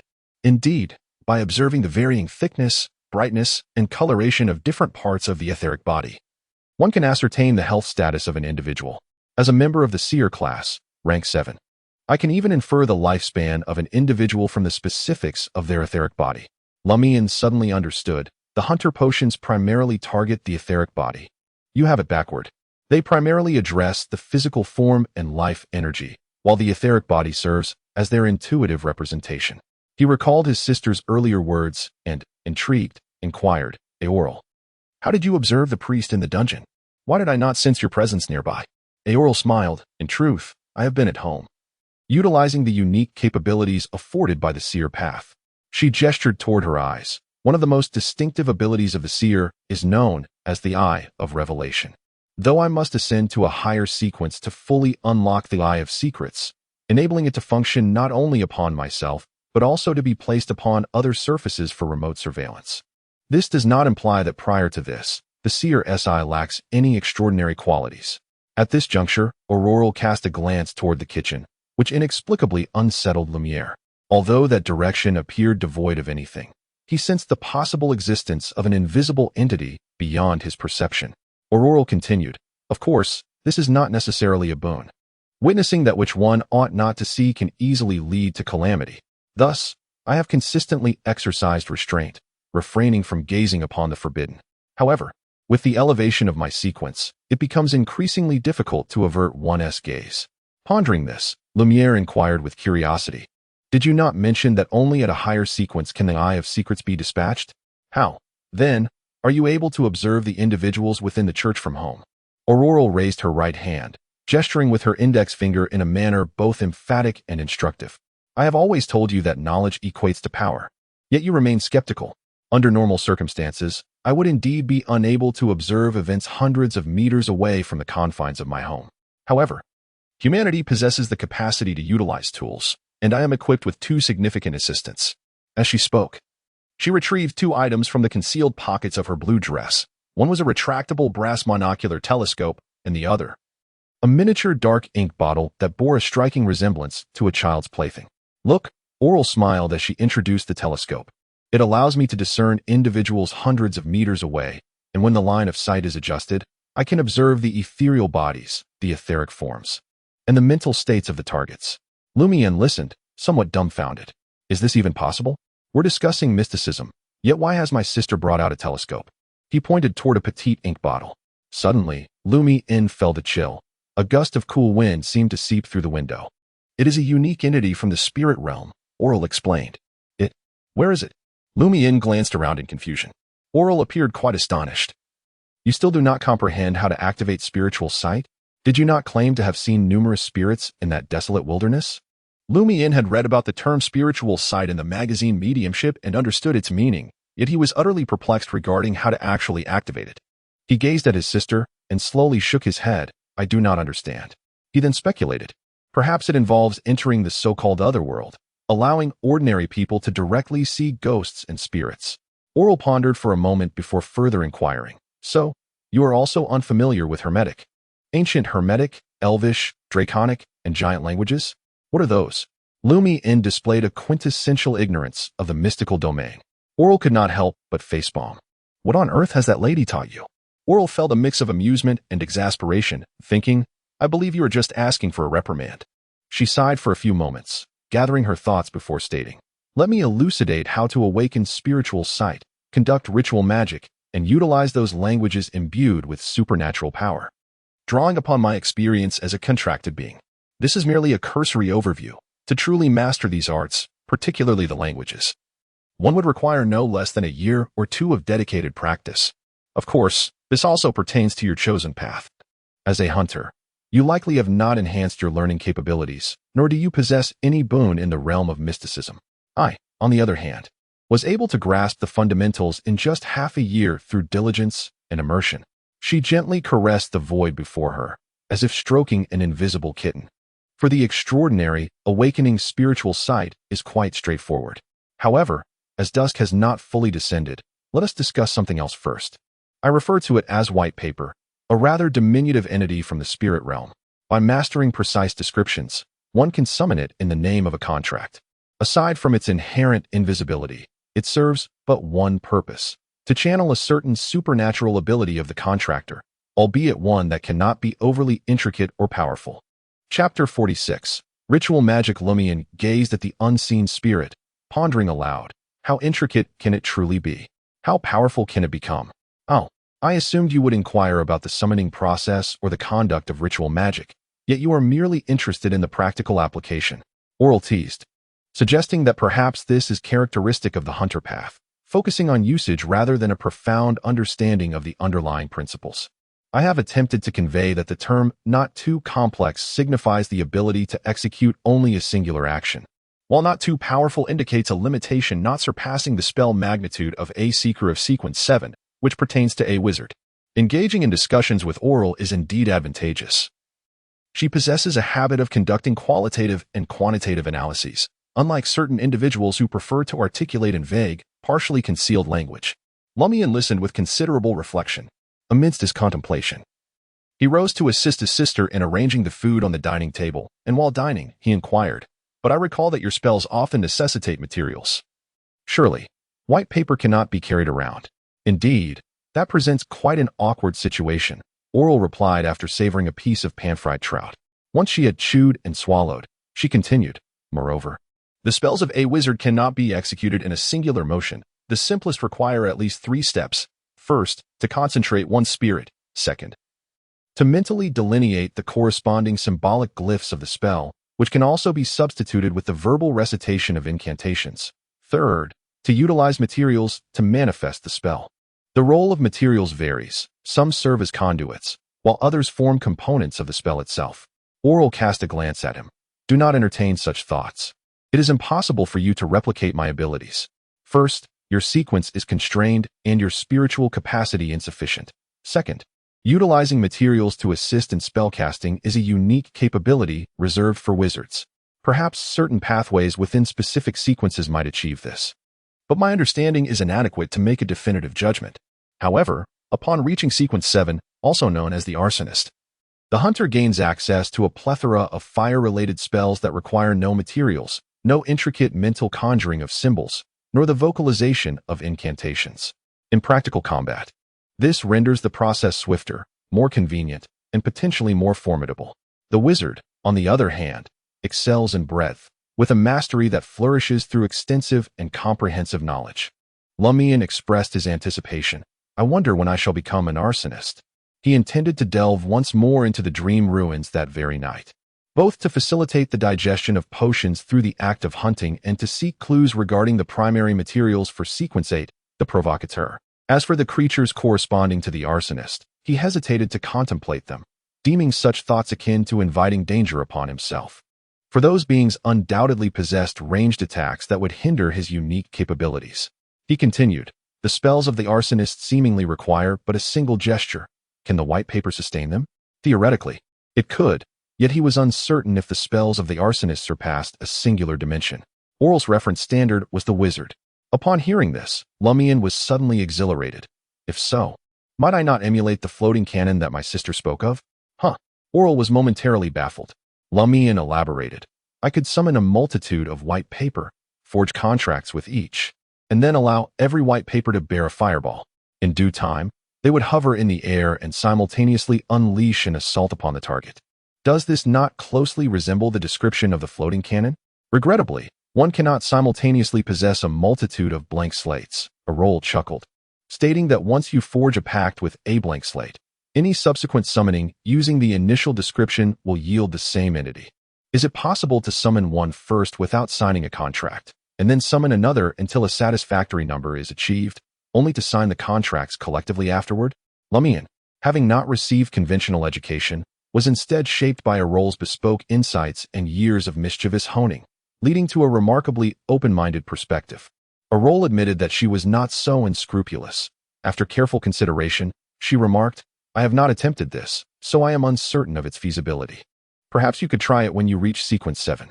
However, I believe that summoning additional blank slates in the presence of one already summoned would likely lead to conflict, making success improbable. The only glimmer of hope lies in the direct summoning of multiple blank slates, yet this is typically within the purview of those adept at summoning. Lumian was resolute in his decision to try it when the time came, as there was nothing to lose. Aurore scooped a bit of mashed potato and continued, Now, let us discuss how to summon beings from the spirit realm, which is an application of ritual magic. What, then, is ritual magic? It is the practice of casting spells by selecting specific dates and times, preparing corresponding materials, and strictly adhering to prescribed formats and procedures. It is often employed in the realms of supplication and summoning. Lumian nodded in understanding. So it is a means to achieve an extraordinary effect through ritualistic practices? Indeed. There exist methods to circumvent restrictions, such as acquiring an object that is intimately connected to the desired deity. When beseeching hidden entities or malevolent deities, one need not be overly concerned with selecting auspicious dates or times. However, the perils of such actions are self-evident, with 99% of those who engage in such practices meeting unfortunate fates. Consequently, for the untamed extraordinary individuals, the most commonly employed ritualistic magic is to petition oneself, harnessing one's own spirituality to accomplish more intricate tasks, creating talismans and extraordinary weapons. Lumian recalled a particular insight mentioned by that lady. Aurore nodded in agreement. Yes. Certain secret potions also necessitate the accompaniment of ritualistic magic. You have overlooked one crucial aspect, summoning entities from the spirit realm. After consuming some nourishment, she continued, the second step of ritualistic magic involves the preparation of corresponding materials. To petition a specific entity, one should gather herbs, essential oils, powders, or hydrosols that resonate with its domain or would delight it. Taking eternal sun as an example, one could invoke it using sun essential oil, rosemary powder, bergamot, and various sunflowers. However, when beseeching oneself, the process is less cumbersome, although it is preferable to utilize materials from one's own domain. For individuals such as yourself, even a glass of absinthe would suffice, and omitting it poses no significant issue. The third step is to arrange the altar, which can vary according to one's environment. It need not be particularly sacred or solemn, but it must be free of clutter. The most essential elements of the altar are candles. As Aurore spoke, she picked up her knife and fork. She extended these two items, saying, pretend they are candles and create corresponding symbolic materials to petition the deity of your choice. Taking Eternal Sun as an example, its revered titles include the indomitable light and the embodiment of order. Exercising caution, Aurore paused for a few moments before continuing. The god of contracts. The guardian of commerce. There should also be the title of father of all beings, right? Lumian Li had certainly heard it preached numerous times. Aurore shook her head. This is merely a designation frequently employed by the Church of the Eternal Sun in its propaganda. In the realm of mysticism, Eternal Sun is not yet sufficient to bear such a title. Should it ever attain such a status, it may signify a grave occurrence. She did not elaborate on what this significant event might entail, seemingly uncertain herself. If one hopes to banish the undead, it is imperative to beseech the indomitable light symbol, thus necessitating the crafting of candles from various sunflowers. Conversely, when dealing with contracts, one must invoke the title of God of Contracts, utilizing materials such as bergamot to forge the candles. For further options, one may refer to my witchcraft notes. In a ritualistic magic setting, corresponding to the positions of the deities, we may place no more than 2 candles. For in mysticism, 0 signifies the unknown and chaos, symbolizing the dawn of creation. The absence of candles indicates a lack of effect.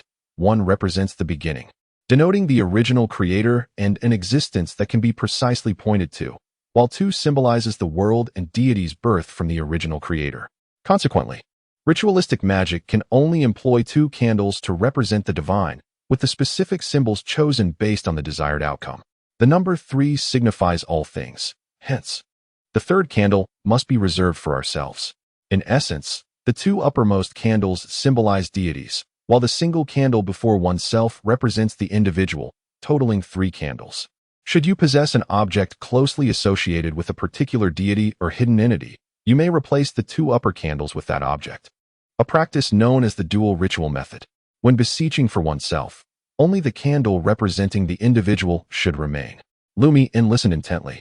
According to the lady's words, as a wild hunter, he realized that before the name of that great being, the only ritualistic magic available to him was the invocation directed towards oneself. For it would be quite challenging to procure items linked to a specific deity. Allow me to illustrate the subsequent steps using the summoning of a spirit entity as an example. Upon noticing that her brother had finished his dinner, Aurore rose and spoke. The 2 quickly cleared the dining table.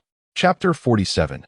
True illiteracy. Aurore glanced at the slightly stained white tablecloth and turned to Lumian with a smile. If the target of the ritual magic is oneself, a little dirt on the altar is inconsequential. However, should you wish to petition a deity or hidden entity, I would recommend replacing it with a cleaner cloth or simply removing it altogether and wiping the table surface. Isn't it all about being casual when praying for oneself? Lumian couldn't help but jest. Aurore chuckled softly. The term casual primarily pertains to the environment, materials, and tools used. However, the entire ritual process and the corresponding incantations must still adhere strictly to the tenets of mysticism. Upon concluding her words, she retrieved an orange-yellow candle from the recesses of her dark pouch. This candle, infused with the essence of citrus and lavender, is not merely about their realms. Rather, it is a matter of personal preference. She gestured with the candle above the altar before her. Bear in mind, the candles representing the divine are to be placed in these 2 locales, and for now, they may remain unoccupied. Subsequently, she positioned the candle closer to herself. Remember, this signifies my space. After arranging the candle, Aurore ventured into the kitchen to fetch a glass of clear water, a dish of coarse salt, and a small bowl made of steel. Next, we shall create a pristine, undisturbed ceremonial atmosphere. It is imperative to establish spiritual cleanliness, a task that must be accomplished by our own hands. The method is to enter a meditative state, focusing deeply, channeling spiritual energy through auxiliary objects, and constructing a spiritual barrier around the altar. For the seer and diviner, this task is straightforward. However, the hunter requires additional items for assistance prior to sequence 7, such as an incense that induces tranquility or a crystal ball that enhances spiritual engagement and focus. Oh, the meditation technique I previously taught you was incomplete. It encompassed only the initial step, serving merely to gather thoughts and calm the mind. I shall elaborate on the subsequent portions shortly. Was the prior meditation method incomplete? How then was I able to evoke such vivid dreams, allowing those 2 symbols to emerge? Lumian inquired, somewhat astonished. Aurore then extracted a silver dagger from the depths of her garment. Now, observe closely as I demonstrate the construction of the spiritual barrier. Lumian was left utterly astonished, instinctively exclaiming, "How come you have so many items on you?" First, there were various spellcasting materials, a retractable monocular, a miniature ink bottle for storing ethereal creatures, and candles for rituals, and now she produced a dagger. Aurore sighed in resignation, saying, "Do you think I wish for this? This is the inconvenient aspect of being a sorceress. I must alter each garment for ages. At times, I wonder if I am akin to Doryman, able to retrieve anything I desire." What is Doryman? Lumian did not comprehend the foreign term his sister used in her final words. You need not concern yourself with that. For some inexplicable reason, Lumian suddenly sensed a hint of melancholy from his sister. Aurore quickly regained her composure, extending her right hand towards the orange-yellow candle that represented her. In ritual magic, candles cannot merely be lit. Of course, at times, igniting them through ordinary means may yield results, but such occurrences are rarely fortuitous. Aurore explained that the proper method involves extending one's spirit and igniting the wick through friction. As she spoke, she caused the candle to burst into a vibrant orange flame. The makeshift altar, along with the surrounding area, was instantly illuminated, imbued with an enchanting depth. Aurore's light blue eyes had, unbeknownst to her, deepened, and an invisible breeze swirled around her. She plunged the silver dagger into coarse salt, intoning a mysterious incantation. XXX, XXXX. Lumian Li listened in bewilderment, merely observing as her sister completed the incantation, drawing forth the silver dagger and plunging it into a chalice of clear water before lifting it again. Aurore pointed the dagger's tip towards the outside, circling the altar. With each step she took, Lumian Li felt an invisible force emanating from the silver blade, vibrant and lively. This energy intertwined with the air, forming an intangible barrier impervious to the wind. When Aurore completed her circle, Lumian Li perceived her sister as if she were in an entirely different realm. Did you grasp the steps? Aurore's voice seemed more distant than before. Lumian Li nodded earnestly. I understood the steps, but I cannot comprehend what you are reciting. Aurore couldn't help but chuckle. You truly are a neophyte in the realm of mysticism, quite literally.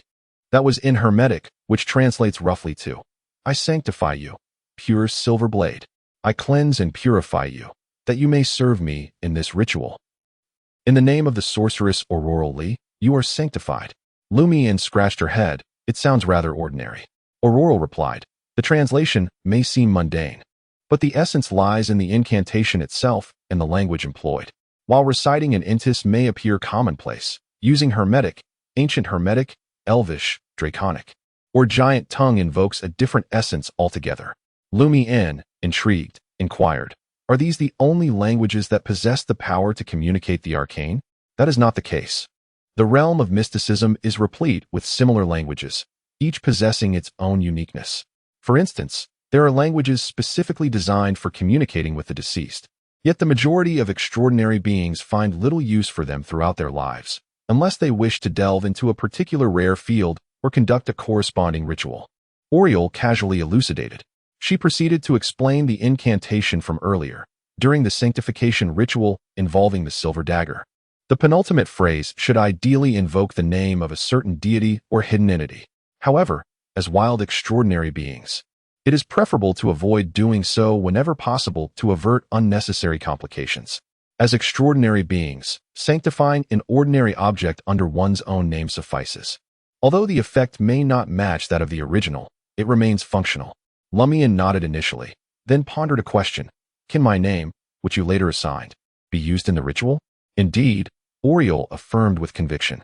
While newly assigned names are not permissible, yours has been in use for several years and holds a connection to mysticism.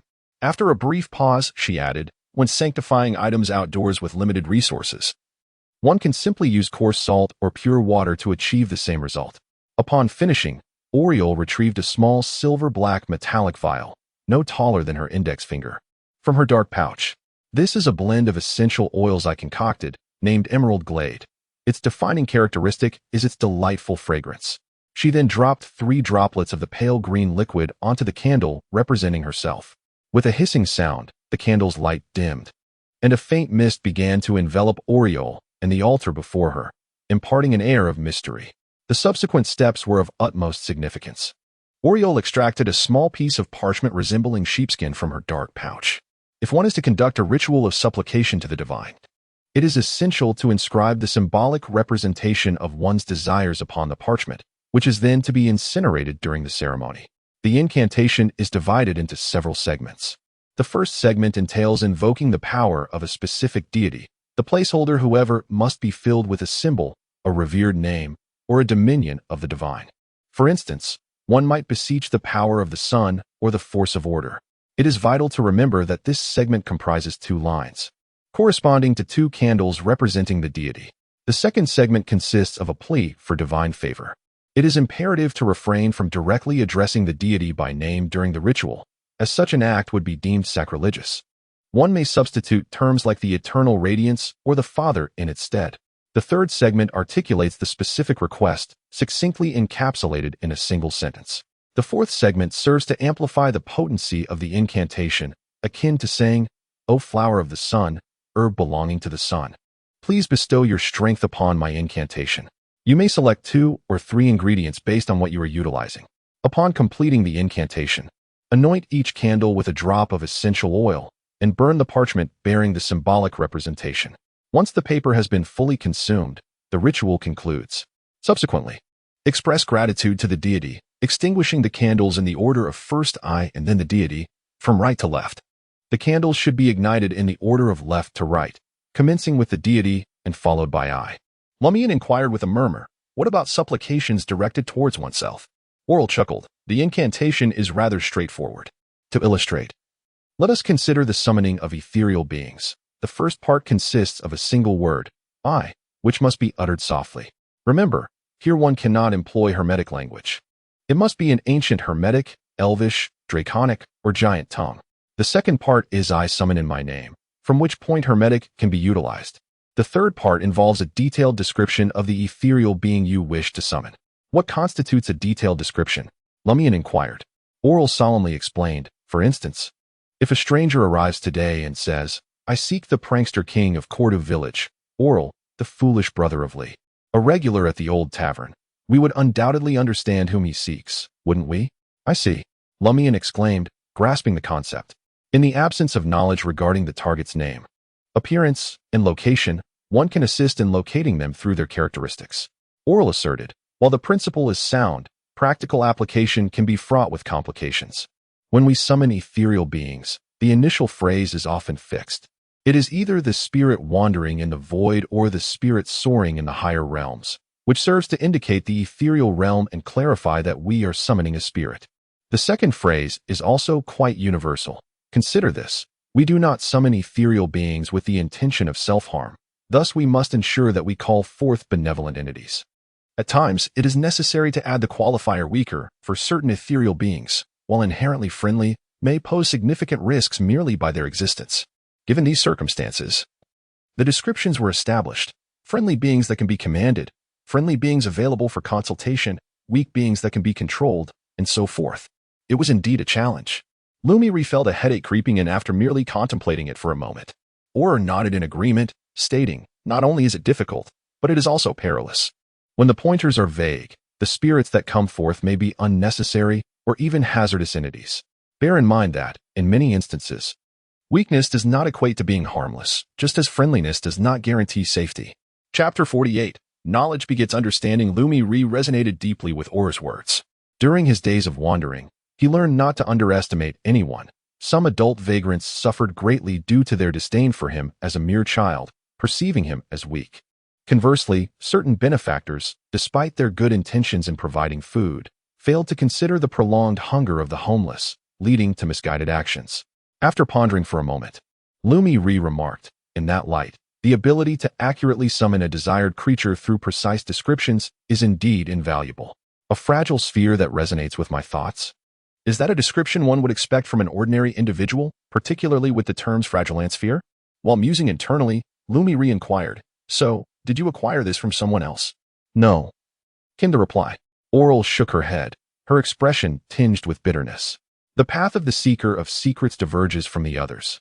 One is frequently pursued by a deluge of knowledge, which one cannot ignore, nor can one refuse its weight. During the process of consuming potions to ascend, this phenomenon of knowledge pursuit becomes even more pronounced. Although much of this knowledge is of little utility, some possesses genuine value, such as the incantation to summon the blank slate. Is it an importation from the hidden sage? Lumian grasped his sister's implication. Aurore cast a surprised glance at him. "You know of it? That lady's teachings?" "Yes," Lumian nodded. Aurore, lost in thought, pressed her lips together.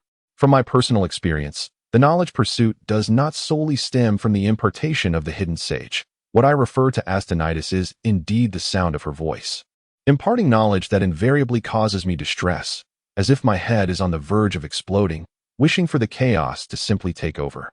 However, occasionally, particularly when I am in a frail state, on the brink of losing control, I experience a hallucination wherein the knowledge of the entire world seems to come alive. A small fraction chasing after me, advancing relentlessly, and I find myself unable to evade it. The incantation to summon the blank slate intrudes upon my mind in such moments. During the consumption of potions, approximately 99% of the knowledge pursuit originates from the hidden sage, while 1% relates to the awakened knowledge. It is both wondrous and terrifying, capable of instilling fear in the hearts of everyone in the village. Lumian reflected earnestly, contemplating whether there existed a means to alleviate the burdens imposed by the relentless pursuit of knowledge that plagued his sister, or at the very least, to mitigate its adverse effects. It is precisely due to the torment I often endure that I am reluctant for you to embark upon the extraordinary path. However, in light of the current circumstances, it is undeniable that becoming an extraordinary being is indeed preferable to remaining among the ordinary. To ensure my brother comprehends the madness and peril inherent in the extraordinary journey, she gestured towards her own head. The prolonged chase for knowledge, accompanied by suffering, has rendered me acutely aware of a certain alienation within my spirit and character. Do I not frequently confide in you about my social anxiety, while at times I can be particularly loquacious, relishing conversations with the village matriarchs, regaling children with tales, and occasionally indulging in whimsical escapades, such as borrowing a pony from Madame Puali's to gallop through the hills, shouting with abandon? As she spoke of these fleeting moments of insanity, Aurore turned her gaze upon Lumian and let out a soft laugh. You cannot possibly think these are mere hyperbolic expressions, can you? Lumian fell silent, sensing that his sister's laughter was imbued with self-mockery, confusion, and an ineffable pain and struggle. Aurore then sighed. At such times, I scarcely recognize myself. There must be a solution. In that moment, Lumian felt a profound sense of helplessness. Let us hope we continue. Aurore pointed towards the altar, indicating that once a contract is established with the summoned ethereal entity, the subsequent summoning would be a simple matter. The final description could be amended to the contract entity exclusively belonging to Aurore Li. A precise designation, would it not? Moreover, until the contract is dissolved, no one else may summon it. Is it true that one can only possess a singular contracted creature? Lumian is quite concerned about this matter. However, that is not the case. The exact limit remains unclear to me, but it is certainly more than one, especially regarding certain unique sequences. During summoning, one might differentiate between the first and second contracted creatures. Aurore speaks candidly, adding, moreover, you must remember that summoning ethereal beings will deplete your own spiritual essence. The more you summon, the greater the consumption. With the essence of a hunter, I estimate that one can withstand a maximum of one contracted creature. Understanding her brother's nature, she further closes off any potential loopholes Lumian might exploit. Once summoned into reality, each ethereal being has a limited duration of existence. The weaker the being, the longer it can remain. You need not contemplate summoning one, awaiting the restoration of your essence before summoning another, unless the ones you choose are particularly feeble and your essence has significantly increased compared to now. She then provides an illustration using a blank sheet. If I do not allow the blank sheet to bear my abilities, it can exist in reality for 12 hours. However, if I share my unique vision with it, enabling it to assist me, it can endure for a maximum of 3 hours, during which my own spiritual essence will continually diminish. Lumian, initially eager to assemble an army of ethereal beings, feels quite disheartened. After some contemplation, he inquires, is it solely possible to summon ethereal beings? Can one only summon spirits? Not at all, comes the response. Aurore shook her head, explaining that it was possible to summon beings from the underworld and the mirror realm, other dimensions affiliated with the spirit world, the physical realm, and the astral plane, along with certain entities from alternate worlds or extraterrestrial spheres, regardless of whether they were spirits. However, such endeavors were exceedingly perilous. Most extraordinary beings who attempted this met with grim fates, while a select few mysteriously vanished, leaving behind only notes to attest to their past actions. Is it possible to summon something from the physical realm? Lumian inquired with curiosity. Aurore pondered for a moment before responding. Moreover, when the target of the summoning is not a spirit, the requirements of the corresponding ritual escalate significantly. It demands a greater degree of spiritual essence and often necessitates extensive sacrifices. Only through such means can one unlock the portal for non-spiritual beings to traverse. With the spirit of a hunter, you would barely manage to summon white paper. To attempt something more formidable, one would need to beseech a deity or a hidden entity, which may require preparing offerings rich in spiritual essence for sacrifice. Lumian began to grasp the intricacies of such ritualistic magic and asked his sister, are you to recite the incantation next to complete the summoning? How could that be? Aurore scoffed lightly. The ritual has been interrupted far too many times to proceed now. In truth, Under normal circumstances, one could resume from the point of interruption as long as the process was followed correctly. However, I was primarily focused on explaining and did not attend to the necessary proceedings. You must have forgotten that, Lumian muttered to himself, refraining from voicing his thoughts aloud. Aurore then remarked, however, I do intend to conduct a summoning ritual, both to provide you with a comprehensive demonstration of the entire process and to seek assistance. Assistance? Lumian inquired, perplexed. Are you summoning a powerful spirit being for aid? Aurore elucidated. Among the countless spirit beings, only a select few can serve as messengers, private messengers, if you will. These messengers can be summoned by others based on a special contract. For instance, if I possess a contracted messenger, someone from Trill could summon it, delivering a pre-written letter, and it would promptly traverse the spirit realm to deliver the message into my hands.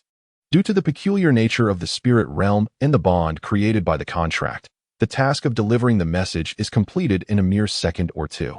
Quite impressive, akin to sending a telegram. Lumian expressed his admiration, thinking to himself, I wish to have one too. Do not entertain such thoughts. Aurore perceived his intentions. Summoning a messenger is exceedingly challenging. Unless one possesses the precise incantation, it is unlikely one could succeed through trial and error. The accurate incantation is only known to a select few sequences, and even your sister does not possess it. Lumian felt a wave of disappointment wash over him, and then asked, Are you planning to summon a messenger to write to someone for assistance? Indeed, Aurore nodded.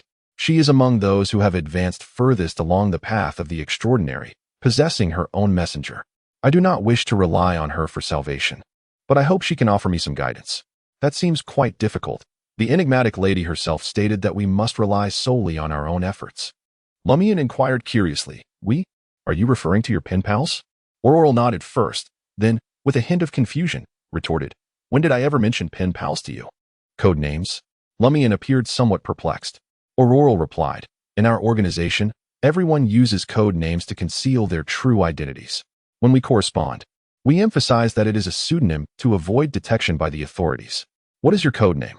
Lumian inquired with curiosity. Muggle. What does that mean? Lumian asked, bewildered. It refers to ordinary people without extraordinary abilities. Lumian knew that his sister aspired to be an ordinary person living in their homeland, so he quickly shifted the topic. What is the name of your organization? Aurore's expression became intricate. Initially, we wanted to choose a name of distinction, but considering our frequent correspondence, a conspicuous name might attract unwanted attention from certain factions. Thus, we ultimately settled on a title that resembles that of an animal enthusiast group. What is it? Lumian pressed further. The Curly-Mopped Baboon Research Society. If not for his sister's less than cheerful demeanor, Lumian would have surely burst into laughter. Yet, even while stifling his amusement, he couldn't help but remark. One might understand that you are studying curly-mopped baboons, but those unaware would think a group of baboons is conducting research. Of course, he jested. As the term research was used in a passive context, Aurore cast him a sidelong glance, remarking that they often jest about themselves, referring to their group as a gathering of curly-haired baboons under study. Noticing that his sister seemed to be in better spirits, Lumian inquired, Are all the members of your research society extraordinary beings? She refrained from explaining why she could not attend. Who is the president? How many vice presidents are there? Lumian pressed on. Lumian pondered, seemingly perplexed. In truth, he could surmise that the little notebook his sister mentioned, which recorded the family members' details, was indicative of the specific circumstances surrounding the curly-haired baboon research society, implying a disinclination for him to pry too deeply. Aurore puffed out her cheeks and exhaled, stating, The president's code name is Gandalf, and there are a total of 5 vice presidents. Now, I must summon the messenger of Hela. Lumian nodded initially, but soon a flicker of doubt crossed his mind. Aurore, sister, didn't you mention that you only knew Hela as a code name and were unaware of her true name? How then can you summon her messenger? Excellent, Aurore praised, noting that the ability to discern issues is a commendable quality in a learner. Let me clarify. When you forge a pact with a spirit from the ethereal realm, the name you use is inconsequential. The contract will automatically draw a fragment of your true essence, establishing a connection between both parties. However, remember that when you summon thereafter, you must use the name written at the time of the contract. Altering it to the true name will be ineffective. Lumian contemplated this seriously and concluded, I understand now. The essence and connection are paramount. The name used during the contract merely serves as the incantation for future summons, rendering any name acceptable. Indeed. Aurore nodded slightly. Lumian suddenly chuckled. Is there a scenario, just hypothetically speaking, where you acquire the precise incantation to summon a messenger and, in the name of Unruly Li, forge a pact with it? Subsequently, out of affection for your brother, namely, myself, you impart that incantation to me. I, in turn, successfully summon yet another messenger, but, in a moment of playful whimsy, also sign the contract using the name Aurore Li. The question then arises, which messenger would be summoned by the phrase, a messenger exclusively belonging to Aurore Li? Aurore's expression turned pale at this thought. But I do not possess a messenger. How could I possibly know? She took a deep breath to steady herself, contemplating as she spoke. This indeed pertains to the ambiguity arising from sharing names. Compared to ordinary contract-bound creatures that one can summon solely for oneself, messengers that can be summoned by others are more susceptible to such confusion. However, due to my lack of a messenger, I cannot ascertain whether there exists a special mechanism to circumvent such errors. I can only attempt to analyze based on my knowledge. Firstly, the number of individuals possessing messengers is exceedingly rare, rendering the probability of sharing names negligible. Secondly, should sharing names occur, one could include an object imbued with the essence of the messenger's master in the summoning ritual to ensure precise identification. Lastly, if one were truly concerned about name duplication, one could extend the name significantly during the contract signing, for instance, to Lumian Torres Los Arthur Gilman Sparrow Li, which should eliminate any possibility of sharing a name. However, it is highly likely that I shall forget this name immediately after signing the contract, for it is exceedingly difficult to remember. Lumian murmured, moreover, why must we include the names of pirate hunters and adventurers? Because I am fond of them, Aurore asserted. Ms. Falsewall's series on adventurers is simply timeless. Aurore turned her body and began to arrange the altar, preparing to formally conduct the summoning ritual. At that moment, Lumian suddenly recalled something and exclaimed, "Wait a moment." He asked with grave seriousness, "Does the messenger belong to the outsiders?" Aurore initially wore a perplexed expression, unable to grasp her brother's meaning, but she soon comprehended the crux of the matter. She pondered and responded, "Are you suggesting that the messenger, as an outsider, would become trapped in a cycle upon arriving in Cordu, never to depart?" No, the situation would be far graver. As a contracted being, upon receiving the message, it would immediately head to Hyla, effectively severing its connection to Cordu. This would trigger a restart. Subsequently, driven by instinct, it would depart repeatedly, while we would restart time and again, leaving us with no opportunity to investigate the key to the cycle. Lumian could not help but envision the scenario his sister had described. Aurore raised her hand to her forehead and remarked, "I can hardly imagine what changes may occur at that time." After her exclamation, she analyzed seriously. From our current observations, any living entity departing from Cordu and its surrounding areas will cause a restart of the cycle, whereas inanimate materials do not trigger the restrictions, as evidenced by the telegram sent out and the letter dispatched. If that is indeed the case, the spirit cannot be summoned either. It seems we cannot call forth the messenger. Upon hearing this, Lumian suddenly comprehended why the little blue book was able to maintain the state of missing words. The cut-off notes that departed from Cordu Village broke free from the cycle, no longer influenced, and would not return, thus rendering the little blue book incapable of restoration. He conveyed this speculation to his sister and concluded, "The issue with the little blue book has been resolved, but how was that letter sent out? During the cycle, it would certainly be impossible to dispatch it, as the moment the messenger left Cordu, it would trigger a reset. However, if it was prior to the cycle, I have no recollection." "Neither do I." Aurore pondered for a few seconds before teasingly chiding, "You foolish boy, almost led my thoughts astray. Sending the letter during the cycle is quite simple." "Oh?" Lumian gazed at his astute sister. Aurore chuckled, "Dispatching the letter does not require a postman, nor does it necessitate hiring a messenger. When we notice anomalies and wish to avoid alarming those who might be problematic, the best course of action is to find a wooden box, place the crafted distress letter inside, seal it securely, and then cast the box into the river outside the village, allowing it to drift downstream naturally. Eventually, it will be picked up by other villages or even by those in Daily, who can assist us in delivering it to the authorities. You mentioned before that we confirmed in the last cycle that the river encompasses a small portion, allowing access. Indeed." Lumian suddenly clapped his hands together. Another thought crossed his mind. Will the fish in the river cause a reset? It should not. Aurora pondered for a moment, recognizing that creatures devoid of intellect are acutely sensitive to invisible constraints, or rather, they are more readily influenced by the unseen. It is highly probable that they instinctively avoid areas that may trigger a reset. And what of your blank slate? After 12 hours, it will inevitably depart from the realm of reality. Lumiere sensed that this too could precipitate a cyclical restart. Aurora surveyed her surroundings thoughtfully and remarked, I suspect that the cycle encompasses not only the village of Cordu and its surrounding mountains, but also this place and the corresponding realm of all its inhabitants in the spirit world. You may be unaware that the interaction between the spirit realm and reality is quite profound. If we do not incorporate the corresponding spiritual domain, it may lead to incessant restarts, and the current circumstances clearly do not reflect that. As blank slate serves as my contracted entity, it is likely intertwined with the spirit realm it traverses. I must admit, my understanding of mysticism remains insufficient. Lumiere refrained from further inquiries. Aurora proceeded to demonstrate the ritual magic process once more, dissolving the barrier of spirituality. In the sudden gust of invisible wind, she addressed Lumiere, the night has fully descended. I shall teach you the true methods of meditation and the awakening of spiritual sight. Lumiere nodded, indicating his earnest attentiveness. Aurora continued, You have already mastered the first half of meditation. Let us commence with the latter half. As you envision that radiant sun, gather your spirit and enter a state of tranquility, allowing your mind to gently empty. Sketch a non-existent entity to replace the sun, continuously outlining and repeating until both body and soul attain serenity, and your thoughts begin to take flight. A non-existent entity? Lumian found this concept somewhat perplexing. Aurore retrieved paper and pen, casually sketching. Do you see anything resembling this in reality? The paper bore abstract forms, akin to a sphere with eyes crossed out upon its face. Isn't this what you've created? This drawing exists in reality. Lumian felt his sister's explanation was somewhat flawed. In the drawing, the imagined does not qualify as reality. Aurore rolled her eyes. Teaching her brother often entailed enduring such frustrations. Lumian responded with an "Oh, then I shall attempt to use your drawing."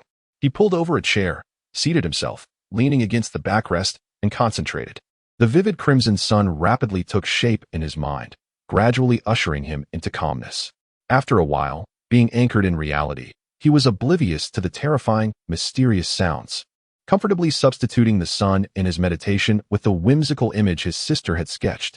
The sphere with eyes and a cross swiftly emerged in Lumian's mind.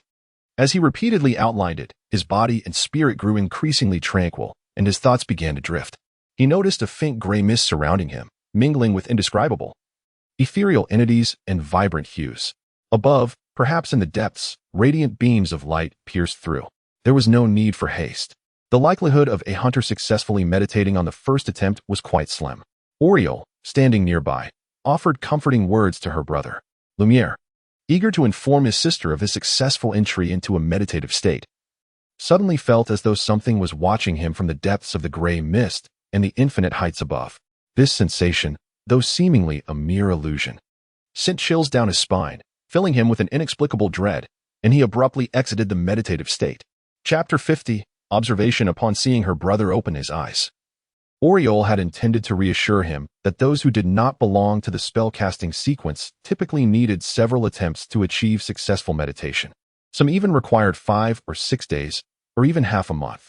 However, she was taken aback to see beads of cold sweat cascading down Lumiere's forehead, and the unmistakable glimmer of fear lingering in his eyes.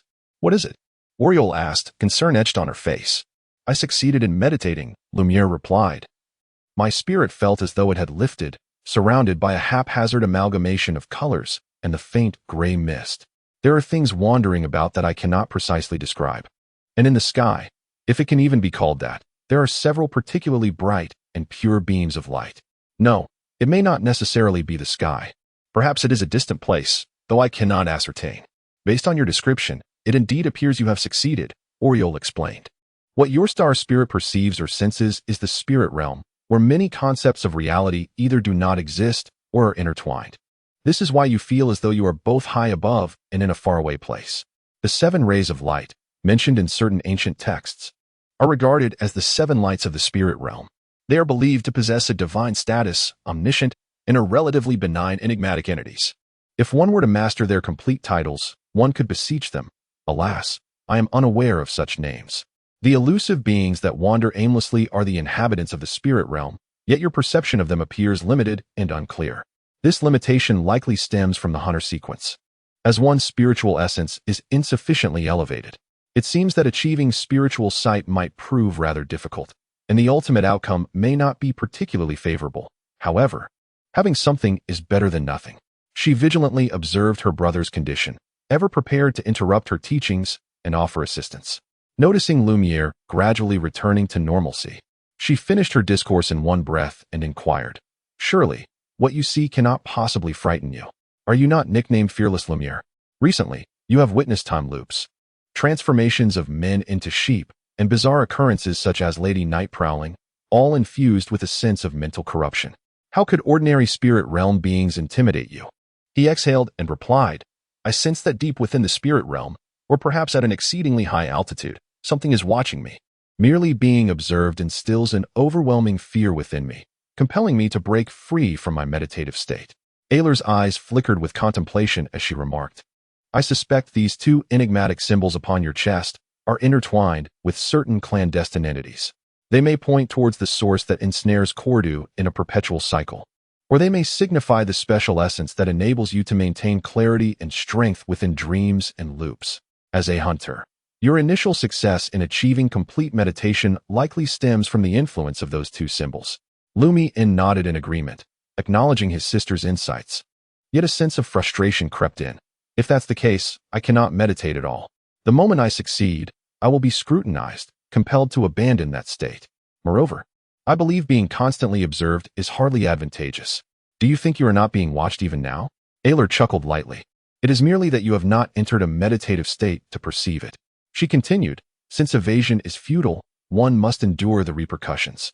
It would be wiser to engage in further attempts to bolster your resilience, gradually extending the duration in which you can meditate. In the future, this may confer an advantage in certain scenarios.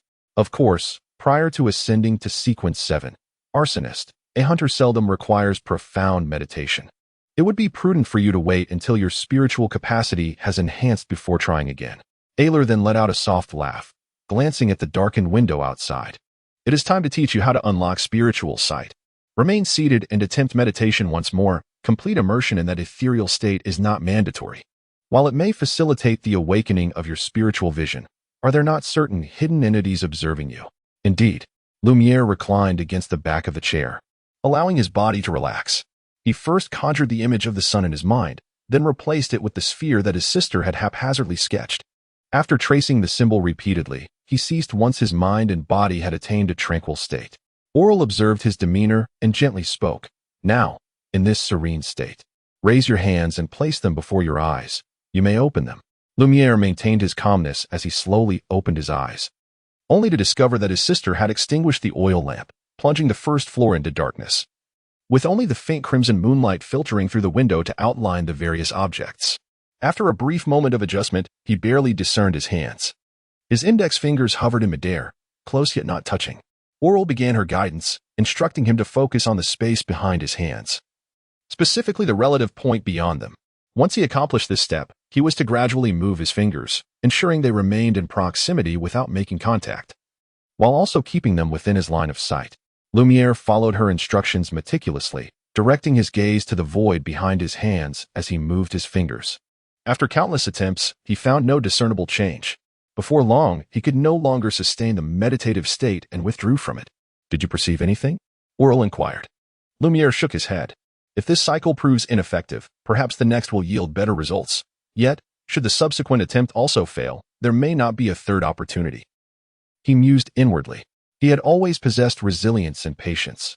After a brief respite to regain his energy, he embarked on another endeavor. After numerous failures, he finally perceived a flicker of crimson light emerging from the void between his two outstretched fingers. Had he succeeded? A surge of joy welled up within Lumian as he turned his head to glance at his sister. To his astonishment, he noticed a faint red glow emanating from Aurore, enveloping her form. Was it true that one could observe the various hues of the ethereal body? Lumian inquired. His curiosity piqued. Aurore, brimming with delight, countered his question, "Did we succeed?" Lumian nodded, recounting his experience. Indeed, it was a success. Aurore exhaled in relief, remarking, "You're fortunate. It's likely due to that special enhancement you possess." For other hunters, it would require at least 10 days to a fortnight of practice to achieve spiritual sight, and even then, it becomes easier only after advancing to sequence 8. Well, what you are perceiving is a rather indistinct ethereal body. The red hue indicates my relative health. But as for the rest, hunters should not expect to see anything further. Your spiritual body strength does not permit it. She then produced a diminutive ink bottle. Twisting the cap open, let us see if you can observe the white paper. Lumian focused intently, and to his surprise, a nearly transparent, indistinct bubble emerged from the bottle's mouth. It resembled the bubbles he used to create with soap water, about the size of a fist, tinged with a rosy hue by the moonlight. Lumian struggled to perceive this entity, feeling as though a mere blink would cause it to vanish from his sight. The bubble floated in midair, drifting towards Aurore's palm, where she cradled it, gently scratching it with her thumb. Instantly, the transparent bubble contracted inward, then gradually expanded again. Repeating this motion in a mesmerizing rhythm, Lumiere steadied his mind and conveyed the images he had witnessed to his sister. "It's quite vague, isn't it?" Aurore shook her head. The hunter's spiritual sight was indeed limited. The ethereal body could only perceive the most fundamental concepts, while spiritual creatures could merely detect the blank paper essence, rendering most of the visuals invisible to him. Having never encountered a more potent spiritual sight, he felt relatively content with his current state. Aurore refrained from elaborating further, instead guiding Lumiere to meditate anew, focusing his spirit and repeatedly instructing himself to cease his spiritual vision in order to close it off. She trained him to engage in self-suggestion during that meditative state, establishing a simplified mechanism for toggling his spiritual sight on and off. Lumiere practiced diligently, mastering the method of activation and deactivation. Yet he never succeeded with the shortcut Aurore mentioned, only vaguely grasping its essence. "Very well, take a moment to rest. We shall observe any issues with the cleric in the replica chapel shortly." Noticing her brother's pallor and the significant toll on his spirit, Aurore urged him to take a brief nap. The two ascended to the second floor, where they entered the study and illuminated the small desk lamp. Lumiere quickly dozed off in the armchair, while Aurore casually perused a book, waiting for the night to deepen.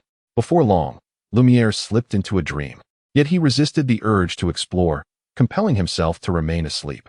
Ultimately, he was roused by Aurore's voice. "We can now observe the cleric in the replica chapel." Lumiere replied, sitting up abruptly and gazing at his sister. Aurore opened the miniature ink bottle and, with her right hand, caressed the blank paper, her eyes swiftly darkening and deepening in intensity. With the connection of the contract, she softly intoned in the language of Hermes, "My contracted being, bear the essence of my gaze." Beside her, Lumiere, unable to comprehend or perceive, as he had not awakened his spiritual sight, could only await patiently. The white paper had ventured to the priest's abode. Upon closer inspection, Lumiere discerned that the reflection in his sister's eyes did not depict the study nor his own visage, but rather trees swaying gently in the darkness. Those trees retreated swiftly. Was this the scene that the white paper beheld? Lumiere began to understand. Aurore lifted a mirror, its back coated with mercury, and sprinkled a pale powder upon it. The powder quickly burst forth with brilliance, rendering the mirror as though it were cloaked in rippling waters. Within those waves, the priest Michel Garrigou of the replica hall materialized in the image. The white paper had arrived outside the target's chamber, gazing through the glass window at him. At that moment, Michel Garrigou lay in slumber, his eyes tightly shut, breathing steadily. Aurore and Lumiere patiently commenced their vigil, observing from various angles with the aid of the white paper. As time elapsed, suddenly the slumbering Michel slightly parted his lips, and a hazy, translucent figure emerged from within. It resembled a lizard-like creature. Chapter 51. The moment in time the entity that emerged from the mouth of the priest Michel Garrigou was elongated, cloaked in brown-green scales, akin to a translucent, indistinct lizard. Once freed from Michel's body, its deep green vertical eyes darted left and right, surveying its surroundings with keen vigilance. During this process, it even cast a glance out the window but found no white paper. Instead, it instilled a sense of cold detachment in Lumian and Aurore. "What is this?" Lumian inquired. Aurore shook his head. "I do not know. It resembles a unique spirit." Lumian immediately formed a judgment. "It does not appear to be a benevolent entity." Even through the barrier of white paper and the mirror, the lizard-like creature continued to evoke an unsettling sensation within him. causing the hairs on his body to stand on end. Aurore glanced at him sideways, cautioning, "This lizard seems to possess a certain mental pollution, which can induce discomfort merely from a distant gaze. Prolonged observation may lead to psychological issues. You must be vigilant. If you feel worse, promptly close your eyes and attempt to meditate before looking again." For the moment, all seemed well. Lumian replied, "And you? Do you not feel uneasy?" Aurore chuckled softly. "As a seeker of secrets, I have encountered far more toxic entities. My resistance is significantly greater than yours. Besides, I do occasionally lose my mind. A bit more madness, albeit more frequent, hardly seems consequential. I feel compelled to assess your mental state when you utter that last remark," Lumian said, half in concern, half in jest. Aurore laughed lightly. "That is called self-deprecation. At times, it is not a matter of choice to avert my gaze. The unique nature of a seeker of secrets cannot be entirely sealed off, only barely manage to avoid interference with daily life." As the siblings conversed, the lizard-like, indistinct creature swiftly traversed the walls and floor toward the lower level of the house. Several animal skulls adorned the wall opposite the entrance, belonging to a wolf, a deer, and a wild boar, curated by the priest Michel Garrigue. Originally, Garrigue was not a local of Cordu, as he was meant to reside directly within the church. However, he was denied this by Guillaume Benet under some pretext, forcing him to take refuge in the home of the hunter Sabbath. The lizard slipped into the wolf's skull, entering and exiting through the eye sockets. Before long, it transitioned to the wild boar's skull, continuing the same peculiar behavior. Upon emerging from the pale skull of the deer, the lizard darted outside at a speed several times that of a galloping horse, while a white paper silently floated in the night air, trailing its movements. The lizard made its way out of the village, ultimately reaching the square. It circled around the church and arrived at the cemetery, plunging headlong into a grave. After a brief interval of about 10 seconds, it re-emerged and entered another grave marked by a tombstone. Thus, the lizard-like oddity flitted between various graves, and Lumian could even envision it navigating through the skulls of different humans within coffins. Such imagery sent prickles of gooseflesh rippling across Lumian's skin, prompting him to exclaim, "What on earth is this creature doing? I cannot comprehend." Aurore slowly shook her head. "This lies beyond my realm of knowledge." With a few more wriggles, it burrowed into Michel's mouth and vanished from sight. After a span of 20 to 30 seconds, Michel Garrigue opened his eyes, sat up, and eagerly drank water from a cup on the bedside table, appearing extremely parched. He set down the cup and wiped his mouth, then collapsed back into slumber. Aurore tilted her head and addressed Lumian. "What do you think? He certainly seems to have some issues, doesn't he?" "This is no mere issue. It is a significant dilemma." Lumian did not conceal his emotions before his sister. The shepherd of humanity, Pierre Barry, the pivotal priest of the time loop. The enigmatic Madame Poalis who enables men to bear children, Naroka from the otherworldly realm, the owl who has lived for countless years. And not to forget the priest harboring a lizard within him. Could it be that Cordu Village is overflowing with exceptional talents? Previously, in another cycle, he had lamented the ineffectiveness of the official investigators, Ryan, Leah, and Valentine, but upon reflection, how could he hold them accountable? The anomalies of Cordu Village are indeed extraordinary. They may have their roles to play, yet the outcomes are likely to be grim. Aurore cast a glance at her brother, half in warning and half in jest. "You have yet to mention the most remarkable individual, the only one in the village capable of retaining memories within the loop, possessing a unique dreamscape." Lumian fell momentarily silent, feeling a headache coming on. Aurore turned her head toward the mirror resting on the table and pondered for a moment before stating, "There should be no further changes with the priest. Although I could delve deeper into his star spirit state, it likely entails considerable peril. I find myself relatively unscathed by the incident. In the next cycle, I shall encounter yet another living sorcerer. However, we currently lack a plethora of intelligence. It would be prudent to gather ample information before indulging in further covert observations, lest we inadvertently trigger an early reset of the cycle, wasting precious time on explanations and communications." Lumian harbored no objections, as this aligned with his own thoughts. Aurore then remarked, "I intend to dispatch white paper to observe the parish priest." Lumian momentarily paused, perplexed. Had they not just spoken against delving too deeply and prematurely igniting anomalies? The parish priest was of utmost significance. The crux of the matter, could they truly proceed so recklessly? Aurore, with a knowing smile, cast him a sidelong glance. "Rest assured, My actions are underpinned by a solid conviction that no issues will arise. Noticing Lumian's bewilderment and concern, she elaborated. You yourself mentioned that during the last cycle on April 1st, you overheard a private conversation between the parish priest and Pons Benet. At that time, the parish priest claimed he was merely an ordinary man, yet if faced with an extraordinary being such as yourself, he possessed means to resolve the situation. Given the context, it seems implausible that he would deceive you, an ordinary individual, only to expose his anomalies. I am inclined to believe that prior to April 1st, the parish priest was indeed just an unremarkable human, yet to acquire extraordinary powers. Today is March 29th, and the midnight hour has yet to arrive. Thus, a brief observation should pose no threat. Indeed, Lumian felt a weight lift from his heart. Aurore continued, stating that from the dialogue between the parish priest and Pons Benet, it could be inferred that he had likely mastered a method for swiftly acquiring extraordinary abilities by April 1st. Upon sensing any anomaly, he could instantly transform into an extraordinary being. Of course, it is also possible that he merely possessed an object that endowed him with the confidence to confront me. Lumiere listened intently, suddenly recalling a significant detail. Perhaps he had also received some form of blessing that allowed him to detect the scent of danger. As he spoke, Lumiere added a crucial point. It was likely around April 3rd, during Naroka's funeral, that I secretly observed Pons Benet entering her home. Aurore nodded in acknowledgement. Thus, it could be deduced that from the afternoon of April 3rd to the early morning of April 5th, he was active. Naturally, the possibility of receiving blessings in stages cannot be ruled out. Aurore then supplemented the discussion. As they deliberated, the threads of the matter began to unravel. Lumiere suddenly slapped his forehead with a realization, exclaiming softly, "What is it?" Aurore inquired with curiosity. Lumiere sincerely praised, "I truly should have discussed these matters with you sooner. Your analytical skills far surpass my own."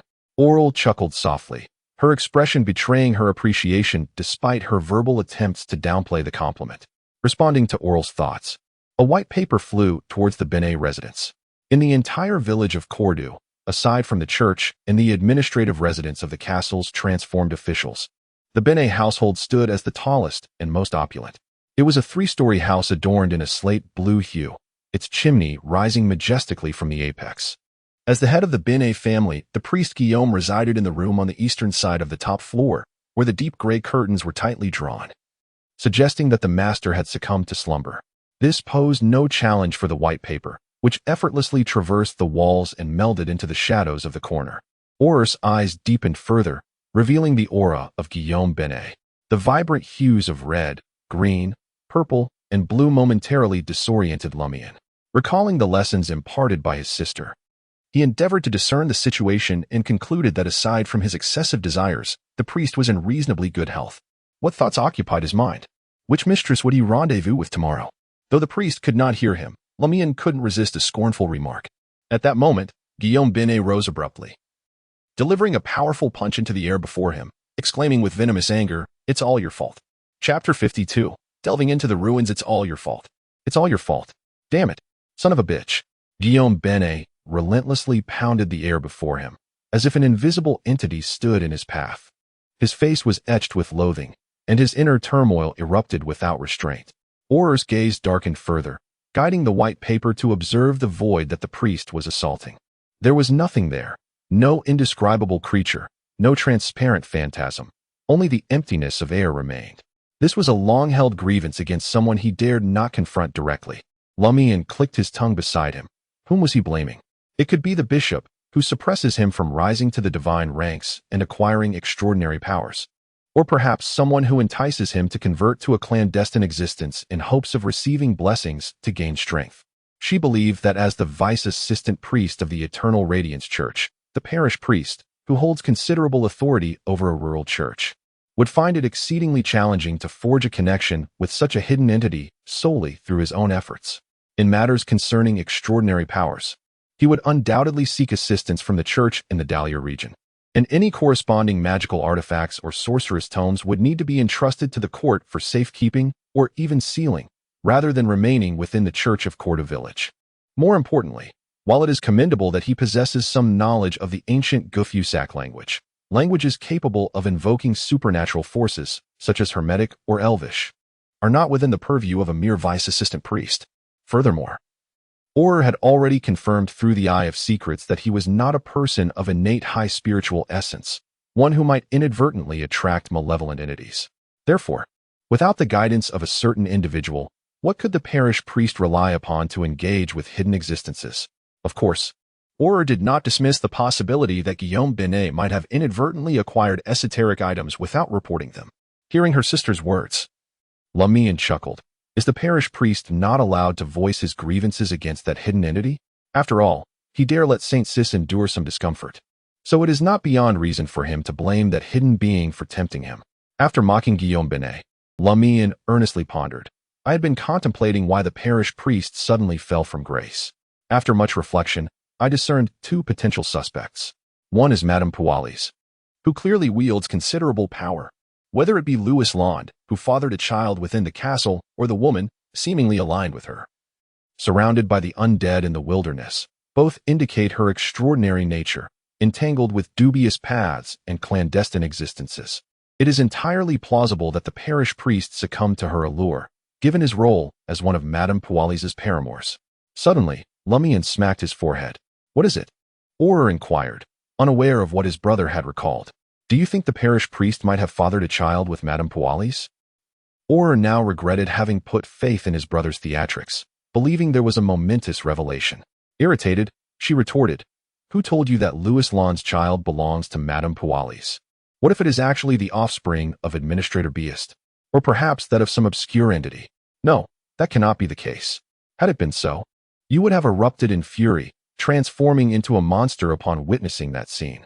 I merely observed that when Administrator Beast and Madame Pualis were together, she undeniably held the upper hand. Before the cycle commenced, Lumian sensed a certain weakness in Administrator Beast. He could neither manage the steward nor keep an eye on his wife, and whenever he appeared alongside Madame Pualis, he always bore an air of subservience towards her. Lumian initially believed that the official was deeply enamored with his wife, yet now he harbored new suspicions. Could it be that the official serves merely as another vessel for Madame Pualis's progeny? After a moment of reflection, he mused aloud. Within the castle, it seems that more than one child has been born. Where, then, do these children reside? Lumian contemplated this for a while, expressing his inability to conjecture. He hesitated to propose infiltrating the castle for a thorough investigation, instinctively wishing to distance himself from any association with Madame Pualis after witnessing the affairs of Louis Land and the wilderness. Aurore felt similarly. The siblings both harbored a profound fear of Madame Pualis. At that moment, the parish priest, having released a wave of frustration, approached the table, poured a small glass of red wine, and gulped it down. He exhaled deeply, set the ornate glass aside, and made his way to the bed. It was not until the priest's breathing became steady, suggesting he had fallen asleep, that Lumian jested. Has he retired so early? I expected he might seek another mistress. Oh, but privately he is not one to indulge in tobacco. This deduction stemmed from the absence of cigarette boxes and pipes in the bedroom. The wine, too, was merely sampled. Everyone claimed he was of sound mind. Aurore chuckled lightly. You mentioned only one suspect. What of the other? That sneaky, peering owl. Lumian articulated his hypothesis, suggesting that it might have guided the parish priest to discover the remnants of the legendary sorcerer. Indeed, Aurore conceded, the possibility seems quite plausible. Lumian Li promptly suggested, the owl should return to see me next time, and we shall capture it and subject it to rigorous interrogation. Are you certain you can overpower a creature whose age remains a mystery? Aurore chuckled. Isn't it you who possesses such prowess? Lumian Li adorned his sister with high praise. Aurore scoffed. Even combined, our chances of success remain quite slim. However, we might as well attempt, for inaction would yield no discoveries and would merely squander our limited time, provided, of course, that it does not interfere with the arrival of the 12th night, which is of utmost importance. Lumian Li nodded sagely. You have practiced clairvoyance numerous times today. It is time for you to retire and replenish your energy for tomorrow's endeavors.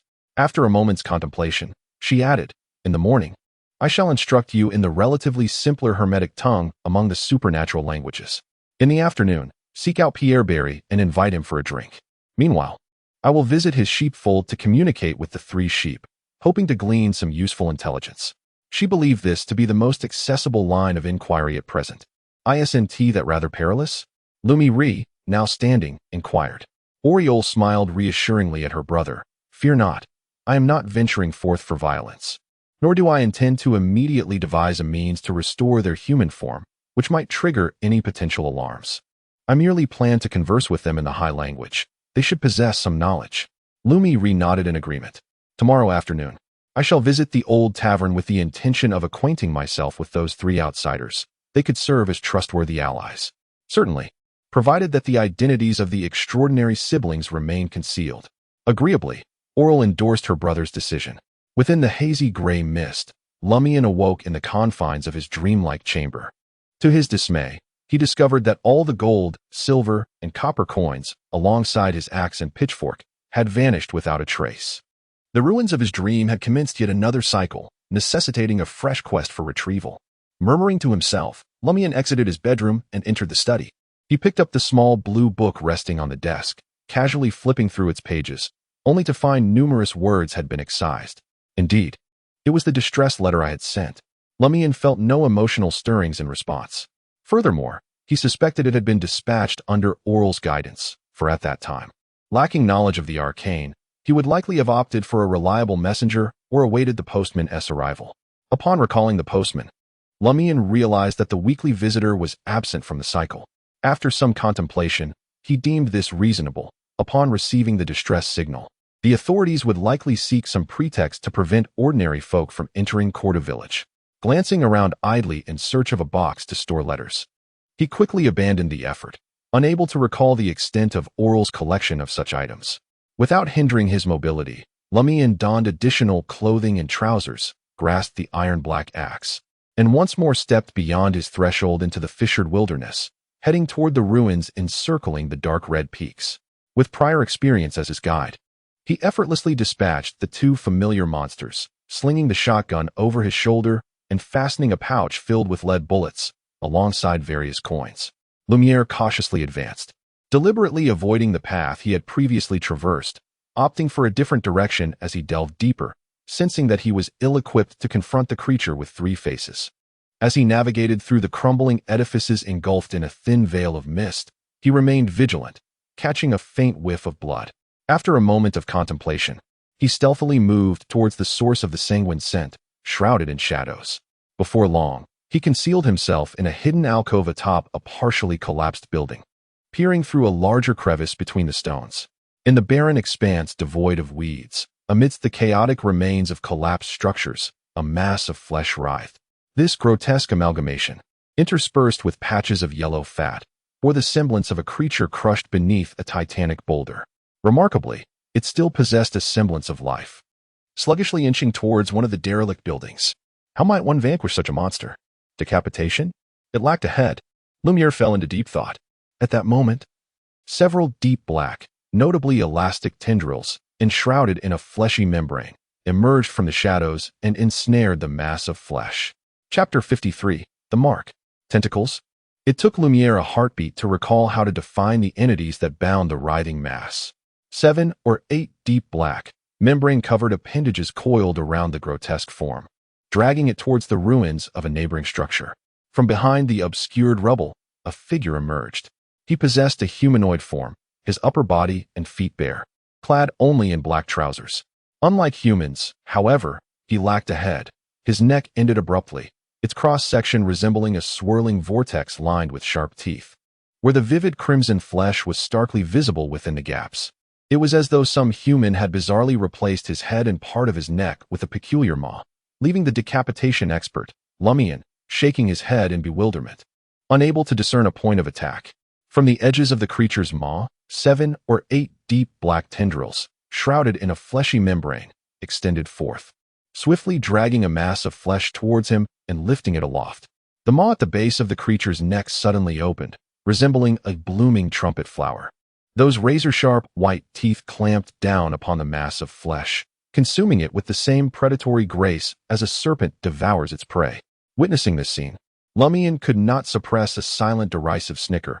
I had presumed you could survive without sustenance. Evidently, you still require nourishment. He soon fell into contemplation. Within this desolate ruin, monsters must be the most populous, and the available food would undoubtedly be scarce. This implies that certain monsters prey upon others, much like the recent display, or perhaps all are both hunters and prey. If one were to encounter a beast that could not be bested, could it be possible to lure it toward another monster, inciting them to hunt and harm each other? Allowing me to swoop in and seize the advantage in the end? Theoretically feasible, yet perilously so. Who can ascertain whether the creatures might conspire to eliminate me first? As thoughts swirled in his mind, Lumian observed the monster with a beak-like head and neck, its thorax beginning to swell and contract, as if engaged in a vigorous process of digestion. This peculiar sight captivated Lumian's attention, leading him to notice something unusual adorning the monster's bare upper body. His pupils involuntarily dilated, yearning for a clearer view. He had encountered similar markings on the parish priest. They were composed of unique characters and strange symbols, seemingly connecting to an indescribable realm beyond. The distinction lay in the fact that the priest bore at least 11 or 12 of these marks, whereas this creature possessed only 3. What purpose do these dark imprints serve? Are they brands bestowed by some enigmatic entity? Does the quantity correlate with the magnitude of the bestowed gifts? Lumian, filled with both curiosity and confusion, continued his observation. He endeavored to memorize the characters and symbols forming one of the marks, yet found himself at a loss, for they were entirely unfamiliar to him. Lacking paper and pen, he could not replicate them. At last, the monster concluded its consumption of the mass of flesh and blood. It stirred its arms, shaking off the 7 or 8 deep black tendrils cloaked in a membrane beside its beak. The mark beneath its neck began to emit a faint glow, and its thorax resonated with a low hum. The sound intensified, resembling a torrent of air raging through a beehive, traversing from one hollow to another. The trumpet-shaped beak opened wide, and the buzzing grew ever more pronounced. Lumian felt an overwhelming irritation, almost wishing to strike the creature. Do you not realize how unpleasant that sound is? As his blood surged with anger, he felt a fierce rage surge from his heart to his mind. In a moment of impulsiveness, he grasped his shotgun, maneuvered around the stone that concealed his presence, and leaped down from the partially collapsed rooftop. Thud! He landed on the ground, locking eyes with the monster's maw, a gaping vortex adorned with sharp teeth. Initially prepared to hurl an insult at the creature, Lumian suddenly regained his composure, akin to an audience member thrust onto the stage, bewildered and at a loss. The blood-red orifice of the monster was now directed at him, silencing its cacophony. "Can I say my apologies? It was a misunderstanding?"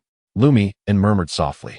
He suspected that the earlier noise had indeed been disconcerting, leading him to lose his senses and leap from his hiding place, attempting to launch an attack. However, the deed was done, and an apology would serve no purpose. He was left with only 2 options, to fight or to flee. Based on Lumian's experience, attempting to escape in such a situation was likely futile. The creature was unscathed and fully prepared, its numerous tentacles poised menacingly. Thus, if he were to flee, he would first need to engage in battle, seeking an opportunity to do so. Without hesitation, as soon as he regained his wits, Lumian raised his shotgun, already loaded with lead pellets. Bang! The creature, caught off guard by his decisive and rapid action, lacking any understanding of the shotgun's threat, had no time to evade, and the scattering pellets struck it directly. His maw, a vortex brimming with razor-sharp teeth, instinctively gaped open, emitting a cry laden with agony. Multiple wounds blossomed across his chest, becoming a gruesome tapestry of flesh and blood, particularly at the sight of the ominous black mark on his right side.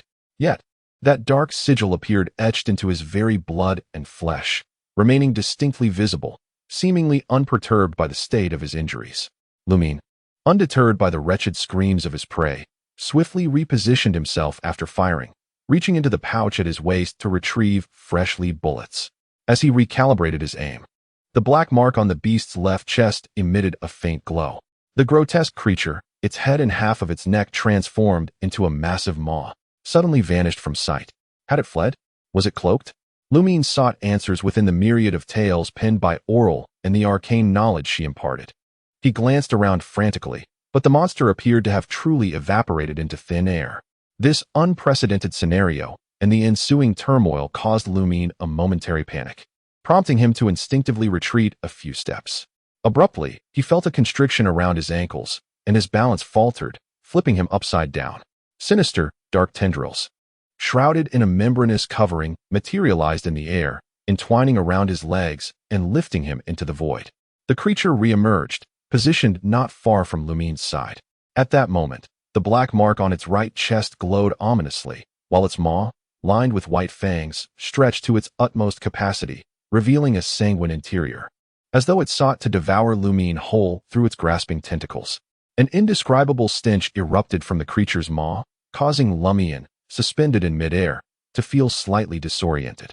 Before him lay a cavernous, blood-tinged orifice lined with countless white fangs. A sudden impulse surged within him as he swiftly maneuvered to prevent a tentacle from ensnaring his arm, positioning his shotgun towards the creature's gaping mouth while still inverted. Bang! The creature howled in agony, its innards splattering chaotically, the air thick with a leaden darkness. In a violent motion, it flung Lumian away, its form rapidly becoming translucent before vanishing entirely. Lumian crashed to the ground, rolling several times before regaining his footing. His focus sharpened as he sought the creature's elusive presence. In the next instant, he twitched his nose, sensing a rush of bloodlust closing in on him. Without pausing to ponder the implications, he lunged in the opposite direction. From the spot he had just vacated, a series of deep black tentacles, shrouded in fleshy membranes, erupted into the air, yet they failed to ensnare anything.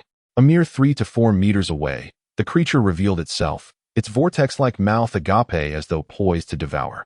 Lumian hastily loaded his shotgun with lead pellets, but the dark mark on the creature's left chest flickered ominously before it vanished from his sight once more. It was indeed cloaking itself. Lumian quickly deduced the situation. Considering his recent encounter, he surmised that this invisibility could not conceal its scent and would become ineffective once it entered an offensive stance. With this realization, Lumian felt a surge of confidence, silently mocking, "What good is invisibility if it cannot mask its scent?" After all, tracking various traces was the hallmark of a true hunter. No longer flustered by the skirmishes he had faced, Lumian steadied his resolve and began to survey his surroundings as he navigated through the terrain. Before long, he spotted the imprints left by the creature and caught a whiff of its metallic scent mingled with an underlying foul odor. Relying on these traces, he consistently evaded the monster's assaults and struck it repeatedly with his shotgun. Yet, it appeared that the creature possessed no vital weaknesses, even after enduring numerous shots. It only seemed considerably weakened. As he noticed his supply of lead dwindling, a surge of thoughts raced through Lumian's mind as he contemplated his next course of action. In mere seconds, an epiphany struck him. During his journey, he had keenly observed the environment and identified several natural traps that could be utilized, one of which was particularly suited for dealing with the current beast. Spotting 2 shallow footprints abruptly appear in the distance, Lumian pivoted and sprinted forward. The dark, fleshy tendrils of the creature once again fell short of their target. The ominous buzzing emitted from the monster's chest resonated in Lumian's ears, igniting a wave of irritation and fury within him. He yearned to halt his escape and retaliate with an axe.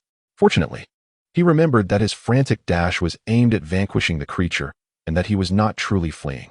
His anger and frustration did not derail his plans, but rather fueled his determination. Thudding footsteps echoed as Lumian finally caught sight of the partially collapsed structure. He dashed inside, reaching the edge on the opposite side, where he paused to feign ambush. Soon, the shallow footprints emerged within the crumbling edifice, and the stench of blood and decay drew ever closer to Lumian.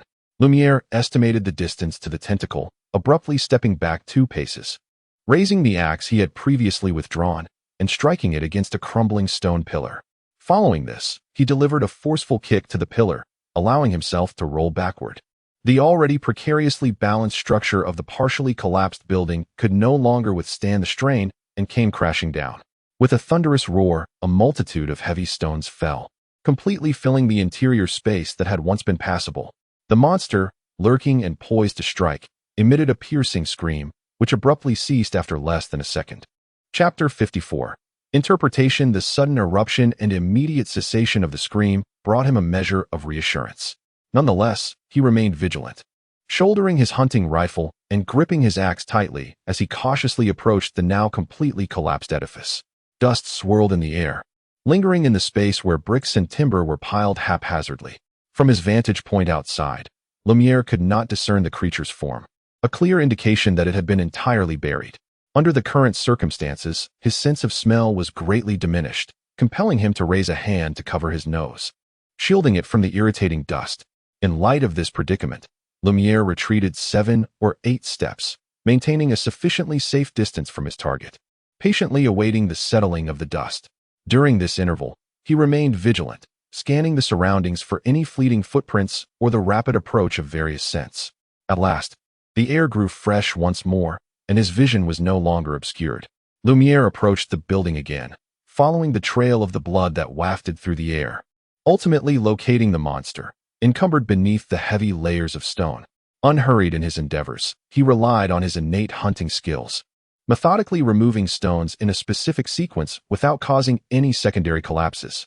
Meanwhile, he remained vigilant against the possibility of a lurking monster, waiting for an opportunity to strike.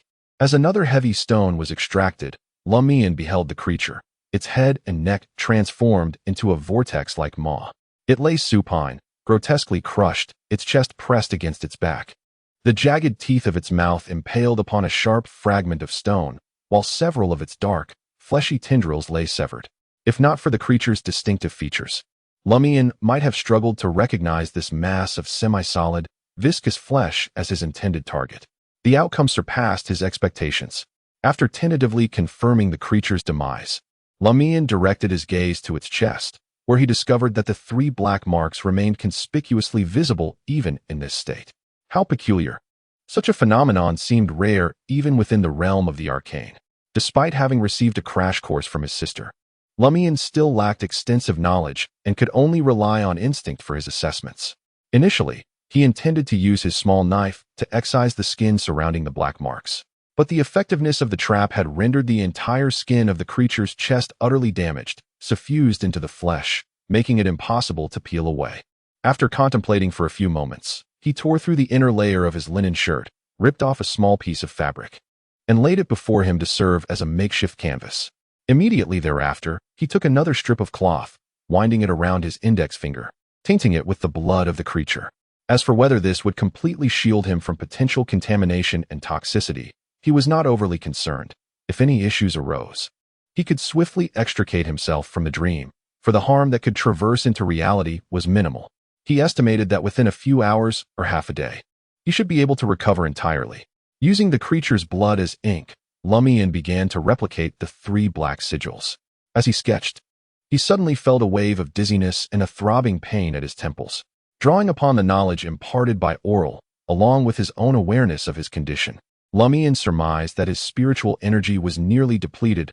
Realizing the cause, merely attempting to replicate these 3 sigils was nearly exhausting his essence.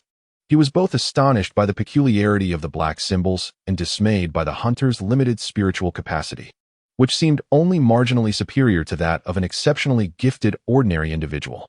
After resting for a while, Lumian resumed his work. It was only after several intermittent attempts that he completed the task, his head throbbing intensely. Upon exiting the ruins and easing his tension, he was suddenly struck by the sensation that the hunter's potion had been significantly absorbed. "It seems I have had a successful hunt just now," Lumian murmured to himself. His reflections, still unrefined but forming in his mind, surfaced. Remaining calm is crucial when unexpectedly encountering prey without time to prepare. Maintaining composure becomes even more vital. One must constantly observe the surroundings and contemplate how to best utilize them. He strained to commit the memory of those sigils to mind before collapsing onto his bed, succumbing to a deep slumber. The following morning, when Lumian awoke, he felt a slight swelling at his temples, a subtle indication of spiritual depletion from the ruins of his dreams. He shook his head, exited his room, and proceeded to the washroom for his morning routine. Upon descending the stairs, he discovered that his sister had prepared breakfast, toast with jam, sliced sausage, and rich coffee. "So early?" Lumian exclaimed in surprise, for his sister rarely rose so early. He found himself ensnared in a cycle of time, surrounded by increasingly peculiar and terrifying individuals. How could she sleep so soundly? "I certainly cannot," he added. "I neither wish to nor can." He comforted his sister. "At least you can truly sleep. I am burdened with toil in my dreams." "Indeed," Aurore replied, lifting her cup of coffee, sweetened with a half-pack of sugar, and taking a sip. Once Lumian had seated himself and consumed nearly half of the toast and sausage, she inquired, "What discoveries did you make during your exploration of the dream ruins?" Lumian recounted his encounter with the monstrous being in meticulous detail, concluding with, Aurore nodded gently, retrieving a fountain pen and notepad from the concealed pocket of her cream-colored, fitted dress. Lumian sketched rapidly, attempting to recreate the dark markings with varying degrees of accuracy. Soon, as he handed the notepad to his sister, he explained, I only managed to capture a few instances. Some segments remain uncertain, while others are undoubtedly correct. Here, and here are indisputable. Merely reproducing a portion of the markings had already significantly drained his spiritual energy. Aurore placed the notepaper upon the dining table before her, intently observing for a moment before declaring, these characters do not correspond to any script I am familiar with. The accompanying symbols are even more convoluted than those commonly found in the realm of mysticism. Lumian felt a twinge of disappointment, yet Aurore continued. From the influence of the extraordinary script and the traces of natural forces it manipulates, I suspect this represents an external manifestation of a special covenant. As she spoke, she traced her finger along the notepaper. A covenant? Lumian echoed, his curiosity piqued. Aurore nodded affirmatively, adding, in light of your battle with that creature, each black mark appears to signify a unique covenant. The purpose of these covenants may be to assist it in acquiring extraordinary abilities from certain ethereal entities, beings from other realms or extraterrestrial life forms. For instance, the black mark on its left chest, which glows, grants it the power of invisibility, while the one beneath its neck incites agitation, wrath, and madness. The mark on its right chest shows no discernible effect. I suspect it is related to mouthparts, tentacles, or digestion. He then chuckled. So, our esteemed priest has entered into dozens of covenants with various creatures? What a situation. It seems everyone could claim to be his progenitor. Lumian, who was once bewildered during previous cycles, now grasped the fortune he had experienced at that time. Eagerly, he inquired, can I replicate the covenant acquired from the creature and establish a connection with the corresponding being? His eyes glimmered with longing for the power of invisibility. A covenant is one thing, and a ritual is another. Do you possess knowledge of how to conduct such a ritual? Aurore doused him with cold water, remarking that even if one had mastered the ritual, one must consider the price of such a peculiar covenant. The local priest must have completed it through the grace of some hidden entity. At this juncture, Aurore suddenly paused for a moment, speaking almost to herself. Why do the monsters within your dream ruins bear similar dark marks? Have they also received the blessing of that being? As she spoke, Aurore's gaze shifted to the black thorn symbol adorning Lumian's left chest. Could it be related to that emblem which binds your heart? The local priest bears it as well. Perhaps the dream ruins were indeed conjured by the hidden entity represented by the thorn symbol. The key to breaking the cycle may well be concealed within, or, under certain circumstances, resolving the issue might require synchronizing actions between reality and the dream ruins. It is a possibility. Lumian contemplated this, pondering how it could elucidate why the monsters bore the dark marks and why that enigmatic lady urged him to explore the dream ruins in an attempt to unravel their secrets. He then remarked, Aurore, sister, your imagination indeed surpasses mine by leaps and bounds. Such is the self-cultivation of a writer, Aurore replied with a smile. After breakfast, she invited Lumian to join her in the study to teach him Hermetic language. They continued their lessons until 3 or 4 in the afternoon, only pausing briefly to nibble on some snacks. All right, you can now go out to find Pierre. Barry has indulged in drink, Aurore noted, recognizing that the time was ripe for Lumian to depart without raising suspicion. Lumian uttered a soft sound of acknowledgement, expressing his concern with a gentle admonition.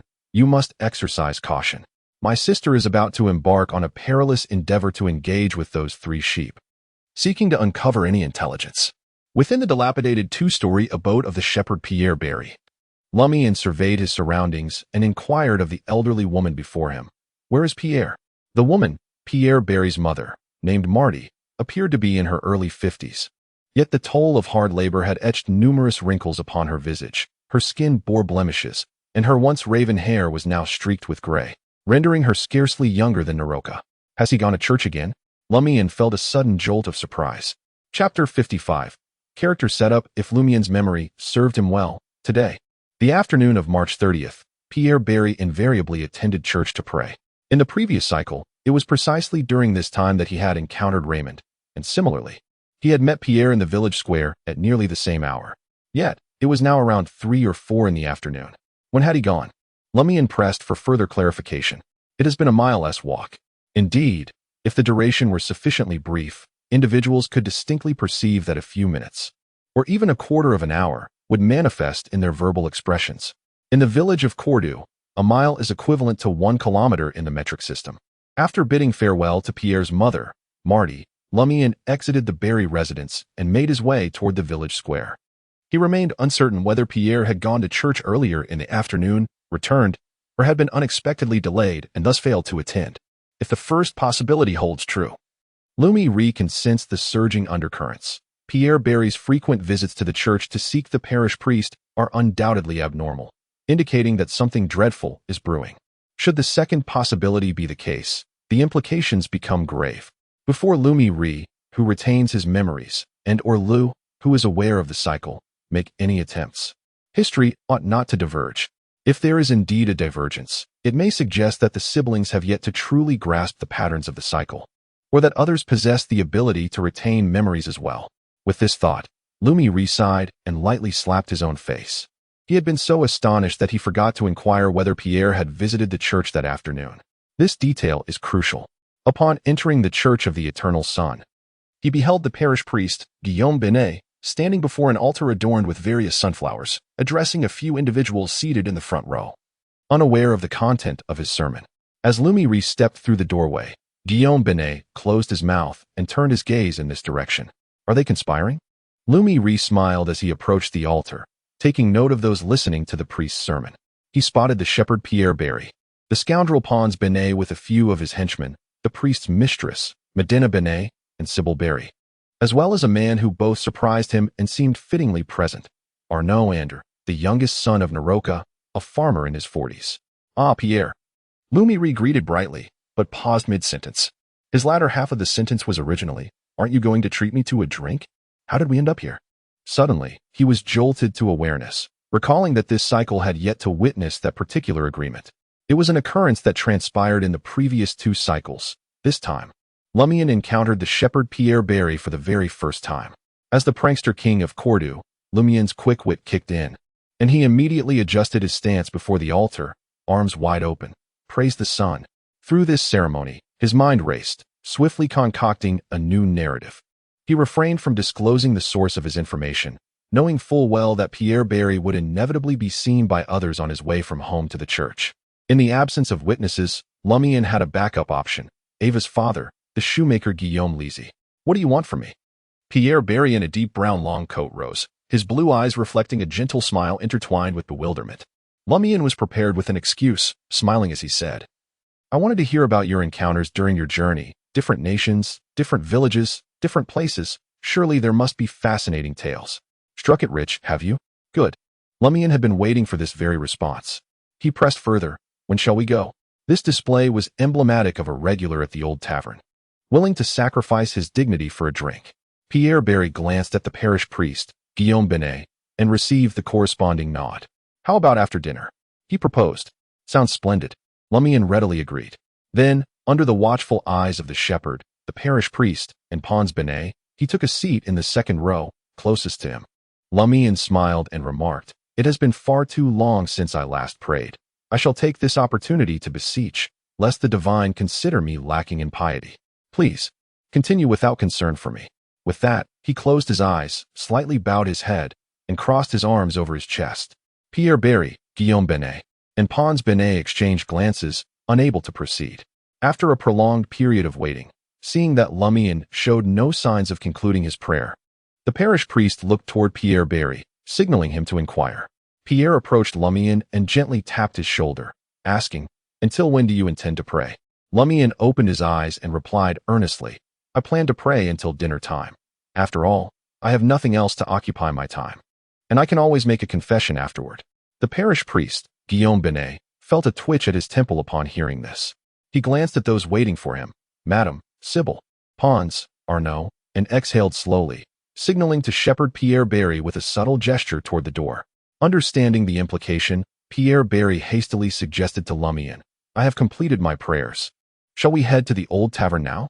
"Absolutely," Lumian exclaimed, springing to his feet with a broad smile, devoid of any semblance of solemnity or reverence.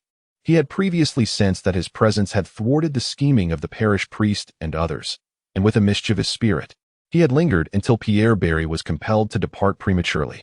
He believed that the parish priest could discern his performance, yet when faced with such circumstances, would he resort to mischief, reminiscent of the notorious trickster of Cordu Village?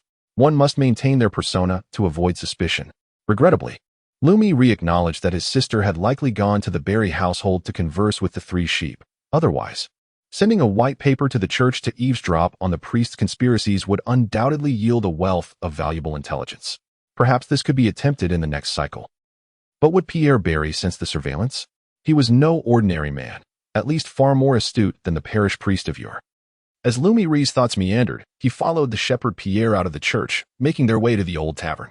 In the sheepfold behind the Barry residence, Aurore, clad in a flowing white gown, emerged from the thicket, gracefully crossing the wooden fence. As one of the rare and notably captivating ladies to venture outside, she had no choice but to take this rather concealed path. Otherwise, she risked being stopped for conversation or, worse, arousing suspicion. She pondered when she might acquire the arcane skills of invisibility and shadow concealment. With a silent sigh, Aurore approached the three sheep huddled by the haystack. As she walked, she spoke in the Highland tongue. "Fear not, I am the enemy of Shepherd Pierre Barry."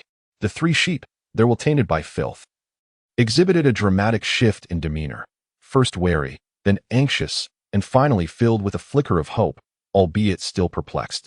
They ceased their retreat, allowing Aurore to draw near.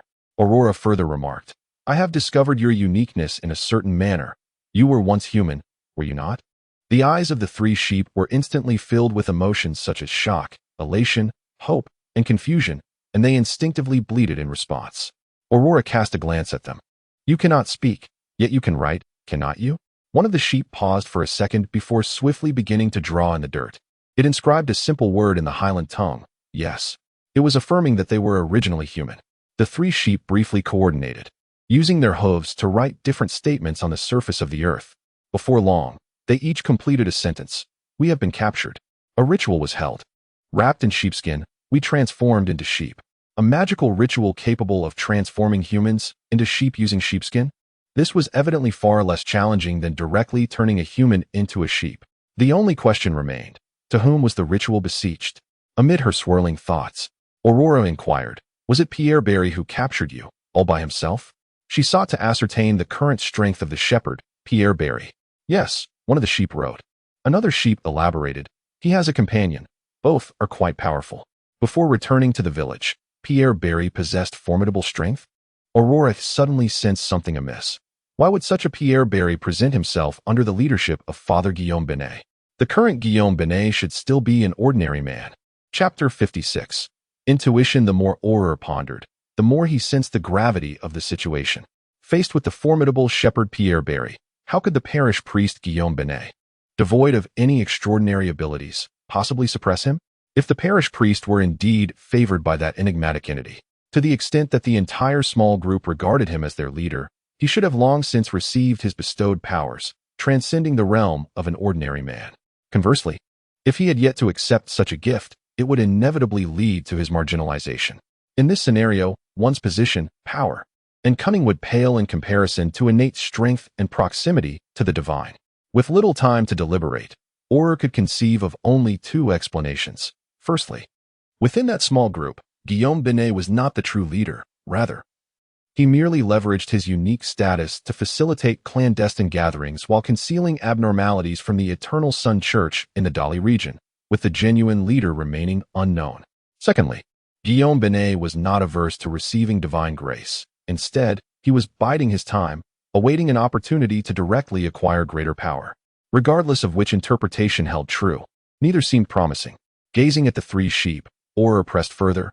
Who was the individual that acted alongside Pierre Barry against you? The three sheep each inscribed their responses, Nier Best.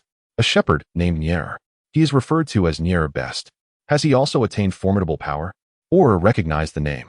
And Nier? I have not encountered him in the village, Aurore inquired. The three sheep took several steps away from the place filled with words, seeking new blank soil to inscribe upon. He is dead. I killed him. We eliminated him, yet we were still apprehended. Did he perish in retaliation? Aurore pondered, nodding thoughtfully. Are you all extraordinary beings? The three sheep ceased to inscribe in the language of the plateau, affirmatively responding with their nods. Aurore murmured softly, her thoughts racing. Pierre Barry and Nier Best's hunting targets are indeed extraordinary beings. What could their intentions be? Moreover, one has already perished. Either Nier's strength pales in comparison to Pierre's, or they have acquired their powers through bestowal, yet lack the requisite mastery, leading to inevitable complications in their extraordinary confrontations. Aurore once again regarded the three sheep and inquired, "Do you know why Pierre is pursuing you?" The three sheep resumed their inscriptions. "I heard him mention gods and offerings. It could be for a blood sacrifice. I suspect he intends to offer us to an evil deity. Indeed, extraordinary beings possess high spirituality and unique traits, making them far superior offerings than ordinary mortals, thus more pleasing to malevolent gods. Could it be that Pierre, Barry, and Nier Best, under the guise of pastoral transitions, are capturing extraordinary beings in other lands for sacrifice? This would indeed be a subtle way to evade local authority scrutiny." Aurore nodded slightly, her expression grave as she asked, "Did Pierre mention the name of that deity? Or perhaps, to whom does the ritual that transforms you into sheep beseech?" Immediately, they lowered their heads in unison, extending their hooves towards the earth before them.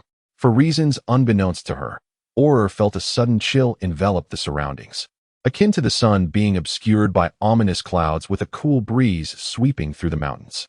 The three sheep commenced their writing. Aurore's instinctive intuition surged with a profound warning, prompting her to exclaim, "Wait." The three sheep abruptly lifted their heads, gazing at her. Unbeknownst to her, blood-tinged tears had begun to stream from the corners of their eyes, their faces marred by unsightly stains, rendering them quite terrifying. In the next moment, the three sheep resumed their writing. Aurore swiftly turned and dashed towards the edge of the enclosure. Were it not for the lingering crimson traces on their faces, everything would have seemed utterly normal. Thump, thump. Aurore's heart raced uncontrollably as she gasped for breath. She felt a surge of relief. Had it not been for her rudimentary mastery of the secret art of sealing eyes, which occasionally revealed sights better left unseen, honed through trials, she might have truly failed to react in time. She promptly produced a dark iron powder and cast it towards the sheep pen. The words inscribed upon the muddy earth were instantly erased by an unseen hand. As for the stains upon the sheep's faces, Aurore found herself unable to cleanse them with magic and dared not approach closely, opting instead to wash them away with water. She feared that the three sheep had transformed into something far more perilous than before. Within the old tavern, Lumian, sipping on a pale green absinthe, propped his right elbow on the bar, casually surveying his surroundings. He did not see the enigmatic lady, nor did he spot the three outsiders, Ryan, Leah, and Valentine. The former was uncertain when the other would appear, relying solely on chance. As for the latter three, he believed they were likely strolling through the village, engaging in idle chatter. In truth, I had the opportunity to marry. Having finished a glass of absinthe, Pierre Barry lifted a new glass filled with pale green liquid and began to ramble. "Is that so?" Lumian Li scoffed. "Who would be attracted to a shepherd?" Pierre sighed and replied, "Most of the meadows we move to are owned by someone, either by a landowner or by villagers nearby, to graze livestock. One must either pay a pasture tax or marry a girl from the village and settle down there." "That sounds like a promising prospect for a shepherd," Lumian Li chuckled. Pierre took a sip of absinthe and glanced at him sideways. "Provided that the girl finds you appealing and doesn't demand a dowry. Once, there was a girl who thought well of me, undeterred by my poverty and status as a shepherd, willing to marry me. Was she not foolish?" "Indeed." Lumian Li nodded sincerely. Holding the pale green absinthe, Pierre fell into a long silence before finally saying, "But then she passed away. She worked in a factory on the outskirts of the city, was overworked, fell ill, and despite my frantic attempts to seek prayers from priests and treatment from doctors, it was all in vain. After that day, I learned a profound truth." "What truth?" Lumian Li sipped his absinthe. A flash of indignation crossed Pierre's face. "Those who are well-fed and comfortable cannot save us." "Could it be that those who are not well-fed and do not have such bodily needs might?" Lumian Li retorted, and Pierre chuckled softly. "Those are saints and angels. Will they even glance our way?" Lumian Li clicked his tongue. "Then why do you still seek the parish priest in church for prayer? He is but flesh, excreting waste. And he has a penchant for women." Pierre turned his head again, casting a sidelong glance at Lumian Li. "You do not comprehend. He possesses a certain intellect capable of redeeming our souls." "Intellect?" Lumian Li found the term somewhat elusive.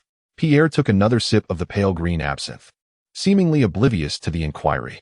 Not daring to probe further, Lumian Li shifted the conversation. "I heard you went to church at 1 or 2 o'clock. Why return again at 3 or 4? Pierre replied with a gentle smile. "In the afternoon, one can converse with those of similar intellect." He did not deny his afternoon visit to the church. Lumian Li breathed a sigh of relief. at least for now. No one else seemed capable of retaining memories or interfering with the course of history. He suspected that Pierre Barry's afternoon visit was a prelude to a discussion with the parish priest, as the gathering truly occurred around 3 or 4 o'clock. As they strolled down a secluded path, the parish priest's brother, Pons Benet, accompanied by several thugs, suddenly emerged from a side alley, blocking their way. The burly, dark-haired, blue-eyed Pons Benet regarded Lumian Li with a menacing grin. "You certainly have a knack for mischief this afternoon. Haven to you? You must delay us at the church. If it weren't for the parish priest being there, I would have struck you then.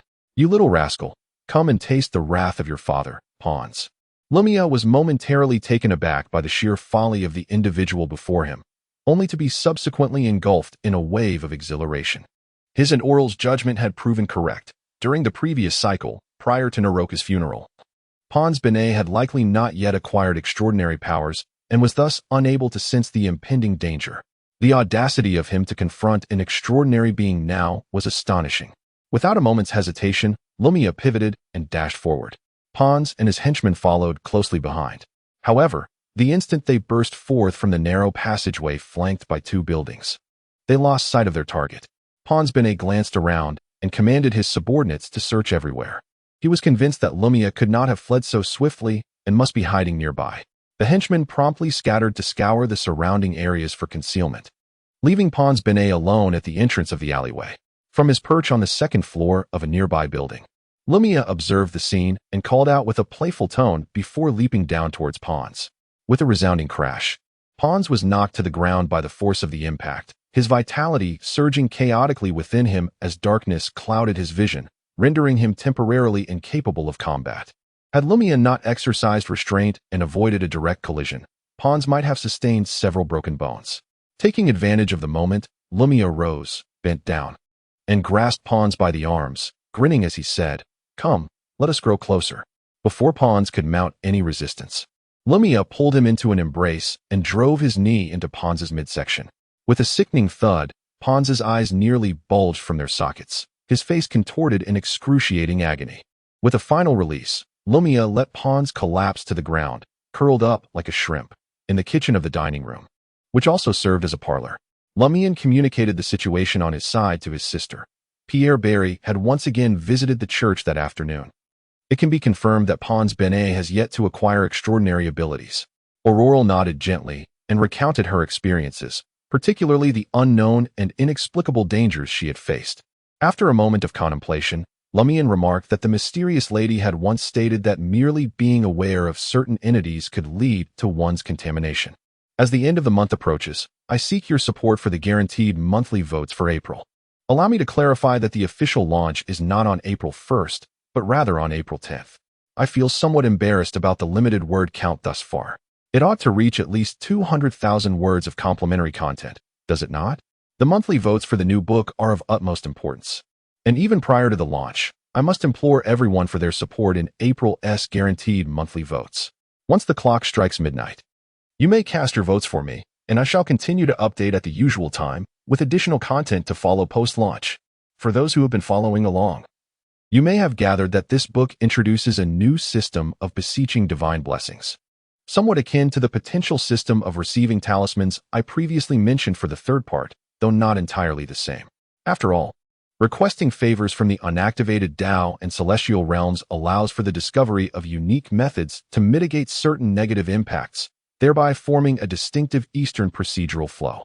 In contrast, seeking assistance from living deities offers no such shortcuts unless aided by corresponding powers. Well, most of the groundwork has been laid. The plot will soon intensify. Once again, I humbly request your support for April's guaranteed monthly votes, for the launch month of the new book is critically significant.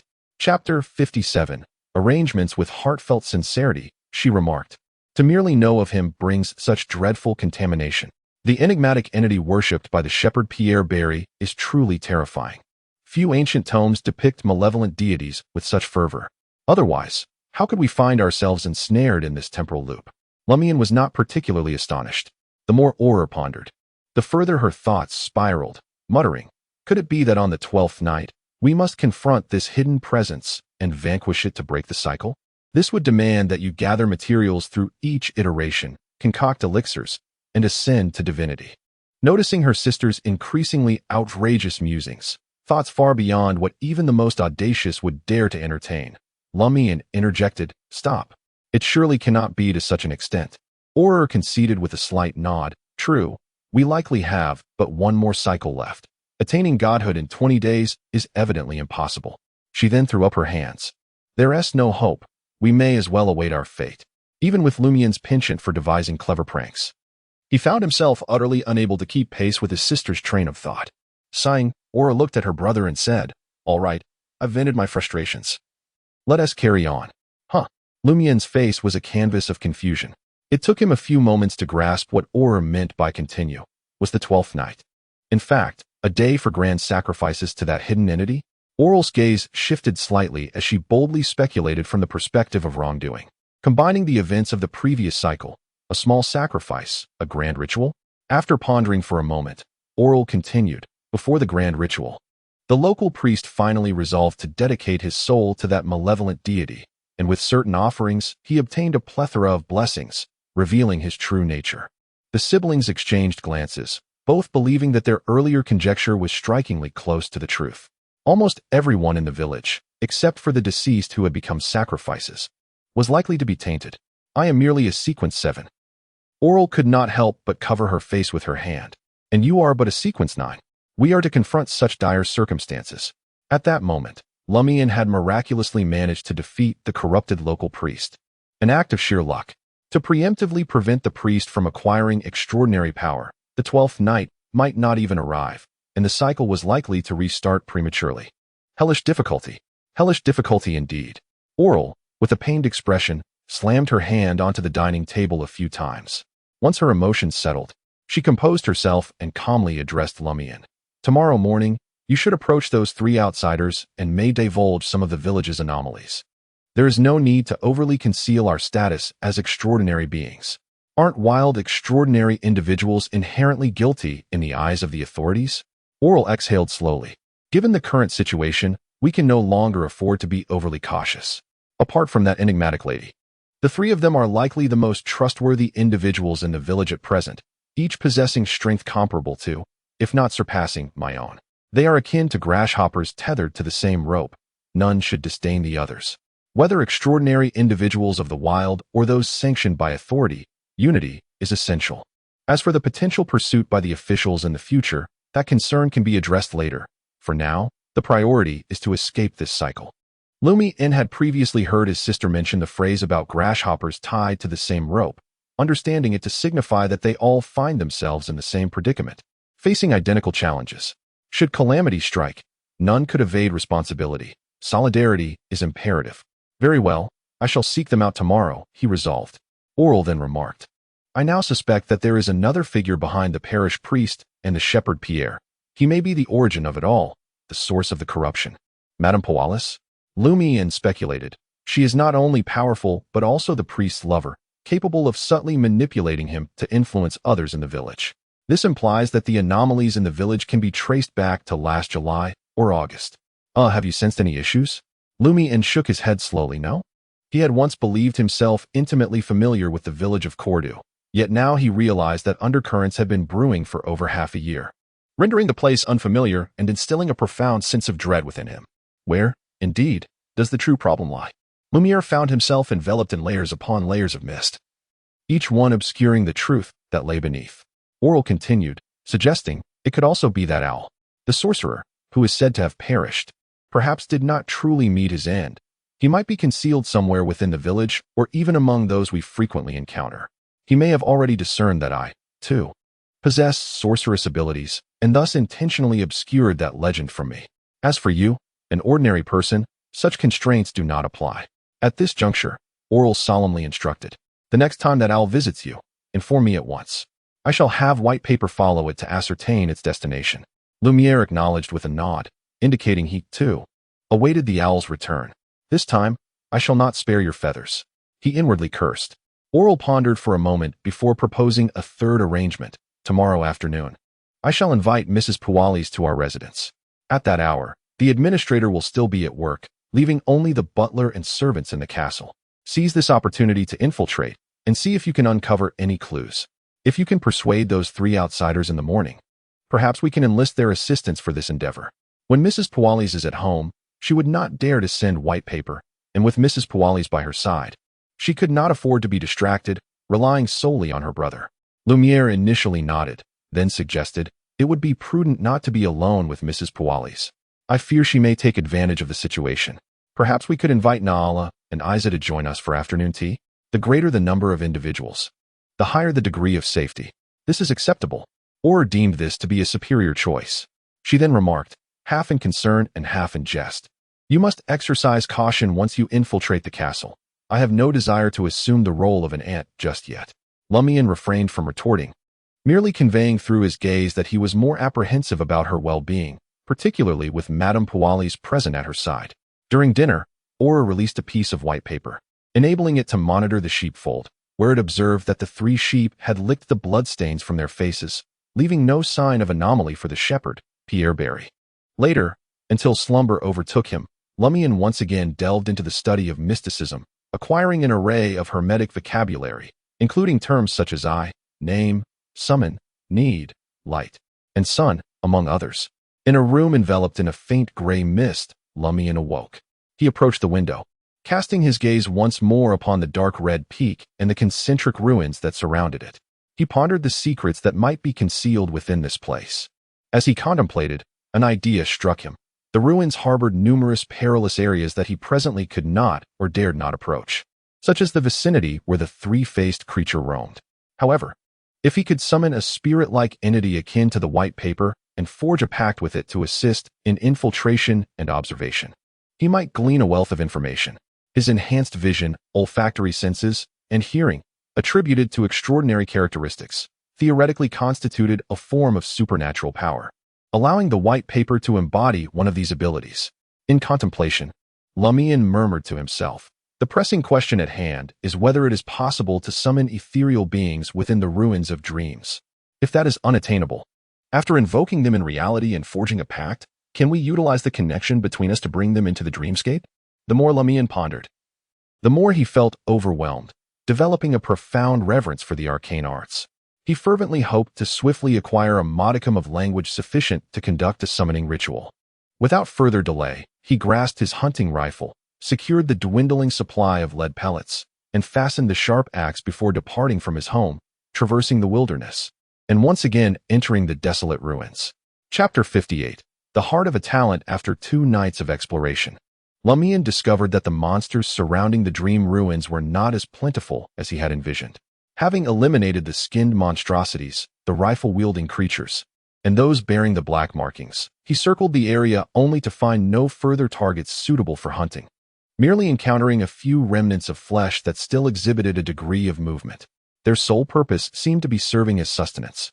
However, Lumian had already realized that sustenance was unnecessary for him within the realm of dreams. Each time he entered, he felt invigorated, devoid of hunger. After a period of exploration or combat, as his spiritual energy waned and fatigue deepened, he would experience a sensation akin to hunger, albeit rather mild, requiring no additional energy replenishment. When this feeling of hunger became somewhat undeniable, it was often the case that Lumian's spiritual and physical reserves were nearly depleted, leaving him utterly fatigued and in need of escape from the dream realm. Following a period of nourishment and rest in reality, he would re-enter the realm, undoubtedly revitalized and devoid of any sense of hunger. As Lumi re-ventured forth, he meticulously surveyed his surroundings while rummaging through the ruins of collapsed edifices. He unearthed a handful of coins, yet their total value scarcely surpassed a single gold louis. The only items inscribed with text were a few small blue books. Reluctantly, Lumi endeavored to delve deeper into this desolate expanse. He navigated through the faint gray mist and the dimly lit environment, maneuvering amidst the crumbling and remaining walls. Suddenly, he stumbled upon a set of shallow and peculiar footprints.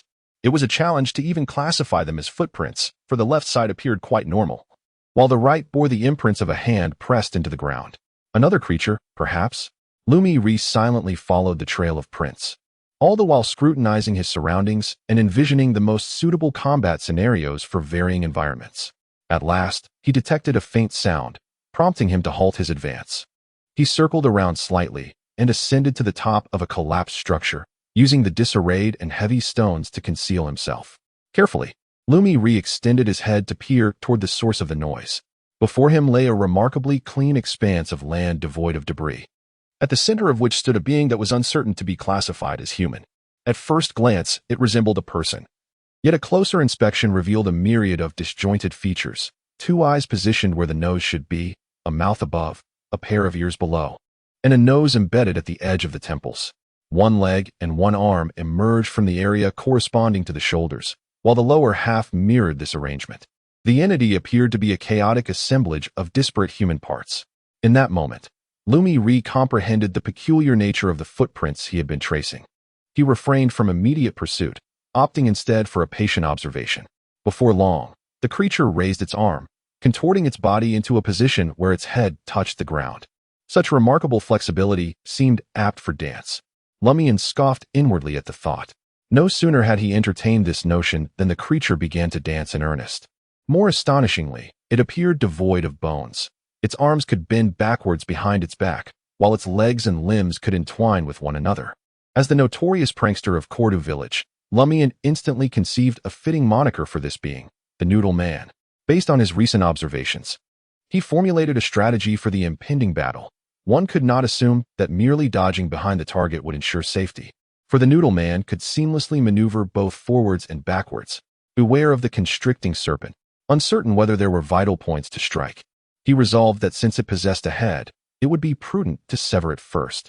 Amidst his swirling thoughts, the creature's dance grew increasingly fervent, occasionally leaping skyward with outstretched limbs as if yearning to embrace the heavens.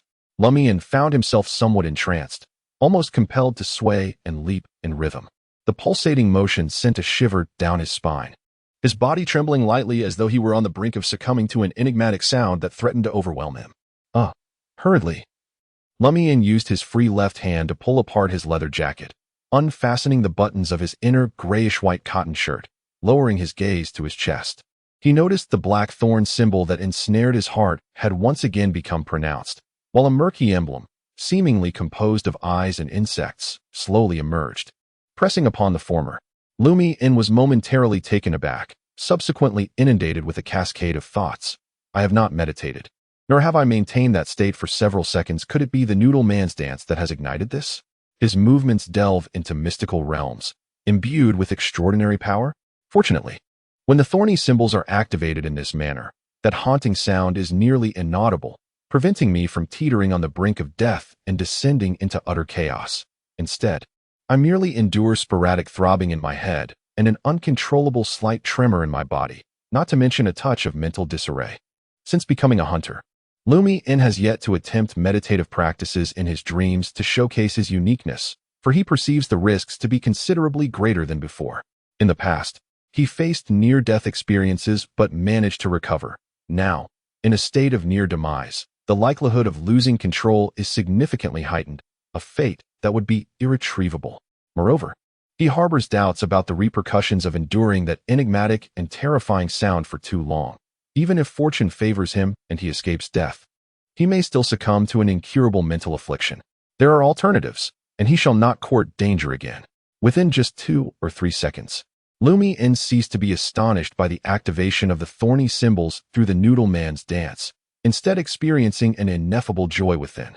This current state, though unfavorable, is entirely bearable. Even if the dance cannot fully unleash the special qualities, it should still prove somewhat beneficial. I do not wish for the target to relinquish its resistance as readily as a shotgun monster, but rather, to significantly diminish its power would suffice. Thoughts surged through Lumian's mind, and the more he observed the Noodle Man in motion, the more agreeable it appeared to him. What eyes grow in the place of a nose? What mouth is perched high upon the forehead? What arm serves as a substitute for a leg? And where can one find a wondrous dance that captivates the beholder? In an instant, Lumian felt an overwhelming affection for talent and found his rationale. Aurore once remarked that one should not employ a uniform standard to select individuals. Thus, why must it be solely humans? Why not embrace the monstrous? He resolved to refrain from hunting the noodle people until he mastered that particular dance, vowing to observe it several times each night in hopes of swift comprehension. Naturally, he intended to first conduct an experiment with the other party, he sought to discover the effects of an incompletely awakened special on the monsters.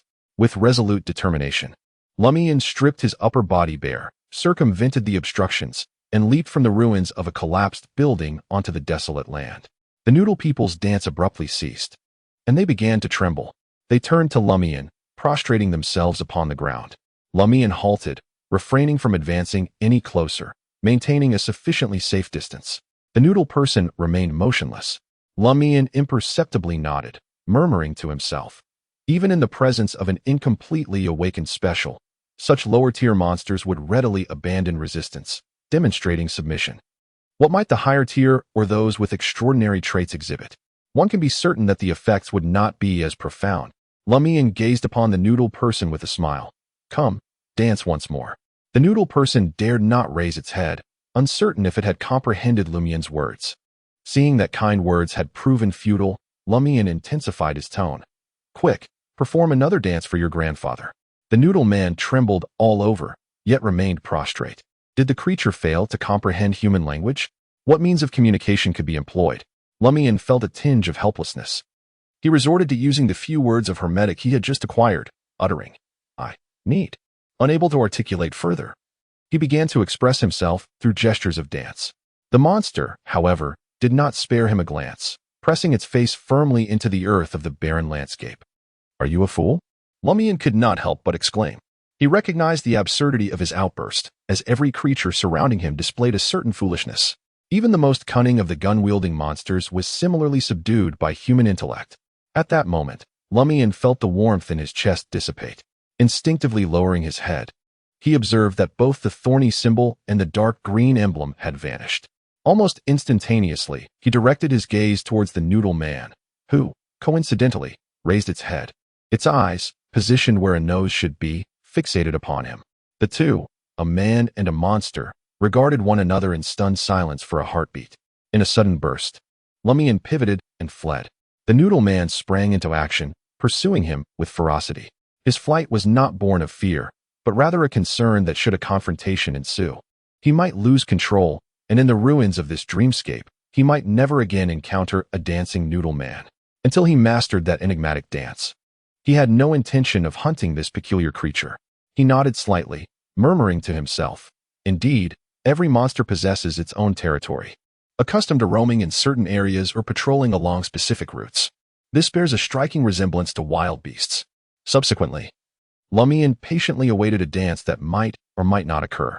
Nearly 2 hours elapsed, during which his spiritual energy waned considerably, and he began to feel a pang of hunger. After a prolonged pause, the Noodle man returned to the center of the wasteland, raising his arms and legs. Chapter 59. Here he comes once again. The Noodle man began to dance. Through this, Lumian confirmed that the enigmatic dance indeed prevented the black thorn symbol on his chest from fully manifesting. While the pattern appeared, the accompanying terrifying sounds were nearly absent, reduced to faint, indistinct whispers. This was immensely advantageous for his unique utilization of dreams. However, he simultaneously uncovered two issues. First, the dance movements of the Noodle man were extraordinarily challenging, some even defying human anatomy. Only a creature with such exaggerated flexibility, akin to one devoid of bones and fascia, could execute them. Although Lumian was an extraordinary individual and a hunter with significantly enhanced physical capabilities, he felt utterly lacking in confidence. Fearing that completing a full cycle of movements would either result in a torn ligament or a strained muscle, perhaps even a fracture. Second, this mysterious dance seemed to genuinely manipulate the surrounding natural forces, imbued with an extraordinary essence, to the extent that after a brief period of memorization, Lumian realized his spiritual energy had been severely depleted. The hunter's spiritual essence was indeed of little use. After today's events, he could almost ascertain that the thorny symbol was intimately connected to the enigmatic presence within this dreamlike wasteland. Here, one could find the same dark mark upon the priest's body, alongside the dance of the monstrous entity that could evoke the thorny symbol. It would be astonishing to claim that there was no relation to that mysterious being, reflecting upon the similar symbol adorning the priest's chest. And considering the dream wasteland's simultaneous reboot alongside reality, Lumian became increasingly convinced of Aurore's hypothesis. Deep within this realm might lie the key to breaking the cycle, or at the very least, a significant part of it. Hence, Was that mysterious lady perpetually hinting for me to unravel the secrets of the dream wasteland? The more Lumian pondered, the greater his ire grew. Raising his unarmed left hand, he made an obscene gesture toward the black thorn symbol upon his chest. He was unperturbed by the prospect of inciting the other's wrath, regardless of whether that hidden presence could sense or witness him.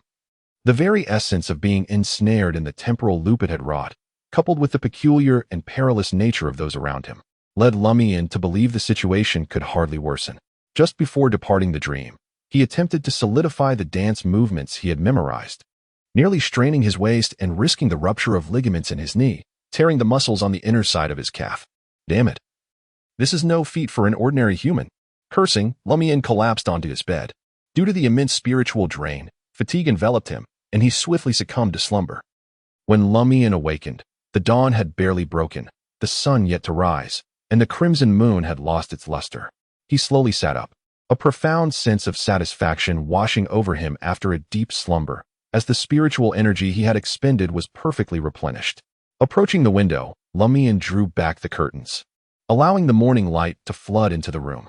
In the next moment, his gaze froze.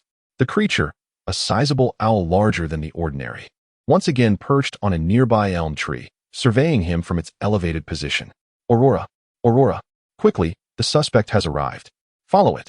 Upon hearing the shout, the owl unfurled its wings and soared toward the edge of the village. It descended steadily, soon vanishing into the woods bordering Cordu Village. Moments later, Aurora, clad in a flowing white silk nightgown, entered Lumian's bedroom, her expression fraught with annoyance. Was it that owl? Indeed, Lumian replied, glancing out the window. Did white paper keep up? Aurora tugged at her golden locks, vexed. Why does it always choose to appear at such ghastly hours? I was sleeping soundly when you awoke me, and before I could release white paper, it had already taken flight. Aurora shot him an exasperated look. Constantly lacking sleep affects one's mental state, leading to signs of instability. People tend to feel anxious, uneasy, and fearful at first. Once accustomed, they become numb. A good night's sleep is essential for maintaining clarity and rationality. We'll have to wait for the next opportunity, Lumian lamented. Aurora pondered for a moment. Let us summarize the patterns of its appearances. We cannot simply linger by the stump and wait for the rabbit to collide with us. Moreover, we need rest and cannot remain vigilant at all times. What approach shall we take? Aurora asked impulsively. Lumian recounted the tale of the noodle man and his dance, as well as his own attempts, in great detail. While listening, Aurora found her thoughts drifting towards the owl. Once her brother finished speaking, she pondered thoughtfully and remarked, the owl's visit seems connected to your significant progress in dream exploration. Indeed, it was the first time slaying a monster, the first display of special abilities, the first consumption of a potion, embarking on an extraordinary path, and the first discovery of how to harness that special. Such remarkable advancements surely have their reflections in reality. The owl must have sensed this and come to observe. Has it not? It seems to have caught a whiff of something intriguing. Or nodded in agreement. In the future, we could consciously create similar opportunities to see if we can encounter that owl again. I believe it will reappear once I have mastered that mysterious dance and can genuinely utilize the special bestowed by the symbol on my chest within the dream realm. Lumian, lost in thought, revealed a smile brimming with mischief. At that time, I shall inform you before I delve into the dream. You must be prepared. Aurore contemplated for a moment before nodding. I hope to ascertain which entity the owl is indeed connected to and what role it plays in the anomalies of Cordu. Seizing the moment, Lumian asked, Aurore, sister, do you have any understanding of that dance? As you know, I am but a novice in the realm of mysticism. Aurora passed by the chair before the Lumian wooden table and sat down, contemplating for a moment before speaking. Several notes have alluded to the existence of grand ritual magic in ancient times, specifically during the early 5th epoch and throughout the 4th epoch. In essence, these rituals, sacrifices included, were originally believed to possess the power to influence nature and communicate with the divine, functioning similarly to an extraordinary language intertwined with herbs, essential oils, and other elements. In the world where Aurore and Lumian reside, history is divided into 5 epochs. The first epoch is known as the Age of Chaos, the second as the Age of Darkness, and the third is referred to as the Age of Cataclysm, though Aurore once heard from a pen pal that it is also called the Age of Radiance. The 4th epoch is recognized as the Age of the Gods, while the 5th epoch, which commenced 1358 years ago, is termed the Age of Black Iron. The histories of the first three epochs remain unfathomable, shrouded in myth and legend, while the fourth epoch has left behind scant documents, records, notes, ruins, tombs, and ancient cities. Yet, the overall history appears to be enveloped in mist, with only a faint outline discernible. A fact that owes much to the frequent mentions of fourth epoch tales within the theological texts of the seven great churches. After listening to her sister's explanation, Lumian suddenly speculated, could it be that a significant portion of the ritual is missing, resulting in its ineffectiveness? Or perhaps the very nature of the dream ruins is to blame for the failure, merely eliciting a trace of the power contained within the symbol inside her? However, this was entirely beyond Lumian's control, a spontaneous reaction belonging to that thorny symbol. Aurore smiled faintly, remarking, "You are more akin to a vessel for that symbol, a sort of tool in a certain sense." After a brief pause, she pondered aloud, "Moreover, based on your description, this is not a feat achievable by ordinary individuals. It requires extraordinary beings endowed with unique enhancements. However, I am familiar with the designations of Sequence 9 and Sequence 8 corresponding to the 22 pathways, and I possess a degree of understanding. None of them can perform such a dance. The manifestation of the noodle man does not resemble that of a higher sequence. Otherwise, escape would be impossible. Perhaps it lies beyond the 22 pathways, a gift from some hidden entity?" Lumian recalled the mysterious lady's words. Aurore cast a glance out the window and pursed her lips, contemplating, "I wonder if this is related to the ringed one. Equivalent to the powers of Sequence 9 or Sequence 8. It should be." Suddenly, Lumian chuckled. "Let me name it. The noodle man corresponding to Sequence 9 of the ringed one." Aurore couldn't help but glance up at the ceiling. The siblings exchanged thoughts for a while before descending to partake in breakfast. After studying Hermit's language until past 10, Lumian set out with essential tools in hand. Chapter 60. The dancer. Lumian did not rush to seek out Ryan, Lia, and Valentine, the three outsiders. Instead, he headed straight for the old tavern, hoping for a stroke of luck. If that enigmatic lady were to appear, he had a multitude of inquiries he wished to make. Having already accepted the gratuitous gift, he knew he would inevitably pay a price in the future. Thus, it would be wise to follow Aurore's suggestion and seize the opportunity to gather more benefits. As he entered the old tavern, Lumian's eyes sparkled with excitement.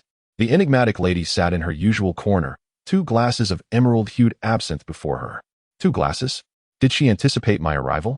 Lumian approached her, greeting with a smile. "Good morning." Today, the lady donned a white blouse adorned with vine patterns at the collar, paired with a loose beige ankle-length skirt. Beside her rested a soft pink beret. Having been immersed in various magazines curated by his sister, Lumian recognized this as the latest fashion trend in Trier. The lady glanced up at him, remarking, "It's not early, it's nearly noon. Was this not to accommodate your schedule?" Lumian silently scoffed at her words. The mere sight of this mysterious woman brought a sense of tranquility to his heart. He took a seat and candidly stated, "I've encountered quite a few matters recently." The lady slid 1 glass of absinthe toward Lumian, the swaying green liquid reminiscent of the goddess of joy within everyone's heart. She neither encouraged nor discouraged him from speaking. Lumian lifted the glass, taking a gentle sip, savoring the rich aroma that carried a refreshing yet subtle bitterness, distinct from the absinthe he had previously tasted. "What is this?" he inquired, puzzled. "A different type of absinthe that's recently gained popularity in Trier. To distinguish it from the classic version, people prefer to call it absinthe with fennel. It is particularly esteemed by writers, artists, and poets." The lady took a small sip as well. Within the transparent glass, the green liquid seemed to shimmer with a hint of the psychedelic. The primary ingredients of absinthe are wormwood, fennel, and anise, and the recipes may vary slightly among different distilleries, with some even incorporating lemon essential oil and other additions. The lady savored her small glass of absinthe and fennel liqueur as she quietly listened to Lumian's narration. "Is there any way for me to master that mysterious dance in the shortest time possible?" Lumian asked directly. As for the key to breaking the cycle and the secrets of dreams, he believed that, based on his previous experiences, inquiring would yield no answers. The lady gently swirled the emerald liquid in her glass and replied with a smile, "Without an extraordinary enhancement in flexibility, you will never learn." Lumian was acutely aware of the hidden meanings in others' words. "Is there a way to significantly improve my flexibility?" The lady chuckled softly. "That is something you must discover for yourself." Once again, Lumian found himself confounded by such vague hints. If the person opposite him were more familiar and less enigmatic, he would have certainly exclaimed, "Please clarify your words. Do not make me beg." Seemingly attuned to his inner voice, the lady added with a smile, "The method to achieve an extraordinary enhancement in your flexibility lies within you." "Ah?" Lumian responded, his face a picture of confusion. The lady took a sip of her absinthe and sighed. "Did your sister not teach you ritual magic?" Lumian noticed that peculiar emotion re-emerging in her eyes. "She did," he replied, a realization dawning upon him. Was it a plea to himself? The lady scrutinized him from head to toe and chuckled. "Who do you think you are? What good would it do to plead with you? You can only summon the weakest of the spirit realm's entities. Your talents are entirely bound to your corporeal form. For instance, your instinct for danger?" Lumian began to grasp the meaning behind the enigmatic woman's words. The hunter's spiritual essence had indeed been enhanced, yet it was primarily focused on intuition, failing to meet the demands of ceremonial magic and other esoteric matters. "What shall I do then?" Lumian inquired. The lady sighed. "Have you studied the dualistic ritual law?" "I have," Lumian nodded. She responded with a sigh. "Fortunately, you have a sister. Otherwise, I would have to impart this arcane knowledge to you myself, which is quite exhausting. So, you refrain from discussing ceremonial magic, meditative clairvoyance, binding creatures, or supernatural languages simply because it is too bothersome. As soon as Aurore finished speaking, you made your appearance?" Lumian felt a rush of blood surge to his head, constricting his throat. He took a couple of deep breaths and said, "The dualistic ritual law requires items closely associated with deities or hidden entities, but I possess none." As he trailed off, silence enveloped him. The lady smiled. "You do have something. Have you recalled it?" Lumian pointed to his chest. "The thorn symbol and that dark green emblem?" The lady first nodded and then subtly reminded him. She left her sentence unfinished, yet her expression conveyed the unspoken implication. In Aurore's customary phraseology, it could be interpreted as, "There is no hope. Prepare for your demise." Was it the azure-black symbol that shielded me, preventing my complete corruption? Lumian, possessing a certain understanding of the mystic arts, recognized this state as pollution. "It was that great entity I previously mentioned who had safeguarded you." The lady solemnly corrected him, stating that once you unravel the secrets of the dreamscape ruins, I shall reveal to you his revered name, and you may beseech him directly. Was it that magnificent being who bestowed power, sealing the pollution represented by the thorny symbol within my heart, thereby preventing its full contamination? Lumian remained uncertain whether this great entity was benevolent or malevolent, harboring any sinister designs. Yet, at least in this matter, he felt a sense of closeness. He pondered and speculated. Could the binary ritual method be employed to siphon the power embodied by the thorny symbol? If that power diminishes, would the pollution weaken, and the seal become more resolute? How could it be termed as siphoning? The lady retorted, asserting that it was merely a request for a blessing from a certain entity. And by chance, some of its power was nearby, responding in accordance with proximity, while the great entity's seal and the weakening of a certain barrier rendered the subject unaware. You people, who only speak half-truths, would argue. What difference does it make from siphoning? Lumian muttered to himself, reflecting on the lady's earlier discourse about divine blessings and unconventional methods. He inquired thoughtfully, through the binary ritual method, "May I beseech the power corresponding to the thorny symbol for a blessing, thus significantly enhancing my agility?" "Essentially, that is correct." The lady nodded, clarifying that it was indeed a request for the gift of the dancer's strength. The term dancer invoked thoughts of the noodle man in Lumian's mind. The lady, taking a sip of absinthe, remarked that regarding the extraordinary paths beyond the 22 ways, we still categorize them from sequence 9 to sequence 0 for the sake of comprehension, correspondence, and reference. Indeed, in a certain sense, the classification of sequences aligns with the fundamental rules of this world. The dancer corresponds to the thorn symbol of sequence 9, much like the one within the ring corresponds to sequence 4. Lumian, brimming with curiosity, posed several questions in quick succession. Can it enhance my flexibility, elevate my spirituality, and enable me to effortlessly grasp that mysterious dance? The lady smiled with satisfaction, stating that indeed, with a foundational understanding of mysticism, communication becomes significantly more fluid, requiring no further elaboration on my part. With a hint of excitement, Lumian inquired about the corresponding names for sequence 8, sequence 7, sequence 6, and sequence 5. Sequence 8 is termed the mendicant, sequence 7 is the contracted one. Oh dear, why do you need to know so much?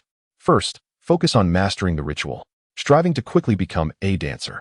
The lady exhibited a hint of impatience. The mendicant, the contracted one. Upon hearing these two titles, Lumian was instantly flooded with associations. The mendicant is a profession that genuinely exists, primarily referring to certain members of various churches.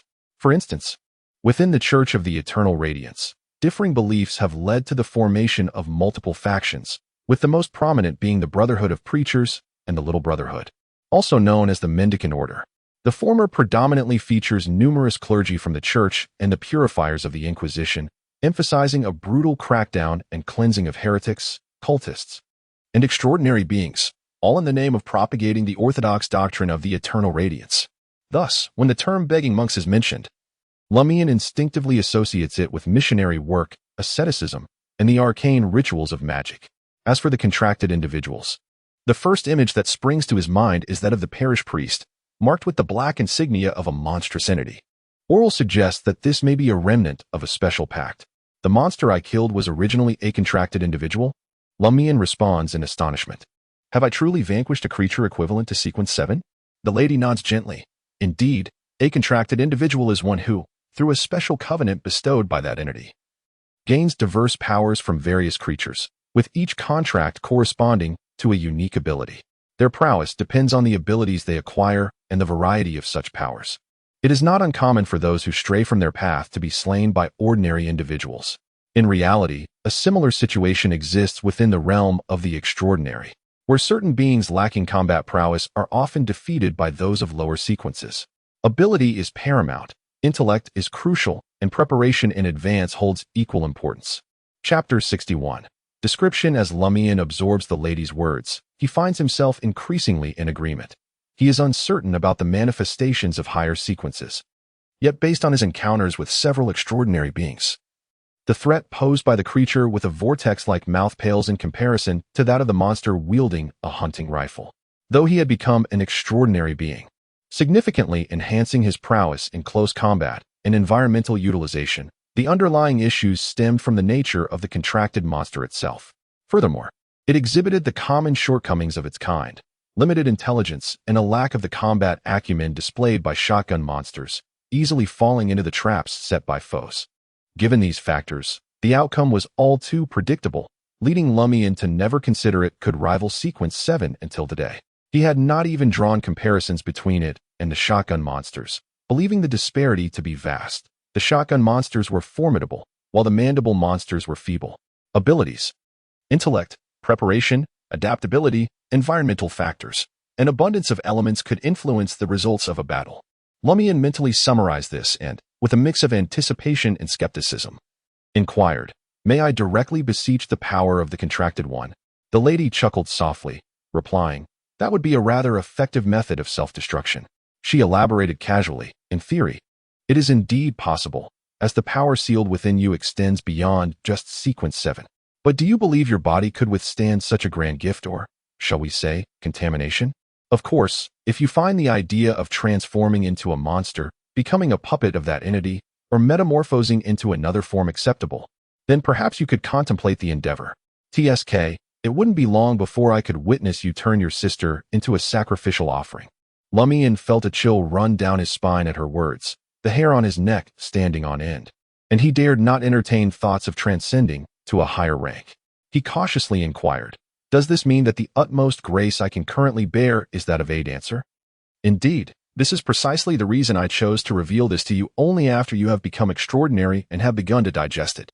The lady took a small sip of the verdant liquid in her glass and continued, "Only when your spirit, essence, and body have all undergone significant enhancement will you stand a chance of resisting the pollution that accompanies the grace, and subsequently, you will gradually learn to harness that power. As time progresses, when your spiritual and mental faculties are further fortified, and your body adapts to the subtle changes brought forth by the grace, then you may contemplate the notion of begging monk." For Lumian, the most pressing concern is to master that enigmatic dance, enabling him to partially invoke the thorny sigil autonomously, thus greatly enhancing his capacity to explore the dreamscape ruins. Therefore, he refrained from dwelling on the idea of the begging monk. The recipient of the covenant nodded gently and asked earnestly, "How should one pray?" He had already learned the dualistic ritual method. Yet the revered name of the object of his supplication, its domain, and the corresponding materials remained a vast void. Ahem, the lady could not suppress a slight cough. Then, With a serious demeanor, she said, "What I am about to share must pass from my lips to your ears. It must not be disclosed to anyone else, lest it bring them harm." "Very well," he contemplated for a moment before adding, "Should I not worry that this knowledge may lead to complications?" The lady took a sip of the bitter absinthe, a faint smile gracing her lips as she replied, "When did you ever harbor the illusion that you were free from troubles?" Lumian was momentarily taken aback, then lowered his gaze to his left chest. The lady immediately let out a derisive laugh. "You were destined to become one who would soon be heavily polluted. Fortunately, the mark left by that great being has been activated, and the corresponding power has descended upon you, sealing the source of pollution and establishing a balance.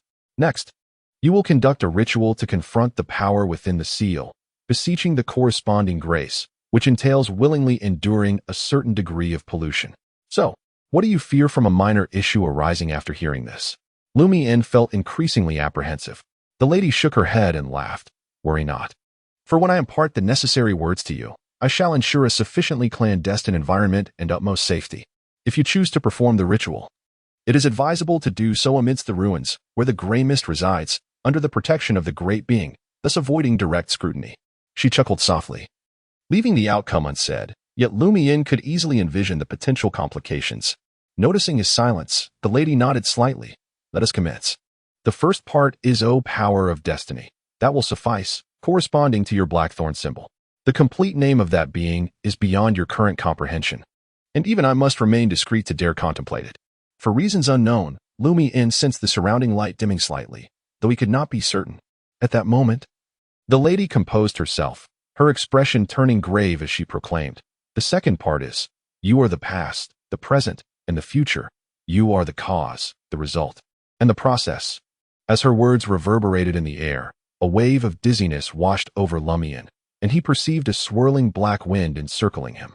The table upon which his glass of absinthe rested seemed to writhe with a life of its own, its brown surface undulating. Suddenly, with a sharp crack, a black worm, roughly the length of an adult's index finger, emerged from the wood, exuding an aura of malevolence that permeated the atmosphere. Before Lumian could fully discern the creature's form, the lady opposite him set down her cup filled with a green liquid, swiftly trapping the bizarre entity and reducing it to a puddle of pulpy flesh. Subsequently, she retrieved a patterned napkin, wiped the bottom of her cup, and wrapped the carcass of the black worm within. As if oblivious to the occurrence, she took another sip of absinthe and emphasized, "Remember, both the first and second parts must be recited in ancient Hermetic, though the language of giants, dragons, or elves will suffice, just as the first invocation to oneself cannot be uttered in Hermetic." Lumian nodded in acknowledgement, signaling his understanding. He has always been quite audacious. Yet he found himself gripped by a sense of unease and trepidation in the face of the peculiar phenomena that frequently arose during their conversation. His heartbeat quickened, while the enigmatic lady appeared utterly unfazed, as if merely noticing a speck of impurity while dining. She continued, "The third part can be articulated in Hermetic language, comprising the following. I beseech you, I implore you to bestow your grace upon me, grant me the strength of a dancer." Remember, these three phrases are sequentially progressive. These utterances did not instigate any new environmental shifts. Rather, the unsettling and alarming anomalies gradually subsided. Lumian took earnest notes, deliberately rearranging the sequence of the phrases to avert any potential missteps. The lady finished her remaining absinthe with a satisfied sip and remarked, "The latter part is akin to conventional ritualistic magic. The corresponding materials include amber, tulips, cloves, and musk. You may select any two to craft into candles, while the remaining two should be utilized in the ritual as herbs, essential oils, or hydrosols. The items representing the deity should be closely associated with it. Yet my thorn symbol resides on my chest. I cannot very well strip it off, can I? Besides, I suspect that doing so would be futile. That power is sealed within my heart and spirit." The lady nodded gently. "Did I not instruct you to create candles? During the candle-making process, take 5 milliliters of blood from your chest. More or less is acceptable, as it will blend into the materials and become part of the candle. In the ritual, place only one candle at the designated spot for the deity. Due to your blood, the candle is awakened by the ancient Hermetic tongue, becoming a symbol that directly points to you. Subsequently, in conjunction with the subsequent descriptions, it elicits, to a certain extent, the power sealed within you. It feels akin to a special variant of a dualistic ritual. a notion that Aurore has never mentioned, suggesting that few are privy to this knowledge. Lumiere pondered for a moment and inquired, "Is it permissible to use a perfume containing ambergris?" He recalled that his sister possessed some, and she fondly referred to ambergris as dragon spittle. "Indeed, it can be utilized as essential oil," the lady nodded in agreement. "Thus, ambergris has been located, and the Dilling family also possesses it." Lumiere began to contemplate where to procure tulips and musk. After much deliberation, he identified 3 potential sources. First, his sister Aurore, who is a witch and may have the requisite materials prepared. Second, the residence of the administrative officer. And third, the home of the parish priest. Lumiere resolved to first inform his sister about the impending ritual, requesting her to teach him the corresponding ancient Hermetic words by breaking down the descriptions into individual terms and inquiring whether she possesses these materials. If not, he would consider alternative locations. Noticing that the lady was poised to take her leave, Lumiere hastily asked once more, "What precisely is that lizard that emerged from the mouth of the deputy parish priest?" The lady, rising, laughed and replied, "I cannot clarify that for you. You might as well say you simply do not wish to tell me." Lumiere struggled to maintain his composure, suppressing any shift in his expression. Once the lady departed, he retrieved the paper and pen he had brought, recording the details of the ceremony in an erroneous order before numbering them correctly. Upon exiting the old tavern, Lumian began his search for the 3 strangers within the village. After a short distance, he was greeted by the sound of jingling bells. Lumian chuckled to himself and hastened towards the source, and indeed, he spotted Leah adorned with 2 bells on her veil and boots, Ryan donning a dark round hat, and Valentine with his powdered hair. He yearned to open his arms and exclaim, "My darlings, I have missed you dearly," but quickly recalled that he had yet to engage with the 3 strangers in this cycle. Lumian swiftly rubbed his face to assume a more serious demeanor. He approached Ryan and the others, and as he brushed past them, he lowered his voice to say, "I know who it is you seek. Ryan, Leah." And Valentine froze momentarily, astonished by his words.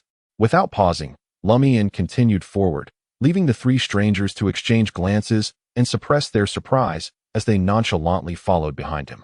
Chapter 62. Date upon reaching the edge of a small grove not far from home, Lumian halted and turned to face Leah and the others who trailed behind him.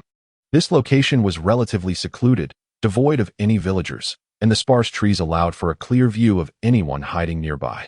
As the jingling grew closer, Leah smiled and inquired, "How did you know we were searching for someone?" Lumian remained silent, producing the crucial item he had intentionally carried, the little blue book from his home. He raised the item high, showcasing the pages from which words had been meticulously excised, directing the attention of Ryan and the others. Without further ado, Ryan nodded subtly and remarked, "So that letter of distress was penned by you." They had never broached the subject of a letter seeking help in the village of Cordu, let alone elaborated on the words that had been painstakingly cut from the little blue book to create it. Unless the counterpart possessed critical insider knowledge in Bijur, it could only be the author of the letter.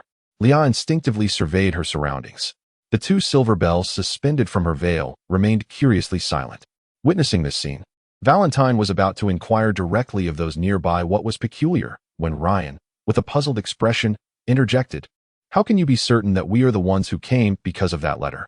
"You told me yourselves," Lumian replied with a smile. "Visitors to Cordu are already a rarity. Those who do not engage in the trade of wool, cheese, or lambs and merely wander about the village seeking conversation are even fewer. Moreover, I have said nothing, merely presented this little blue book to you." Leah suddenly grasped the situation and chuckled softly. "Ah, so it was merely a test. A rather clever tactic. For the author of that letter likely remains oblivious to your intentions, harboring little suspicion, perhaps considering it a prank, and you being the king of pranks in Cordu." Ryan nodded gently in acknowledgement. He subtly indicated that their recent conversations in Cordu had not been without merit, at the very least clarifying who the more notable figures in the village were and establishing a connection. Lumian then broke into a teasing grin. "You believe it? You truly believe it?" Ryan and the others were momentarily taken aback by his expression. He added, "I was merely jesting earlier. I shall reveal the true reason shortly." Leah ground her teeth, remarking, "Truly, you are the jester king of Cordu Village. Are you not concerned that we might doubt the veracity of what you will say next?" "Disbelief is an option," Lumian replied nonchalantly. "You may choose to verify it yourself." A hint of dissatisfaction crept into Valentine's voice as he pressed, In your letter, you mentioned that the people around you have become increasingly peculiar. What exactly is so strange about them? Lumian sighed, raising a finger, as Ryan, Leah, and Valentine listened intently. Their astonishment deepened. They found it hard to believe yet could not dismiss the notion that this young man could concoct such absurd tales. They were seasoned official investigators, having dealt with numerous extraordinary occurrences, some involving malevolent deities and arcane practices. Yet, none of those incidents approached the level of absurdity and exaggeration they were now confronting. The notion of a priest in their midst worshipping an evil god seemed almost commonplace in comparison. More importantly, the events they had previously encountered were predominantly isolated, at most occurring concurrently in twos or threes, and were intricately interconnected. Yet here, in Cordu Village, there existed an overwhelming abundance of terrifying anomalies.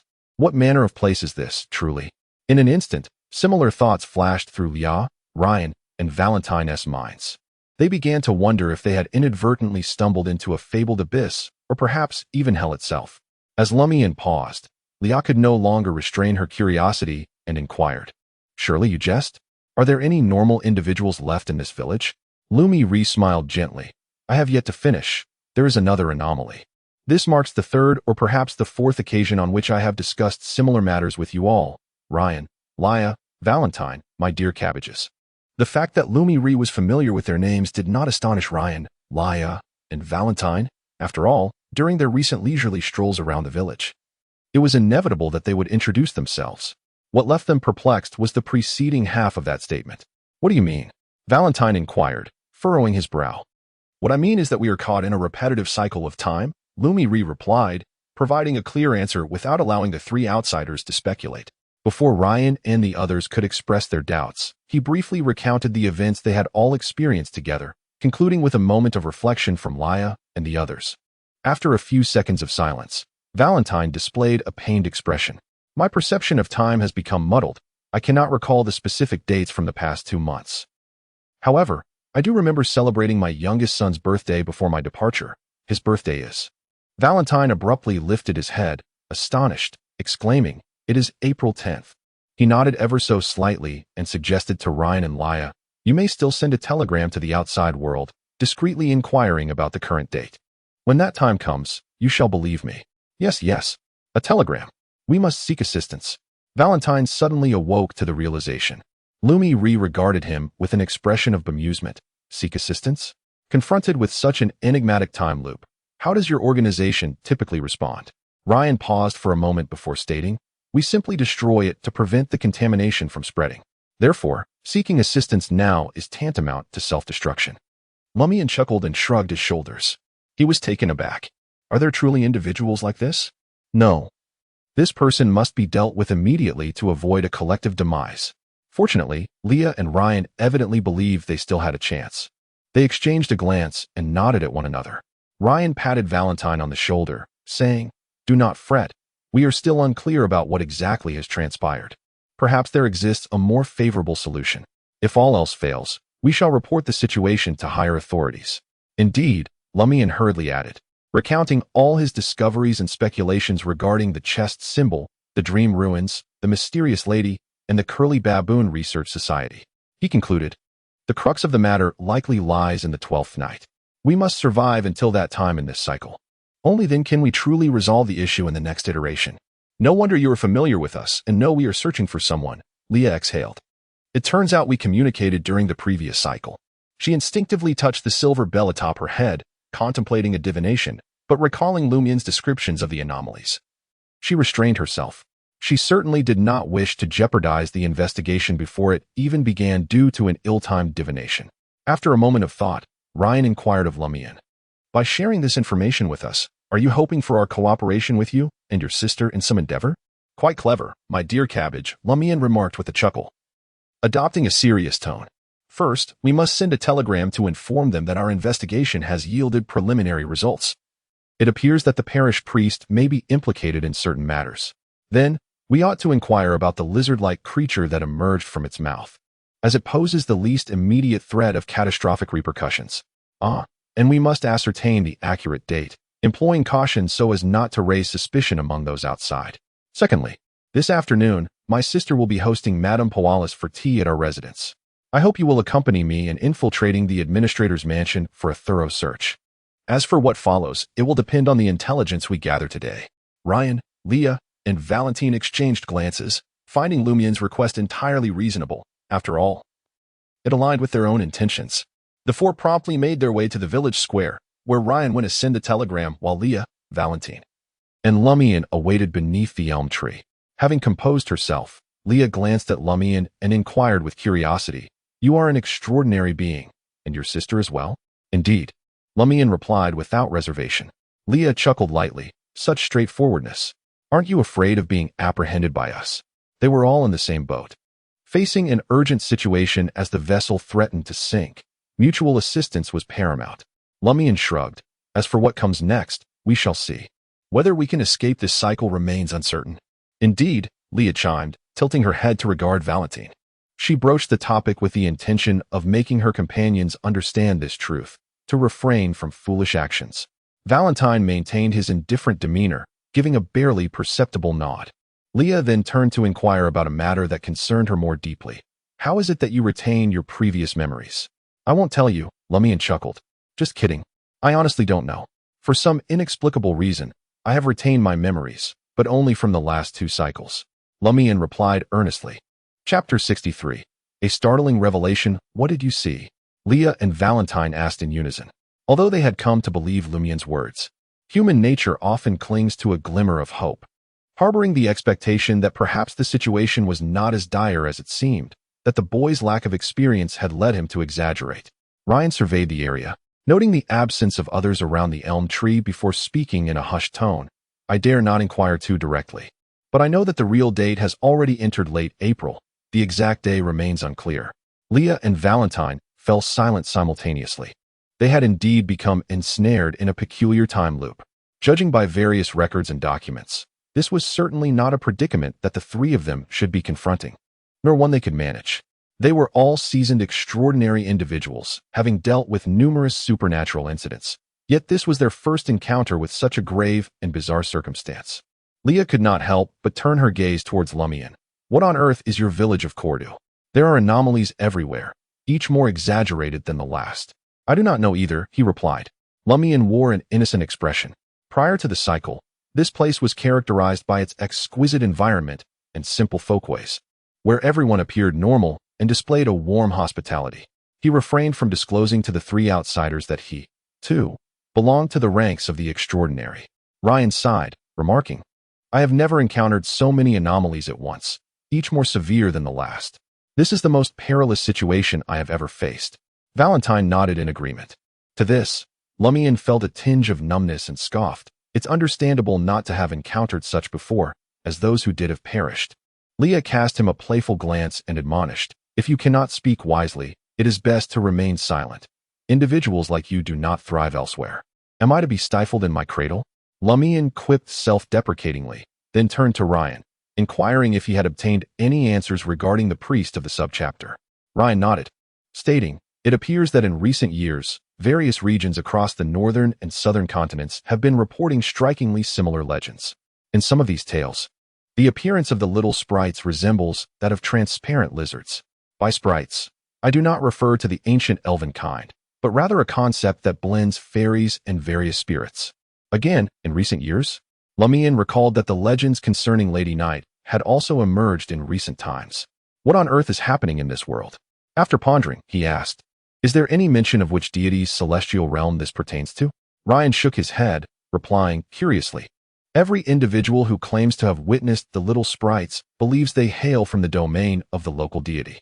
The local deity refers to the legitimate god of the indigenous faith. The celestial realms of diverse deities?" Lumian lifted his gaze, surveying the azure expanse above. Was that lizard-like sprite truly a denizen of the heavens? According to Aurore, beyond the firmament lies the starry sky, with each star symbolizing a distinct world. Thus, could it be an extraterrestrial being? Or perhaps a visitor from the esoteric astral realm? In certain legends, these sprites are depicted as translucent lizards. What of the others? Once more, Ryan shook his head. For the time being, they could only uncover this much. A deeper understanding might require communication with headquarters. At that moment, Leah pondered aloud. "I have indeed heard whispers of sprites. The last time I encountered a denizen of Lundberg, He spoke of how farmers in many areas of the central and southern regions have come to believe in the existence of mischievous sprites over the past few years.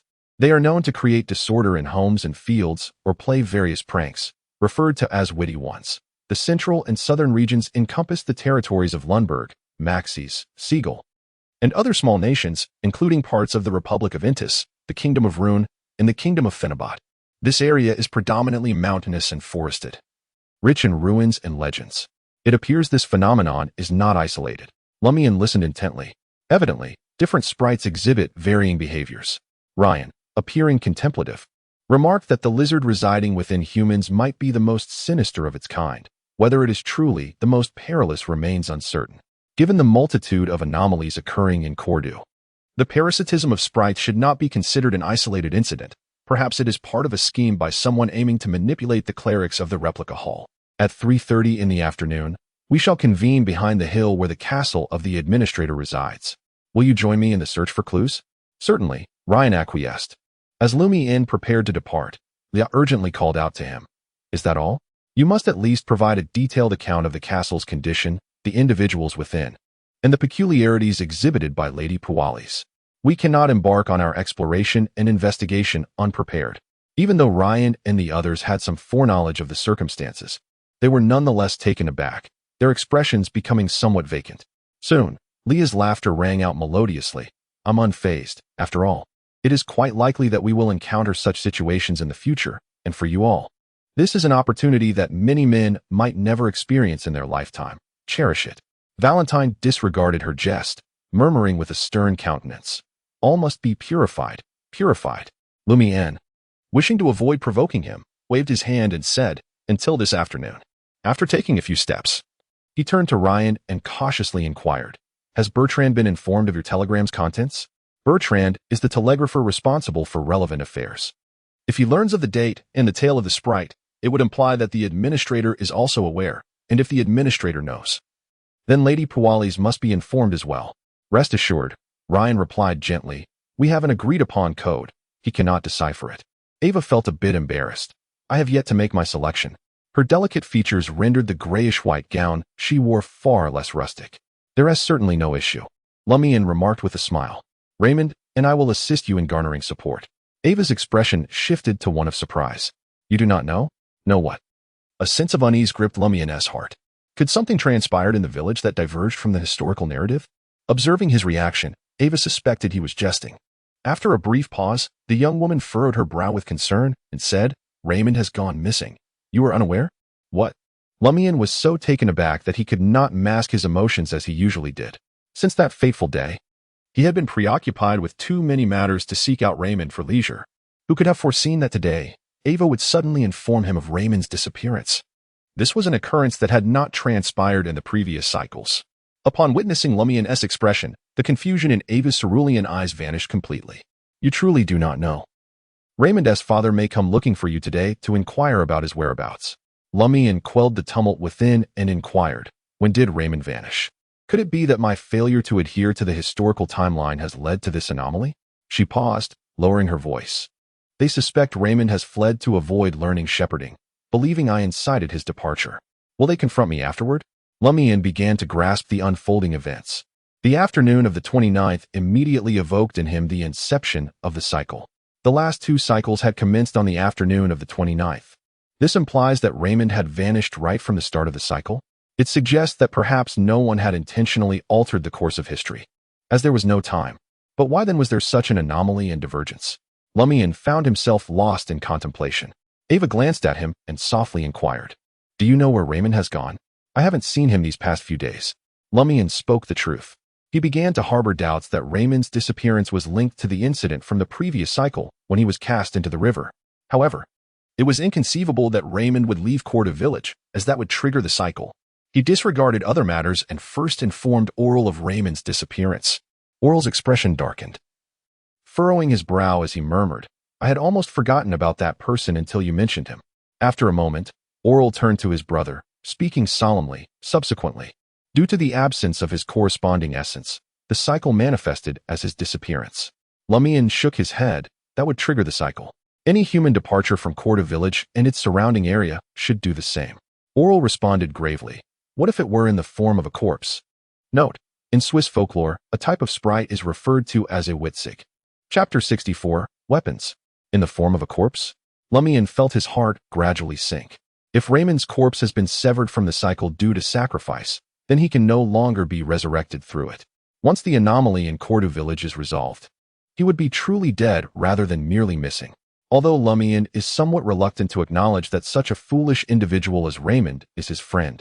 They have known each other for nearly 5 years, sharing playful moments, mischievous antics, and enduring numerous experiences together. It is impossible to regard him as a mere stranger. Reflecting on the past, Lumian realizes that aside from Aurore, Raymond is perhaps the person he has interacted with the most. Aurore often remarks that the more foolish one is, the more fortunate they become. But why is that? Lumian cannot help but retort. Even if one becomes a corpse, a spirit still exists and could trigger the cycle. Aurore sighs softly, suggesting, perhaps the entity that demanded the sacrifice has no interest in the spirit, merely desiring flesh and blood? Perhaps it did not wish to activate the cycle and only claimed the corporeal form, leaving Raymond's spirit behind in Cordu, or perhaps even obliterating it entirely. In such a case, Raymond's body would be merely a soulless vessel, capable of departing from the cycle without instigating a restart. Upon hearing his sister's counterpoint, Lumian's mind instantly conjures the harrowing possibility of events that might have transpired. After everyone left the water's edge, when Raymond swam further out, he was suddenly ensnared by an invisible force that seized his legs, covered his mouth, and dragged him into the depths of the river, where he ultimately drowned. Afterward, his spirit may linger at the riverbed or be destroyed, while his body drifts to an unknown location, becoming a sacrificial offering. At this thought, Lumiere suddenly had an epiphany. Regardless of whether Raymond's spirit was left behind or obliterated, once the cycle restarts, he should manifest again, albeit in the form of a ghost. Logically, this holds true. Aurore seemed to ponder this, nodding slightly. Once night falls, I shall conduct a seance to see if I can summon Raymond's spirit. It would be ideal to have one of his frequently used possessions as a medium. After exploring the castle this afternoon, I will visit Raymond's home, as his parents will be searching for me to inquire about his whereabouts. With the prowess of a hunter and Lumiere's astuteness, obtaining an item once used by Raymond should pose no challenge. Very well. Aurore expressed no objections. Lumiere exhaled deeply and then inquired, Aurore, sister, can you still commune with spirits? As a seeker of secrets, one possesses a modicum of knowledge about everything. Aurore gave a self-deprecating smile and asked, how did your conversation with those 3 outsiders go? Lumiere eagerly recounted his dialogue with the mysterious lady, as well as the discussions with Ryan, Leah, and Valentine, of course omitting the lady's prayers. Aurore listened quietly and sighed softly. Voluntarily embracing contamination is a perilous endeavor, yet to explore the ruins of dreams, unravel the secrets therein, and discover the key to breaking the cycle, it must be done. I apologize for placing this burden upon you. What is burdensome about it? Lumiere replied, patting his chest. This is an act of self-preservation. Aurore nodded slightly. The gray amber can be substituted with the bottle of perfume I possess. Cloves are readily available at home, and I also have materials for crafting candles. The only thing left to procure is the tulip, which I must search for elsewhere. Oh, I recall that Madame Pualis has them in her garden, though I am uncertain if they are in bloom. They are indeed blooming, Lumiere asserted with certainty. During their last cycle, while he and Aurore borrowed a carriage from the castle, they noted that many flowers in the garden had blossomed, which seemed somewhat inconsistent with the early spring conditions of the mountains. Aurore responded with an stating, regardless, you will be exploring the castle this afternoon. You might as well gather a few. Afterward, will it be that lady who delivers these items to the dream ruins? Indeed, Lumiere concurred. Aurore pondered for a moment before adding, before you set off this afternoon, I shall give you the integrity brooch. Madame Pualis's castle is evidently quite corrupted, and it may very well involve the undead. This brooch could prove immensely valuable. That is unnecessary. Keep it with you to guard against Madame Pualis, Lumiere interjected, sensing his sister's intent to persuade him further. He continued, that Valentine is a fervent devotee of the eternal radiance, according to your own reasoning, as an extraordinary being. He is likely to have chosen the solar path, which is far more effective than the integrity brooch, based on Aurore's observations over the past few years. Fervent followers of the eternal radiance often select the solar path. Conversely, those who choose the solar path tend to become increasingly zealous, unless they were disbelievers from the outset. Indeed, Aurore no longer insisted and instead instructed, "You may practice the simple method of awakening your spiritual sight. Then, take a nap at noon to replenish your energy. I shall teach you the ancient Hermetic language required for the ritual this evening." As she spoke, Lumian was reminded of a phrase his sister frequently uttered during her deadlines. Time is tight, and the tasks are heavy. At 3:20 p.m., on the hillside where the administrative castle stood, Lumian observed Lady Puali's clad in a somewhat voluminous gray-blue exquisite gown, her mature and elegant hair arranged in a sophisticated bun, accompanied by her devoted maid, Cassie, as they made their way to the village. Once their figures faded from view, Lumian swiftly turned and approached the rear of the hill. Rain, Leah, and Valentine had already been waiting there, maintaining their usual attire, revealing no signs of preparation. Lumian glanced at their empty hands, astonished, and inquired, "You did not bring weapons?" Rain, dressed in a brown coarse woolen jacket, light yellow trousers, and black leather shoes, topped with a dark round hat, smiled slightly. "My weapon does not require to be carried." Valentine, clad in a white waistcoat and a blue fine woolen coat, added, "I do not need a weapon. This is my weapon." From seemingly nowhere, Leah, dressed in a white pleated cashmere-fitted dress, an off-white jacket, and wearing Marseille's boots, produced a pistol. The pistol gleamed in a silvery hue, small yet exquisitely crafted. Leah detached the magazine, allowing Lumian to behold the variously colored bullets, each adorned with distinct patterns and symbols. As she casually remarked, "They possess different extraordinary effects. What weapon do you carry? One of you has no need for a weapon, another does not carry one. And yet here I am, overshadowed by such a beautiful and powerful firearm." With a silent sigh, Lumian turned away, lifting the dark jacket from his back to reveal a deep black axe secured to his belt. Before Ryan and the others could speak, he exhaled, "You indeed behave like extraordinary individuals, while I resemble a gang thug ready for a brawl." Leah chuckled lightly. "You possess quite a talent for self-deprecation. Self-mockery is far preferable to being ridiculed by others."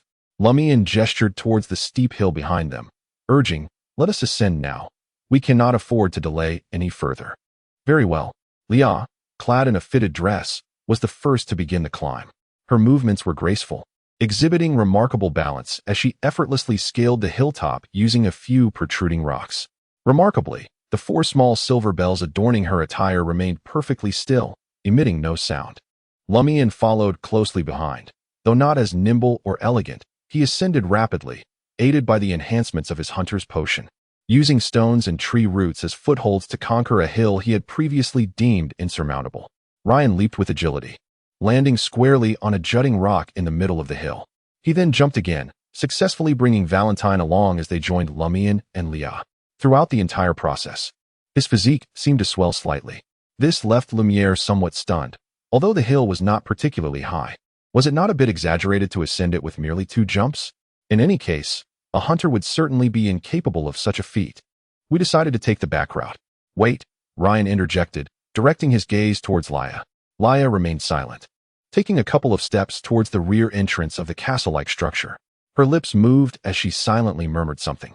In the next instant, the 4 small silver bells attached to her veil and boots jingled with a lively clamor. The sound was not loud, yet it was fervent and urgent. Leah turned her body and addressed Lumiere and the others, stating, "This path is perilous. The situation is dire." She then advanced 2 more steps toward the front entrance. The jingling persisted, intensifying in urgency. Approaching the main entrance would likely lead to significant trouble. Leah's tone was undeniably grave, yet a subtle smile graced her face. "What about climbing through a window?" Ryan inquired. Leah nodded, altering her course toward the garden. This time, although the bells rang, the sound was faint and slow. "This route is acceptable," Leah exhaled with a smile. Observing the entire scene, Lumiere appeared somewhat perplexed, uncertain of the intentions of these 3 outsiders. Was divination truly hazardous? "Indeed," Leah affirmed, then turned to Valentine, saying, "I will scout ahead. You must prepare." "Prepare for what?" Lumiere asked, still bewildered. Leah smiled, prepared to conjure flames with divine magic. "And what purpose does conjuring flames serve?" Lumiere was still able to inquire, but Leah had already stepped into the garden, making her way along the path toward the side of the castle. Before long, she arrived at a window, gesturing to indicate that all was well. "Proceed," Ryan simply reminded, swiftly closing the distance to Leah. Lumiere and Valentine hurriedly followed in his wake. As they passed by a cluster of tulips, Lumiere reached out to pluck one, only to be gently restrained by Ryan's forearm. Without questioning Lumiere's intentions, he kindly advised, "There is no need to rush. Wait until we are outside to gather them. If we encounter any unforeseen circumstances by picking flowers now, our subsequent actions may need to be aborted." Indeed, Lumiere absorbed this wisdom fully. Shortly thereafter, they arrived at a row of windows along the side of the castle. Chapter 65. The third floor. The residence of the official was originally a castle belonging to the nobility of Dali Ji, designed primarily with defense in mind. The windows were situated high above, narrow and small, resulting in poor lighting even during the day. In subsequent renovations, the owner had installed numerous glass windows on the ground floor to make the space more habitable. Through a decorative glass pane, Lumiere gazed inside and beheld an empty banquet hall, stark and desolate. "Indeed, there are very few servants," Leah remarked softly, given that it was daytime. Many windows were ajar, allowing the fragrant air to waft inside, creating exceptionally favorable conditions for Lumiere and his companion's infiltration. Taking advantage of the absence of servants on the first floor, the four of them climbed into the hall one after another, but did not rush further in. Instead, they sought out a concealed spot to hide. Leah tilted her head and addressed Valentine, who was concealed behind a decorative pillar. "I will scout ahead. Be prepared." Valentine nodded solemnly in acknowledgement. Lumian, crouched behind a stone pedestal adorned with a porcelain vase, interjected, "There is no need to explore the first floor. It frequently accommodates guests and presents no anomalies. Since the arrival of Administrator Beester and Madame Pualis, my sister Aurore has occasionally visited the castle or borrowed a pony. On several occasions, I took the opportunity to tag along, indulging in copious amounts of cake, bread, and beverages. Moreover, when the administrator and Madame Pualis ventured out, I would sometimes seek out the steward, Louis Rond, and, in his company, I have toured the first floor. I will proceed directly to the staircase," Leo affirmed. Instead of taking a direct route across the vacant banquet hall, she adhered to the wall, maneuvering towards the staircase. The four silver bells mysteriously remained mute. As she passed one of the rooms, she suddenly heard footsteps approaching from just beyond the door.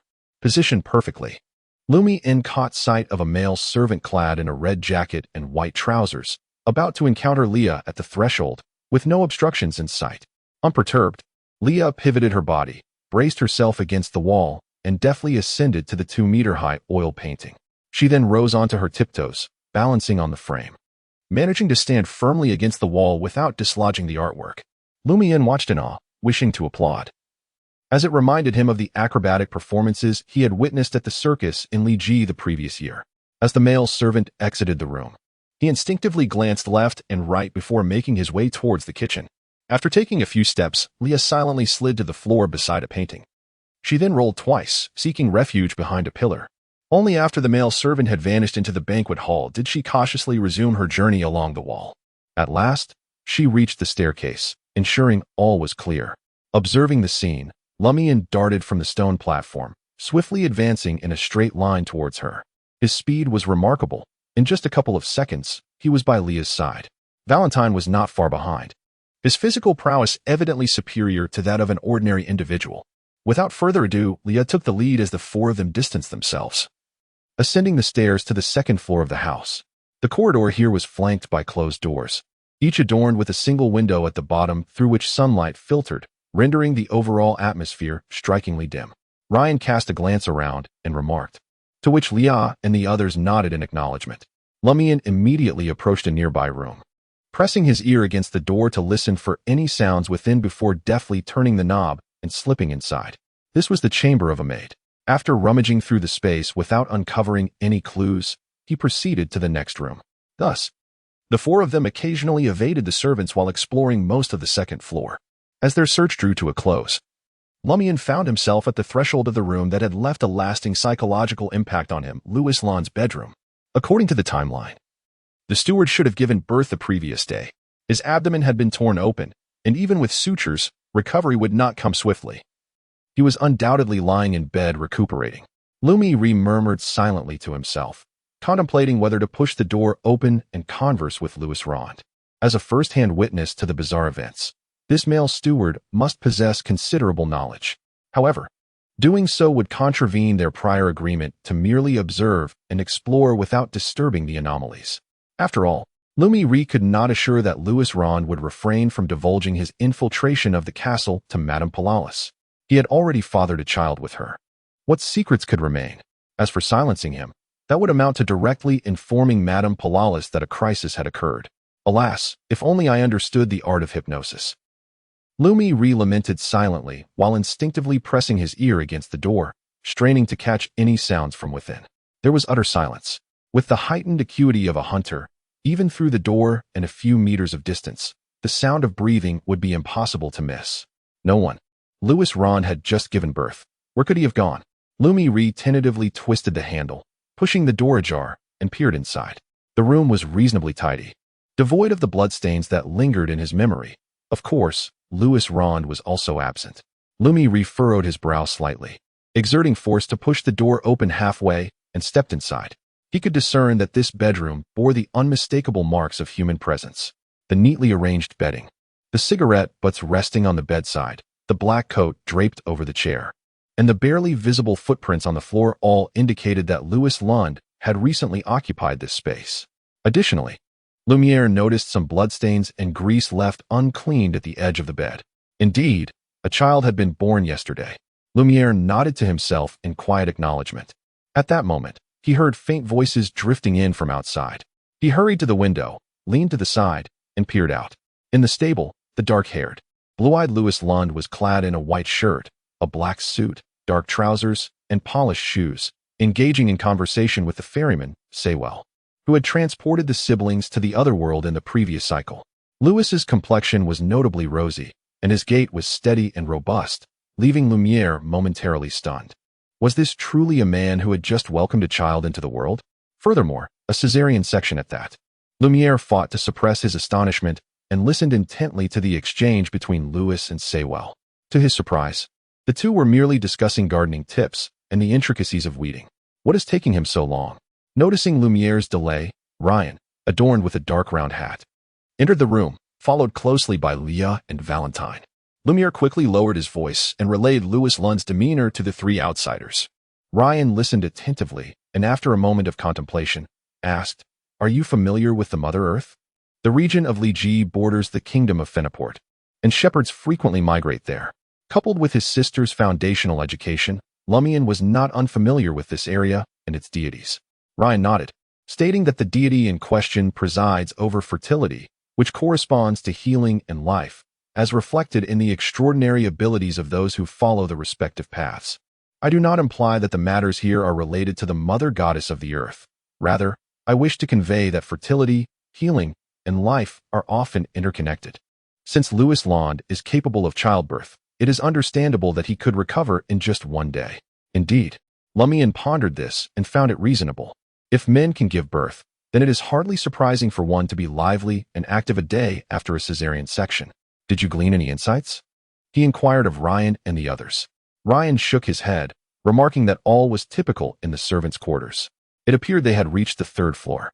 A sense of heaviness washed over Lumian. The third floor housed the bedrooms of Madame Palalis and the official beist, along with a study, a sunroom, and a living room, among others. This indicated significant peril. Without hesitation, Ryan led the way, and soon the four of them infiltrated the third floor. Many doors were ajar, and the corridor was considerably brighter. Lumian focused on the task at hand and stepped into the bedroom of Madame Palalis and the official beist. Here lies a bed adorned with a light-colored velvet coverlet, accompanied by a small bookshelf brimming with pre-sleep reading material. A spacious wardrobe, overflowing with an array of garments, stands nearby, alongside a safe housing precious collectibles. A set of soft, comfortable off-white sofas invites relaxation, while a table displays 5 picture frames and an assortment of documents. The entire space is enveloped in a plush, white carpet. Lumian and his companions scanned their surroundings, ultimately gravitating towards the table. The books there were common popular novels, including the renowned work by Furs Wall, The Adventurer 5, In the Grip of Disease, and the latest piece by Aurore, The Substitute Detective. The documents primarily comprised various affairs issued by the Daily Region, while the 5 photographs in the frames included 4 of Madame Palalis, and one of an unfamiliar male figure to Lumian. "Is there no administrator?" he whispered in surprise. The 4 photographs of Madame Poalis featured her alone, clad in different elegant attire, striking various poses, while the solitary male image was decidedly not of the administrator, Beast. It was rather peculiar, considering he was the master of the house. Leah nodded thoughtfully, suggesting, the administrator's status in this household may be akin to that of a butler. Have you ever seen a butler's photograph displayed in a home? Then who is this man? Lumian inquired, directing his gaze towards the frame at the edge. Within it was a color photograph of a man in his late 20s, clad in a red shirt paired with a black velvet jacket and dark trousers adorned with tassels. His feet shod in fashionable lace-up ankle boots. He bore a resemblance to Madame Poalis, with somewhat sparse eyebrows, bright brown eyes that sparkled with mirth, and chestnut hair styled in an exaggerated side part. The corners of his mouth were slightly upturned, reminiscent of someone who frequently mingles within high society yet possesses a hint of a rogue demeanor. Overall, his features were not particularly striking, yet they were undeniably pleasing to the eye. Was he the brother, or perhaps the younger sibling of Madame Poalis? Lumiere speculated based on his appearance. Chapter 66. The cradle gazing at the man in the photograph. Leah appeared to be in deep thought as she remarked, "We delayed our departure by 2 days after receiving the distress signal to gather pertinent intelligence. Madame Poalis's full name is Poalis de Roquefort, is it not?" After a brief pause, she continued, "We investigated the Roquefort family in the region of Li and found no record of anyone named Poalis.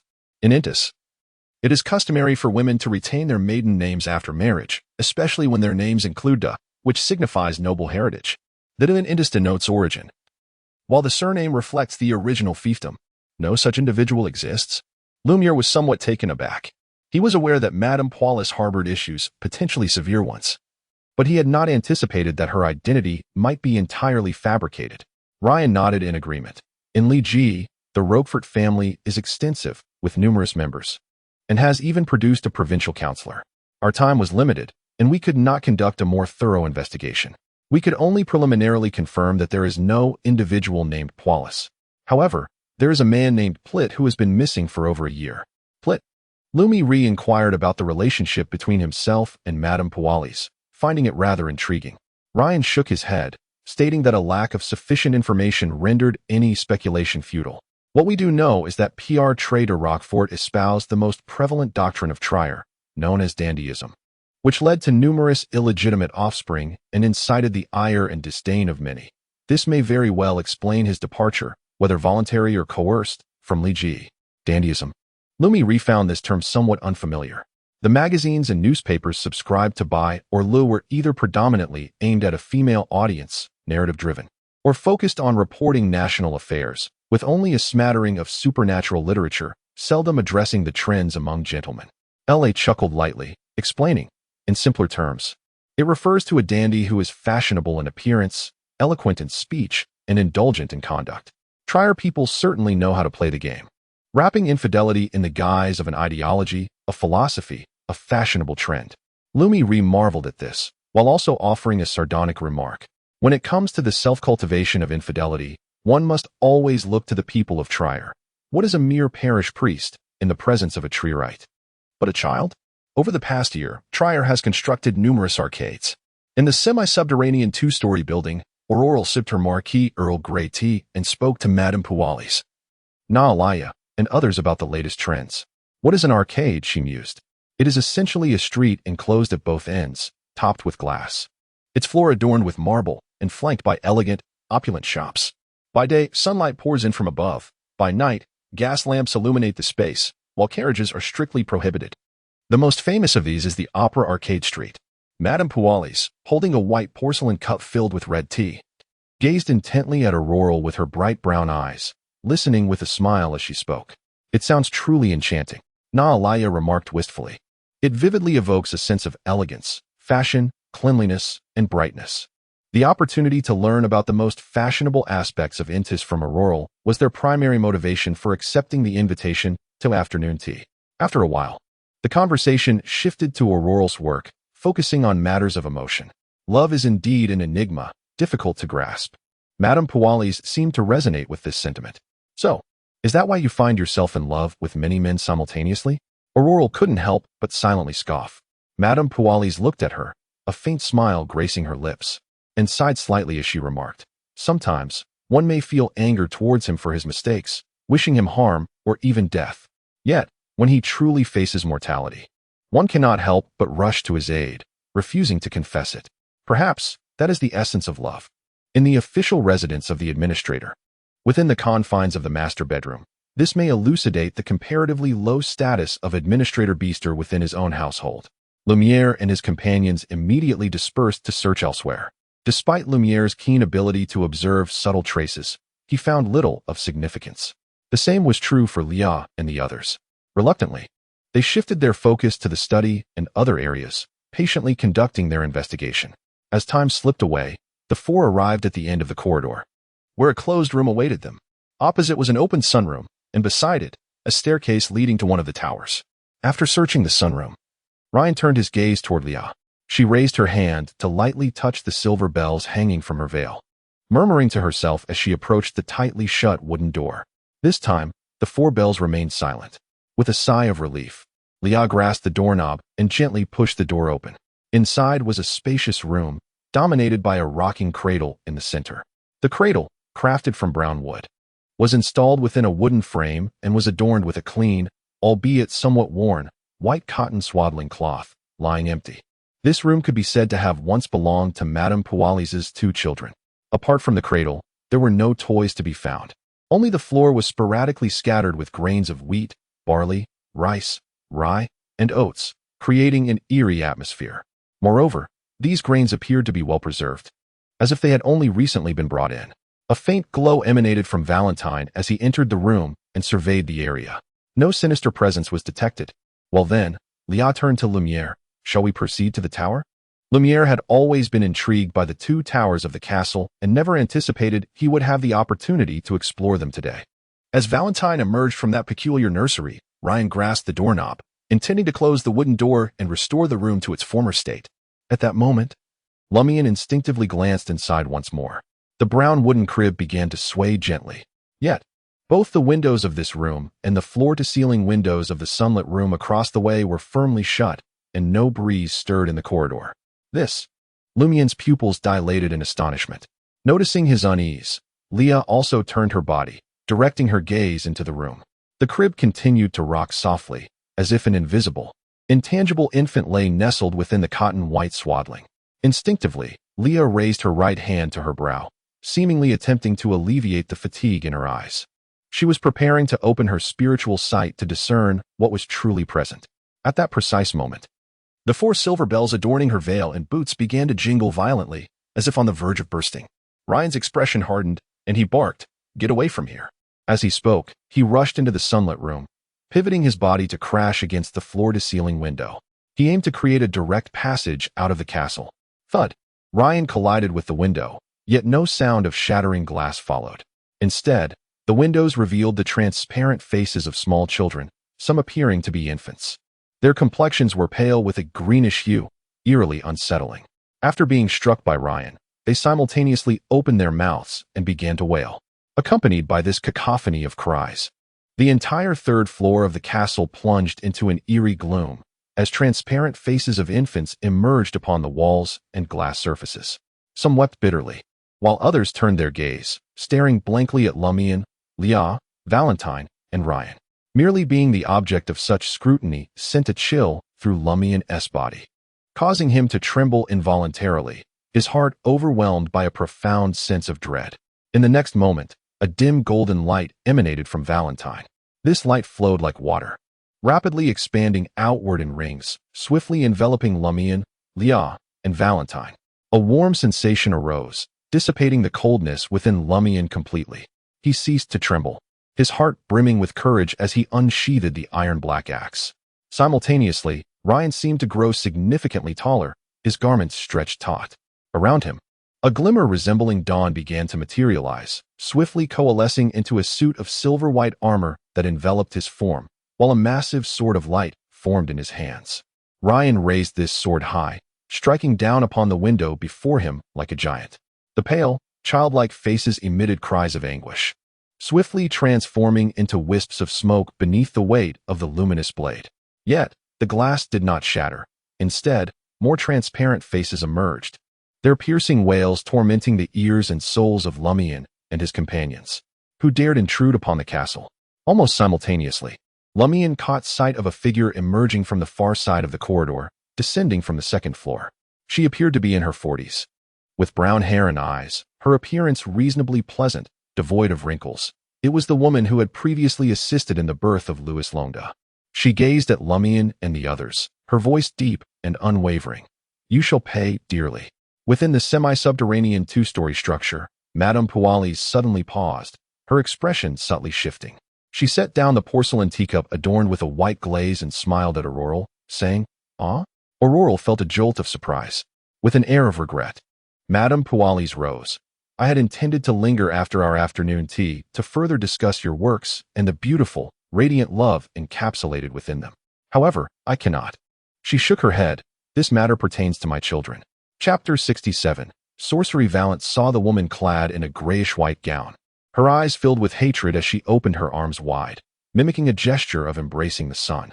A beam of extraordinarily pure and brilliant light descended from the heavens, striking the target wielding the enormous scissors. In an instant, the surroundings were illuminated, and the transparent faces etched upon the walls and glass vanished before they could even emit a scream.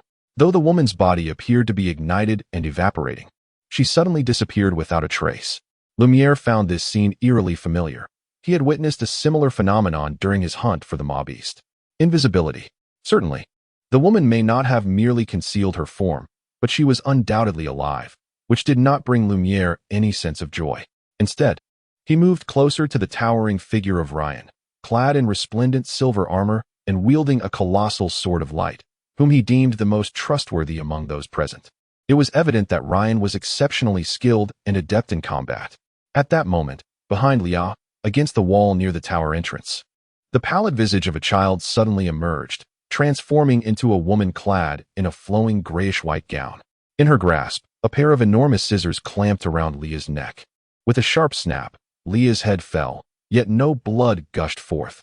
Her body and head rapidly diminished and thinned, metamorphosing into a torn paper figure that gently descended to the ground. Her silhouette, draped in an unwrinkled cashmere dress, was etched into the air nearby. With a clang, Ryan, his face obscured by a silvery mask, raised the dawnblade in hand and stepped forward to the very spot where Leah had just stood, delivering a powerful diagonal strike toward the woman. She lifted her scissors in a futile attempt to block, but was forcefully cleaved into the wall along with her weapon. Once more, her figure vanished.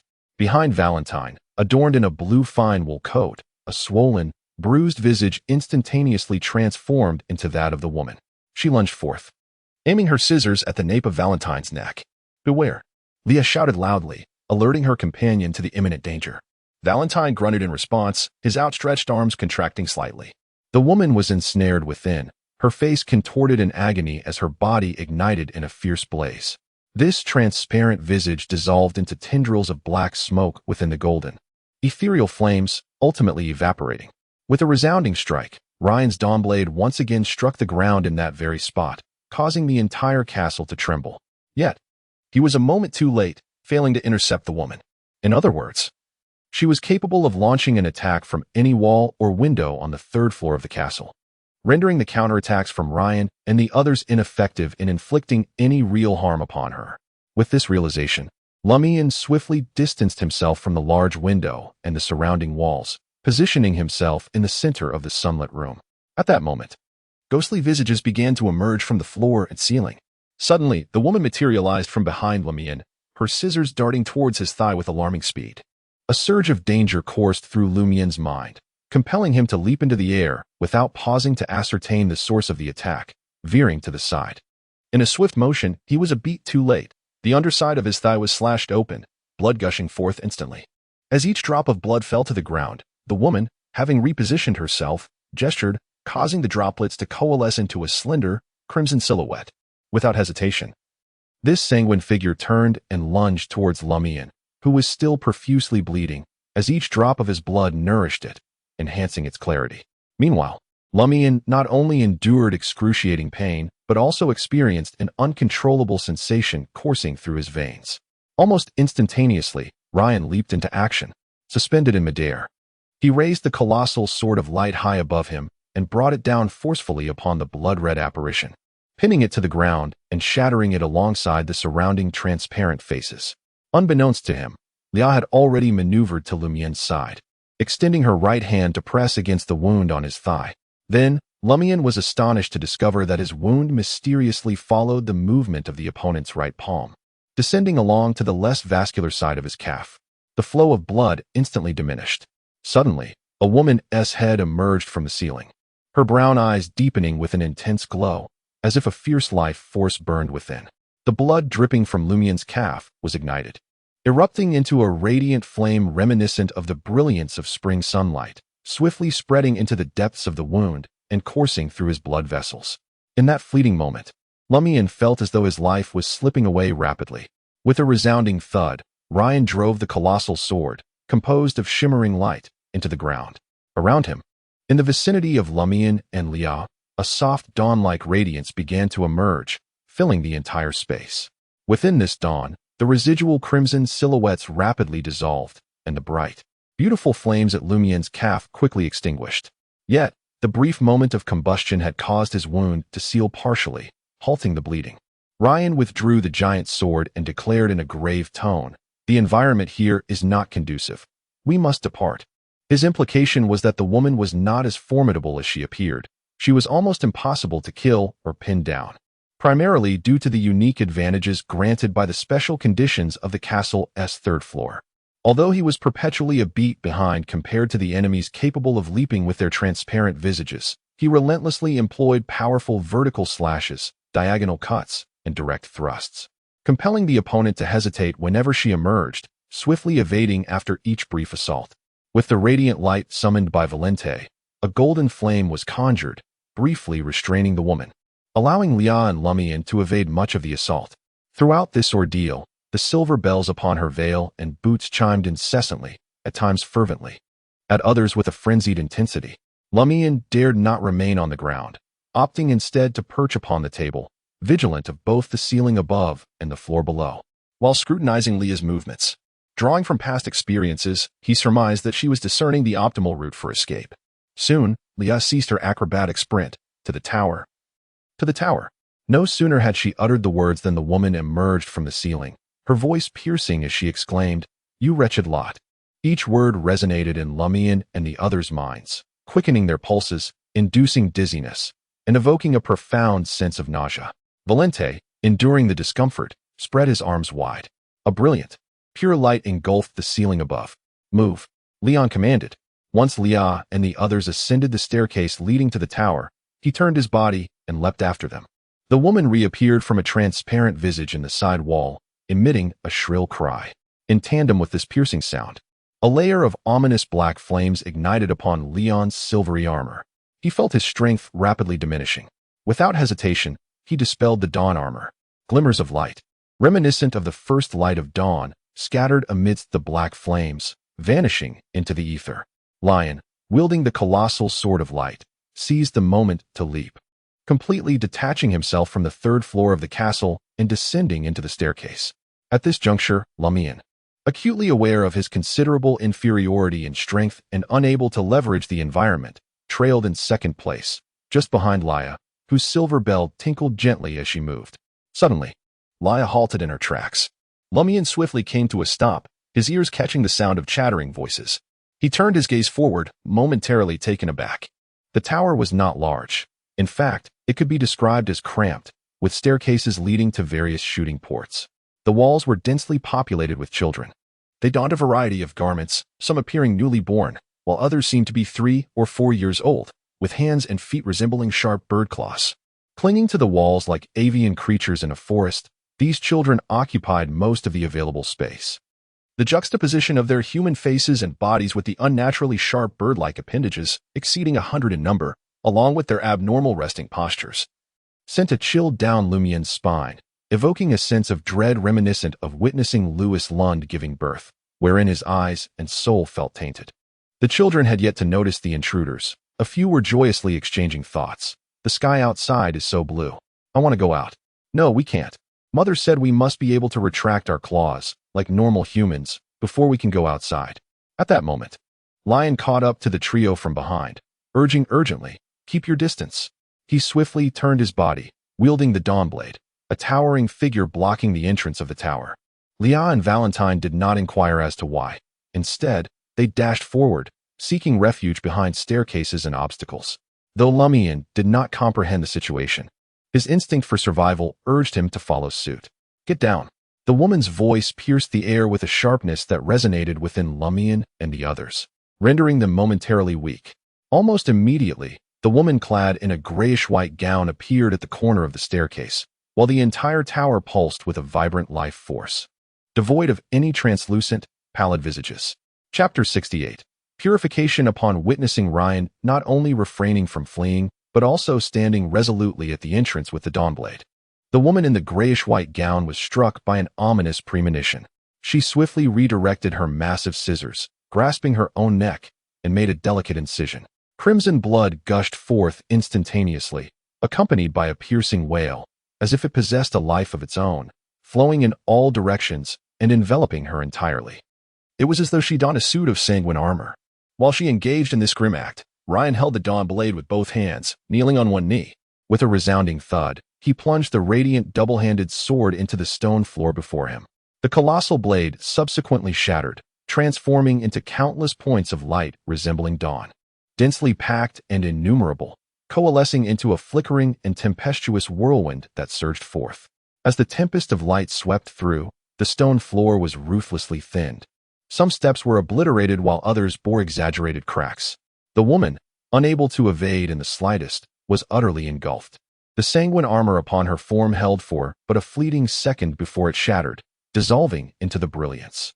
This time, she had departed from the peculiar confines of the third floor, finding herself in a realm pulsating with vitality, where she could no longer employ the pale, translucent visages to shift her position. She could only watch helplessly as her body manifested a series of delicate crimson fissures. These cracks rapidly expanded, swiftly transforming into gaping, gruesome wounds upon her flesh. Although Ryan exerted every effort to prevent the storm of light from affecting other directions, his concentrated assault proved insufficient, causing considerable damage to the adjacent walls and the staircase behind. Had it not been for Lumian, Leah, and Valentine, who, per his instructions, had preemptively sought shelter, they would have undoubtedly sustained injuries. The children, with bird-like claws, clinging to the walls, were startled and began to wail loudly, filling Lumian and the others' ears with a cacophony akin to a sonic assault.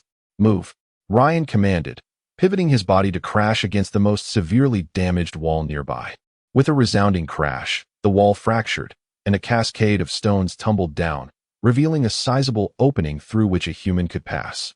As Valentine and Lumian rushed over, Ryan seized one of them by the shoulder and, with a powerful leap from the height of several meters, propelled them both towards a nearby tree outside the castle. Thud!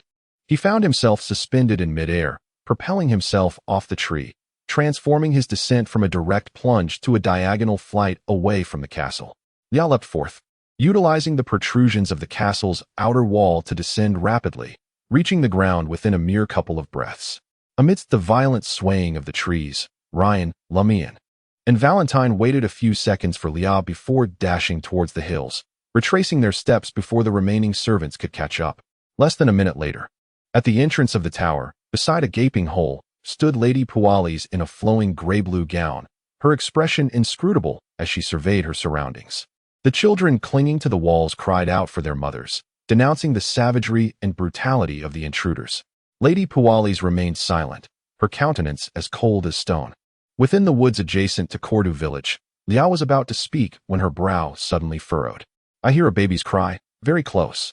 She turned to Ryan and the others, inquiring, "Do you hear it?" Lumian, startled, strained to listen. Faintly, he discerned the wailing of an infant. Though it did not resonate with the proximity Liao described, it seemed rather distant. "I heard a bit," Ryan replied candidly. Valentine, lost in thought, experienced a subtle change in expression. Almost simultaneously, pain etched across Leah's face as she instinctively pressed a hand to her abdomen, where a noticeable bulge and movement could be felt.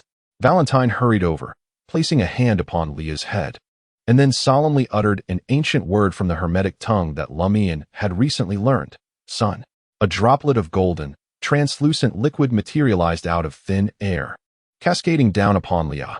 Instantly, A surreal plume of black smoke erupted from her surface, her expression oscillating between distortion and normalcy. Phew, Li sighed. I almost became a monster's unwitting mother, but fortunately, I managed to address it in time before it could take root. A smile graced her face. Despite having just endured such a bizarre and terrifying experience, there was no trace of fear or unease. After her moment of reflection, Li turned to Lumian, Ryan, and Valentine. Would you like to purify yourselves with holy water as well? I fear you might inadvertently become mothers too. Absolutely, Lumian replied without hesitation. However, Valentine did not immediately approach him.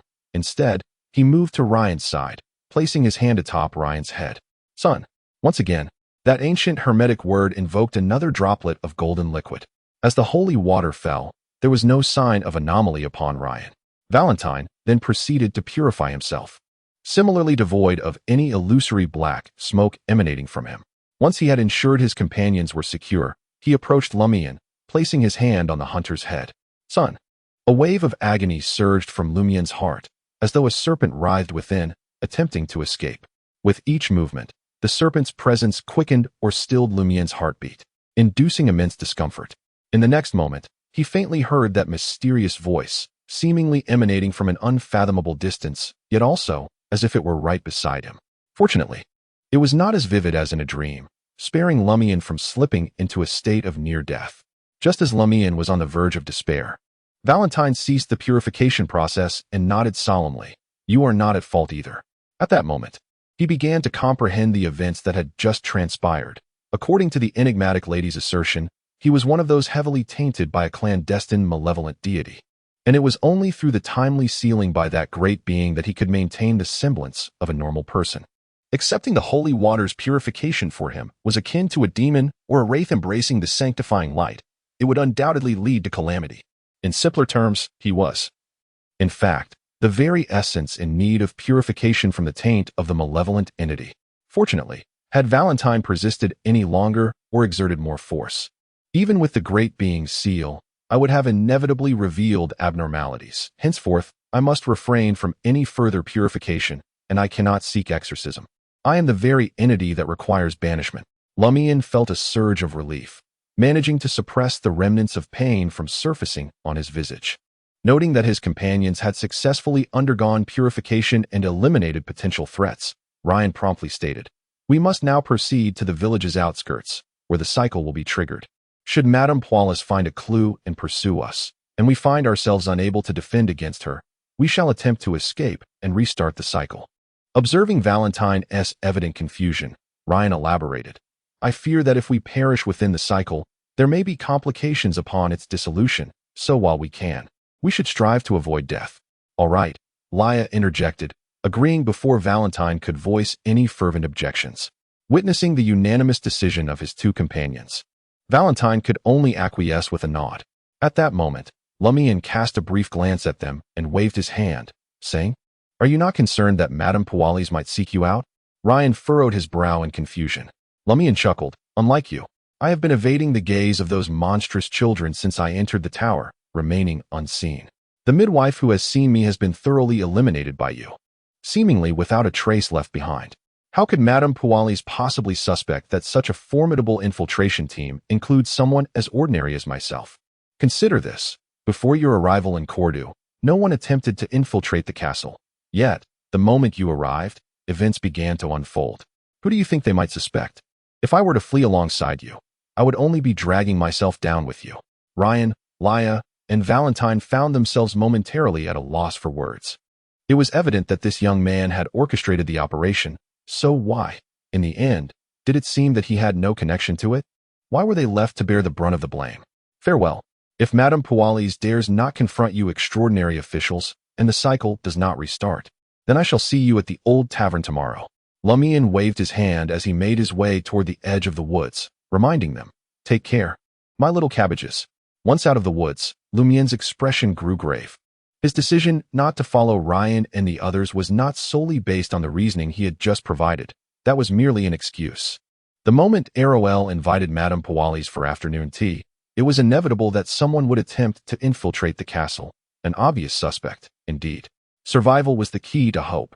Even within the cycle, One must not speak of death lightly, lest significant troubles arise once the cycle is broken. After Lady Pualis caught up with Leah and the others, if she were to emerge victorious, one among Ryan and his companions would inevitably trigger the cycle, erasing memories. Conversely, if she were to lose, what was there to worry about? Upon seeing Aurore peering at the entrance, seemingly unscathed, he exhaled a sigh of relief. Is everything all right? Is everything all right? The siblings inquired of one another in unison.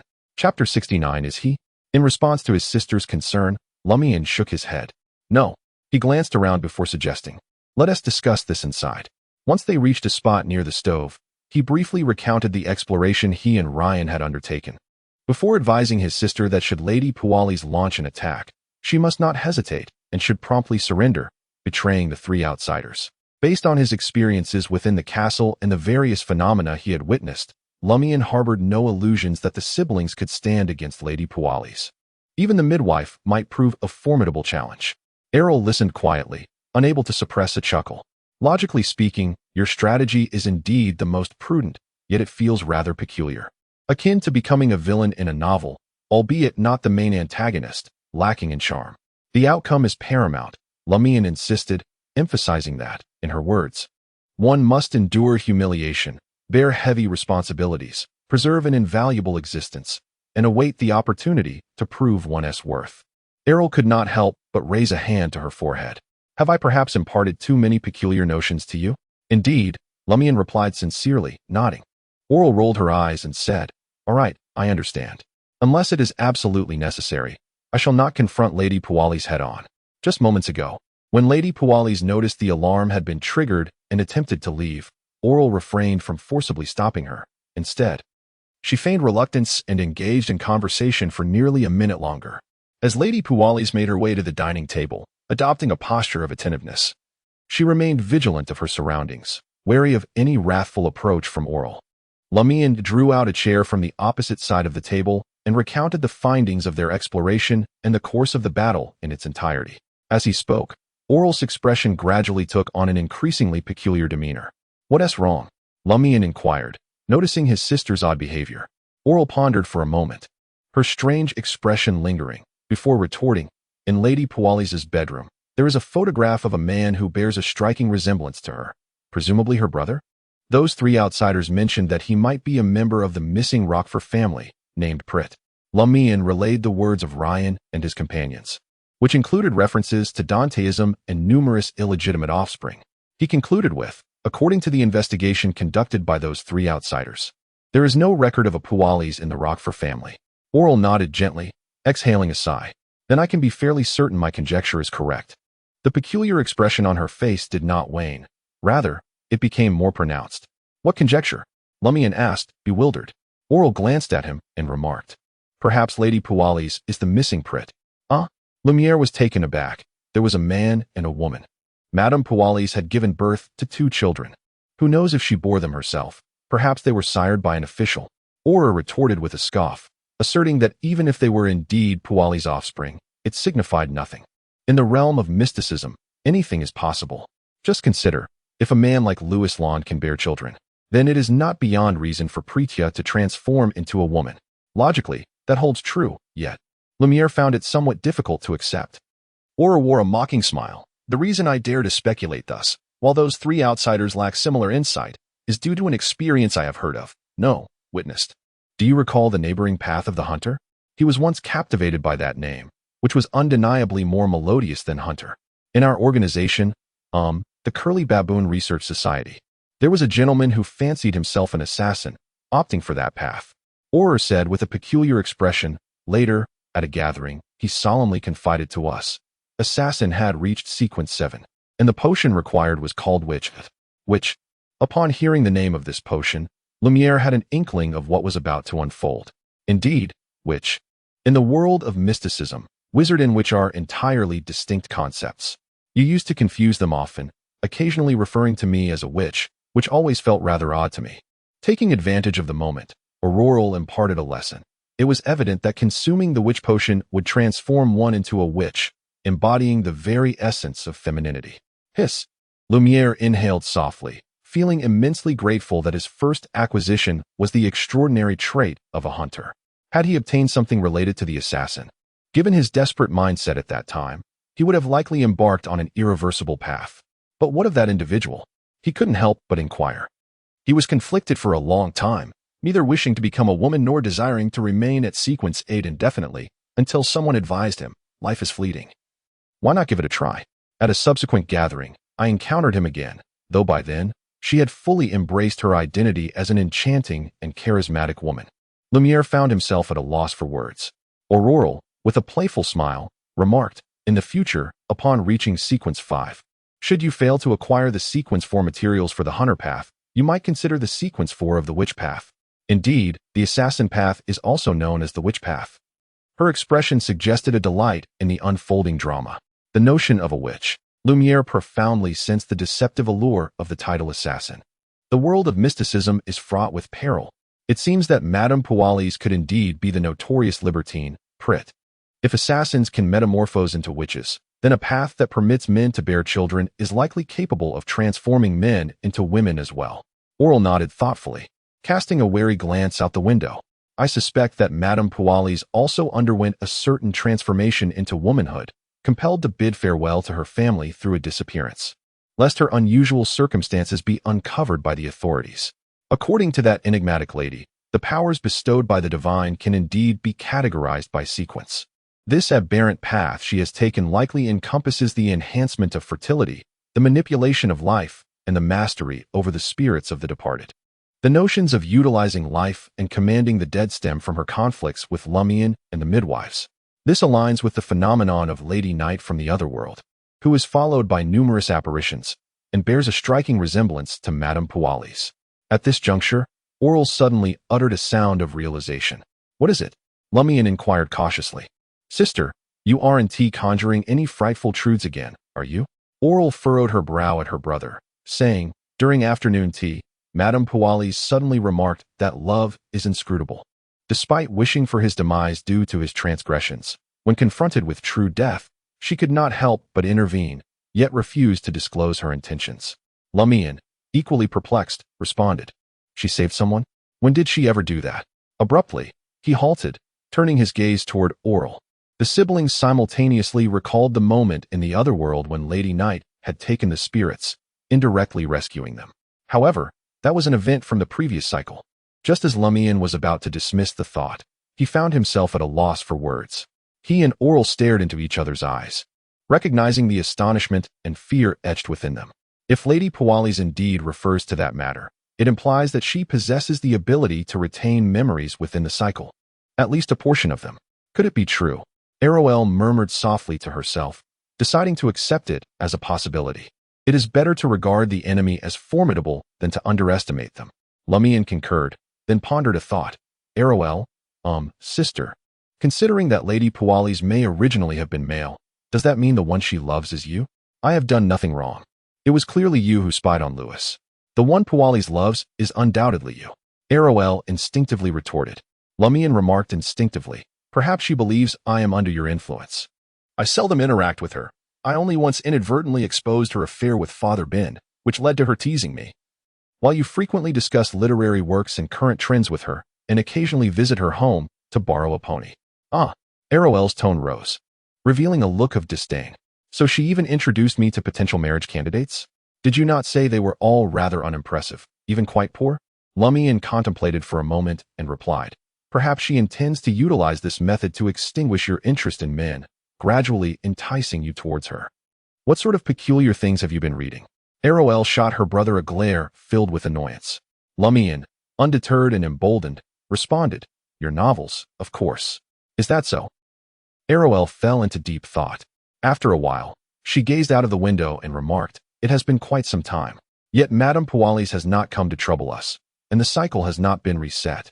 Perhaps she does not wish to eliminate those three outsiders. Such official investigators, once genuinely killed, may bring about even greater troubles. Lumian Li speculated, unaware of my involvement, and thus harbored no suspicions towards you. The witness had already perished, and no one else had seen him. Aurore nodded almost imperceptibly, self-deprecatingly quipping, I am so preoccupied with this wait that I have lost the desire to prepare dinner. Suddenly, inspiration struck Lumian Li. What if I were to visit the castle? He nodded affirmatively, I shall investigate the situation at the castle. After all, Madame Puali should not suspect me. Ah, and I have yet to pick the tulips. It would serve as a perfect pretext to ask them for a few blooms for your fragrance. On the surface, Lu and Madame Puali's were friends, making Lumian Li's actions entirely unproblematic. Lu contemplated for a few moments before responding. It is worth a try, but let us wait a little longer. We cannot yet be certain that Madame Puali's will not cause us any trouble. Very well, Lumian Li acquiesced. Upon his return to the castle of the administrator, the sun had descended behind the mountains, painting the horizon with clouds tinged in crimson. Lumian Li traversed the garden and arrived at the open front door. Addressing the male servant stationed there, my sister Lu intends to create a fragrance. Might I inquire if we could borrow a few tulips from Madame Puali's? I shall ask the lady. He hurriedly entered the castle and, after a while, emerged. The lady said you could simply go to the garden and pick them. Did she truly not doubt me? Moreover, it was as if nothing had transpired at all. Lumian Li made no attempt to enter the castle again. Instead, he ventured into the garden in search of tulips. Upon spotting the flowers, he noticed a maid nearby, tending to the branches of a flowering tree in the shadows. As he brushed past, Lumian Li cast a casual glance at the maid. Suddenly, his gaze froze. The maid, in her 40s, with chestnut hair and brown eyes, possessed a striking beauty, unmarred by wrinkles. She was unmistakably the midwife who had battled valiantly against Valentine and others, only to be ultimately slain by Ryan. At this moment, she stood vividly beside Lumian Li, her face seemingly shrouded in the hues of the surrounding flora. Chapter 70. The Spirit's Communion. The instant Lumian Li beheld the midwife, it felt as though his heart had ceased to beat. Is she still alive? I distinctly witnessed her being killed by Ryan, her spirit utterly shattered. Lumian Li recalled vividly how the midwife had been reduced to a gruesome scatter of flesh and blood, with some parts even unidentifiable. Had it not been for the fact that the midwife did not cast a glance in his direction and continued to prune the branches of the flowering tree, he would have likely reacted instinctively. Snip, snip, as the chaotic little branches fell to the ground. They roused the dazed Lumian Li from his stupor. He instinctively took a step forward, moving toward the place where the tulips bloomed. The midwife did not impede his progress. She did not even turn her body. Lumian could not help but steal another glance at her, observing her intense focus and serious demeanor. Her profile was cast into shadow by the foliage surrounding her, rendering it dark and obscure. Not daring to linger any longer, Lumian plucked a few tulips and departed from the administrator's castle. This structure, too, was 2 stories tall. Yet it appeared significantly older, more dilapidated, and more cramped than the homes of Lumian and Aurore. The exterior walls showcased a dull gray stone, adorned with a profusion of verdant vines. At that moment, the entrance to the Craig household stood wide open, revealing at a glance the stove on the left, the table on the right, and several wooden barrels at the back. Recalling from memory, Lumian knew those barrels were used for storage. And within that secluded area lay 2 rudimentary wooden beds, belonging to Raymond and his sister. Lumian did not knock, but, as was her custom, walked straight into the Craig home. Raymond's sister and mother were busily preparing dinner, while Raymond's father, Pierre Craig, sat at the wooden table, sullenly sipping cheap wine. I heard that Raymond is missing? Lumian inquired of Pierre Craig, her expression filled with concern. Pierre Craig appeared to have aged several years since their last encounter, the few wrinkles on his face becoming increasingly pronounced. He looked up at Lumian, a mixture of confusion and surprise evident in his gaze, and asked, "You don't know?" At that moment, Raymond's mother, sister, and younger sibling all paused in their tasks, turning to look at Lumian. Lumian Li spoke the unvarnished truth. Pierre Craig had already inquired and discerned that Lumian Li was indeed speaking truthfully. Otherwise, he would have suspected this scoundrel was the one who incited Raymond to flee his home, and would have confronted him this very afternoon. Lumian Li contemplated. He often claimed he had no desire to learn shepherding, yet he lacked the means to depart on his own. Let me see what he may have left behind. As he spoke, he naturally approached the wooden barrels at the back of the first floor, weaving through their gaps until he reached Raymond's modest bed. The bed was rudimentary, seemingly constructed from a few wooden planks, yet the gray-blue sheets, the pillow stuffed with straw, and the quilt with visible mending stitches were all remarkably clean, clearly well-maintained. This was due to Aure's fastidiousness. She would not tolerate lice or similar nuisances in their home, a standard that Lumian Li had also adopted.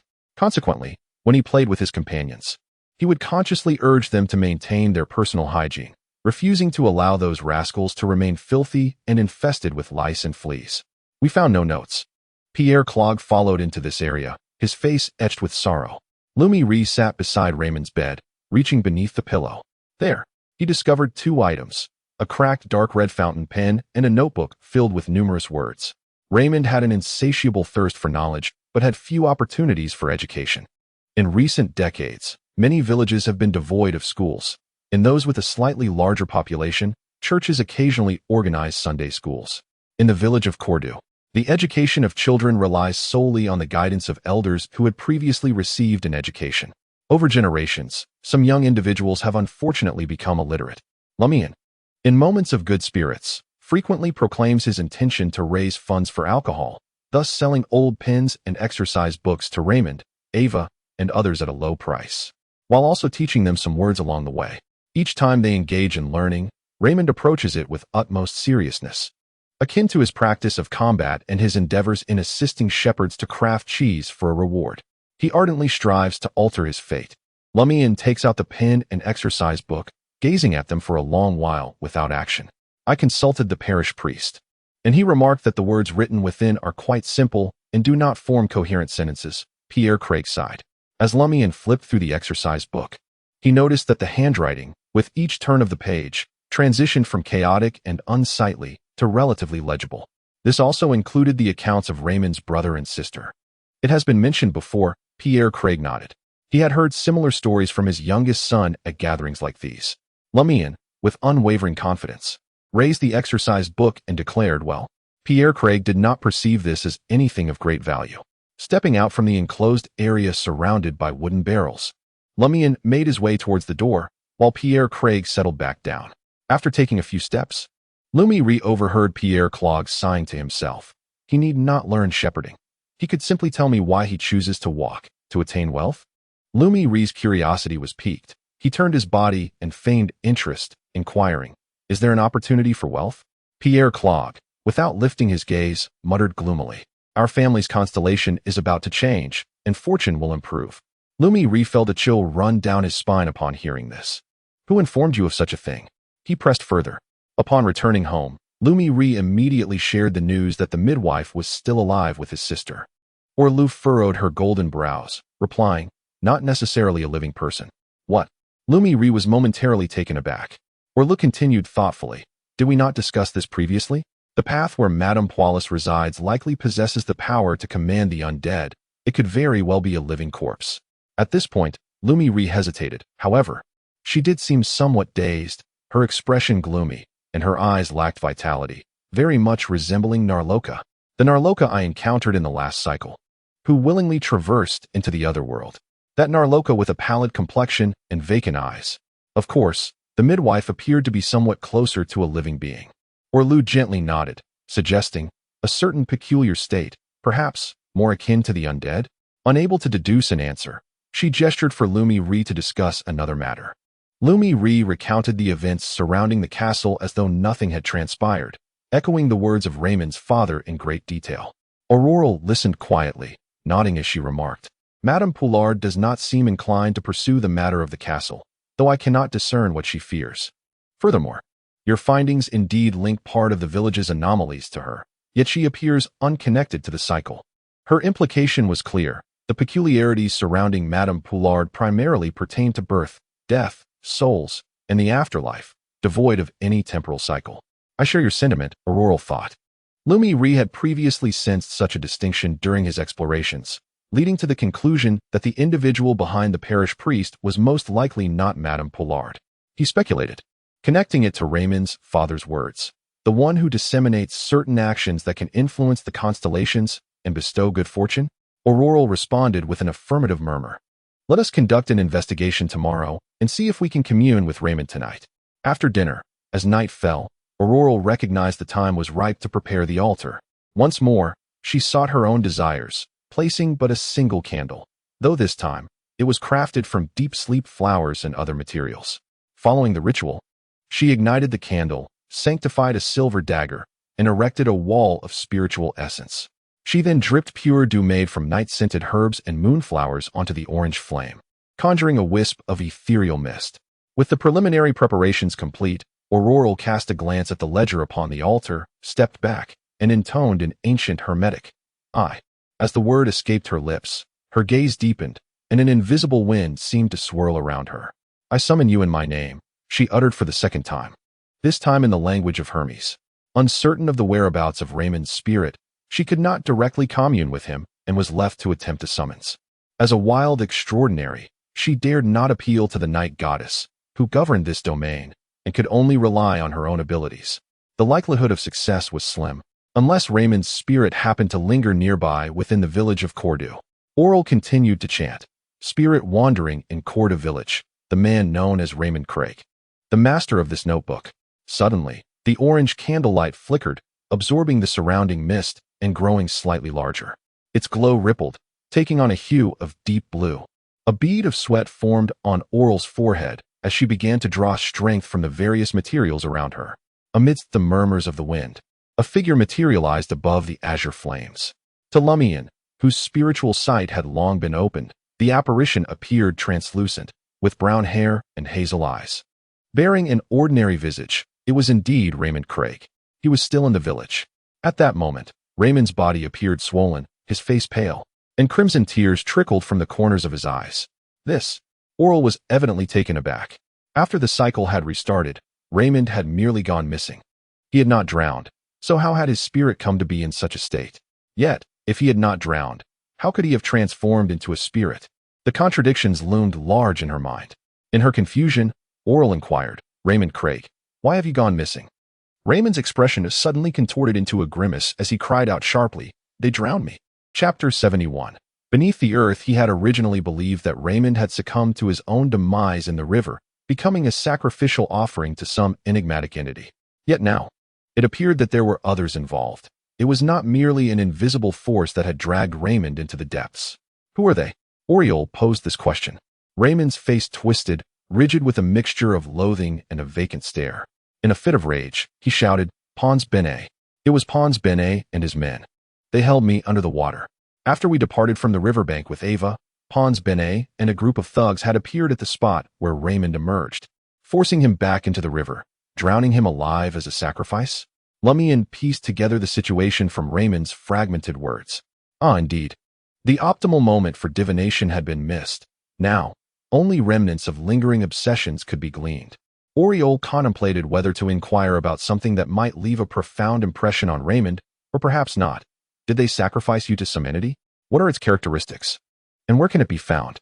This time, Aurore had wised up, refraining from directly asking for the full name of the entity, instead intending to gather circumstantial information to aid her understanding. She believed that if Raymond retained any awareness during the sacrificial process, he would have been able to see, hear, and feel certain things, leaving a significant impression. Otherwise, it would not be the case. Raymond stood there, his eyes brimming with crimson-tinged, transparent tears. Lumiere wore a composed expression, his hands unconsciously clenched. Suddenly, Raymond exclaimed, "The underground. The church is underground." What? Aurore nearly doubted her own ears. From his words, it was evident that the hidden entity to which he had been offered as a sacrifice resided beneath the church. Aurore could only hope that the secrets hidden there were not too terrifying, not excessively exaggerated. Realizing there would be no additional revelations, Aurore concluded the ants. Watching as Raymond's figure vanished above the flickering candlelight, the ethereal blue hue staining the altar swiftly receding. After dissolving the barrier of spirituality, she found Lumiere lost in thought. Silent. What occupies your mind? Aurore waved her hand before her brother's eyes. Lumiere managed a strained smile, remarking, "I regret not having exerted more force when I struck Pons Bene yesterday, though I did deliver a knee strike that caused him considerable pain. I rationally chose to temper my aggression, hoping to avoid exacerbating tensions with the parish priest until the 12th night. I refrained from rendering Pons Bene incapacitated. There will be other opportunities." Aurore offered words of comfort. Lumiere nodded, scoffing lightly. In other words, should I truly wish to inflict irreversible harm upon Pons Bene, the parish priest and his allies would likely only feign a desire for revenge, without taking genuine action. Aurore comprehended Lumiere's sentiment and gently nodded in agreement. "You may choose how to exact your vengeance upon Pons Bene." Lumiere was immediately engulfed in contemplation regarding this matter, or else spoke of her thoughts. At present, There are but two choices, either to ally with the three outsiders or to find a way to enhance oneself. After a brief hesitation, she added, should it be established that Madame Pualis is unrelated to the cycle and is also trapped here, it might even be feasible to collaborate with her appropriately. Lumian Li was taken aback. Madame Pualis, such a terrifying and nefarious extraordinary being. Or else sighed and reflected, in my homeland. A philosopher once stated that one must discern between primary and secondary contradictions when undertaking tasks, uniting all available forces. 2. Or else knowledge. Most churches in this world possess subterranean regions. Some serve to house sealed artifacts, while others are designated for the burial of notable individuals. Although the church in Cordu Village has neither sealed artifacts nor significant figures to inter, it was constructed in accordance with regulations that included a modest underground chamber. Very well. Lumian Li acquiesced. I shall consult with those three outsiders tomorrow. He then shifted the conversation to Raymond's condition. Why does he only utter such a few phrases? Wasn't he successfully summoned? Or else sighed once more. There exists a crucial time frame for spirit communication, within 1 hour post-mortem. Beyond this hour, the essence of the deceased swiftly dissipates, losing their original memories, retaining only the most persistent thoughts, emotions, and images. In the specialized terminology of my homeland, we call this obsession. Lumian nodded slightly, pondering. Next cycle. If we summon Raymond right from the start, would that count as within an hour of death? No. Wait. Why does Raymond retain memories from the previous cycle? It dawned on him that there was a flaw in his reasoning. After the cycle restarts, should not Raymond forget the experience of drowning? This perplexed Aurore. After reflecting on the ritual, deliberated and replied, I believe it does count. In simple terms, Raymond's state has become extraordinary due to the loss of his body, allowing for a certain retention of memories upon the cycle's restart.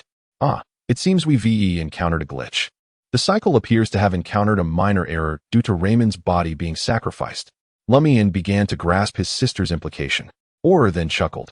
It seems that the force compelling our cycles is rather mechanical and rigid, likely no longer under the original owner's control, functioning autonomously.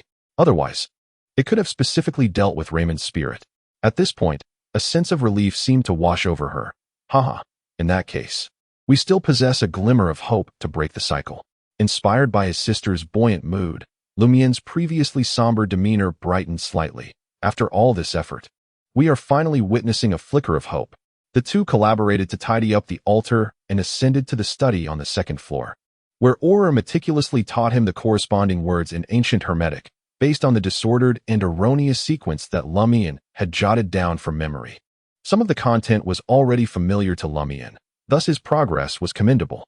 Beneath the radiant glow of the radio, Aurore occasionally imparted the pronunciation and structure of words to her brother, while at other times, she meticulously crafted the candles required for their upcoming endeavor, blending musk, clove, blood, and other materials. Outside, the night enveloped the world in tranquility. Within the softly hazy bedroom, Lumian stirred from slumber. He swiftly leapt from his bed, approached the desk, retrieved paper and pen, and transcribed the ancient Hermetic words he still remembered, albeit in an incorrect sequence, before finally assigning them the proper order. Upon completing this task, Lumian exhaled a sigh of relief and surveyed the scene before him. On the wooden table near the window lay 4 items. 2 pale gray musk candles crafted by Aurore, one infused with Lumian's blood, the other devoid of it. A bottle of gray amber perfume, a small metal vial containing powdered tulip, and a silver dagger provided by Aurore. Indeed, the lady had delivered them to me. Witnessing this sight, Lumian felt a surge of calmness. With these items in hand, he retrieved a stick of incense made by Aurore and descended to the first floor, placing them upon the dining table before heading to the kitchen area for a cup of clear water and a mound of coarse salt. Thus, the materials pertinent to the ritual were prepared. Aurore had expressed concern before bedtime that her brother had not inscribed the symbols necessary for beseeching the corresponding blessings, fearing he would be unable to draw them on the imitation parchment and incinerate them to convey his desires to the divine. However, considering that the mysterious lady had not mentioned this, it seemed unnecessary. After all, the essence of the invocation was directed towards the power residing within Lumian, which could directly comprehend all utterances of prayer, requiring no additional documentation. Gazing at the array of items upon the dining table, Lumian took a deep breath and exhaled slowly. No longer hesitating, he placed the grayish-white candle, infused with his own blood, at the altar's center, the position designated for the divine, while the other was set before him. Following the order of honoring the divine before the mortal, he ignited the candle with a spiritual friction, albeit with a degree of inexperience, and began to sanctify the ritual silver dagger, conjuring a wall of spirit. As the essence surged forth from the dagger's tip, intertwining with the surrounding air, Lumian felt an inexplicable sense that this was indeed the essence of mysticism. Before long, the wall of spirit was complete, and Lumian found himself considerably drained of energy. Utilizing the incense discovered in his home and engaging in self-meditation, he achieved a state of ethereal perception, suitable for conducting ritual magic. In a hushed tone, Lumian added droplets of ambergris perfume and tulip powder to the candle representing the divine. An extraordinary fragrance enveloped the space, rendering everything enchantingly surreal. Casting a glance at the notes beside the altar, he stepped back, fixating on the flickering flame, and intoned in ancient Hermetic, "O power of fate." As the words escaped his lips, Lumian instantly sensed the light within the altar dimming significantly. The orange flame danced violently in an unseen breeze, shrinking to the size of a mere peppercorn. Simultaneously, a warmth spread across his chest, accompanied by a slight dizziness and a buzzing in his ears, as if he were on the brink of hearing that terrifying sound from the infinite distance, now seemingly close at hand. Lumian steadied his mind, suddenly recalling a matter of significance. The corruption within him was sealed by the master of the dark azure symbol. Even as he delved into profound meditation, confronting the ritual dance, he could only allow the thorny symbol to manifest, exuding a mere whisper of its essence, unable to summon the corresponding power. Might this ritual circumvent the seal and draw forth the blessing? Unless, of course, the master of the dark azure symbol, that great being, had silently granted permission. Reflecting on the mysterious lady's unwavering demeanor, Lumian felt a flicker of assurance, even contemplating that the ritual itself might inherently contain an appeal for the great being's consent. As for the nature of that appeal, his lack of esoteric knowledge rendered him incapable of speculation. Immersed in the ritual, Lumian dared not linger. His thoughts merely flitted through his mind before he commenced chanting the subsequent incantation in ancient Hermetic language. "You are the past, the present, and the future. You are the cause, the effect, and the process." Suddenly, a black wind materialized from thin air, swirling around Lumian, compressing to the size of mere pepper grains before bursting forth, tinged with a silvery hue interwoven with black. Once again, Lumian heard that voice, which always brought him perilously close to death and teetering on the brink of chaos. Yet, unbeknownst to him, a faint gray mist had emerged within the altar, coalescing around him. This sensation left him suspended between deep meditation and the vision of noodle-like figures dancing, preventing him from slipping into oblivion, yet providing little solace, akin to enduring severe tinnitus, dizziness, nausea, and a rising agitation that muddled his mind. Struggling to maintain composure, Lumian continued the ritual. "I beseech you. I implore you to bestow your grace upon me, to grant me the strength of the dancer. O tulip, herb of destiny, please convey your power to my incantation.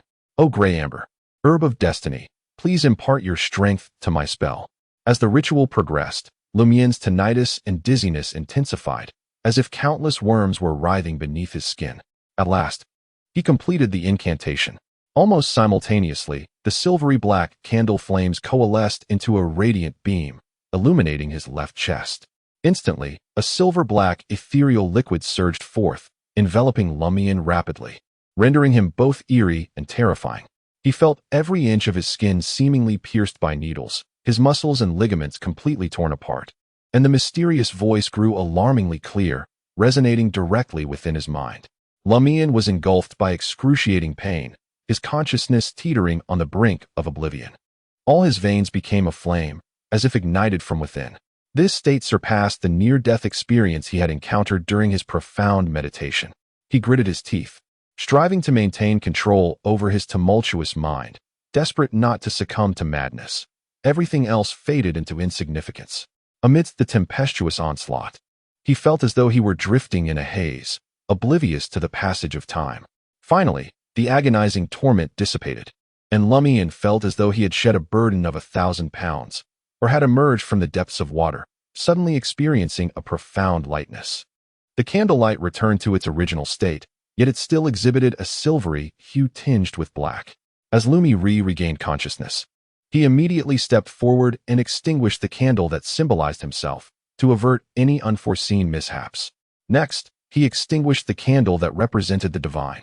Following the prescribed rituals to conclude the ceremony and dismantle the spiritual barrier, he felt an overwhelming fatigue enveloping his mind and a profound ache in his body, as though he had just engaged in a fierce battle with a monstrous entity.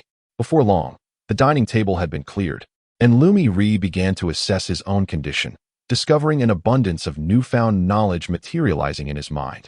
This knowledge was primarily divided into 3 segments. The second and third segments served as examples of the first. Utilizing this newfound understanding, Lumian Li could draw certain entities from his surroundings towards him, and subsequently, at the cost of his own blood, allow one of them to inhabit his being, thereby harnessing its unique abilities or characteristics. However, it was imperative that Lumian Li could endure such possession, as some entities, once attached to a human, could inflict significant negative repercussions, with others even resistant to departure, leading to dire complications. Thus, Lumian Li resolved to refrain from experimenting until he possessed a thorough understanding of the summoned entities and the potential issues that might arise, deeming such endeavors too perilous. The significance of esoteric knowledge became evident in such moments. Lumian Li found himself in urgent need of compendiums like the Bestiary of Mystical Creatures and the Bestiary of the Spirit Realm. Alas, even the most erudite of sorcerers could not possibly encompass such vast knowledge. Soon after, Lumian Li stretched his body and discovered a remarkable enhancement in his flexibility. With a swift motion, he kicked backward, effortlessly connecting with the back of his head. He nodded in satisfaction, murmuring to himself, "Indeed, many actions previously unattainable can now be executed, and the combat prowess of the hunter has consequently been significantly enhanced." As he danced, Lumian's essence began to radiate outward, intertwining with certain natural forces in the vicinity. Gradually, his thoughts sharpened, his spirit grew tranquil, and he entered a state of ethereal wonder. This enabled him to perceive the subtle nuances around him, as though he had awakened a form of spiritual sight. Simultaneously, he seemed to connect with the intangible forces within his being. Once more, a warmth surged in his chest, and that ominous voice faintly echoed, though not distinctly. He paused his dance, unfastened the buttons of his garment, and gazed at his chest. The black thorn symbol indeed reemerged, and the dark bluish hue began to manifest ever so slightly. Lumian's mind momentarily slipped into a state of confusion, yet it was not severe. This perfectly achieved the effect he desired. Subsequently, he began to measure the duration from the emergence to the disappearance of the black thorn symbol, estimating it to be around a minute. His dance oscillated between madness, akin to a lunatic performing, and distortion, defying verbal description. During this process, Lumian's essence once again diffused, merging with the surrounding natural energies, propagating towards more distant realms. As he approached the final third of the dance, he suddenly sensed peculiar entities drawing near. 3 figures materialized upon the glass of the first-floor window. They are the skinless monster, the shotgun monster, and the beaked monster marked with black insignia. Yet their forms remain exceedingly vague and translucent, evidently reduced to mere remnants of spirit and obsession. Is this a tribunal of the victims? Upon discovering the nature of the summoned entities, Lumian chuckled inwardly. At this moment, he merely needed to produce the ritual silver dagger from his dance, make a small incision on his body, and release a drop of blood to allow one of those silhouettes to attach itself to him, thereby borrowing some aspect of their abilities or traits. Although Lumian was envious of the beaked monster's invisibility, he hesitated, uncertain of the consequences of having a creature he had slain attach itself to him, and thus stifled his impulses, determined to complete the bizarre dance. As he approached the final few movements, he inexplicably began to hear faint, delicate whispers, as if numerous individuals were conversing somewhere beyond a wall, indistinct and unclear. Upon closer scrutiny, he discerned that these voices seemed to emanate from within himself, from the sealed pollution. As the last movement concluded, Lumian stood there, pondering in confusion. What have I just heard? Being only a semi-literate in the realm of mysticism, he could not ascertain the source and chose to relinquish the inquiry, reasoning that it could not be more terrifying than the pollution itself. Although he still fell short compared to those renowned for their spirituality at Sequence 9, he had liberated himself from the constraints of a hunter. He felt he should now be at a moderate to high level of proficiency. His shortcomings had been addressed. And this brought Lumian great joy. He did not contemplate the burden of a dancer's strength, nor the gradual mutations that his body would undergo in response to the ensuing pollution. After all, such thoughts were futile. It was perhaps better to remain oblivious.